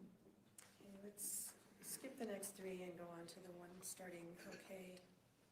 Meggan says, "Okay, thank you. Any idea why hospice has just seemed to drop her since she fell and broke her leg? It is so strange." From Casey's phone, it says, "I have no idea. I got in an argument with Dr. Robinson about them neglecting her, and he wouldn't say much. So I gave Kacee referrals to other hospice companies, and I hope she will choose a different one. But I told her I would take care of her until she got things figured out. Even when she has a new hospice company, I will still work with her. But I don't want her to be in this much pain. It's not fair to her."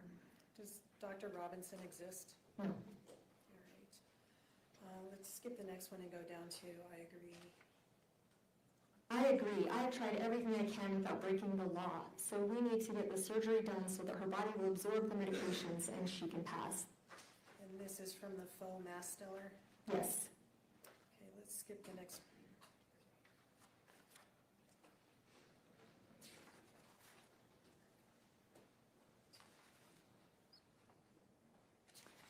Hang on, down all the way to do you think?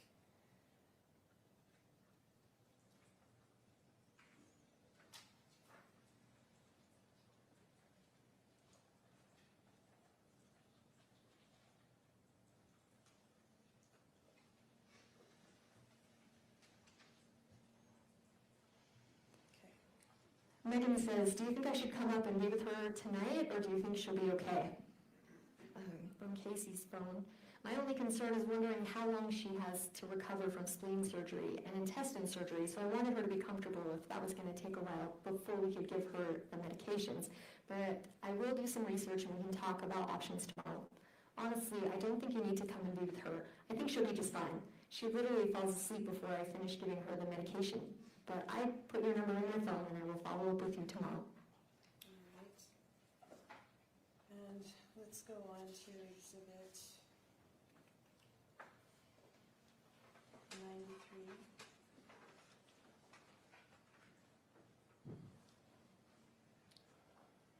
Let's go to the third one. Meggan says, "Does Dr. M know how poorly you are doing?" What's the date on this one? This is August 6th, 2024. All right, let's skip down a bit to maybe emphasize.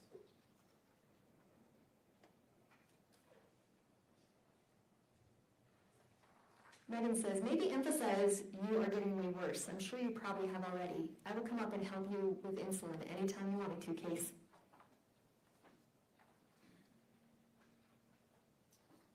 All right, let's take a look at 94.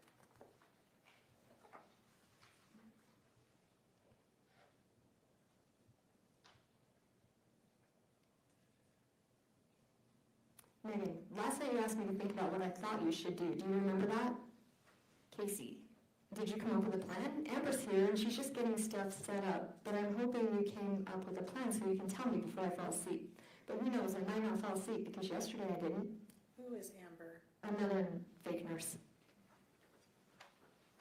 And next. Meggan says, my thought was give him until Thursday night, and if you still don't have a plan from him, try the insulin over the weekend. Who is him that they're referring to? Dr. Masteller, he's still trying to arrange that surgery. Okay. Kacee says, that works for me.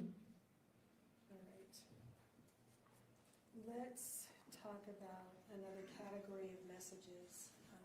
And these are ones in which Meggan is offering to help Kacee. In dying, as you read through them, what seemed to you to be the trend when Kacee asked for or Meggan offered help? It seems like they would usually come up with a plan to have Meggan come over and help Kacee, and then Kacee would deflect. She would find a reason for Meggan to not come over. That was what it appeared to be when she invented the doctors and the nurses. It was just kind of a big ploy to keep Meggan out. And we've seen a little bit of that already in some of these exhibits that we just read, for example, where so-called Dr. Masteller said, don't come and see her today. Yes. All right. State moves to admit exhibits 95 through 112. No objection. Thank you. Will receive states 95 through 112. Thank you. What is happening on exhibit 95? Can you read that one to us? And we're going back to 2020 again on this, correct? Yeah, it looks like June of 2020. This is Kacee, I'm so sick of being sick and feeling like this. I can't stop shaking and throwing up. I hate it. I don't know how to let go. Seriously, tell me what I need to do, please. And Meggan says, I don't know exactly, Case, but I'm sure my dad would be happy to come over and give you another blessing if you'd like. Even a blessing of release. And Kacee says, I don't want to ruin your plans for this weekend. And Meggan says, oh my gosh, are you even kidding me, Case? Stop that. Going to the cabin is just going to be a whole lot of work for me. Our weekend plans are certainly not important in relation to your suffering. Okay. Let's take a look at 99.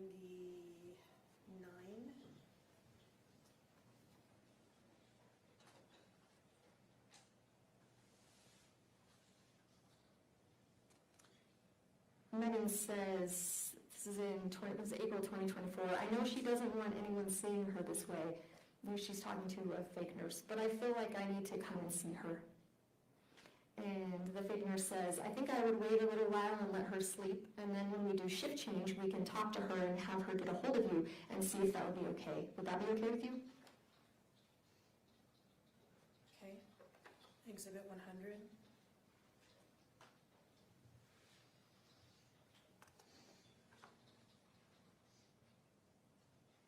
Meggan says, well, this would have been a good day for me to come up and help you with the insulin. It's April 15th, 2024.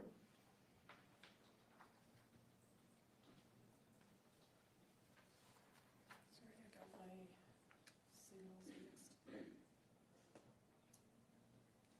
I want to go back to 96.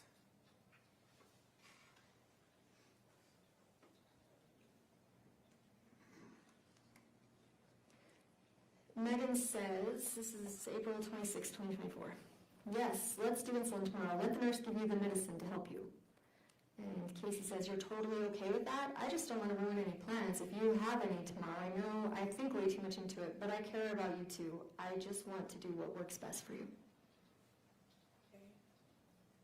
And up to exhibit 101.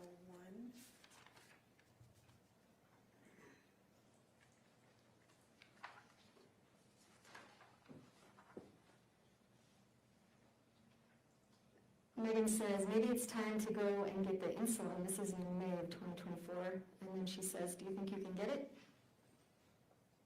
Kacee says, I'm going to call the pharmacy right now. And then she says a little later, the pharmacy's out of stock on the insulin. They said they could order it for me, but it could take anywhere between 7 and 10 days. Okay. So Meggan says, can they transfer to a different pharmacy? And let's look at 102.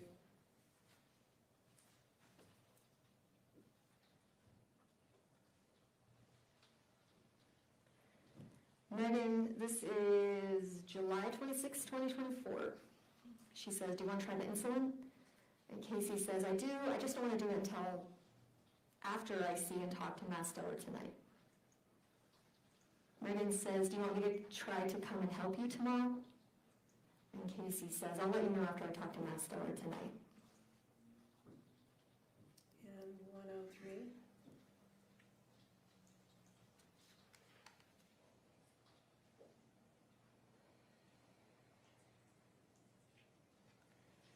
Meggan says, okay, no pressure, just here if you need me. And Kacee says, I appreciate that. I honestly just don't know if it will work. Hell, even an epidural wouldn't know me. And Meggan says, we aren't trying to numb you, Case. We are trying to help you pass.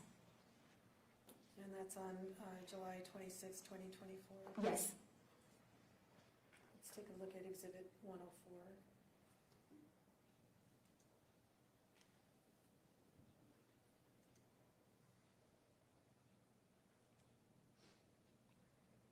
Kacee says, thanks. This is August 1st, 2024. Thanks. I was thinking maybe I should start drawing all that insulin up and just freaking do it and get it over with, because I have no idea how much longer the surgery is going to take to get approved. I mean, I guess it got approved, but we don't know when it's going to be. Meggan says, seriously, I wish we just knew something. Kacee says, because it's going to take me hours to draw up 38 bottles of insulin, maybe more. I need to count them. I know it's at least 38 bottles, though. I wish we knew something, too. Meggan says, yeah, I think you should let me come and help you do that. We seriously need to get some bigger syringes and needles. Okay. Let's go up to 105. Sorry, 104. Wait, that was 104. Yes, 105, please.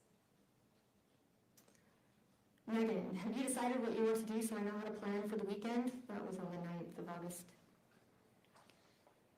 Kacee says, I know you said you would help me decide, but that was before we got more information today, so I'm still trying to figure out what I want to do, and Mass Stellar did send me an email and said if I wanted the surgery sooner, I could fly to Spokane and have it done. Honestly, I don't know if I want to do that. How uncomfortable is it going to be flying home after a major surgery? So anyway, I'm just racking my brain trying to figure out what would be the best thing to try and do, or just say F it and do the insulin and pray to God it works. Meggan says, if you wanted to have the surgery sooner, then what? And Kacee says, a week. He said it would probably only be a week before they could do it here. He was waiting to hear back on it, on if they got a surgery run scheduled at the U of U, and then he would let me know. Or I can fly out there and get it done in a few days. So I'm just trying to figure out what to do. She then says, I just know a dang plane ride with my leg the way it is, it's going to hurt going there, and then being in pain from the other surgeries coming home is going to be worse. Meggan says, but he said it would only be a week last week. I think flying to Washington for the surgery is a crazy idea. Kacee says, that's what he thought, and he only got home Monday, so yeah, I guess he was wrong. Sorry, I'm super grumpy today. I don't have any meds, and I'm sick as hell. I can't sleep, and I can't stop throwing up. I'm trying to figure all this shit out, and my memory sucks. Meggan says, but again, these are just my opinions. Kacee, like I said, I think it is 2. He just said if I wanted it sooner, I could fly out in a day or 2. And Meggan says, Kacee, what do you have to lose trying the insulin? You didn't pay $900 for it, which is a huge blessing. And 106.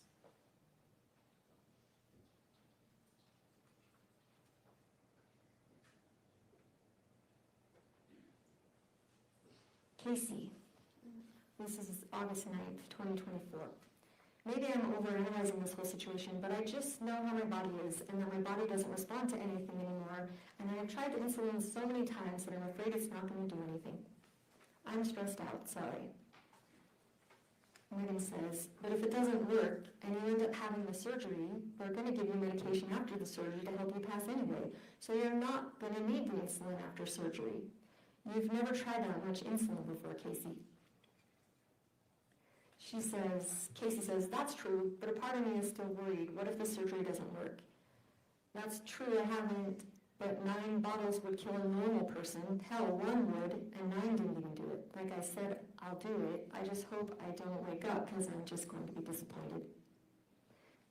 Meggan says, I feel like there's something else that's keeping me from doing it, and that's what I'm trying to figure out. Kacee says, I promise you there isn't. I'm just stressed out because nothing's working and I'm frustrated. I'm tired of waking up every freaking day feeling like freaking shit and nothing working. Meggan says, so you're out of meds and you're going to have to go the whole weekend without any meds? Kacee says, I called Master and asked him if he would bring me some tonight because I was out, and he said he would drop them off, but it might not be until 11:30. But I did that because if we're going to do the insulin, I wanted to have the medication on hand as well.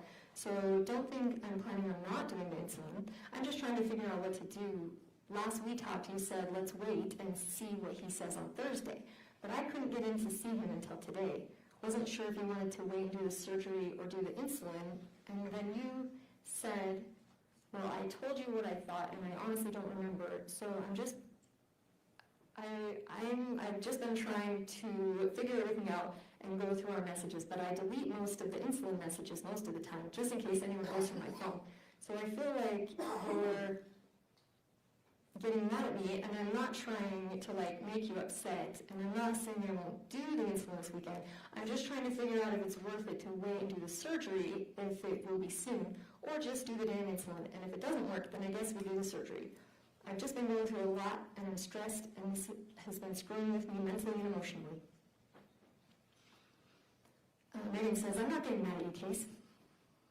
Kacee says, I guess I just thought we were going to come up with a new plan when we talked to him on Thursday, but because he wouldn't answer me, I had to make an appointment. Meggan says, I said that we give him until Thursday, and if he didn't have a date for surgery scheduled, then we'd try the insulin. Kacee says, but he said it would be in a week, so I didn't know if that changed anything or if that's too long away. Meggan says, but the way I see it is you have nothing to lose doing insulin, because if it doesn't work, then you'll be having the surgery. After the surgery, you're going to be getting different medications to help you pass. So you are just going to have 38 bottles of insulin sitting around. Kacee says, what day and time do you want to do the insulin? We'll just do it and see what happens. Meggan says, I'm not saying you have to do the insulin, I'm just trying to help you think it through. Okay. Another category of text messages between the two of them I wanted to talk about is ones that Kacee alluded to having attempted to kill herself by suicide, to die by suicide. Did you notice any of those in the course of your review? Yes, there were a lot of those. Okay. Did you find any of them to be accurate as far as whether she had ever been treated for a suicide attempt? I couldn't find any information, though. All right. I want to move to admit exhibits 107 through 114 at this time. So I think we're on 113. I think your last batch was 95 through 112. Oh, I went all the way to the bottom of the page. Thank you, Judge. All right, let's go ahead and take a look at exhibit 112 then. Are y'all hanging in there? I know the microphone on the witness stand is just hideous, but I can't do anything about it. But y'all, this is insane. I'm speechless.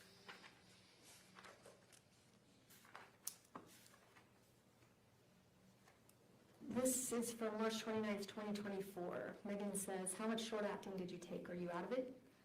And then she says, did you take any long acting? Kacee says, I didn't take any long acting, and I was only able to take 2 bottles because I took 4.5 bottles the other day, and then that night I took the other half of that bottle to bring my blood sugar down from all that glucose stuff they gave me. And then I took 20 minutes of long lasting that same night. So I still had 6.5 bottles of long lasting, but I'm out of the fast acting now. Meggan says, well, I'd take a few of the long lasting. And Kacee says, okay, I'm drawing it up right now. 6.5 bottles? Oh my God.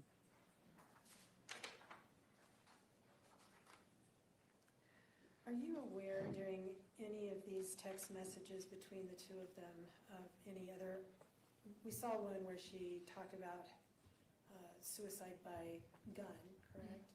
Are you aware of any other messages with any other people that indicated alternative means of suicide? With any other people? Yeah, Kacee and any other people other than Meggan. No. Did you see any messages to an individual by the name of Kristen Clements? Yes. Yes, I did. Can we take a look at Exhibit 163, please?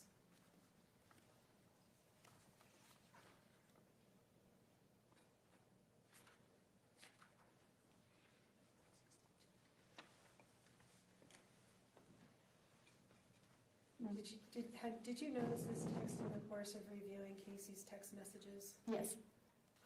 And who is it to? This is to Christian. Who is Christian? Christian is her friend that she was trading pills with. All right. State moves to admit Exhibit 163. No objection. Court received, states 163, publish it.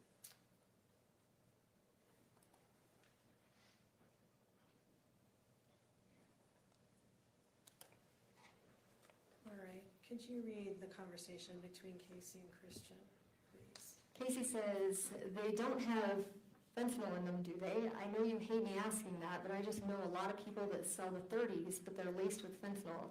But if they're not, I would love to get some. And then she says, okay, sounds good. Have we gotten stuff from him before?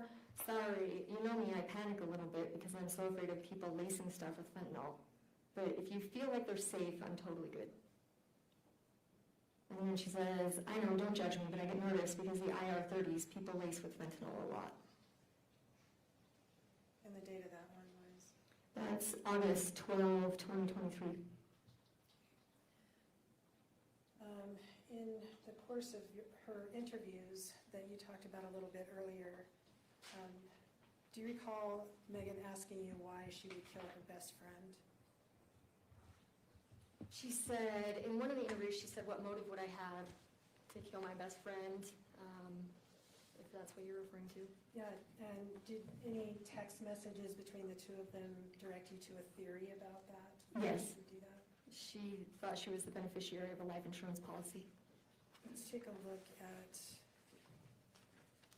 Exhibit 1. Sorry, I have not yet admitted 13 and 14, 113 and 114.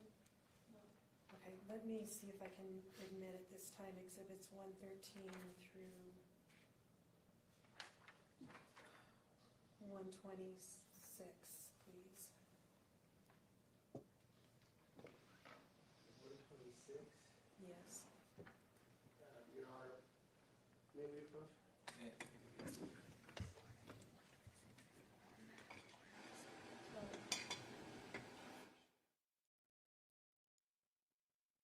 I guess we're going to possibly be talking about end of day. It is now 6:15 my time, so yeah, it's about time for them to wrap up. I hope y'all are doing well. Thank you for your patience. Everything is good. Everything is good. I'm glad to have y'all here today. But this testimony, guys, woo! What are your thoughts? I'm kind of shocked. I am. I'm kind of surprised. I guess I shouldn't be, but I just, this woman is diabolical. For her to, But the victim in this case was, in my humble opinion, may very well have had mental health issues. To be faking doctors and nurses and doing all this. Do you think, I should have put this up as a poll, but you can say yes or no in chat. Do you think that Meggan knew that Kacee was lying about some of her medical conditions? Because she ignored all the red signs as an RN. Do you think that maybe she was like, well, I've got a life insurance policy. She's going to die herself. I mean, what do you think? And I want to get y'all give a shout out to our mods. We got June, Angela, and Honey. And then we also have, I don't know if he's still in here, probably isn't, Joe Schmo. I don't think he's being here still. Yeah, well, he is. Hey, Joe Schmo. But, y'all, and this woman's been on the stand pretty much most of the day.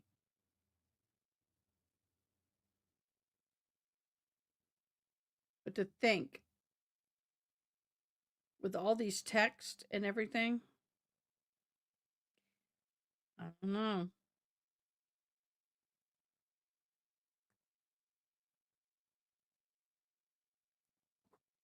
Let's see. Yeah, we're up to lifetime.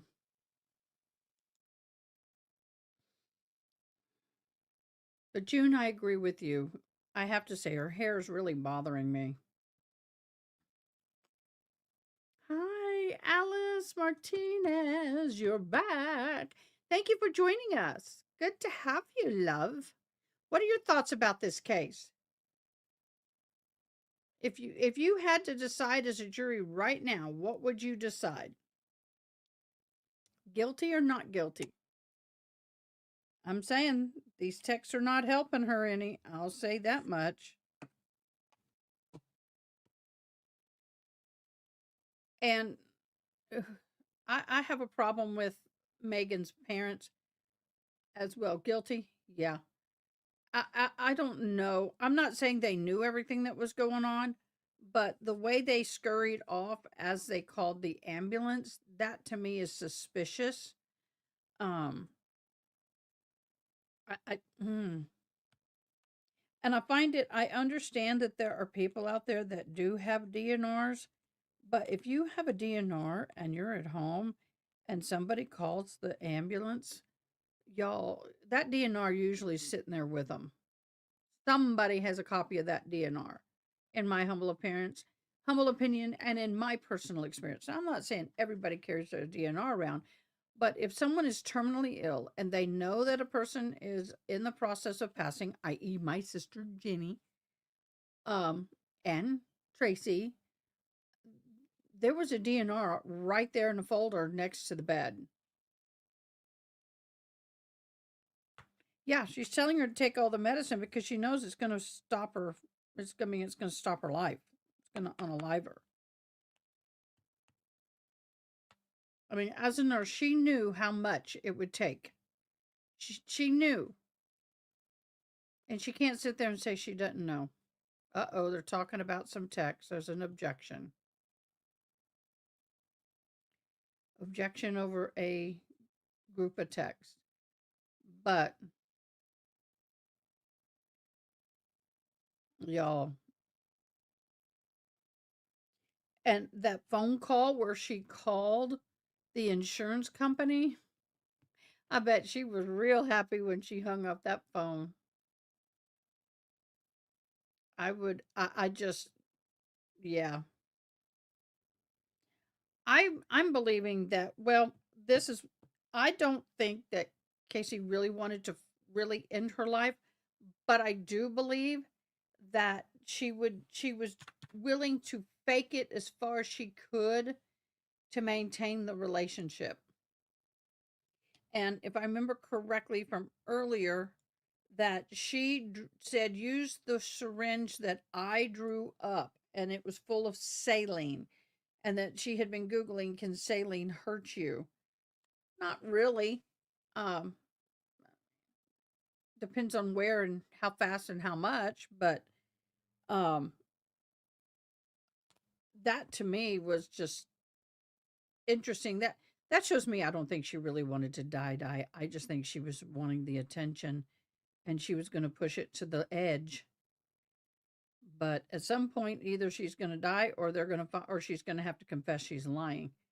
And I think that, wow.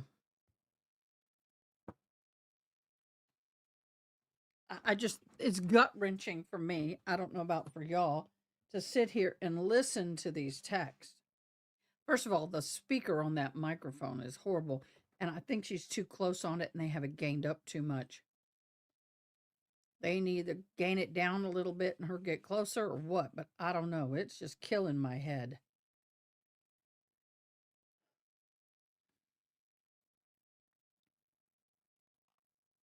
I'm looking. Oh, I got a coffee from that new coffee shop on the way home. And it was so cute. They wrote something on the cup. It says, do more of what makes you happy. Do more of what makes you happy. This makes me happy.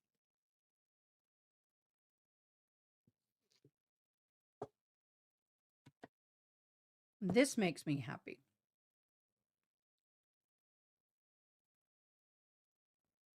And one more time, I don't know if she's still on, but we have a birthday girl. We do. We have a birthday girl. To you, happy birthday to you. Happy birthday, happy birthday, happy birthday to you. Happy birthday to you. And many more. Don't hit the floor. Can you count to 4? A good day. Before you leave, No, I happy remind birthday, you, boo. you are admonished by the court that it is your duty not to converse among yourselves or to converse with any other person on any subject of the trial. And it is your duty not to form or express an opinion thereon until the case is finally submitted to you. This includes no individual research on the parties, attorneys, or claims. We'll start back up tomorrow at 8:30. You guys are pros at this now. You know the drill. We appreciate your efforts. Really, do you know sign language?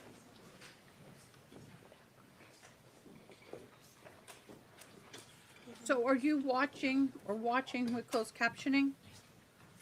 Or are you lip reading? Because if you're lip reading, I can make me bigger. All you have to do is ask. Throw up the ILY, and I start interpreting. If you need me bigger, I can do it. I'll just go ahead and do it. Counsel, you're going to email that exhibit to the clerk, is that correct? I'm Or sorry, Judge. You're going to email that exhibit to the clerk if you haven't Yes, already? Okay, I'm doing it right now. all right. Anything else we need to cover before we break for the evening? I don't believe so. Not from the state. All right, we'll reconvene at 8:30 in the morning. Just so you know, I'm going to have a WebEx pretrial at 8:15, so when you walk in, and that's going to be the next 3 mornings, I'm trying to get them in where I can. They don't take long, so when you walk in, I may be on WebEx handling a pretrial. It's only trying to get dates. You come in and just get whatever you need set up, so. Civil case? They're all civil cases, yeah. Has to do, They're no due process, no they're really rest. exciting.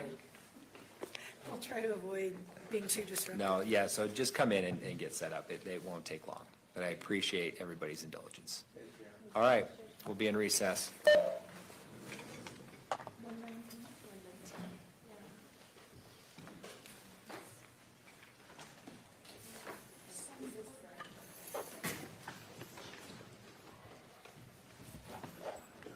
Okay. We are in recess till tomorrow morning. You guys, this was a heavy day today. Especially this afternoon. And I am going to go ahead and stay big. I know you say low audio, but I also know that being hard of hearing, sometimes it's just easier when I'm talking that my mouth is bigger. I already have a big mouth as it is, so we're going to make it even bigger now. There we go. Hello, everybody. I had a good report today, so we're good. Everything's been a good day today. Thank you so much for joining us. Tomorrow we'll be back here at 9:30 in the morning. Tomorrow I'm going to be in and out a lot, making progress.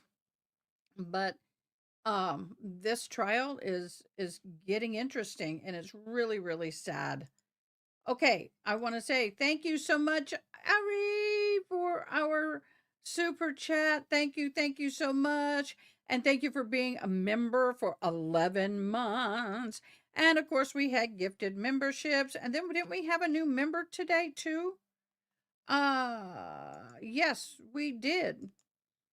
We did. Let's see if I can get my chats to go back that far. Let me go here. I don't know why it didn't start it. It should have. That was strange. There we go. Alice, thank you so much for becoming a member. We appreciate it. Welcome to the family. You are family. Dun, dun, dun, dun, dun, dun.